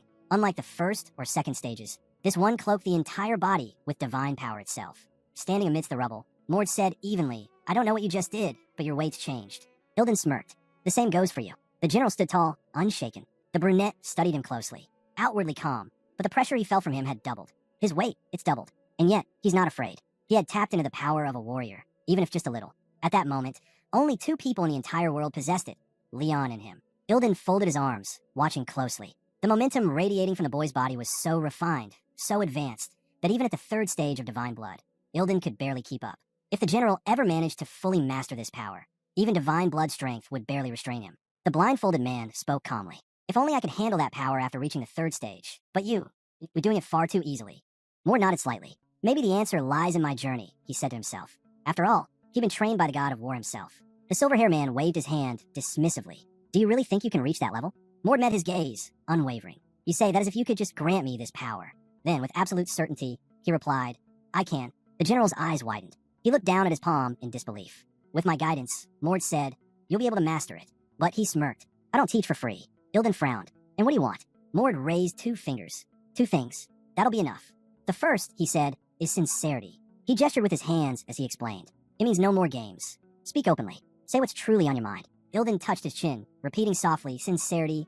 The boy thought to himself, it was strange. Even in novels, true feelings were rarely revealed. He wanted to see what kind of story this man was hiding. The glow around Mord intensified. And the second thing, he said, turning to the side, is him. He pointed toward the blonde boy. Give me Keel. Daisley burst out laughing.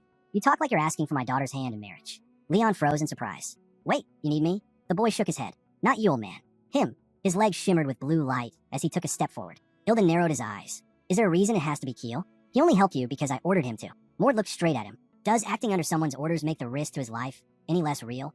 He stepped closer. That's exactly why I'm asking for him. A radiant aura surged around Mord. That's why, he declared. I'll be taking Keel myself. The blindfolded man was silent for a moment, then smiled faintly. Maybe you're right. Maybe you're the one who values him most in this world. He stepped forward, facing Mord directly. Very well. He's yours. I was planning to form a team under your leadership anyway. Mord raised an eyebrow. A team? You're giving me a team when I'm just a mid-level warrior who happened to join you. Ilden nodded. It would be a great loss for... Ilden turned away. The Legion can think what they want, he said quietly. Let them call you mid-level for now. Then, glancing back, he added, come, let's take a walk and discuss the rest somewhere more private. Later, the brunette sat at a table covered in scattered papers. I figured this would happen, he said, flipping through a page. These are the ones I see in my squad. He laid the papers down, each marked with the faces of 3 figures. As I mentioned before, Keel, Leon, who's been with me for a while, and finally, Farwell. Ilden lifted a cookie from the tray, smiling faintly. Farwell listens well. It's always useful to have a wizard in the group. He pictured the cloaked boy in his mind. I want to help him grow beside me, little by little, he said. But his thirst for revenge worries me. The boy with the eye patch stared forward in the image, eyes burning with confidence. Ilden chuckled. Still, it's good that the wizard likes you. Mord nodded. Perfect. Then those are the ones I want on my team. The general tapped his finger against the table. The young man in the chair listened quietly. How far had they come on this journey? It was a question without an answer, one that only hinted at something deeper. Archduke, the thought flickered through Mord's mind. He imagined the creature's face, the demon that devoured children to preserve his youth. Ilden stroked his beard. If you told Erna the truth and convinced her, he said, then you must have decided she's worthy of becoming Archduchess. You believe she can surpass you. Daisley paused as Mord's words sank in. Yes, Mord said firmly. She's worthy of becoming the next Archduchess. Whether she surpasses you or not doesn't matter. He leaned forward, eyes burning. Because I'm the one who will defeat you. A flaming eye flashed in his thoughts. And I also know, he continued, that you've long dreamed of defeating the Archduke yourself. You've been searching for someone strong enough to face the Demon King's incarnation each year to protect the seal. The room fell silent. A palm slammed against the table. Ilden shot to his feet. How do you know that? He roared. I'm bound by an oath of divine punishment. No one but those closest to me could possibly know. Mord's gaze didn't waver. The divine power within me told me, he said evenly. Inwardly, he knew that if he explained further, Ilden wouldn't believe him anyway. Best to press forward with confidence. The silver-haired man stared at him, speechless. Finally, he asked, and after hearing that, what is it you want to know? Mord leaned back slightly. My turn then, he said. Why do you want to kill the Archduke? Ilden exhaled, sitting down again. Isn't it enough that? Hardin took both my eyes, Ilden said quietly. And the position of Archduke, the one I'd spent my life reaching for. Mord shook his head. No, he said, fingers interlacing as he leaned forward. You weren't just chasing a title. You were forced into a position where you had to fight for your life. The general fell silent, then nodded slightly. Maybe you're right. At the very least, you deserve to hear the truth. He straightened, eyes distant. I'll tell you what happened between me and Hardin. Rain poured over the city that day. The tower loomed in the mist, its windows glowing faintly through the storm. Inside, a man sat at a desk, pins scratching across parchment. Without looking up, he said coldly, did you come to apologize for your incompetence? A black aura shimmered before him, an ethereal light from which a voice emerged. May the Archduke allow me to appear before him? Granted, the man replied. The figure materialized, a blonde youth who bowed deeply. I'm a high-ranking leader of the second faction among the 8 stars of Silverblood, he said. My name is Killian. Hardin, seated at the desk, looked him over with a faint smirk. Killian, I'm envious, he said darkly. You look so young, though you're an ancient monster. Killian laughed softly. You make it sound embarrassing. But behind Hardin's still expression, fury burned. To maintain such youth, the level of magic required must exceed the 9th circle. He's rewriting reality itself. A creature beyond even Werner's level. Finally, Hardin asked flatly, what business brings you here? Killian bowed again. I came to apologize for my failure. Behind him stood a man with his arms folded. Mord, silent and unmoving. Killian continued, when I first heard of your subordinate, the blind monster, Ilden's pet, I should have taken him more seriously. I underestimated him. Hardin waved dismissively. It didn't take the boy long to reach the north. I suppose I overestimated you. The blonde smiled faintly. My deepest apologies, he said, raising his hand. But I brought something that may change your mood. A glass vial appeared, glowing faintly in his palm. This, Killian said smoothly, is real nectar, the true drink of the gods. Inside the vessel, a blue liquid shimmered like captured starlight. It enhances the power of divine blood. Usually, it's diluted and distributed as a reward to members. But today, he lifted it higher. As a token of my apology, I offer you the undiluted essence. Then his smile sharpened. Of course, I have one small request in return. He licked his lips, eyes glinting. Allow us entry into the north. Let us deal with Mord ourselves. Hardin leaned back, stroking his beard. You understand that means crossing paths with Ilden, he said. Of course, Killian replied without hesitation. The Archduke's silhouette flickered against the torchlight as he turned the flask in his hand. Outside the window, snow began to fall, slow, silent, and cold. In his mind's eye, Hardin saw it again. The frozen halls, the statues of past archdukes, standing in eternal judgment. Hardin feared the guard squad, keeping them under tight control. The Werner and the White Demon County were far apart, and managing them together was nearly impossible. If the leader were loyal to the Archduke, things might have been different. But at that time, the squad was led by an enemy. Ilden. The man in the black fur cloak sat in silence as Killian bowed. I'll return soon, Killian said politely, turning to leave. But Hardin's voice stopped him. Before you go, answer me one thing. Killian paused. You're not the first to work for me, Hardin said, waving his hand. So tell me, who was the first? Without turning around, Killian replied easily. That's simple. He extended a hand, mimicking a handshake. Before we served the Archduke, our first employer was Ilden Werner. The memory faded. Ilden sat across from Mord, arms crossed. If I'm a genius, he said grimly, then Hardin is a monster. He remembered the muscular youth standing before him. It was the discovery of divine blood. I reached it at 16. Hardin at 15. He exhaled slowly, less than half a year after awakening. He recalled the day they stood face to face when he congratulated Hardin on his achievement. Back then, he didn't care. He thought that if he simply stayed true to his duties, his turn as Archduke would come naturally. But that was only the beginning. They said he completed his mission. Ilden continued. That he stopped the demon world's advance in record time. Mord frowned. Don't joke. No, it's true, Ilden replied. They said he was passing through the 8 great labyrinths as we spoke. People started calling him the reincarnation of the god of death. Everyone believed it, and if things went on like that, he'd become the Archduke's successor. The man's voice grew darker as he recalled those days. He pictured countless silhouettes, warriors, nobles, spectators, before his mind settled on Hardin, standing in a white cloak beneath a waving flag. Divine blood cultivation, Ilden muttered. Everything I gained through blood, sweat, and sacrifice, he mastered faster than I could even process. Cheers erupted in a massive arena. That was when the final nail was hammered in, Ilden said. When Hardin was chosen as the representative in the duel between the Fourth Kingdom and the Empire, the brown-haired man beside him had said back then, if you win this, you'll have another chance. But Ilden already knew. It was hopeless, he said quietly. I came in second. I could have beaten the others easily, but that didn't matter anymore. And so, the family was chosen to represent the Fourth Kingdom, while the Werner family stood as the Empire's champion. Young Ilden stared at the battlefield, his expression heavy with disappointment. It was his first official duel against the Ors family, rivals of Werner for generations. The outcome of that battle would shape their reputation for decades, maybe even centuries. Warriors with spears stood ready. Others gripped swords, shining under the sun. The Fourth Kingdom, Ilden said bitterly, was dominating. In the west of the continent stood the Fourth Kingdom, while the urban empire held dominance in the east. An arrow pierced a soldier's body, an omen of the conflict that threatened to ignite between them. A single spark outside their zones of control could erupt into all-out war. At a long table, generals and ministers reviewed reports under dim candlelight. Yet despite their rivalry, neither side truly wanted war.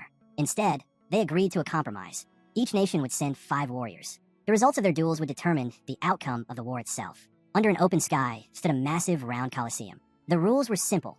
If a fighter won, he could continue challenging the next opponent until only one side remained standing. But in that arena, the stage belonged to Hardin. Fingers clenched against the skin of his neck as he lifted his opponent effortlessly into the air. That day, not a single warrior lasted more than 5 minutes against him. The crowd erupted in thunderous cheers. Behind him, Ilden stood in Sildance, blindfolded, listening to the roars that would soon haunt him forever. From that day on, there was no one left on the continent who didn't know the name Hardin Werner. A glass container shattered, liquid splashing across the floor. Ilden sat slumped in his chair, lost in thought. I began to worry, he said quietly. If things went on like that, the position of successor would be taken from me. Light spilled in from the open door. A man stepped inside and bowed. The silver blood insignia glinted faintly on his chest. Mord's eyes narrowed. You made a contract with the Silver Bloods, didn't you? The man nodded. Yes. They said they'd make me their successor. He placed a vial of purple liquid on the table. In exchange for helping them, he said, they gave me something called the essence of nectar. Across from him, Mord studied the vial. If they paid him with nectar, he thought, the price must have been steep. The man sighed. Frankly, I had no issue with their ideals. The ideal of the Silver Bloods was simple, but dangerous. A world ruled only by the descendants of gods. In his mind, Mord pictured a glowing eye overlooking a planet. divine hands hovering over humanity itself. For a man from Werner, Mord said, that ideology must have felt almost natural. Ilden nodded faintly. At first it did, but then, his voice trailed off as he remembered the moment everything changed. He stood in a doorway.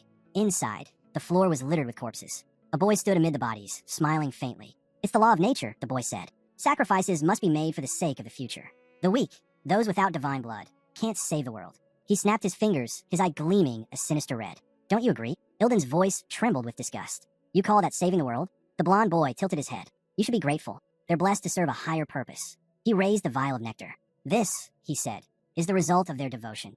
Ilden's face hardened as he realized the truth. That nectar, the very elixir revered as the drink of gods, was created through the slaughter of innocents. The man in red waved his hand, chuckling. Don't be so dramatic, he said. It's natural to feel disgust when you see meat being cut. He laughed, the sound echoing through the blood-stained room. Don't worry, the blond boy said with a twisted grin. The promised nectar will still be delivered. Ilden's fist flashed forward, slamming into his face. The boy hit the ground with a scream as Ilden struck him again and again, rage bursting through years of restraint. The man's voice trembled as he continued his story. That day, I destroyed them all, every last silver blood in that place. I didn't even realize at the time, but I'd become a sinner just like them. He folded his arms, eyes dark. That's when my cursed relationship with the Silver Bloods began. His tone hardened. From then on, they sabotaged everything I did, every promotion, every mission. And behind the scenes, they helped Harden rise to become the next Archduke. He looked down, remembering the day he finally confronted his rival. I told him, Ilden said, after all these years, I've decided to take a better path. He clenched his jaw. Then I challenged him, for the spirit of the dueling god. Harden had only smirked. A desperate move, he said, from a man already out of the running for the throne. Still, he snapped his fingers. Fine, I accept. The duel began. The boy sitting at the table, Mord, listened in silence. He already knew how it would end. Harden, Ilden said quietly, never backed down from a challenge. The fight was short, brutal, final. He crushed me completely, Ilden admitted, in front of everyone. Outside, snow drifted against the windows of the building as his words hung in the air. After that, he became the Archduke, Ilden continued, and he offered me the position of General of the Guard Squad. He gave a small, tired smile. I don't think it was sympathy for a loser. Maybe he just wanted to give me an escape, a way out of the gossip and whispers. He leaned back, eyes distant. During that duel, we recognized each other as rivals for life.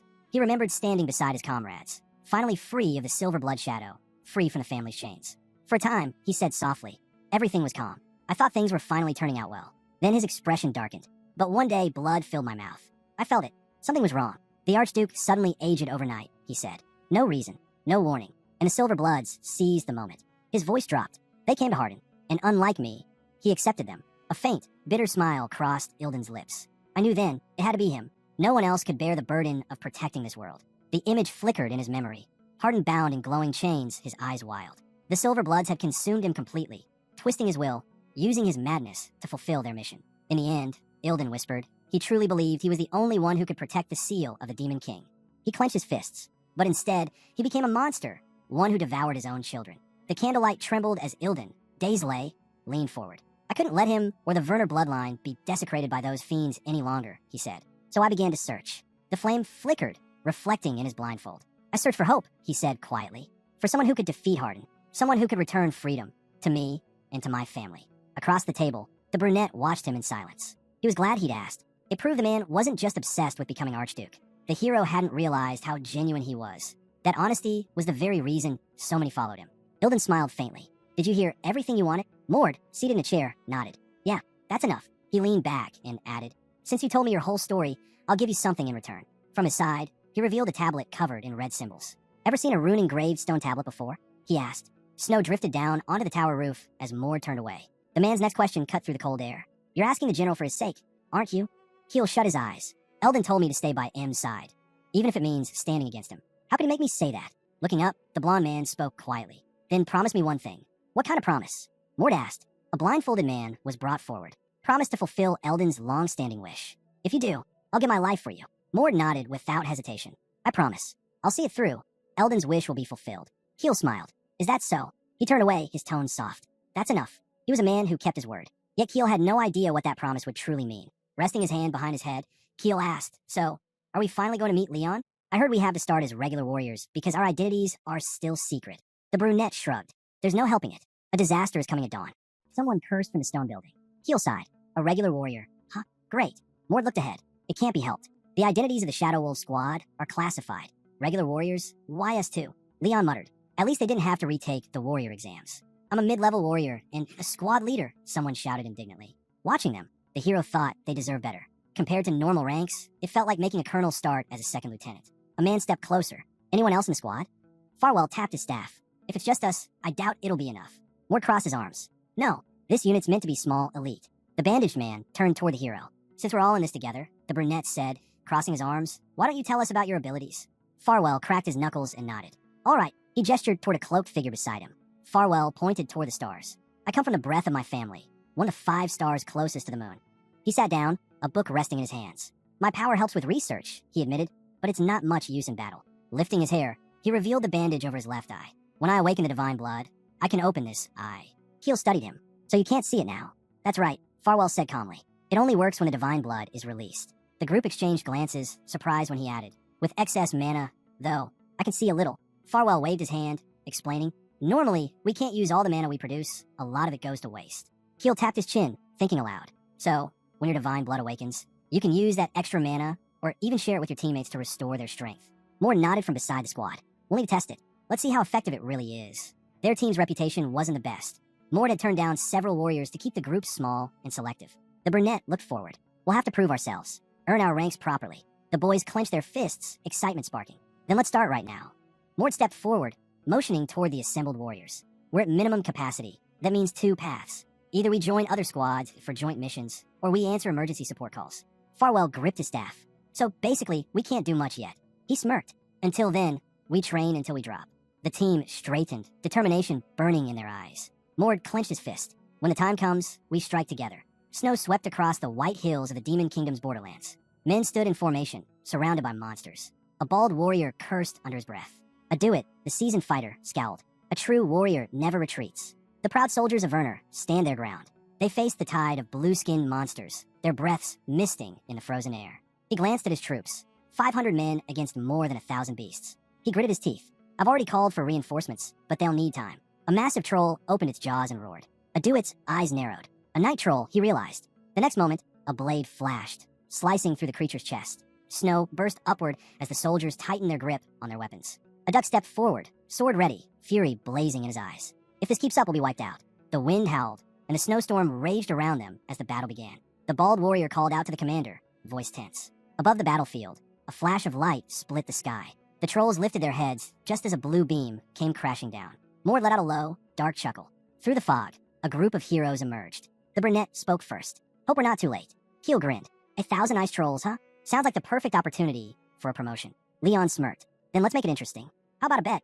See who takes down more.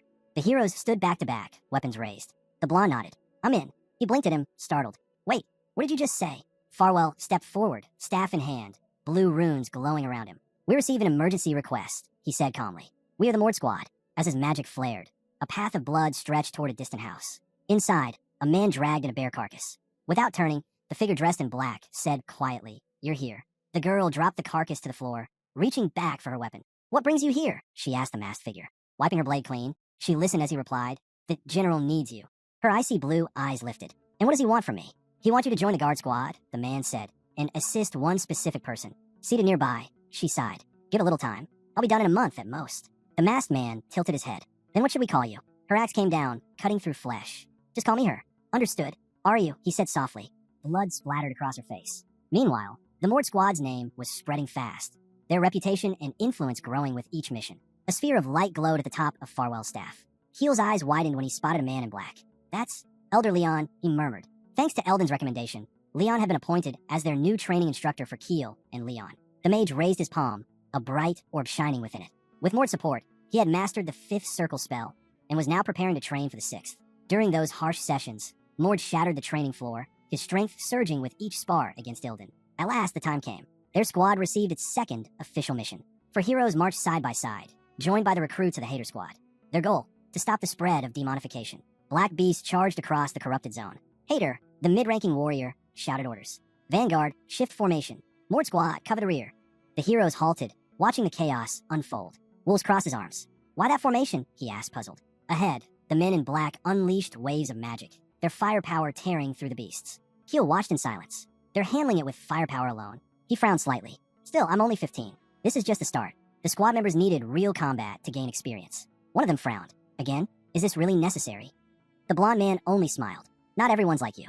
This is how the squad grows stronger. The hero sighed inwardly. So I'll have to play the apprentice for a while. Around him, the men panted heavily, exhausted from battle. A voice called out, "Are those new recruits over there?" For training purposes, newcomers were sent into the smaller, safer dungeons near the demon world's borders. Mord rested a hand on his chin. I never had to go through this kind of thing before. Still, with his body's talent, I should watch closely and learn. A man nearby crossed his arms. We'll reach deeper levels soon. No need to worry. Their leader isn't even Lord class. Just keep the support steady. Before he could finish, a violent explosion split the air. From the smoke, a massive monster with an axe emerged, laughing. So the little worms from Bernard's are here. Hayden narrowed his eyes. A black orc who's turned into a demon. Don't panic.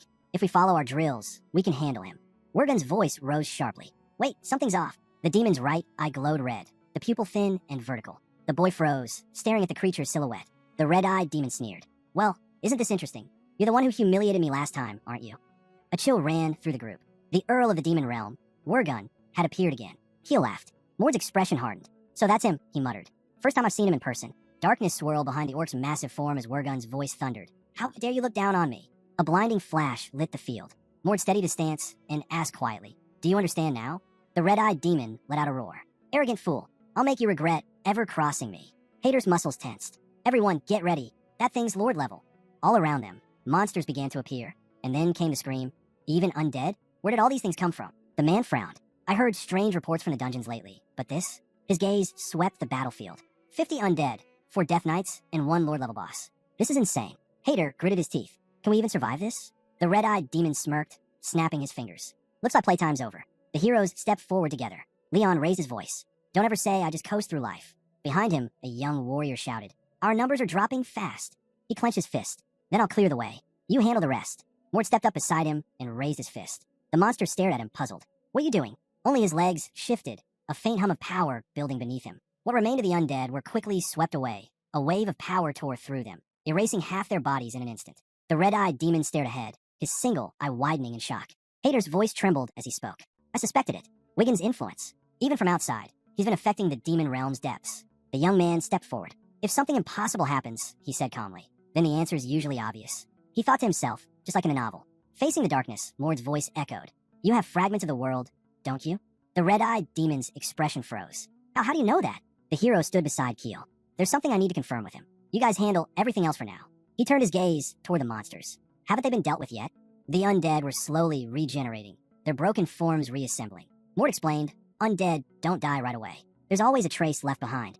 A streak of light flashed across the battlefield as the hero charged toward the red demon. From his armor burst a purple glow, bright as starlight. Wergun's armored body shifted. No head, only a blazing core of violet fire surrounded by crystal shards. Wergun shouted, "What did you do to him?" Mord's eyes narrowed. "This isn't reality, it's an illusion. That's Wergun's true form." He studied the crystals floating in the air. He also has a fragment of the ideal world. That's why he can project this illusionary realm. But for it to exist, specific conditions must have been met. The figure of flame faltered, its form flickering. The hero's thoughts raced. So either the holders of world fragments are negotiating, or one side's drawing the other into their domain. Surrounded by countless floating crystals, Mord pondered. He has 2 fragments, maybe Mord, but something doesn't add up.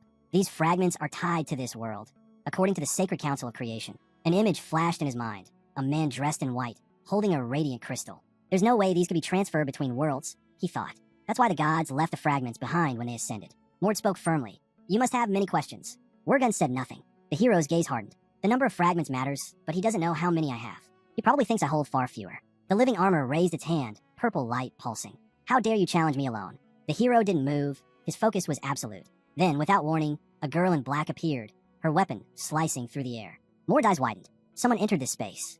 The blow struck with divine force, shattering the very sky above them. Wergun recoiled, roaring in disbelief. What is this?" A figure wielding a silver club stepped forward, her strike reverberating through the fractured illusion. Wergun turned toward her, stunned. She came here, and then he heard the voice, calm, cutting through the chaos. "She came," the man said, "at Ilden's request. Now, she's serving a squad." The girl tossed her weapon onto her shoulder.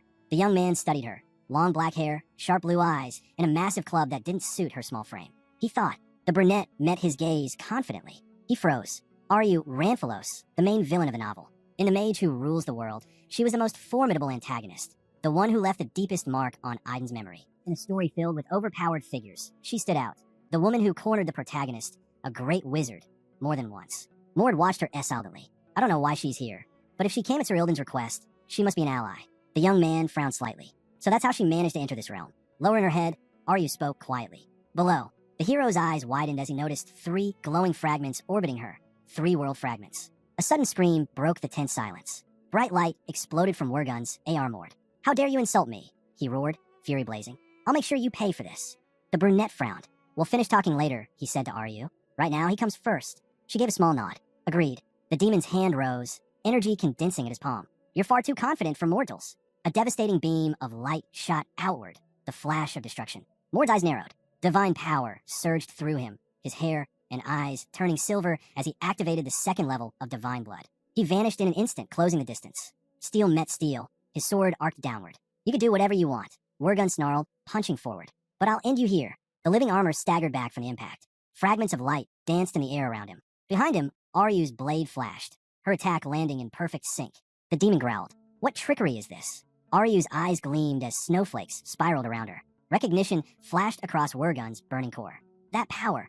The hero's voice cut in sharply. Don't look away. He clenched his fist, channeling energy through his arm. You're not fighting just one of us. Wergun froze. Cowards, all of you. A brilliant flash consumed the battlefield. The armor staggered, its voice rising to a desperate plea. Stop. Enough. But the hero seized him by the chest plate, holding him in the air with one hand. I've only got one question, he said coldly. How did you gain fragments of the world? Fragments that should exist only in the demon realm. The armored being laughed darkly. A floating crystal hovered near his head. No point hiding it now, he sneered. Wergun's voice cut through the crackling energy. So that's it.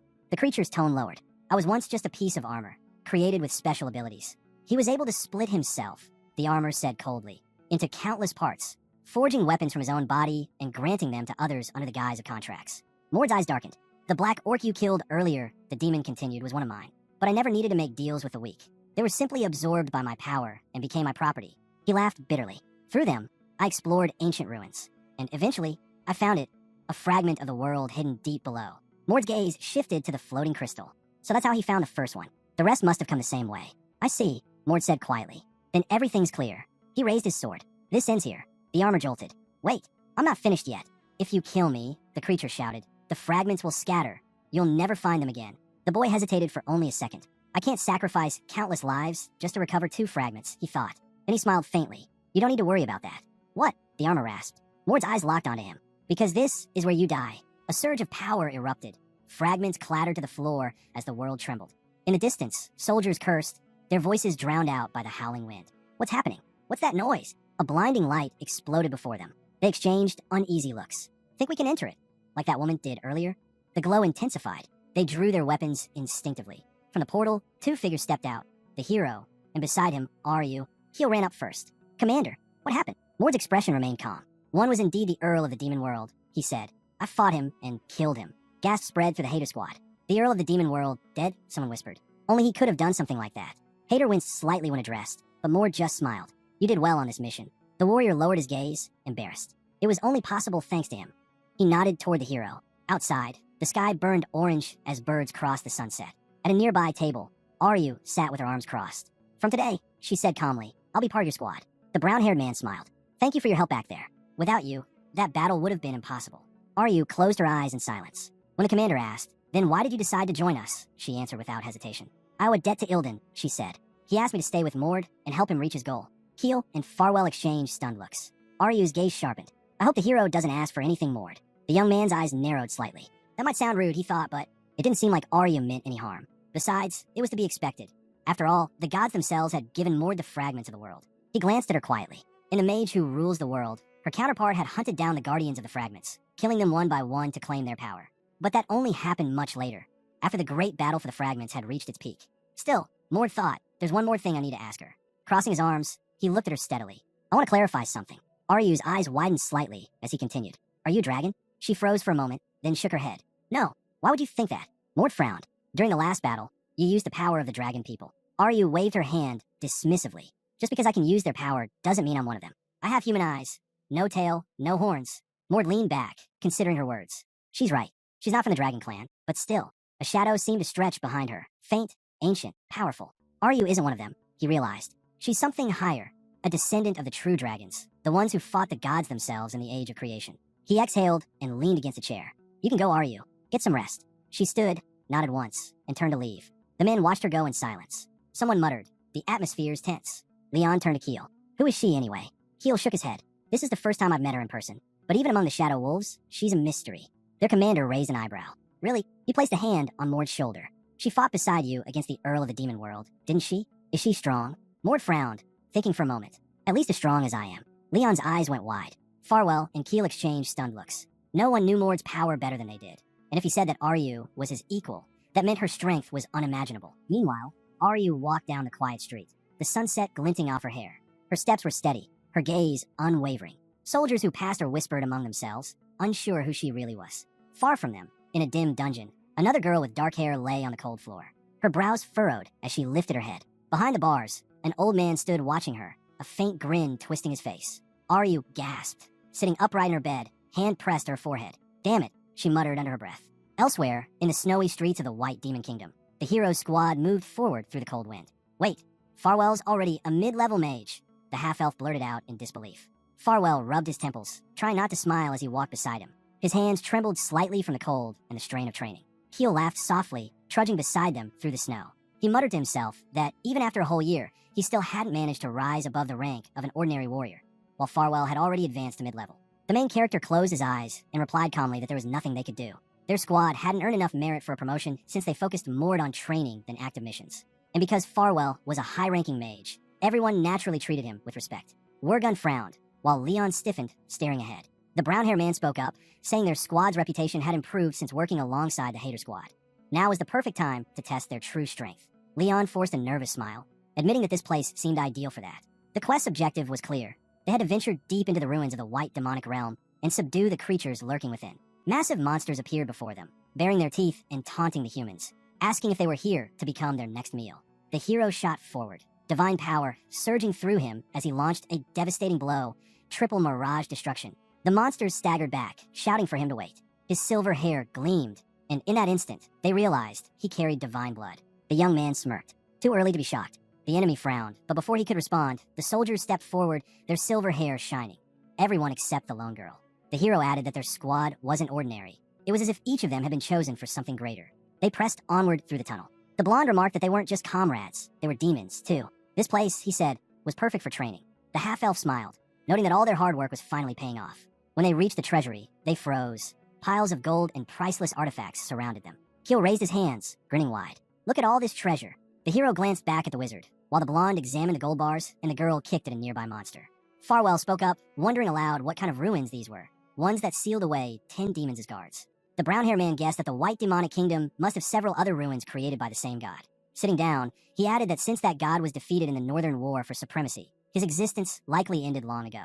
The mage walked up beside him, noting that for a fallen god, he had been remarkably powerful. The brunette fixed his gaze on the protagonist, who replied that since they were handling this, there would be no problems. Leon looked down at his fist, murmuring that this time, things had been a bit tougher. Around them lay a defeated monster, dangerous, but a valuable source of training and loot. They'd also managed to collect a few useful items. Then Ward called out to Leon, extending a pair of white gloves toward him. "These are for you," he said. Leon blinked in surprise. "What kind of item is this?" Leon flinched when the hero explained that the gloves were made of ice and snow, a relic that only those with divine blood could wield. They could absorb and unleash freezing energy, and if Leon mastered them, he might even learn to fuse that power with his aura or impulses. The soldier's eyes widened. "They're really that powerful?" he asked, still in disbelief.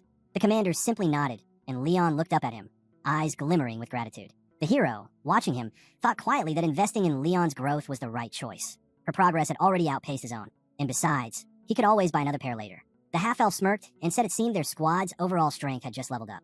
Leon frowned. "Are you saying you've been underestimating me all this time?" The hero walked toward the wall, ready to speak, but the others were too caught up in their own chatter to notice. Arguments broke out, voices echoing through the ruins. Mord frowned, gripping his sword before silently swinging it downward. And suddenly, a thunderous explosion erupted behind them. Leon and Keel froze, eyes wide. The protagonist smiled faintly. "So this is where the 16th one is." Before them, a massive crystal pulsed with blinding light. The hero stepped forward, reaching out to touch it. Aryu, standing behind him, gasped. The brown-haired man furrowed his brow when she called out his name. Under the soldier's curious stares, the brunette turned to face her. Aryu held his gaze. "I need to talk to you," she said quietly. They stepped aside. The hero crossed his arms, studying her. "You must have a reason for calling me out here." Aryu hesitated, then spoke. "You've probably heard about me from Ilden." His eyes widened slightly. Of course he had. On the very day, he received his own squad offer from Daisley. He'd also learned Aryu's story. Long ago, She had slept deep within the ancient white demonic realm until she was discovered by 3 strangers from the distant east. They called themselves the Half-Dragon People, beings who despised dragons with a burning hatred. When they discovered Aryu carried traces of dragon blood, they began cruel experiments that left her in unbearable pain. But their atrocities didn't last. The half-dragons soon began abducting villagers for their twisted purposes. When Ilden found out, he led the Shadow Wolves to storm their base, and that's how Aryu was freed. Though she regained her freedom, her memories were scarred with agony. In the original tale, after she took her revenge, she was deceived by the Dragon Rebellion Corps, a secret organization under the mages who ruled the world, and was led down the path of villainy. The brunette glanced at her and said quietly, "Then I suppose there's no need for you to explain further." She frowned slightly. "Is there a way to remove the fragment of the world that you received here?" The hero's expression hardened. "Why would you want to do that?" Arya looked down, her voice low. "Because the fragments inside me were obtained by killing the half-dragons who experimented on me." Aryu continued, her voice trembling. "I have 3 fragments, 1 for each of them." She clenched her fists tightly. "I hate them. I hate what they did, and I hate that what's inside me came from them." The hero froze, taken aback by her words. Mord glanced down in silence, thinking deeply before finally looking up. "There's a way to remove them," he said quietly. Her eyes widened. "There is? What is it?" The brunette turned to him, surprised as well. Mord raised his hand slightly. "Those fragments can be passed on to someone capable of becoming their new vessel." He extended his hand toward her. "Only a few can handle that power. Those with divine blood, ancient elves, or descendants of the dragon tribe." Aryu stared at him warily. "And you're certain that's the right way?" The brown-haired man met her gaze firmly. "I swear I'm not lying." She stood before him, uncertain. "Then why?" she asked. "Why are you collecting them in the first place?" Mord lowered his head, pausing before answering. The brunette's eyes widened when he finally spoke. "To save the world." Aryu raised an eyebrow. "Save the world," she repeated, doubtful. He sighed, clearly tired of hearing that same reaction. Her expression hardened. "Then tell me this. If I refuse, would you take them by force?" The brunette flinched at her words, but Mord shook his head. "No, that wouldn't give me the right to take them from you." She looked her straight in the eye, his tone unwavering. "I respect your ownership, Aryu. I'm not gathering the fragments for myself. My only goal is to make sure no one hoards their power. If anyone tried to gather them all," he paused, "that person would eventually become the very thing I'm trying to stop, even if that person were me." For a long moment, she was silent. Then Aryu exhaled slowly. "In that case, you can have them." Ward narrowed his eyes slightly. "Are you sure?" She extended her hand. "To me, they're nothing but garbage now. Take them." A burst of blinding light filled the room as 3 radiant crystals appeared around her, circling slowly. No one could have imagined that the one gathering the world's fragments, and the mage who once ruled it, would be the ones to despise them most. Suddenly, Aryu gasped. "What's happening?" Ward turned sharply toward her. "What's wrong?" She looked terrified, but before he could react, his entire body trembled. His eyes widened as the world around him began to fade into darkness. "Aryu," he heard her shout. She ran toward him, hand outstretched, calling his name. He reached for her, and then everything went black. The next instant, the hero jolted awake with a scream. He was standing in the middle of a city, flames consuming everything around him. Chaos surrounded him. People were running in every direction, screaming as the city burned. Mord stood frozen, trying to make sense of it all. Wasn't I just in the White Demon's Kingdom? Before he could think further, a massive red dragon crashed down in front of him, scattering debris as terrified civilians fled. The beast lifted its head, and when Mord looked up, he saw another, a white dragon soaring high above, gathering a storm of icy energy in its jaws. With an earth-shaking roar, the 2 dragons lunged at each other. Fire and frost collided midair, the explosion lighting up the sky. A voice came from behind him. "Foolish boy." Mord turned sharply. An old man in a dark cloak stood there, eyes gleaming beneath the hood. "Do you even understand what you've done?" the man asked. Mord frowned, spinning around to face him fully. "You dragged me here, didn't you?" Daisley tilted his head, almost amused. "Drag you here? You still haven't realized it, have you?" His expression hardened. "That fragment of the world you took from the dragon's descendants, it's saturated with their power. It's the reason you're trapped in this illusion." Mord studied him closely, his gaze narrowing. The man's aura, it wasn't human. Half-dragon, he realized. So this must be connected to the fragments. "What's your purpose here?" Mord asked coldly. "Why show me this?" Daisley turned toward the battling dragons, flames flickering across his hands. "So you'll understand. So you'll see the truth of it all. These creatures are the embodiment of destruction. We, the half-dragons, fought to stop them. We bled for justice." His voice rose, sharp and bitter. "But people like you ruined everything." He clenched his burning fist and stepped closer, eyes blazing. "Return the fragments, boy. The ones given to you by the weak descendants of dragons. Return them before they awaken, before their power brings ruin upon this world." Mord's eyes hardened. "I refuse." He met the man's gaze steadily. "Those fragments belong to me now. Tell me, where is it written that I should lose that right?" Daisley's expression faltered. "What?" Mord's thoughts raced. "This can't be real. It's an image, something conjured by the half-dragons when the fragment was activated. Whatever he's saying might just be a lie meant to twist my perception." He crouched low, readying himself. "I can see it clearly," he said. "You're trying to poison my mind, to make me hate the dragons the same way you do." Daisley lowered his head and muttered, "Fool." A crimson magic circle flared beneath Mord's feet as Daisley extended his arm. If you won't hand it over willingly, he growled, then I'll take it by force. Mord's body stiffened. He couldn't move. Two dragons landed on either side of him, shaking the ground with their weight. The red one opened its jaws, fire gathering within. Mord turned in alarm, unable to comprehend what was happening. Both dragons attacked at once. The white dragon bared its fangs, the red one roared, and their powers collided in a blinding explosion that shook the ground. Daisley lifted his hand, laughter echoing through the fiery sky. This is my world, he shouted. Here, I control everything. His eyes gleamed with madness as he demanded. Now, hand over the fragments of the world. Mord narrowed his eyes. What are you talking about? The mage flinched as the boy stepped closer. Lightning began to surge around Mord's body, his aura shifting as the second stage of his divine blood awakened. Sparks danced across his skin as he glared at Daisley. So that's it, he thought. This entire illusion. It's a curse left behind by the half-dragon's fragments. He realized then that Aryu must have suffered under the same curse. After being freed from that living hell, all she gained was a hollow kind of freedom, one that left her lost and empty, wandering through the desert of her own broken memories. The madness that followed had consumed her completely, and when the rebellious dragon army approached her, promising to restore her past, she took their offer, only to become their weapon. A killer drowning in their cause. Mord's expression darkened, divine energy radiating off him like a storm. Now I understand, he muttered. It was because of me that everything spiraled into chaos. Daisley scowled. You think you can change what's already done? Mord raised his gaze, eyes burning with resolve. I won't let it happen again.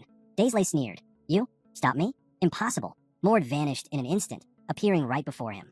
Then shut your mouth, he growled. You hate-filled ghost. His fist blazed with divine lightning as it connected squarely with Daisley's face. The world around them cracked like glass, fragments of the illusion scattering into the void. The ground collapsed, and distant voices screamed his name. Mord's brow furrowed as light swallowed his vision. Then, suddenly, he opened his eyes. He gasped and sat upright. The shadows around him faded. Aryu stood close by, worry etched in her eyes. Are you all right? What happened just now? She waited for his answer, but Mord only looked down, deep in thought.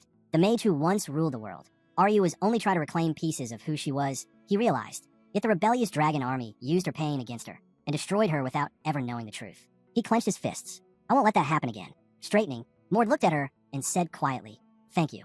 I received the fragments you gave me. Light filtered through the stained glass windows above, scattering color across the floor. A heavy sigh broke the silence. It's been a long time, someone said. A hooded figure rested his chin on his hand, glancing across the room. What's wrong, Elton? You look troubled. Another figure in identical robes responded flatly. You can probably guess the reason. We wouldn't all be gathered here if it weren't serious. At the far end of the hall, the man seated on the throne lifted his gaze. Enough, he said. We're not here to discuss personal matters. The air in the vast, dim chamber grew heavy as the others fell silent. One of them finally spoke, his voice echoing across the hall. It's been a long time since the leaders of the Silver Blood Clan have met like this. The leaders of the Silver Blood Clan had not gathered in one place for years, and now that they had, there was plenty to discuss. Let's begin, one of them said.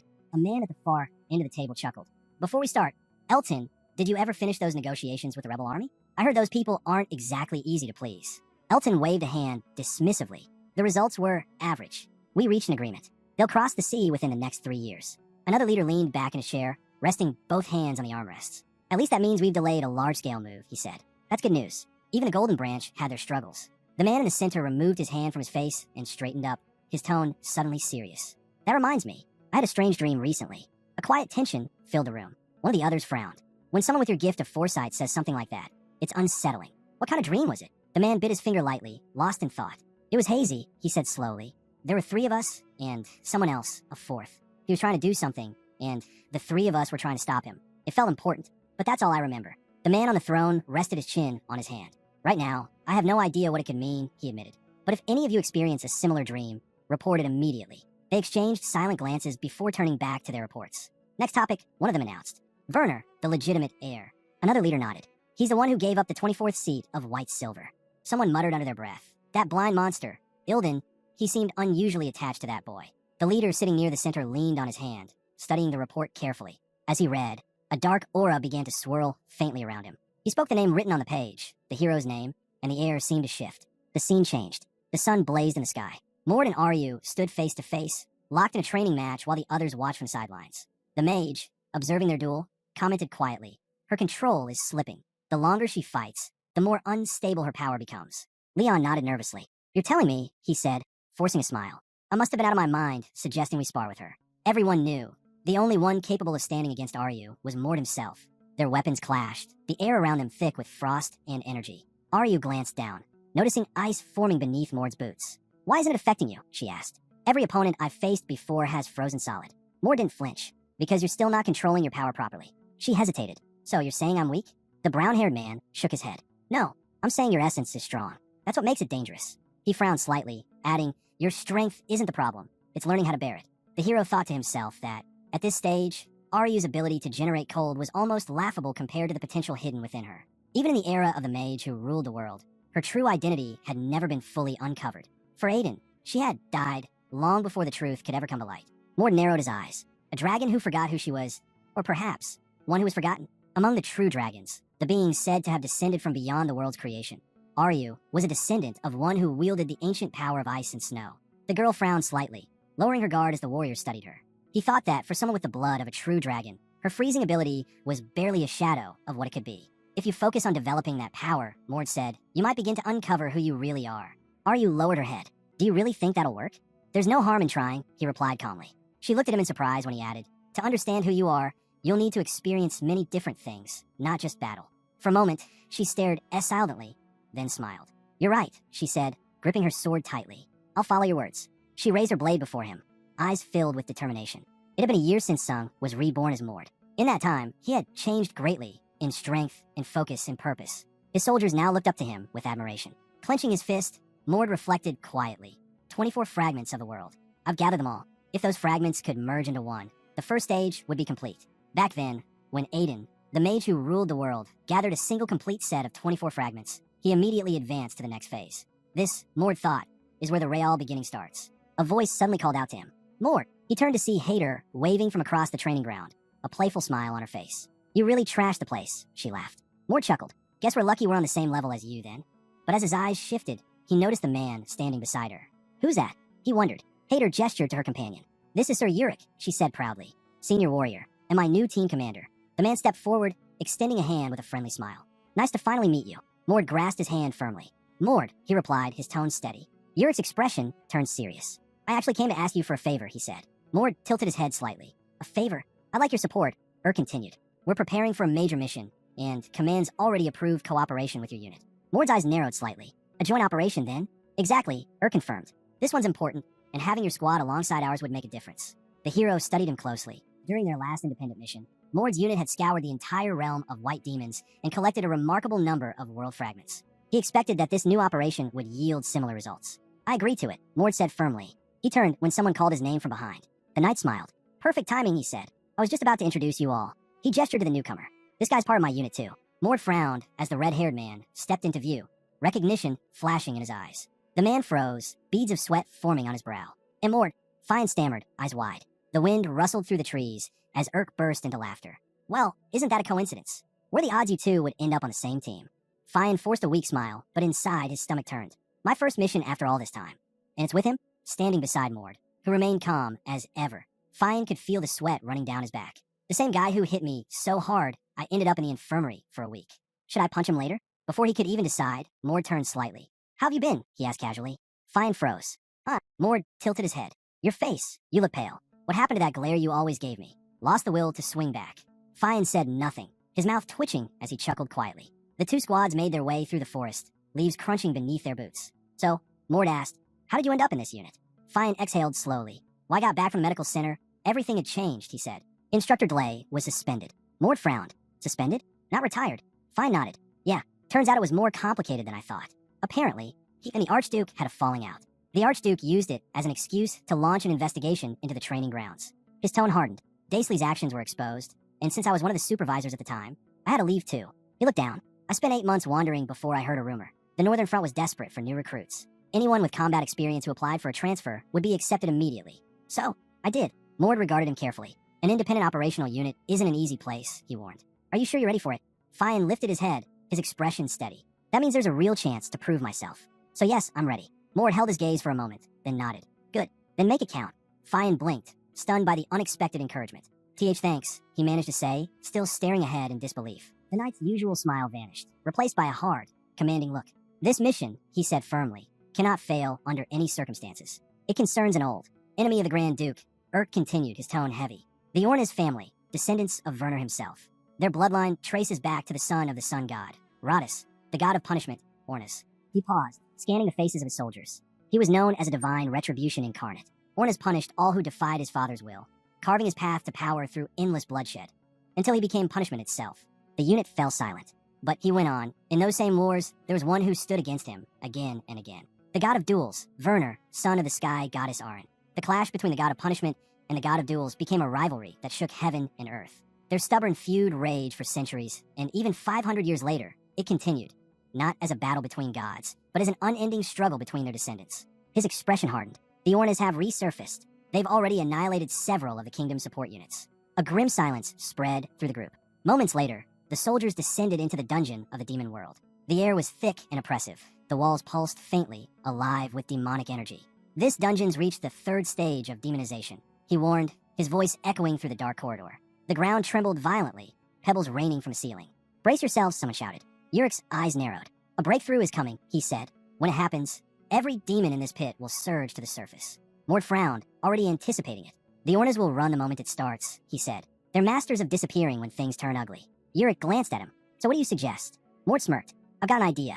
Meanwhile, deep inside the dungeon, members of the Ornas family waited. A soldier lounged casually atop a demon's corpse. They even sent extra troops to catch us, he said with a smirk. At the center, a young man with sharp eyes, Tefa Ornas, rested his chin on his hand. The kingdom's forces are impressive this time, he said lazily. Another soldier ruffled his hair nervously. Sorry, Captain, we messed up. It shouldn't have been this hard. A hand fell on his shoulder. Don't beat yourself up, said a calm voice. A woman, Mil Orna, rested her sword on her shoulder, glancing toward the glowing walls. We don't have much time before the breakthrough. We should find somewhere to rest. Tefa didn't turn. Do what you want, he muttered. Thanks for the permission, Captain, Daikel said with a faint grin. But Tefa suddenly stiffened, his golden eyes flashing. Someone's here, he said quietly. His squad froze. Mil frowned. It's probably just the Werner forces. We're ready for them. Tefa shook his head. No, there's Mord. Not just Werner. There's something different about this group. The blonde beside him frowned. You're saying it's not just them? 4 of them, Tefa murmured, are special. Mil looked at him carefully. Then what do we do? The captain's jaw tightened as he weighed their options. Judging by overall strength, he said finally, the Werner line is slightly stronger than ours. It fluctuates, but right now, they have the advantage. He exhaled, his decision heavy. We retreat. Engaging them head-on would be suicide. Retreating now would be dangerous. Tefa thought quickly. If they hid behind the monsters and used them as cover, they could hold out until the dungeon breach began. But before he could act, the walls began to tremble violently. Boom! An explosion erupted in front of the knights, shaking the entire cavern. Dust and debris filled the air. Yurik immediately stepped forward, shielding Mord and Fine. Time to settle the score for what you've done, he shouted. The battle had begun. Mord turned toward his commander, a faint grin crossing his face. I've got an idea, he said. We clear the dungeon ourselves, and you make sure that breach never happens. Yurik's eyes narrowed, then he nodded confidently. Do it. He gave the order without hesitation, though a nagging unease lingered in his gut. Something about this felt wrong, but there was no time to dwell on it. As they advanced, his squad watched in stunned silence. Mord's unit charged straight into the chaos, cutting through waves of monsters with ruthless precision. Every creature that appeared was obliterated almost instantly. Urk's veterans, hardened warriors who'd seen countless battles, couldn't help but feel outclassed. Mord's squad moved like a single organism, flawless in coordination and devastating in execution. This can't be real, Urk thought, eyes wide. The rumors didn't exaggerate, they understated them. The commander tightened his grip on his sword and stepped forward. I tried to avoid unnecessary fights, he muttered, but it seems I don't have a choice. He lifted his weapon. Tefamil, you're with me. The blonde nodded sharply. Understood. Daikel let out a battle cry. Let's finish this and get out of here. I'll crush those damn Vernars myself. Yurik's gaze locked on Tefis. You won't get the chance, he said coldly, because I'll destroy you first. The air grew heavy as both sides introduced themselves, a formality before combat, but one rooted in ancient tradition. His eyes flicked toward Leon. She smirked. You, the tall one. You're my opponent. I don't like tall and stupid. Leon frowned, replying stiffly, Leon. Remember the name. Keel laughed under his breath. Seems you're popular with the ladies? Huh? Leon clenched his jaw. Shut up. Mord glanced at them, recalling what he'd once read in the Chronicles of the Mage Who Rules the World. The descendants of Werner and Ornas always announced their names before battle. It was custom. The victor would remember the defeat. Turning his gaze to Tefa, Mord stepped forward. Mord, commander of this unit. Tefa smirked. Tefa Ornas. Their voices echoed through the dungeon, sealing the start of their duel. Fine groaned from behind. Damn it, I was gonna do that first. Nearby, 3 Mord Ornas knights squared up against Mord's allies, faces hard with irritation. Full of energy, aren't they? One muttered. Guess we'll join the fun too. Aryu's eyes flashed coldly. Frost rippled through the air as she summoned an enormous wall of ice, cutting off the Ornas knights. One of them leaped onto it, shouting, You dare interrupt a family fight. Above them stood Keel, Aryu, and a half-elf warrior, their silhouettes outlined by the glow of the ice. Keel smirked. We'll be your opponents. The ice beneath him trembled as the Ornas knights below prepared to strike back. The Ornas swung their blades with lightning speed. Yurik clenched his fists and declared that nothing would stop him. The knight with white hair thought the whole recurring situation was intolerable. He needed to finish this quickly and help his men. A shout rang out. The captain turned and saw Mord holding Teffa by the throat. Mord gripped the warrior's arm and ordered his allies to withdraw. Watching him, Mord noted that even when death seemed certain, this man put his comrades first. Daikel's jaw tightened at the sight. Mord commented that Teffa had incredible fortitude. Yurik swung his sword and demanded the man focus on him. Suddenly, an explosion tore out from the hero's side. Daikel's body crackled with lightning. He'd thrown his fist forward, and the storm engulfed him. Mord realized this was the new Blood's second stage opening, but something about it felt different. Yurik, voice breaking, begged them not to make Daikel stronger. The hero tried to figure out what was happening. Yurik slammed into the wall and sank down, thinking this degenerate from we had displayed magical power far beyond what he'd seen before. He narrowed his eyes and suspected the boy was using that power. Daikel planted his feet, clenched his fist, and the floor around him began to fracture. If he was truly using that force, he would unleash it completely like a bolt of blinding lightning. The knight stepped forward, hand outstretched. Daikel met him and declared he would be the one to die first. An explosion followed. The knight found his attack rebuffed by the protagonist. Mord blocked the strike and announced that his commander could no longer continue the fight. From now on, he would stand against Daikel himself. Urk was carried off on a stretcher, still alive. Soldiers crowded around, shouting that they had to pull him out at any cost. They gripped their swords and vowed to crush the Ornis. The wizard ordered restraint. Farwell called out a warning. Daikel's unique trait was that he grew stronger every time an ally died. If that pattern kept repeating, they'd be in grave trouble, so no more killing. Leon took a stance in front of Aryu and obeyed the order not to kill. Mord realized the wizard had immediately sensed the shift in Orna's behavior and grasped the danger. Above them, the enemy captain leapt to the ceiling and formed a ball of energy in his hand, shouting that he would avenge Teffa. He waved his hand and hurled the orb toward them. They sent a rain of fire arrows into the attack. The projectiles bounce off the walls and scatter in every direction. The hero closes the distance and swings. The opponent thrusts a fist wrapped in lightning and unleashes mountain destruction. The knight takes the blow to the stomach, coughs, and collapses to the ground. He mutters that he cannot let his friend's sacrifice be wasted. The blonde grits his teeth. Only he can avenge him. He lifts a blade and calls to the captain. She presses the steel to her throat and begs him, "Run. These enemies are too strong." The captain answers, "Run while I do something."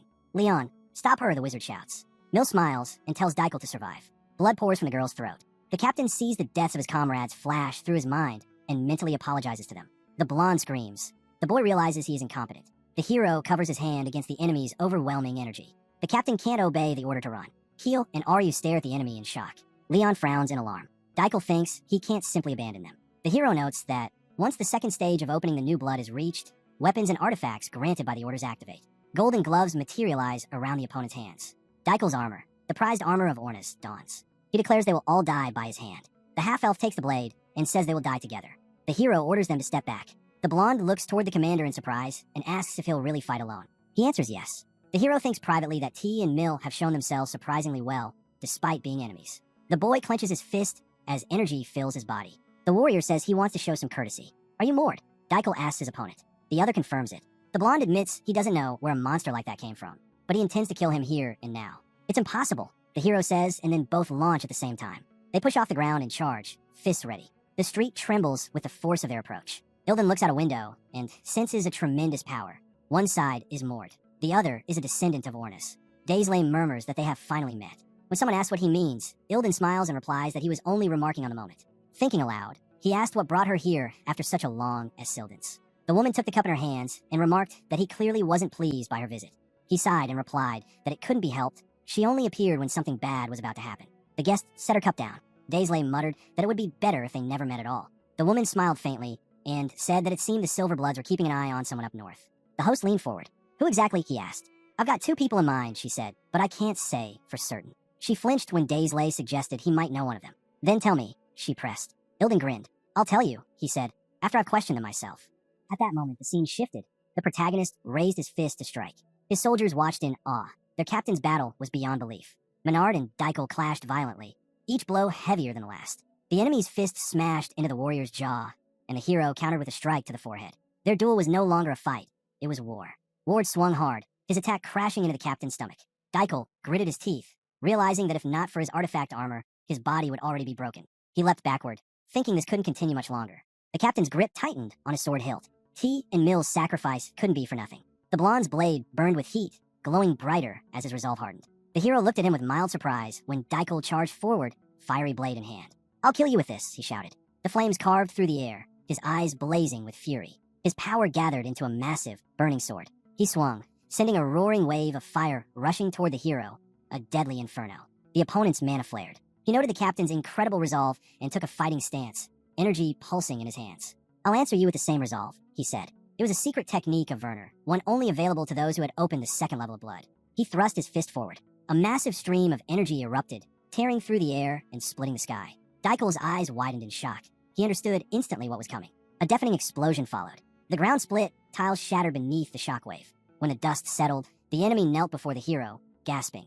"You damn monster," he muttered. The blonde lowered his head, admitting that with such power, the hero could have ended him at any moment. Yet he chose to toy with him instead. Ward stared at the defeated man and said he wanted to give him one last chance, a moment to give everything he had left. His opponent exhaled heavily. "That's the mercy of the strong," he said quietly. Deep down, he pitied his fallen comrades. The hero looked at him and said his name softly. Daikel frowned and muttered that his brother would avenge him, so he should wait. Ward's eyes narrowed. "I'll be waiting," he replied. Daikel collapsed to the ground before him. The hero glanced at the fallen warrior's hand and murmured, "It's over." But suddenly his body stiffened. His eyes widened. An immense, terrifying energy surged through the air. A massive crimson eye opened before him, pulsing with divine power. Ward lifted his head and frowned. The god Ord stared directly at him. The hero clenched his teeth, realizing he could feel the god's furious wrath, perhaps because he had just defeated Ord's own descendant. A dark silhouette appeared behind him, and a voice echoed, "You fought well." Werner smirked. "Old men like us shouldn't meddle in the battles of the young," he said to the unseen god. The young warrior turned quickly, but the figure was gone. The next instant, he found himself back in the dungeon corridor. He narrowed his eyes, thinking to himself that being noticed by a god not of his own lineage meant only one thing. Sooner or later, something significant was bound to happen. The boy who had caught Ord's attention had truly risen to another level. He pressed forward, determined. He needed to gather strength, to prepare for what lay ahead. Elsewhere, Rim Yurik covered his face with his hand and muttered bitterly that he'd lost his chance for greatness. His greed to defeat the leader had cost him everything. He narrowed his eyes, wondering if he should have acted differently. Just then, Fine entered the room and called out, "Captain." The man turned around. "What is it?" he asked. Fine stepped forward, concerned in his eyes. "How are you feeling, sir? Once you recover, our entire unit will be rewarded." The captain let out a slow breath. Yurik lowered his gaze and asked quietly, "Was Mord any different from the others back at the castle?" The red-haired man frowned. "Not much different," he said, "but he was still a monster. Even those from distant lands, if they carry the blood of an archduke, they become like that. The gap between us is enormous. It makes you feel small." The commander rose to his feet and faced his subordinate. His tone softened. "There's no need to rush," he said. The young warrior stepped closer, clenching his fists. "It's just, I feel like I've finally broken through my limits. 6 months here, and I'm starting to see progress. Hard work always pays off. I just don't want to lose hope." Tears welled in his eyes. He suddenly threw his arms around the captain and cried out. Yurik frowned slightly as the sound of his subordinate's raw emotion filled the room. He promised he'd do his best. The sun shone brightly outside as Daisley asked how it felt to finally be a senior warrior. The boy gave a small shrug. "It's not that different," he said. They sat across from each other at a small table. Ilden mentioned that the rest of the squad had been promoted to mid-tier warriors, and that the Empire had announced a time frame for the body's return. The brown-haired man frowned, remembering the unspoken agreement between Archduke Werner and the Great House of Ornis, that once their duel ended and a victor was chosen, the winner must ensure the loser's body was returned to their family. Ilden frowned thoughtfully. "It seems they want you to deliver the body yourself," he said. The boy's brow tightened. Daisley studied him and asked what he planned to do. Mord met his gaze. "Daikel said his brother would take revenge on me. Could that be connected?" Daisley stroked his chin. "It's possible. His brother, Sorkel Ornis, might have asked for this personally." The brown-haired warrior narrowed his eyes. It was rare to hear that name mentioned so casually. Sorkel Ornis, one of the brightest talents of his generation, carefully groomed by his family, and likely a leading candidate for the next head of House Ornis. Mord thought for a moment. If Sorel truly knew of him, it was probably because of what had happened with Daikel. Finally, he stood and said firmly, "I'll go. I caused this. I should take responsibility." Ilden grinned approvingly. "Good. You'll leave in 2 days. Start preparing." The young man nodded, accepting the order. But Daisley's expression turned serious. "That's not all," he added. "There's someone else who wants to meet you." Later, under the moonlit canopy of the forest, a carriage rolled through the night. Mord sat inside with his arms crossed, turning one name over in his mind, Eresvin. He glanced out the window, the moonlight flickering against the trees, and thought about the connection between Eresvin and Ilden. In a world ruled by magi, 5 supreme deities govern existence, the 5 great gods. But deep within ancient records, there were whispers of an even older division. 3 original deities: Erida, the god of heaven; Meltiz, the goddess of earth; and Pasicia, the goddess of the sea. Together, they were known as the original Trinity. And those who served them belonged to a secret order, Erida. Ilden had mentioned that if permission had been granted, he would have arranged a meeting immediately. But Erida had left, claiming something urgent required their attention. Mord frowned, still uncertain why they wanted to meet him. But one thing was clear. When the time came, he would find out for himself. Just then, his body tensed. A surge of energy rippled through the air. Something powerful was drawing near. He stood up and told Keel and Leon, who sat across from him, "There's someone outside asking for me. I'll step out for a bit." The half-elf looked puzzled. "Who's looking for you?" The hero shook his head. "No idea," he said, before leaping from the carriage. Behind him, the remaining warriors cursed under their breath. The brown-haired man ran forward, scanning his surroundings. Two figures ahead caught his eye. Identical, save for their posture. His instincts told him this was it. He stopped abruptly in front of a figure carrying a sword across her back. The woman turned slightly, her voice calm. "So you came." The stranger lowered her hood, revealing a serene smile.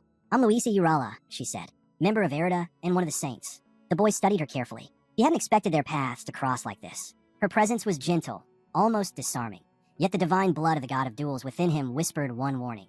She's dangerous. He tensed, frowning, while Luisa tilted her chin up and met his gaze, wordlessly questioning his hesitation. He could sense it clearly. She was far more dangerous than any enemy he'd faced before. She took a single step forward. Instinctively, the warrior stepped back. Luisa smirked slightly. "Just as I thought." A faint red circle began to glow beneath her feet, her zone. Ward frowned, readying himself, but Luisa raised a hand. "Relax. I'm not here to hurt you," she said evenly. He exhaled slowly, recalling General Ilden's words. So this was the one he had mentioned. Hearing that she was from Erita and seeing the twin swords on her back, the hero began to piece it together. Luisa's eyes widened when he asked, "You're the Heavenly Sword, aren't you?" She blinked, surprised. "You know about that?" The Heavenly Sword, a title whispered in awe and fear. It originated from Urus, the forsaken daughter of the god of heaven, who tore herself apart and scattered her essence across the world. From her fragments were born the principles of the sword, the foundation of all swordsmanship. And in every generation, one chosen soul would appear, an incarnation of that divine will. The Heavenly Sword was a being who could stand toe-to-toe with even the descendants of the gods themselves. Luisa stood calmly before him, her aura humming with power. The young man frowned. "So this is the talent I've been seeking," he thought. "A future companion I never expected to meet, especially not the previous incarnation." "Why were you looking for me?" he asked. Luisa's expression hardened slightly. "I'm not sure how you know about the Heavenly Swords," she said, "but let's get to the point." Her gaze locked on his. "Our organization intends to protect you from the Silver Blood." Ward's eyes narrowed sharply. He replied calmly that he and his comrades were more than enough to handle that threat. Luisa's expression hardened into a faint grimace. "Still as arrogant as they say," she muttered. The boy's tone stayed sharp. "Is that all you came for?" The woman slipped her hand into her pocket. "No," she said softly. "There's something else." The brown-haired warrior's eyes widened when she spoke again. "According to our records," Luisa said, her voice steady but low, "you are the first in 300 years to inherit the blood of the goddess of heaven." She drew one of her blades. Its silver edge shimmered faintly. "I came to confirm it myself," she continued, "using this sacred relic which still carries the presence of the goddess." The young man straightened, staring at the dagger in her hand. "It was that dagger that led me here," he said. "You were waiting for me with a holy relic after receiving the revelation from the Trinity." Luisa frowned, the blade glowing softly in her palm. "It's incredible," she muttered, "how you seem to know everything." Before either could say more, the dagger flared violently with divine light. Luisa's eyes widened in shock. The boy lifted an arm to shield himself as a blinding flash lit up the forest around them. When the brilliance faded, he slowly lowered his hand and opened his eyes. High above, floating among the clouds, was a towering, radiant figure. The hero's voice trembled slightly. "Was it really you who called me here?" Before him stood the goddess of the sky, Erida herself. The boy gazed up at her enormous form. "You're the one who summoned me," he said quietly. The golden-haired goddess looked down and smiled faintly. "Some call me that," she replied. She listened as his thoughts surfaced. He thought she was a god. Erida's voice flowed gently, like wind through the heavens. "When shaping the archetype of this world, I chose this form. I could have appeared male or female. It made no difference. In truth, I am neither. Yet, whenever I create, I imagine my offspring is male. Perhaps that is why your kind remembers me as a man." Ward hesitated, then asked, "Why were you searching for me?" The goddess tilted her head. "Why?" she echoed softly. "You have asked this before, when fate ended and began again." He blinked, confused. Erida's tone deepened, reverberating through the clouds. "I watched your end, the moment you were bound completely by destiny. Before you returned to the past, before you gained the power to change fate itself." The boy's eyes widened as a vision filled his mind. He saw an infant wrapped in cloth, a newborn crying in the dark. The illegitimate son of Archduke Werner, born at the cost of his mother's life. Figures surrounded the child, whispering words of fear and awe. The one who devoured his own mother to be born. Radiant light flooded the scene. On his 15th birthday, the boy awakened his divine blood. Guided by his mother's final wish, he traveled to meet Archduke Werner, the man who had unknowingly shaped his destiny. Werner stood with his back to him, tall and imposing. And in that moment, the young man felt something stir deep within. Recognition, awe, and an unshakable pull toward the one who seemed to embody the dream he had chased all his life. He stared ahead in disbelief, realizing he was witnessing the very roots of his own beginning. The moment he first stood before Archduke Werner, bound to him by blood, yet destined never to call him father. Mord felt something ignite within him. It wasn't resentment. It was a burning, desperate longing. He vowed that one day, he'd grow strong enough to earn Werner's acknowledgement. Covered in blood, he buried his guilt deep inside and pressed forward, breaking bodies and hearts alike in his pursuit of strength. Behind him stood a man holding a knife. That was when silver blood began shadowing him, studying him, probing into the relics of the sky god Erida. And in the process, they uncovered something he himself could barely comprehend. The blood of the god of heaven flowed in his veins. A radiant blue light engulfed him. The blade in the man's hand began to glow, and silver threads extended from his fingers, binding themselves to Mord. From that moment on, he became the puppet of the Archduke, a weapon with no will of his own. Bound by fate, Mord committed countless, unforgivable sins, even killing his benefactor, Kessner, with his own bloodstained hands. High above, Erida looked down upon the vision and spoke softly. When we met, half of your spirit was already gone. I tried to set it free, but it was too late. Mord listened as the goddess's voice echoed through the void. During the ritual meant to preserve your mind, she said, you were slain by a certain group. Mord's chest tightened. So that was how I died. He realized then, it must have been the Ilden group. The same and his character met in the novel. A blonde man's voice called out, towering over him. Who are you? The question pierced through him. Even Erida, the sky god who had witnessed creation and decay alike, didn't seem to know the full answer. Looking up, the hero whispered, if I'm not Mord, then who am I? The deity's expression softened. You are the result, Erida said, but not the one who sought to change fate. Mord's pulse quickened. Result, what you see through my eyes, Erida continued, is only the future you have already reached. Fate lies beyond even my grasp. The god spread his arms wide, his voice carrying the weight of eternity. You are both my descendant and my ascendant. Through you I have found joy, and for that, I shall leave you a gift. One day, when you are ready, we will meet again. Light enveloped him. Mord gasped, wiping his face as the world around him shifted back into focus. He was standing before Louisa Urala once more. He looked at her sharply. How much time has passed? Louisa blinked, confused. Time. Facing her fully, he asked, hasn't any time moved here? If I can still see you, then this isn't a dream. Louisa's gaze flicked toward the shining dagger in her hand. You mean, the blood of the god of heaven? She asked softly. It really does seem like the sky god wants something from you. Mord clenched his fists. Maybe it's just because I inherited his blood. But before he could say Mord, Louisa shook her head beneath her cloak. If that were all, she said quietly, then there would have been no revelation, no divine summons to find you. Her words hung in the night air, heavy and certain. The revelation had made everything clear now. It all fit together. Louisa placed a hand over her chest and spoke softly. Then let me tell you again why I came. Her tone was calm, sincere, completely different from before. Mord, she said, please, let me fight beside you against the silver blood. The young man studied her carefully. The first time they met, she had been cautious, commanding, almost distant. But now, there was conviction in her voice, not superiority. He nodded. All right, he said finally. We'll fight together. They clasped hands firmly. For the first time, both of them smiled. Let's work well together, Mord said. Louisa returned his smile. I intend to. Moments later, their carriage rumbled to a stop before the towering castle gates. Stop here, came the order from outside. As Mord stepped down, he looked up at the fortress walls stretching high into the mist. So, this is the border zone? He asked Keel, who was already standing beside the carriage. The man waiting ahead, tall, with a trimmed beard and sharp eyes, greeted them formally. You've traveled far, he said. Welcome. Facing the assembled knights, he continued. Which of you is Knight Mord? Mord stepped forward. With a casual wave of his hand, the man introduced himself. Count Kelpas, he said. You're as young as they described. When will the bodies be delivered? The Count asked. Soon, the bearded officer replied. The Orna's group should be here any moment. As they passed through the gate, the heavy iron grating lifted. On the other side, a group awaited them. Mord's gaze fixed on the fair-haired man, standing at their head.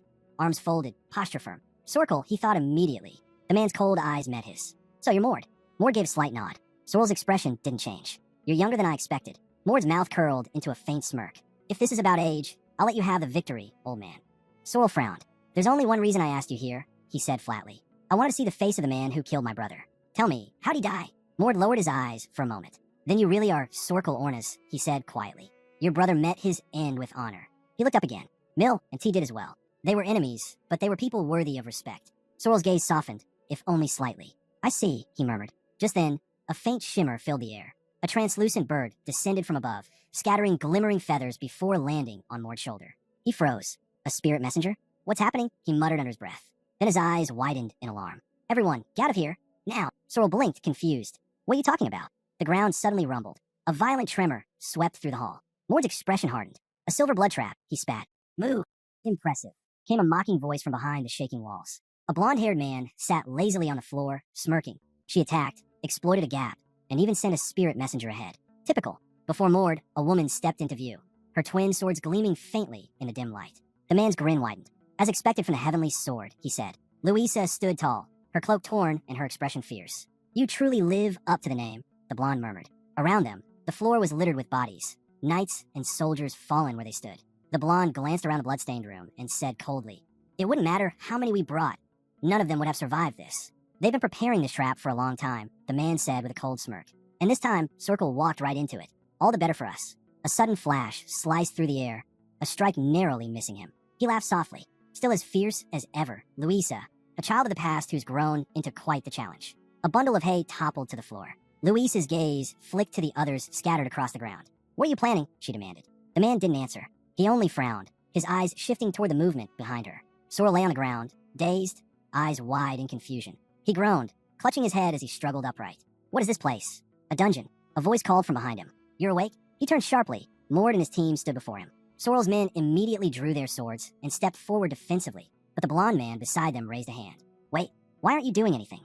Mord lowered his gaze. "Because we didn't come here to fight today." The blonde studied him for a long moment. When the dungeon appeared, he was the first to warn everyone. His instincts told him Mord was telling the truth. Out loud, the man asked, "Do you know anything about this dungeon?" Mord hesitated, looking down. His silence was answer enough. "You do know something," the blonde pressed. The hero took a breath and said quietly, "Tell me, does the name Silver Blood mean anything to you?" The man's expression changed instantly. "Silver Blood?" he repeated. "Yes. They've been contacting me since last year, trying to recruit me as their leader." Mord froze. What did he just say? An image flashed through his mind. The orange and blue flag of the Silver Blood. Their growing presence near the House of Ornis. So they've already moved this far. He pictured the man with the blindfold, General Ilden, and realized that since the general was connected to Archduke Werner, dealing with them would be even more difficult than he'd thought. The blonde's voice echoed through the dungeon. "The Silver Bloods, they'll do anything to get what they want. They recruit those with divine blood, people like you, while at the same time hunting others." Mord's gaze hardened. "Then you should know, I'm one of their targets. That's why this trap was set, to get to me." The man leaned forward slowly, realization dawning. "Then we were caught up in an attack meant for you?" Mord nodded grimly. "Judging by how they took advantage of our meeting, it seems they had another goal in mind too." Circle raised a hand, his tone sharp. "If anything were to happen here, at the place where the houses of Werner and Ornas were meant to honor each other, it would spark serious tension between our families."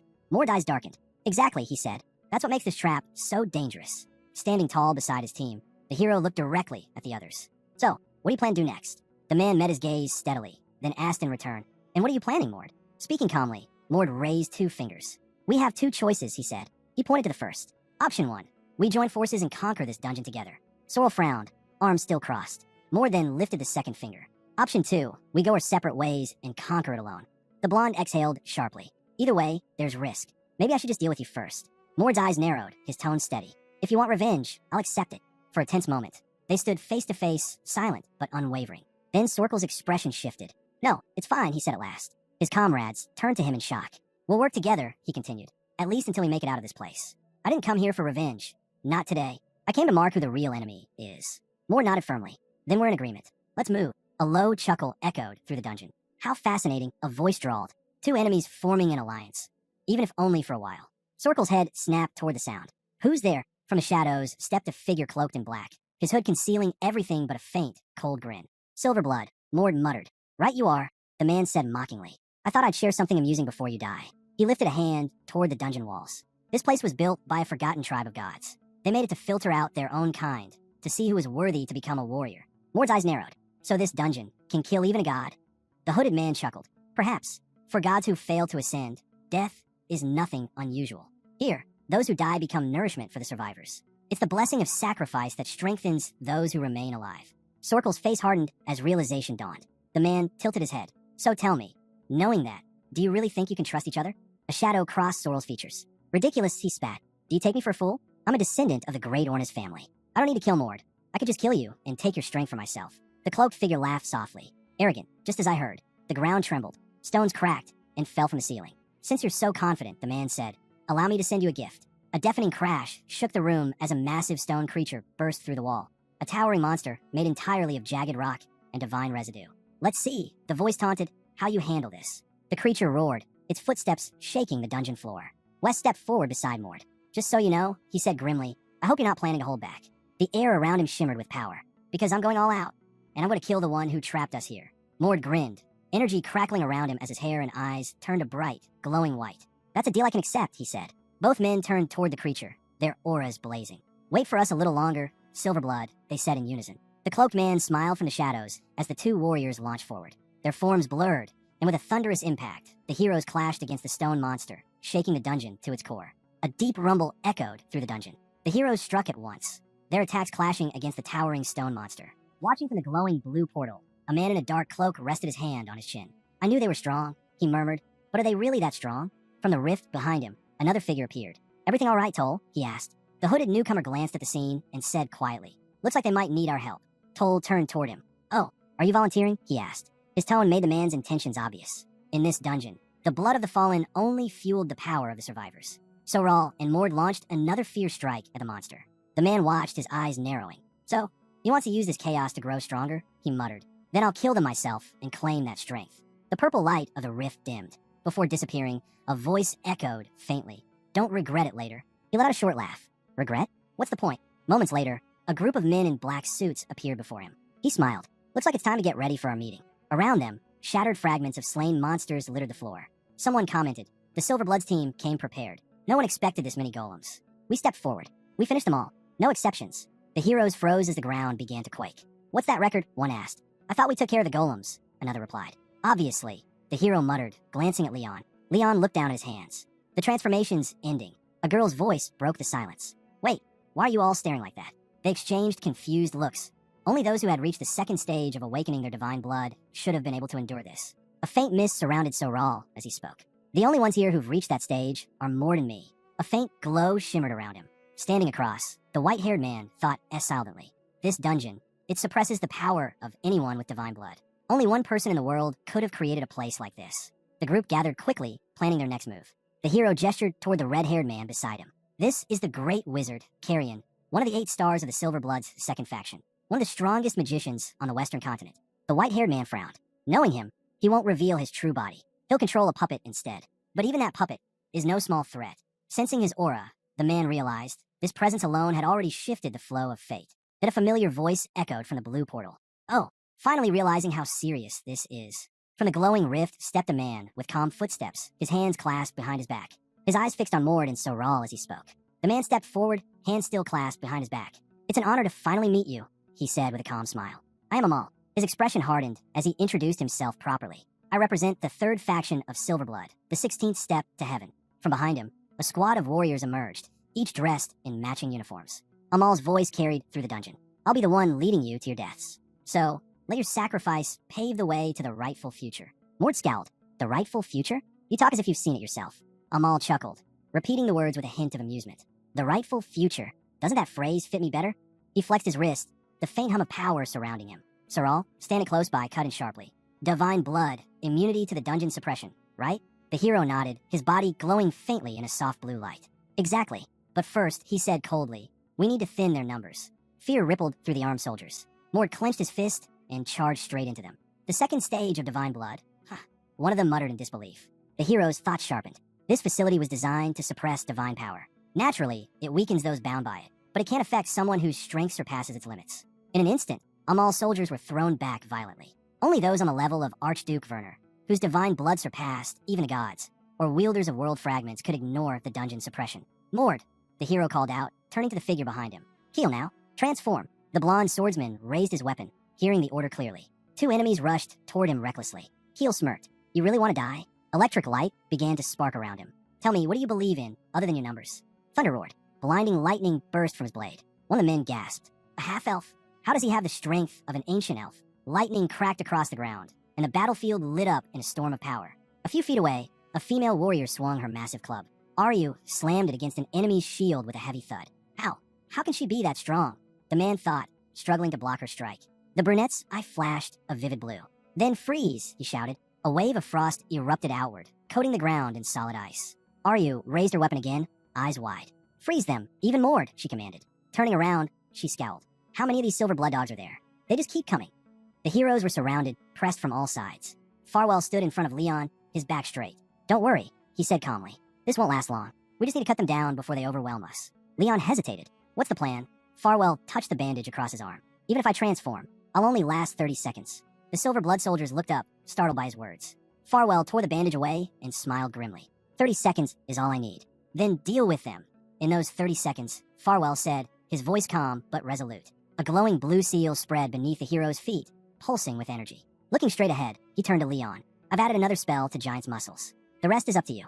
Leon's fist began to shine with raw power. Got it, he replied, his voice steady. He raised his arm, feeling the surge of energy course through him, and swung with everything he had, his punch striking in perfect sync with Farwell's spell. At that moment, Leon's artifacts awakened. The stone giant glove and the ice and snow gauntlet blazed with energy, unleashing a massive whirlwind of frost that tore through the charging enemies. The attackers screamed as the freezing storm consumed them. The white-haired man turned his head slightly, his eyes narrowing. How are they still standing, he muttered. Three of his companions caught the question. What are you looking at? One asked. Mord snapped his fingers. Don't worry about it. We'll handle him. Amal frowned. Tisich, overconfident savages. A spiraling blue wind surged before them. The white-haired heroes could barely hear over the roar. Someone said they didn't know how the enemy had transformed, but the result was clear. Their power had spiked beyond belief. The hero's sharp gaze flickered. I didn't expect them to reach this level. Ahead, Amal appeared, armed with both shield and spear. The third stage of divine blood awakening, the hero thought grimly. Amal grinned, his confidence unwavering. A brilliant blue aura flared as one shining figure charged toward him, clashing with another bathed in pink light. Leon clenched his fist and struck. His blow collided with Amal's shield in a burst of blinding force and froze midair. What? The hero thought, stunned. Why is there a shield floating in the air? Amal smirked. You look like you've run out of words. More shields appeared around him, hovering in a perfect circle. Mord leapt backward instantly, assessing the danger. You should be proud, Amal said, his tone taunting. If I'm using this, it means you're strong enough to warrant it. Mord's eyes narrowed. A unique, right? The ability to wield multiple shields at once. He pictured the image in his mind. A divine warrior, eternally defending others with a single round shield. The shield god, Koga's, he thought. Amal swung his spear with a faint smile. Only the Elsen aristocrats, the hero realized, those born with the blood of Kogas himself, can wield that power. A symbol gleamed in the air, a crescent moon wrapped around a sun. And yet, another thought crossed his mind. That emblem also appeared on the banner held by a woman surrounded by books. The symbol of papers, the god of records. The man Amal had brought with him was a servant of that very god. Mord turned his gaze, scanning the chaos. Even in this desperate situation, there was no room for complaint. The white-haired man was surrounded, holding off several warriors at once. Soral glowed with radiant energy, fighting in even greater number. The air crackled as Mord, wrapped in blue light, clenched his fist. If that's the case, he thought, then I can't afford to fall behind. He raised his hand, his voice echoing through the dungeon. The silver blood came prepared, but they'll regret underestimating us. They won't succeed, Mord said coldly. Let them come, all at once. His glowing fist slammed into the center of Amal's shield with an explosive crash. Amal's eyes widened. What kind of monster is this man? Mord surged forward again, his movements a blur. The white-haired hero watching from afar thought he destroyed Amal's divine right in such a short time, and now he's dismantling every shield. Amal gritted his teeth, a dark grin spreading across his face. He's like a beast, but if I kill him here, I'll gain even greater strength. I have to end him now. Raising his shield, Amal shouted, Asda, push him back. Don't give him a chance to breathe. The mage responded instantly, pulling out her staff, activating the E-Circle spell. A blazing beam of fire shot toward Mord, scorching the air. His foot slid across the ground as he lunged forward, weaving through the flames. Amal's eyes widened in shock. He's charging straight at Asda. He's gonna take her out first. No, I can't let that happen. Amal roared, gripping his spear tightly. Nothing will go as you wish, he shouted, conjuring a barrier of floating shields that enclosed the battlefield. Mord smirked, unfazed. He kicked off the ground, using the shields themselves as stepping stones, bouncing between them until he shot forward like lightning. Her eyes went wide. Impossible, she whispered. She yelled at her, snap out of it. Attack him now. Still shielded, she clutched her staff tighter. This isn't over, she told herself. Before her, a golden shield materialized, the crest of Koga's gleaming across its surface. I trust the shield before me, she murmured. If I use this spell to hold him, he won't dare to strike. But she never finished the thought. Mord's fist collided with her chest in a thunderous blow. The impact hurled her backward, through stone and dust, smashing her into the wall with devastating force. Asda, Amal screamed, his voice cracking with disbelief. The woman slumped against the shattered stone, unmoving. Mord crouched low, his glowing fist still clenched tight. Amal stared at her in shock. How? How could she die so easily? No matter how strong he is, that shouldn't be possible. Mord lifted his gaze, his single white eye gleaming like the sky itself. Amal froze. That glow, that's not normal. That's the light of the heavens. A pale blue flame burned within Mord's eye. Those eyes, that divine fire, it's not human. Could it be? Amal thought. He swallowed hard, realization dawning. You're not of the Werner clan, are you? Mord's blue flames crackled as he stared at him down. Amal trembled. The energy of the god of heaven. This is my first time facing something like this. He knew his odds were slim, but if there's even the slightest chance of victory, I'll face fate head on. The floating shield shot toward Mord in a flurry of silver and light. Mord drew back his arm and punched, the impact bursting in a blinding flash. Amal staggered under the shockwave, a wild grin twisting across his face. The third level of aura. Absurd. There's no way he's already reached that. Mord stomped the ground hard, the force cracking the stone beneath him. Amal steadied his spear, his stance firm. It doesn't matter, he muttered, tightening his grip. Even if he's a monster, I'll still cut him down. Amal steadied his breath, gripping his shield tightly. No matter how powerful his strike is, he thought, it won't break through this. He hurled his spear with all his strength. The next instant, a deafening impact echoed through the dungeon. Amal's body jolted. He coughed up blood, his eyes widening as he looked down. A hole burned straight through his chest. Then he smiled faintly. So that's why he died. Mord stood before him, fist clenched tightly, blue energy flickering around his arm. My fist has reached a level that can pierce even space itself, he thought. He sank to his knees, sitting heavily against the cold floor. He opened his palm, revealing a small medallion. I have one request, he said weakly. He looked at the trinket in his hand. Give this necklace to my family. You don't have to do it yourself. Just tell my brother that Amal sent it. Mord turned his head slightly. I will, he replied quietly. Blood trailed down Amal's face, but his voice carried a hint of peace. Be careful. The 8 stars, those above us, they'll come for you. Anyone who conquers fate attracts their attention. With his final breath, he whispered, thank you. His body went still, fading within the soft glow surrounding him. Mord didn't look back. Instead, he raised both hands slowly, energy rippling across his body. A burst of light surrounded him, and he let out a deep exhale, feeling the rush of strength within. Keel glanced at him, astonished. That power, it feels just like the nectar we drank. Leon nodded. The description matches. This dungeon is overflowing with energy. The hero thought for a moment. So it's true. The dungeon's blessing is in effect. Around them, the floor was littered with bodies. Mord looked over the fallen enemies. It makes sense. 2 warriors at the 3rd stage of Divine Blood Awakening, and others at lower stages. They've all been slain. He clenched his fists, feeling the divine pressure in his veins. I can feel the same effects spreading through me too. But there's a problem, my divinity. In his mind, an image of a cross flickered. A memory of the day he met Erda, the god of heaven, who had blessed him with the power to command his own blood. Then another image, an open palm, radiant and warm. If I want to fully awaken the blood of both gods within me, he realized I need to balance their powers equally. A man and woman appeared in his thoughts, embodiments of the 2 divine forces within him. To do that, he thought, I'll need to face battles far greater than this one. Light surged around his muscular frame, energy coiling through his limbs. Like today's fight, he told himself, this is just the beginning. Aryu approached quietly from behind. What a waste, she said softly. Mord turned his head slightly. She looked away, her expression distant. It's a pity. I think I was about to discover something about myself. Mord's eyes flickered. She must be referring to that moment earlier when she felt the cold power awaken. The brunette beside them looked surprised. If you felt that, then maybe you're closer to the truth than you think, he said. Your abilities might evolve even further from now on. Mord glanced toward Keel and the others. By the way, everyone's covered in blood. The hero gave a faint nod. At least no one died. Soral looked around at his companions, a brief sigh escaping him. I might have overdone it this time, he thought. The man could barely stand. His strength was gone. He frowned, glancing at the confident figures before him. Perfect, he thought grimly. If they want to finish me here, this would be the moment. Mord looked at him silently. The man closed his eyes and spoke in a calm, steady voice. I have only one request. Take my life if you must, but spare my comrades. Send them back alive. His team turned to him, eyes wide with shock. The blonde among them stepped forward and knelt across from him. You know that's not an easy request, he said quietly. Even for someone with your honor, that's asking a lot. Mord tilted his head slightly. And what exactly are you saying? In front of the man, a small box appeared. The brunette opened it and said, potions. Enough for all of you. Give them to the wounded first. He turned away, his tone firm but detached. If you have things to gather here, do it. There's no need to rush. Once you're ready, leave this place. The man looked up weakly. Really? Mord glanced back, his expression unchanged. I said what I said. You heard me. Now, start tending to your people. The blonde stared after him, stunned. As the heroes turned and began to walk away, the man watched them go. He had 2 chances to kill us, yet he kept his word until the end. His gaze grew distant as a memory surfaced, his brother's voice filled with confidence. I'll help you become head of the family, no matter what. He remembered his younger brother's earnest smile. Daikel had looked up to him with admiration. Watch me, brother, the boy had said.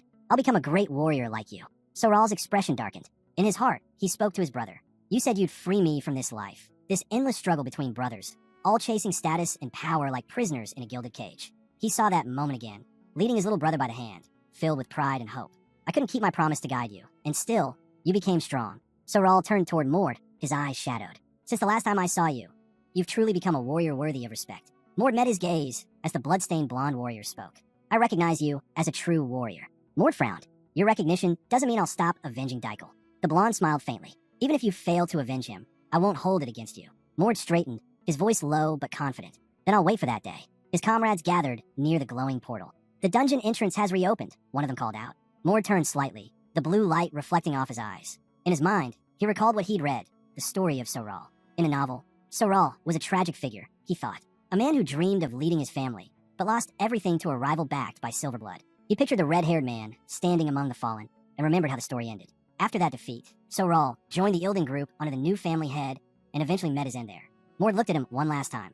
The man who was still standing, proud even in loss. But this time, he thought, maybe fate can be rewritten. Mord clenched his fist, feeling the lingering warmth of the dungeon's energy. Still, just like them, he thought, I've received the dungeon's blessing. I've grown stronger too. Beside him, the brunette frowned. Fate can change, he said quietly. Even for us. Outside, sunlight broke through the clouds, spilling over the bright stone buildings. Voices echoed nearby. It's good you all made it back safely. Mord nodded. Yeah, I think so too. Kalu stepped forward, his expression serious. Before we move on, there's something I need to clarify. He remembered the chaos. The man who had screamed as the dungeon first appeared. The one he'd helped escape. The bearded man turned toward him. That guy. I heard him yell. It's a trap. A trap set by the Silver Bloods. Killian nodded slowly. So he's their enemy, then? The man sitting opposite Mord leaned back. I know who they are. Yeah, the other replied. I've never crossed paths with them before, but it seems that's about to change. Killian waved his hand casually. Then tell me this. Why did they come for you? You had people from Ordas with you, didn't you? Sitting across from him, the brunette glanced at Keel. No need to tell the truth, he thought. Just give them something that sounds convincing. I've offended their pride one too many times, he said calmly. After that, they branded me an enemy and attacked. Keel smiled lightly. Mind if I add something? There was a vase between them on the table as he spoke. Do you know what ideal the Silver Blood follows? Killian raised a brow. Of course. They believe in the supremacy of divine blood. Exactly, Keel said. But hasn't the world always worked that way? The blonde man across the table looked straight ahead. Maybe it has, he admitted. But if Silver Blood ever took the throne, he waved a hand dismissively, then the world's order would change completely, ruled by a single nation of those born with divine blood. The man beside him leaned forward. That's not just rebellion, then. It's something far worse, isn't it?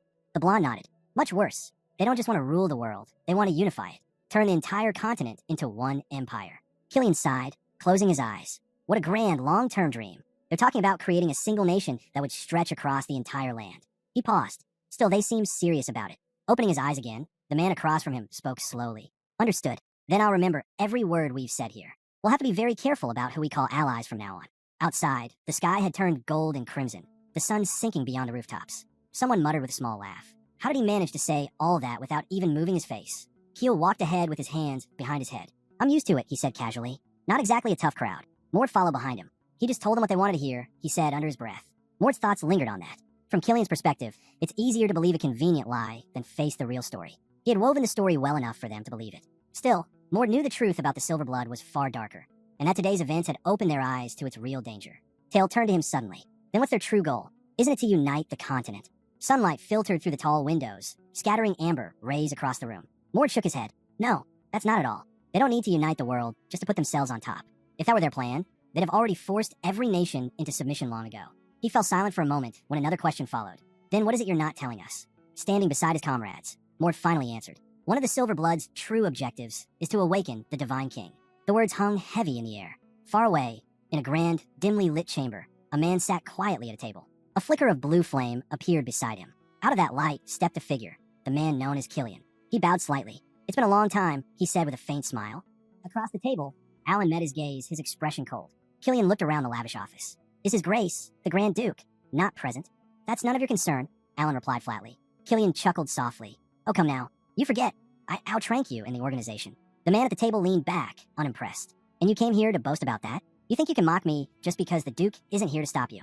Killian's grin widened. Why not? This is the Duke's castle, after all. Alan's lips curved into a thin smile. Really? Killian's eyes narrowed. Something in the air shifted. Then, all at once, shadowy figures materialized in the haze behind Alan. What's this? Killian asked, startled. You weren't planning to plant your magic seals throughout the castle, were you?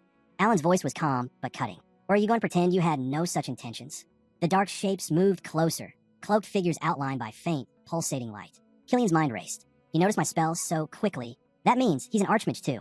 Frowning slightly, he muttered under his breath. So that's how it is. A surge of black flashes erupted from one of the hazy figures, a tall silhouette with white hair. I'd suggest, the voice said coolly, you avoid doing anything foolish. Killian's lips twitched into a smile. Ah, so that's what it was. He tilted his head. You read my magic, and even my thoughts. Impressive. From the swirling haze, an eye gleamed, sharp and inhuman. I knew you had a certain level of talent, Alan said slowly, but I didn't realize you were keeping company with dark elves. The air shifted again. Figures in dark green cloaks stepped forward, silent, motionless, their eyes fixed on the intruders. Killian's thoughts flashed. The dark elves, beings born from the ancient elves' failed pursuit of immortality, twisted by illusion, able to reshape reality through an existence that shouldn't even be. The elves' gloved hands clenched, tension rippling through the room. Killian studied the one at the center, the figure wreathed in dark flashes. Judging by that appearance, there's no mistake. He's one of them. The elf smiled faintly. So you've realized it. Alan's eyes narrowed as the elf's voice echoed through the chamber. I acknowledge your talent, the dark elf said evenly. You're an excellent magician, but he stepped forward slightly, the shadows twisting around his form. It would be wise not to overstep your bounds. Don't do anything stupid, the dark elf warned coldly. In an instant, the shadows shifted. Dark elves surrounded Killian, their silent presence heavy and tense. Alan, still seated at the table, spoke in a measured tone. Then, let's hear it. What was the real purpose of your visit? If it's something trivial, I'd prefer you leave. Killian lowered his head slightly. Not trivial, he said. I intend to provoke the Golden Branch, to push them into interfering with northern affairs as soon as possible. He gestured toward the fair-haired elf beside him. Tell me, Golden Branch, why are your kind here? Don't tell me you intend to fight them. The golden-haired elf met his gaze calmly. I hope it won't come to that, but that's not our main goal. Killian frowned. Then what? When our current plan fails, the elf said, the Golden Branch will intervene. Killian's brow furrowed. Fails? The elf didn't answer, but Killian's sly smile returned as he turned toward the prince. It concerns your half-brother, he said smoothly. A blue glow suddenly shimmered above the northern fortress, a sign that something far more dangerous was unfolding. It's too easy. The words echoed through the air as Archduke Hardin stepped forward, his boots striking the cracked ground. Far too easy, he repeated, tightening his fists. Where's the thrill in this? Before him, a colossal black monster knelt in submission, the Demon King. The creature let out a low, trembling growl. Hardin's gaze was sharp. You know your role, he said. You exist for one reason, to guard the seal of the legendary Demon King, the one whose name vanished after his battle against the god Werner. For generations, this ritual had repeated endlessly. Each time Hardin fought, the seal was reinforced and the Demon King's existence weakened. But if Hardin ever lost, the right to protect that seal would be stripped away forever. The Archduke stood tall, power radiating from his body. I see now why you've grown so weak, he said, his tone calm but cutting. You've never once defeated me. The kneeling Demon King glared up at him. I'll give you another chance, Hardin said. If you can reach the level my predecessors faced, maybe then I'll find it interesting. The demon's wings spread wide, shadows swirling violently around him. His voice rumbled with fury. Impudent human, I'll make you regret your arrogance. Hardin smirked. Then try. They clashed. Their fists met with a thunderous impact, a shockwave shattering the ground and sending debris into the air. The Demon King staggered back, growling, and summoned a fireball into his palm. I'll toy with you however I please. He hurled it forward. Fiery rays cut through the air like arrows. Hardin lifted his arm and punched. That's more like it. A blazing wave of blue energy, a mirage of destruction, tore through the flames and struck the Demon King directly. The creature coughed up blood, falling to his knees. Already spent your fighting spirit? Hardin said flatly. How boring. He took a step closer, his aura flaring. Fine then, I'll let you regain your strength. Show me the level you had under the previous Archduke. The Demon King trembled, lowering his head. His voice was low, rough. My fighting spirit is growing. Veins pulsed along his arms as his aura began to rise. A dark, suffocating force filling the hall. The fanged demon's face twisted, veins bulging beneath his skin. You damned human, he snarled. Flames burst across his body as he roared. I'll make you regret this. Hardin only smiled faintly. That's fine by me. He clenched his fist, the ground trembling beneath his boots. The third level of his divine blood opened. Power rippled outward like a storm. Come then, he commanded. Attack. Outside, the sun blazed over the mountains, and far away, another voice echoed. One of Mord's companions explaining the truth they'd uncovered. One of the Silverblood's main objectives, he said, is to awaken the God King. Farwell, standing behind him, crossed his arms. So, they want to bring back the age of myth, but they also understand the world has changed. They're not blind to that.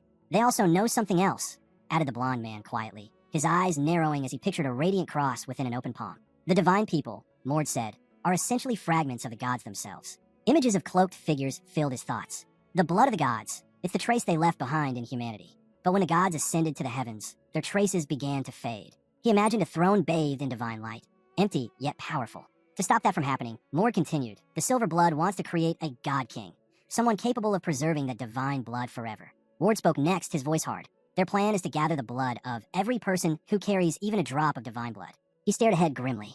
But that plan will fail. When it does, Ward went on, they'll shift their focus. Instead of blood, they'll hunt the fragments of the world. In his mind's eye, he saw countless hands reaching for glowing crystals, remnants of creation itself. That's why the battles for those fragments have intensified. That's why this chaos never ends. Leon noticed the leader's sudden pause. What's wrong, he asked. The man looked away. Nothing, he said quietly. But inside, his thoughts churned. No, I can feel it. Something has happened. Lightning crackled violently around Hardin's body as he stood with his arms folded, overlooking the battlefield. Mord's thoughts echoed faintly across space. It feels as if someone just died. Hardin's lips curled into a wicked smile. Among the distant peaks, a massive, gleaming castle towered over the landscape. The Hall of the Gods, the heart of the Silver Blood. Inside, a man walked through a marble corridor. His footsteps echoed softly until he stopped. It's been a while, he said, turning slightly. Killian placed a hand over his chest and bowed lightly. I just dropped by to confirm something. Seems you're here too. Before him stood Ilden, a high-ranking silver blood officer, one of the first stage of the Three Gods' throne. Ilden walked closer, his tone measured. I've heard you've been having a hard time lately. You look exhausted. Killian chuckled. I recently dealt with those people. I'll leave the rest to him. Ilden closed his eyes briefly. The Golden Branch must be furious, he said. As thanks for your efforts, I'll send you a few bottles of medium nectar. It's mixed with my blood. It should help restore your strength. Killian laughed under his breath. You make it sound like you wanted to drink it and get back to work right away. Ilden opened his eyes again and nodded once, his tone calm but commanding. Exactly. Ilden nodded slowly. There's no other choice. That's why I told you. Train your students well. The long-haired archmage beside him frowned. You make it sound easy, he said sharply. Do you really think becoming an archmage happens overnight? Ilden chuckled softly, watching the man's irritation. Of course not. Finding someone talented enough to draw real attention isn't an easy task. His tone was almost theatrical. Killian's gaze darkened slightly. In his mind, he saw the image of a cloaked man, and remembered the words he'd once heard. The time will soon come when the power of the expended Karnak will fully recover. When it does, he will bless you. Killian exhaled quietly. So in the end, nothing changes, he muttered. The one to be expelled will still be me. His thoughts drifted briefly to the Dark Elves. In Archduke Werner's castle, he said aloud. There are 2 Dark Elf Archmages and 1 lesser one. You're aware of that, aren't you? Ilden didn't turn. If they hadn't nearly gone extinct, there would have been many more by now. He paused, recalling something distant. I fought them once, around 350 years ago. It was when I discovered the first reincarnation of Maya's. Killian's eyes flicked toward him, realizing Ilden knew far more than he let on. And how is that going? He asked carefully. Ilden stood still for a long moment, then said the same as always. A bright radiance shimmered suddenly before the gathered mages, a massive, pulsing light that filled the chamber. It's been stagnant for 19 years, Ilden said quietly. I fear it's heading toward another failure. The long-haired mage sighed. That would be painful, especially for the one who began it. Lightning arced briefly across the radiant sphere. Wasn't the method for birthing the God King determined from the start? Another mage asked. He should be praised for proposing multiple alternatives. Ilden's expression didn't change. It's not a failure, he said calmly. Not yet. There's still about a year left before we'll know for sure. The archmage beside him frowned slightly. Strange, he murmured. Ilden looked at him. What is it? Standing near the radiance, the officer hesitated. I just have a strange feeling. A sense of déjà vu. Like I've seen this before. The long-haired mage raised an eyebrow. A premonition? The man nodded slowly. Perhaps. But that's what troubles me. I rarely get them. And lately, I've had none at all. His gaze hardened. What stranger is this? I can't shake the feeling that someone should be here. Mord's eyes narrowed as he looked ahead. Leon turned to him, puzzled. Did we come to the wrong place? M shook his head. No, we're right where we should be. Before them stood a massive black figure with long, flowing hair. A presence that seemed to warp the air around it. The hero's mind flashed back to that moment among the ancient white pillars, when they delivered the body and explored the depths of the white demon realm. Their mission had been clear, to complete the formation of a large world fragment, composed of 24 parts. And now, before them lay the final remnant of that realm, the last trace of the white demon's domain. The hero narrowed his eyes. Something was ahead. As the group approached, they finally saw it. A massive black figure crouched in the darkness. He leaned forward. Let's take a closer look, he said. At first glance, it seemed harmless, just a black stone. If we break it, Keel added, there might be jewels inside. But before anyone could move, a deep rumble echoed from the shadows. The ground shook violently. The heroes froze as the black figure suddenly rose, towering over them, and swung its massive fist. Run, Leon shouted, dodging the blow. This is all your fault, Keel. You had to touch it. How was I supposed to know there was a giant hiding inside? Keel yelled back, clenching his fist in frustration. Scowling, the blonde raised his hand. White silhouettes, come forth. I spirit attack. Glowing white forms appeared around him, swirling like mist. He commanded the spirits forward, and they rushed the giant with a burst of energy. Mord glanced sideways. Farwell's staff was shining brilliantly. Blue rays pulsed from it as he invoked his unique magic. Spirit armor, activate. The light spread across the summoned elves, coating them in shimmering frost armor. Together, they charged, a wave of radiant force surging toward the giant. A blinding flash erupted as the attack struck. Mord shielded his eyes. The explosion lit up the cavern, snow and shards of ice flying through the air. Leon staggered back, his arm raised. What is this thing? The cold coming off it. It's unreal. He turned and saw Mord leap forward. The boy's eyes widened. Wait, that power. He remembered it clearly, the moment their leader had faced the Silver Blood. Back then, Mord had used the divine power of Erida, the god of heaven. But it came at a terrible cost. The strain had nearly killed him. He'd sworn never to use it again, unless he had no choice. Now, his eyes burned with celestial light. The boy gritted his teeth. If he's using it again, it means if we don't defeat this monster, we're all dead. The others tightened their grips, focusing on a massive shadow in front of them. Mord burst forward, lightning crackling around him. A brilliant flash flared from his forehead as he struck the giant head-on. The impact split the snow beneath their feet. Erida launched herself high into the air, her weapon glowing as she brought it down hard on the back of the creature's head. Leon clenched his fist and joined the assault, Keel swinging his sword in unison. Their strikes collided in perfect rhythm. The giant staggered, letting out a guttural roar, then fell to its knees. Mord frowned, his voice echoing through the frost-filled air. What's wrong? Have you already lost the will to fight? Electric light flickered around him as he took his stance again. We're not finished yet, he said firmly. There's still one step left. Lightning surged. The screen faded to white. That's where we'll leave it for now. If you want to catch the next part, make sure to like the video and subscribe so you don't miss it.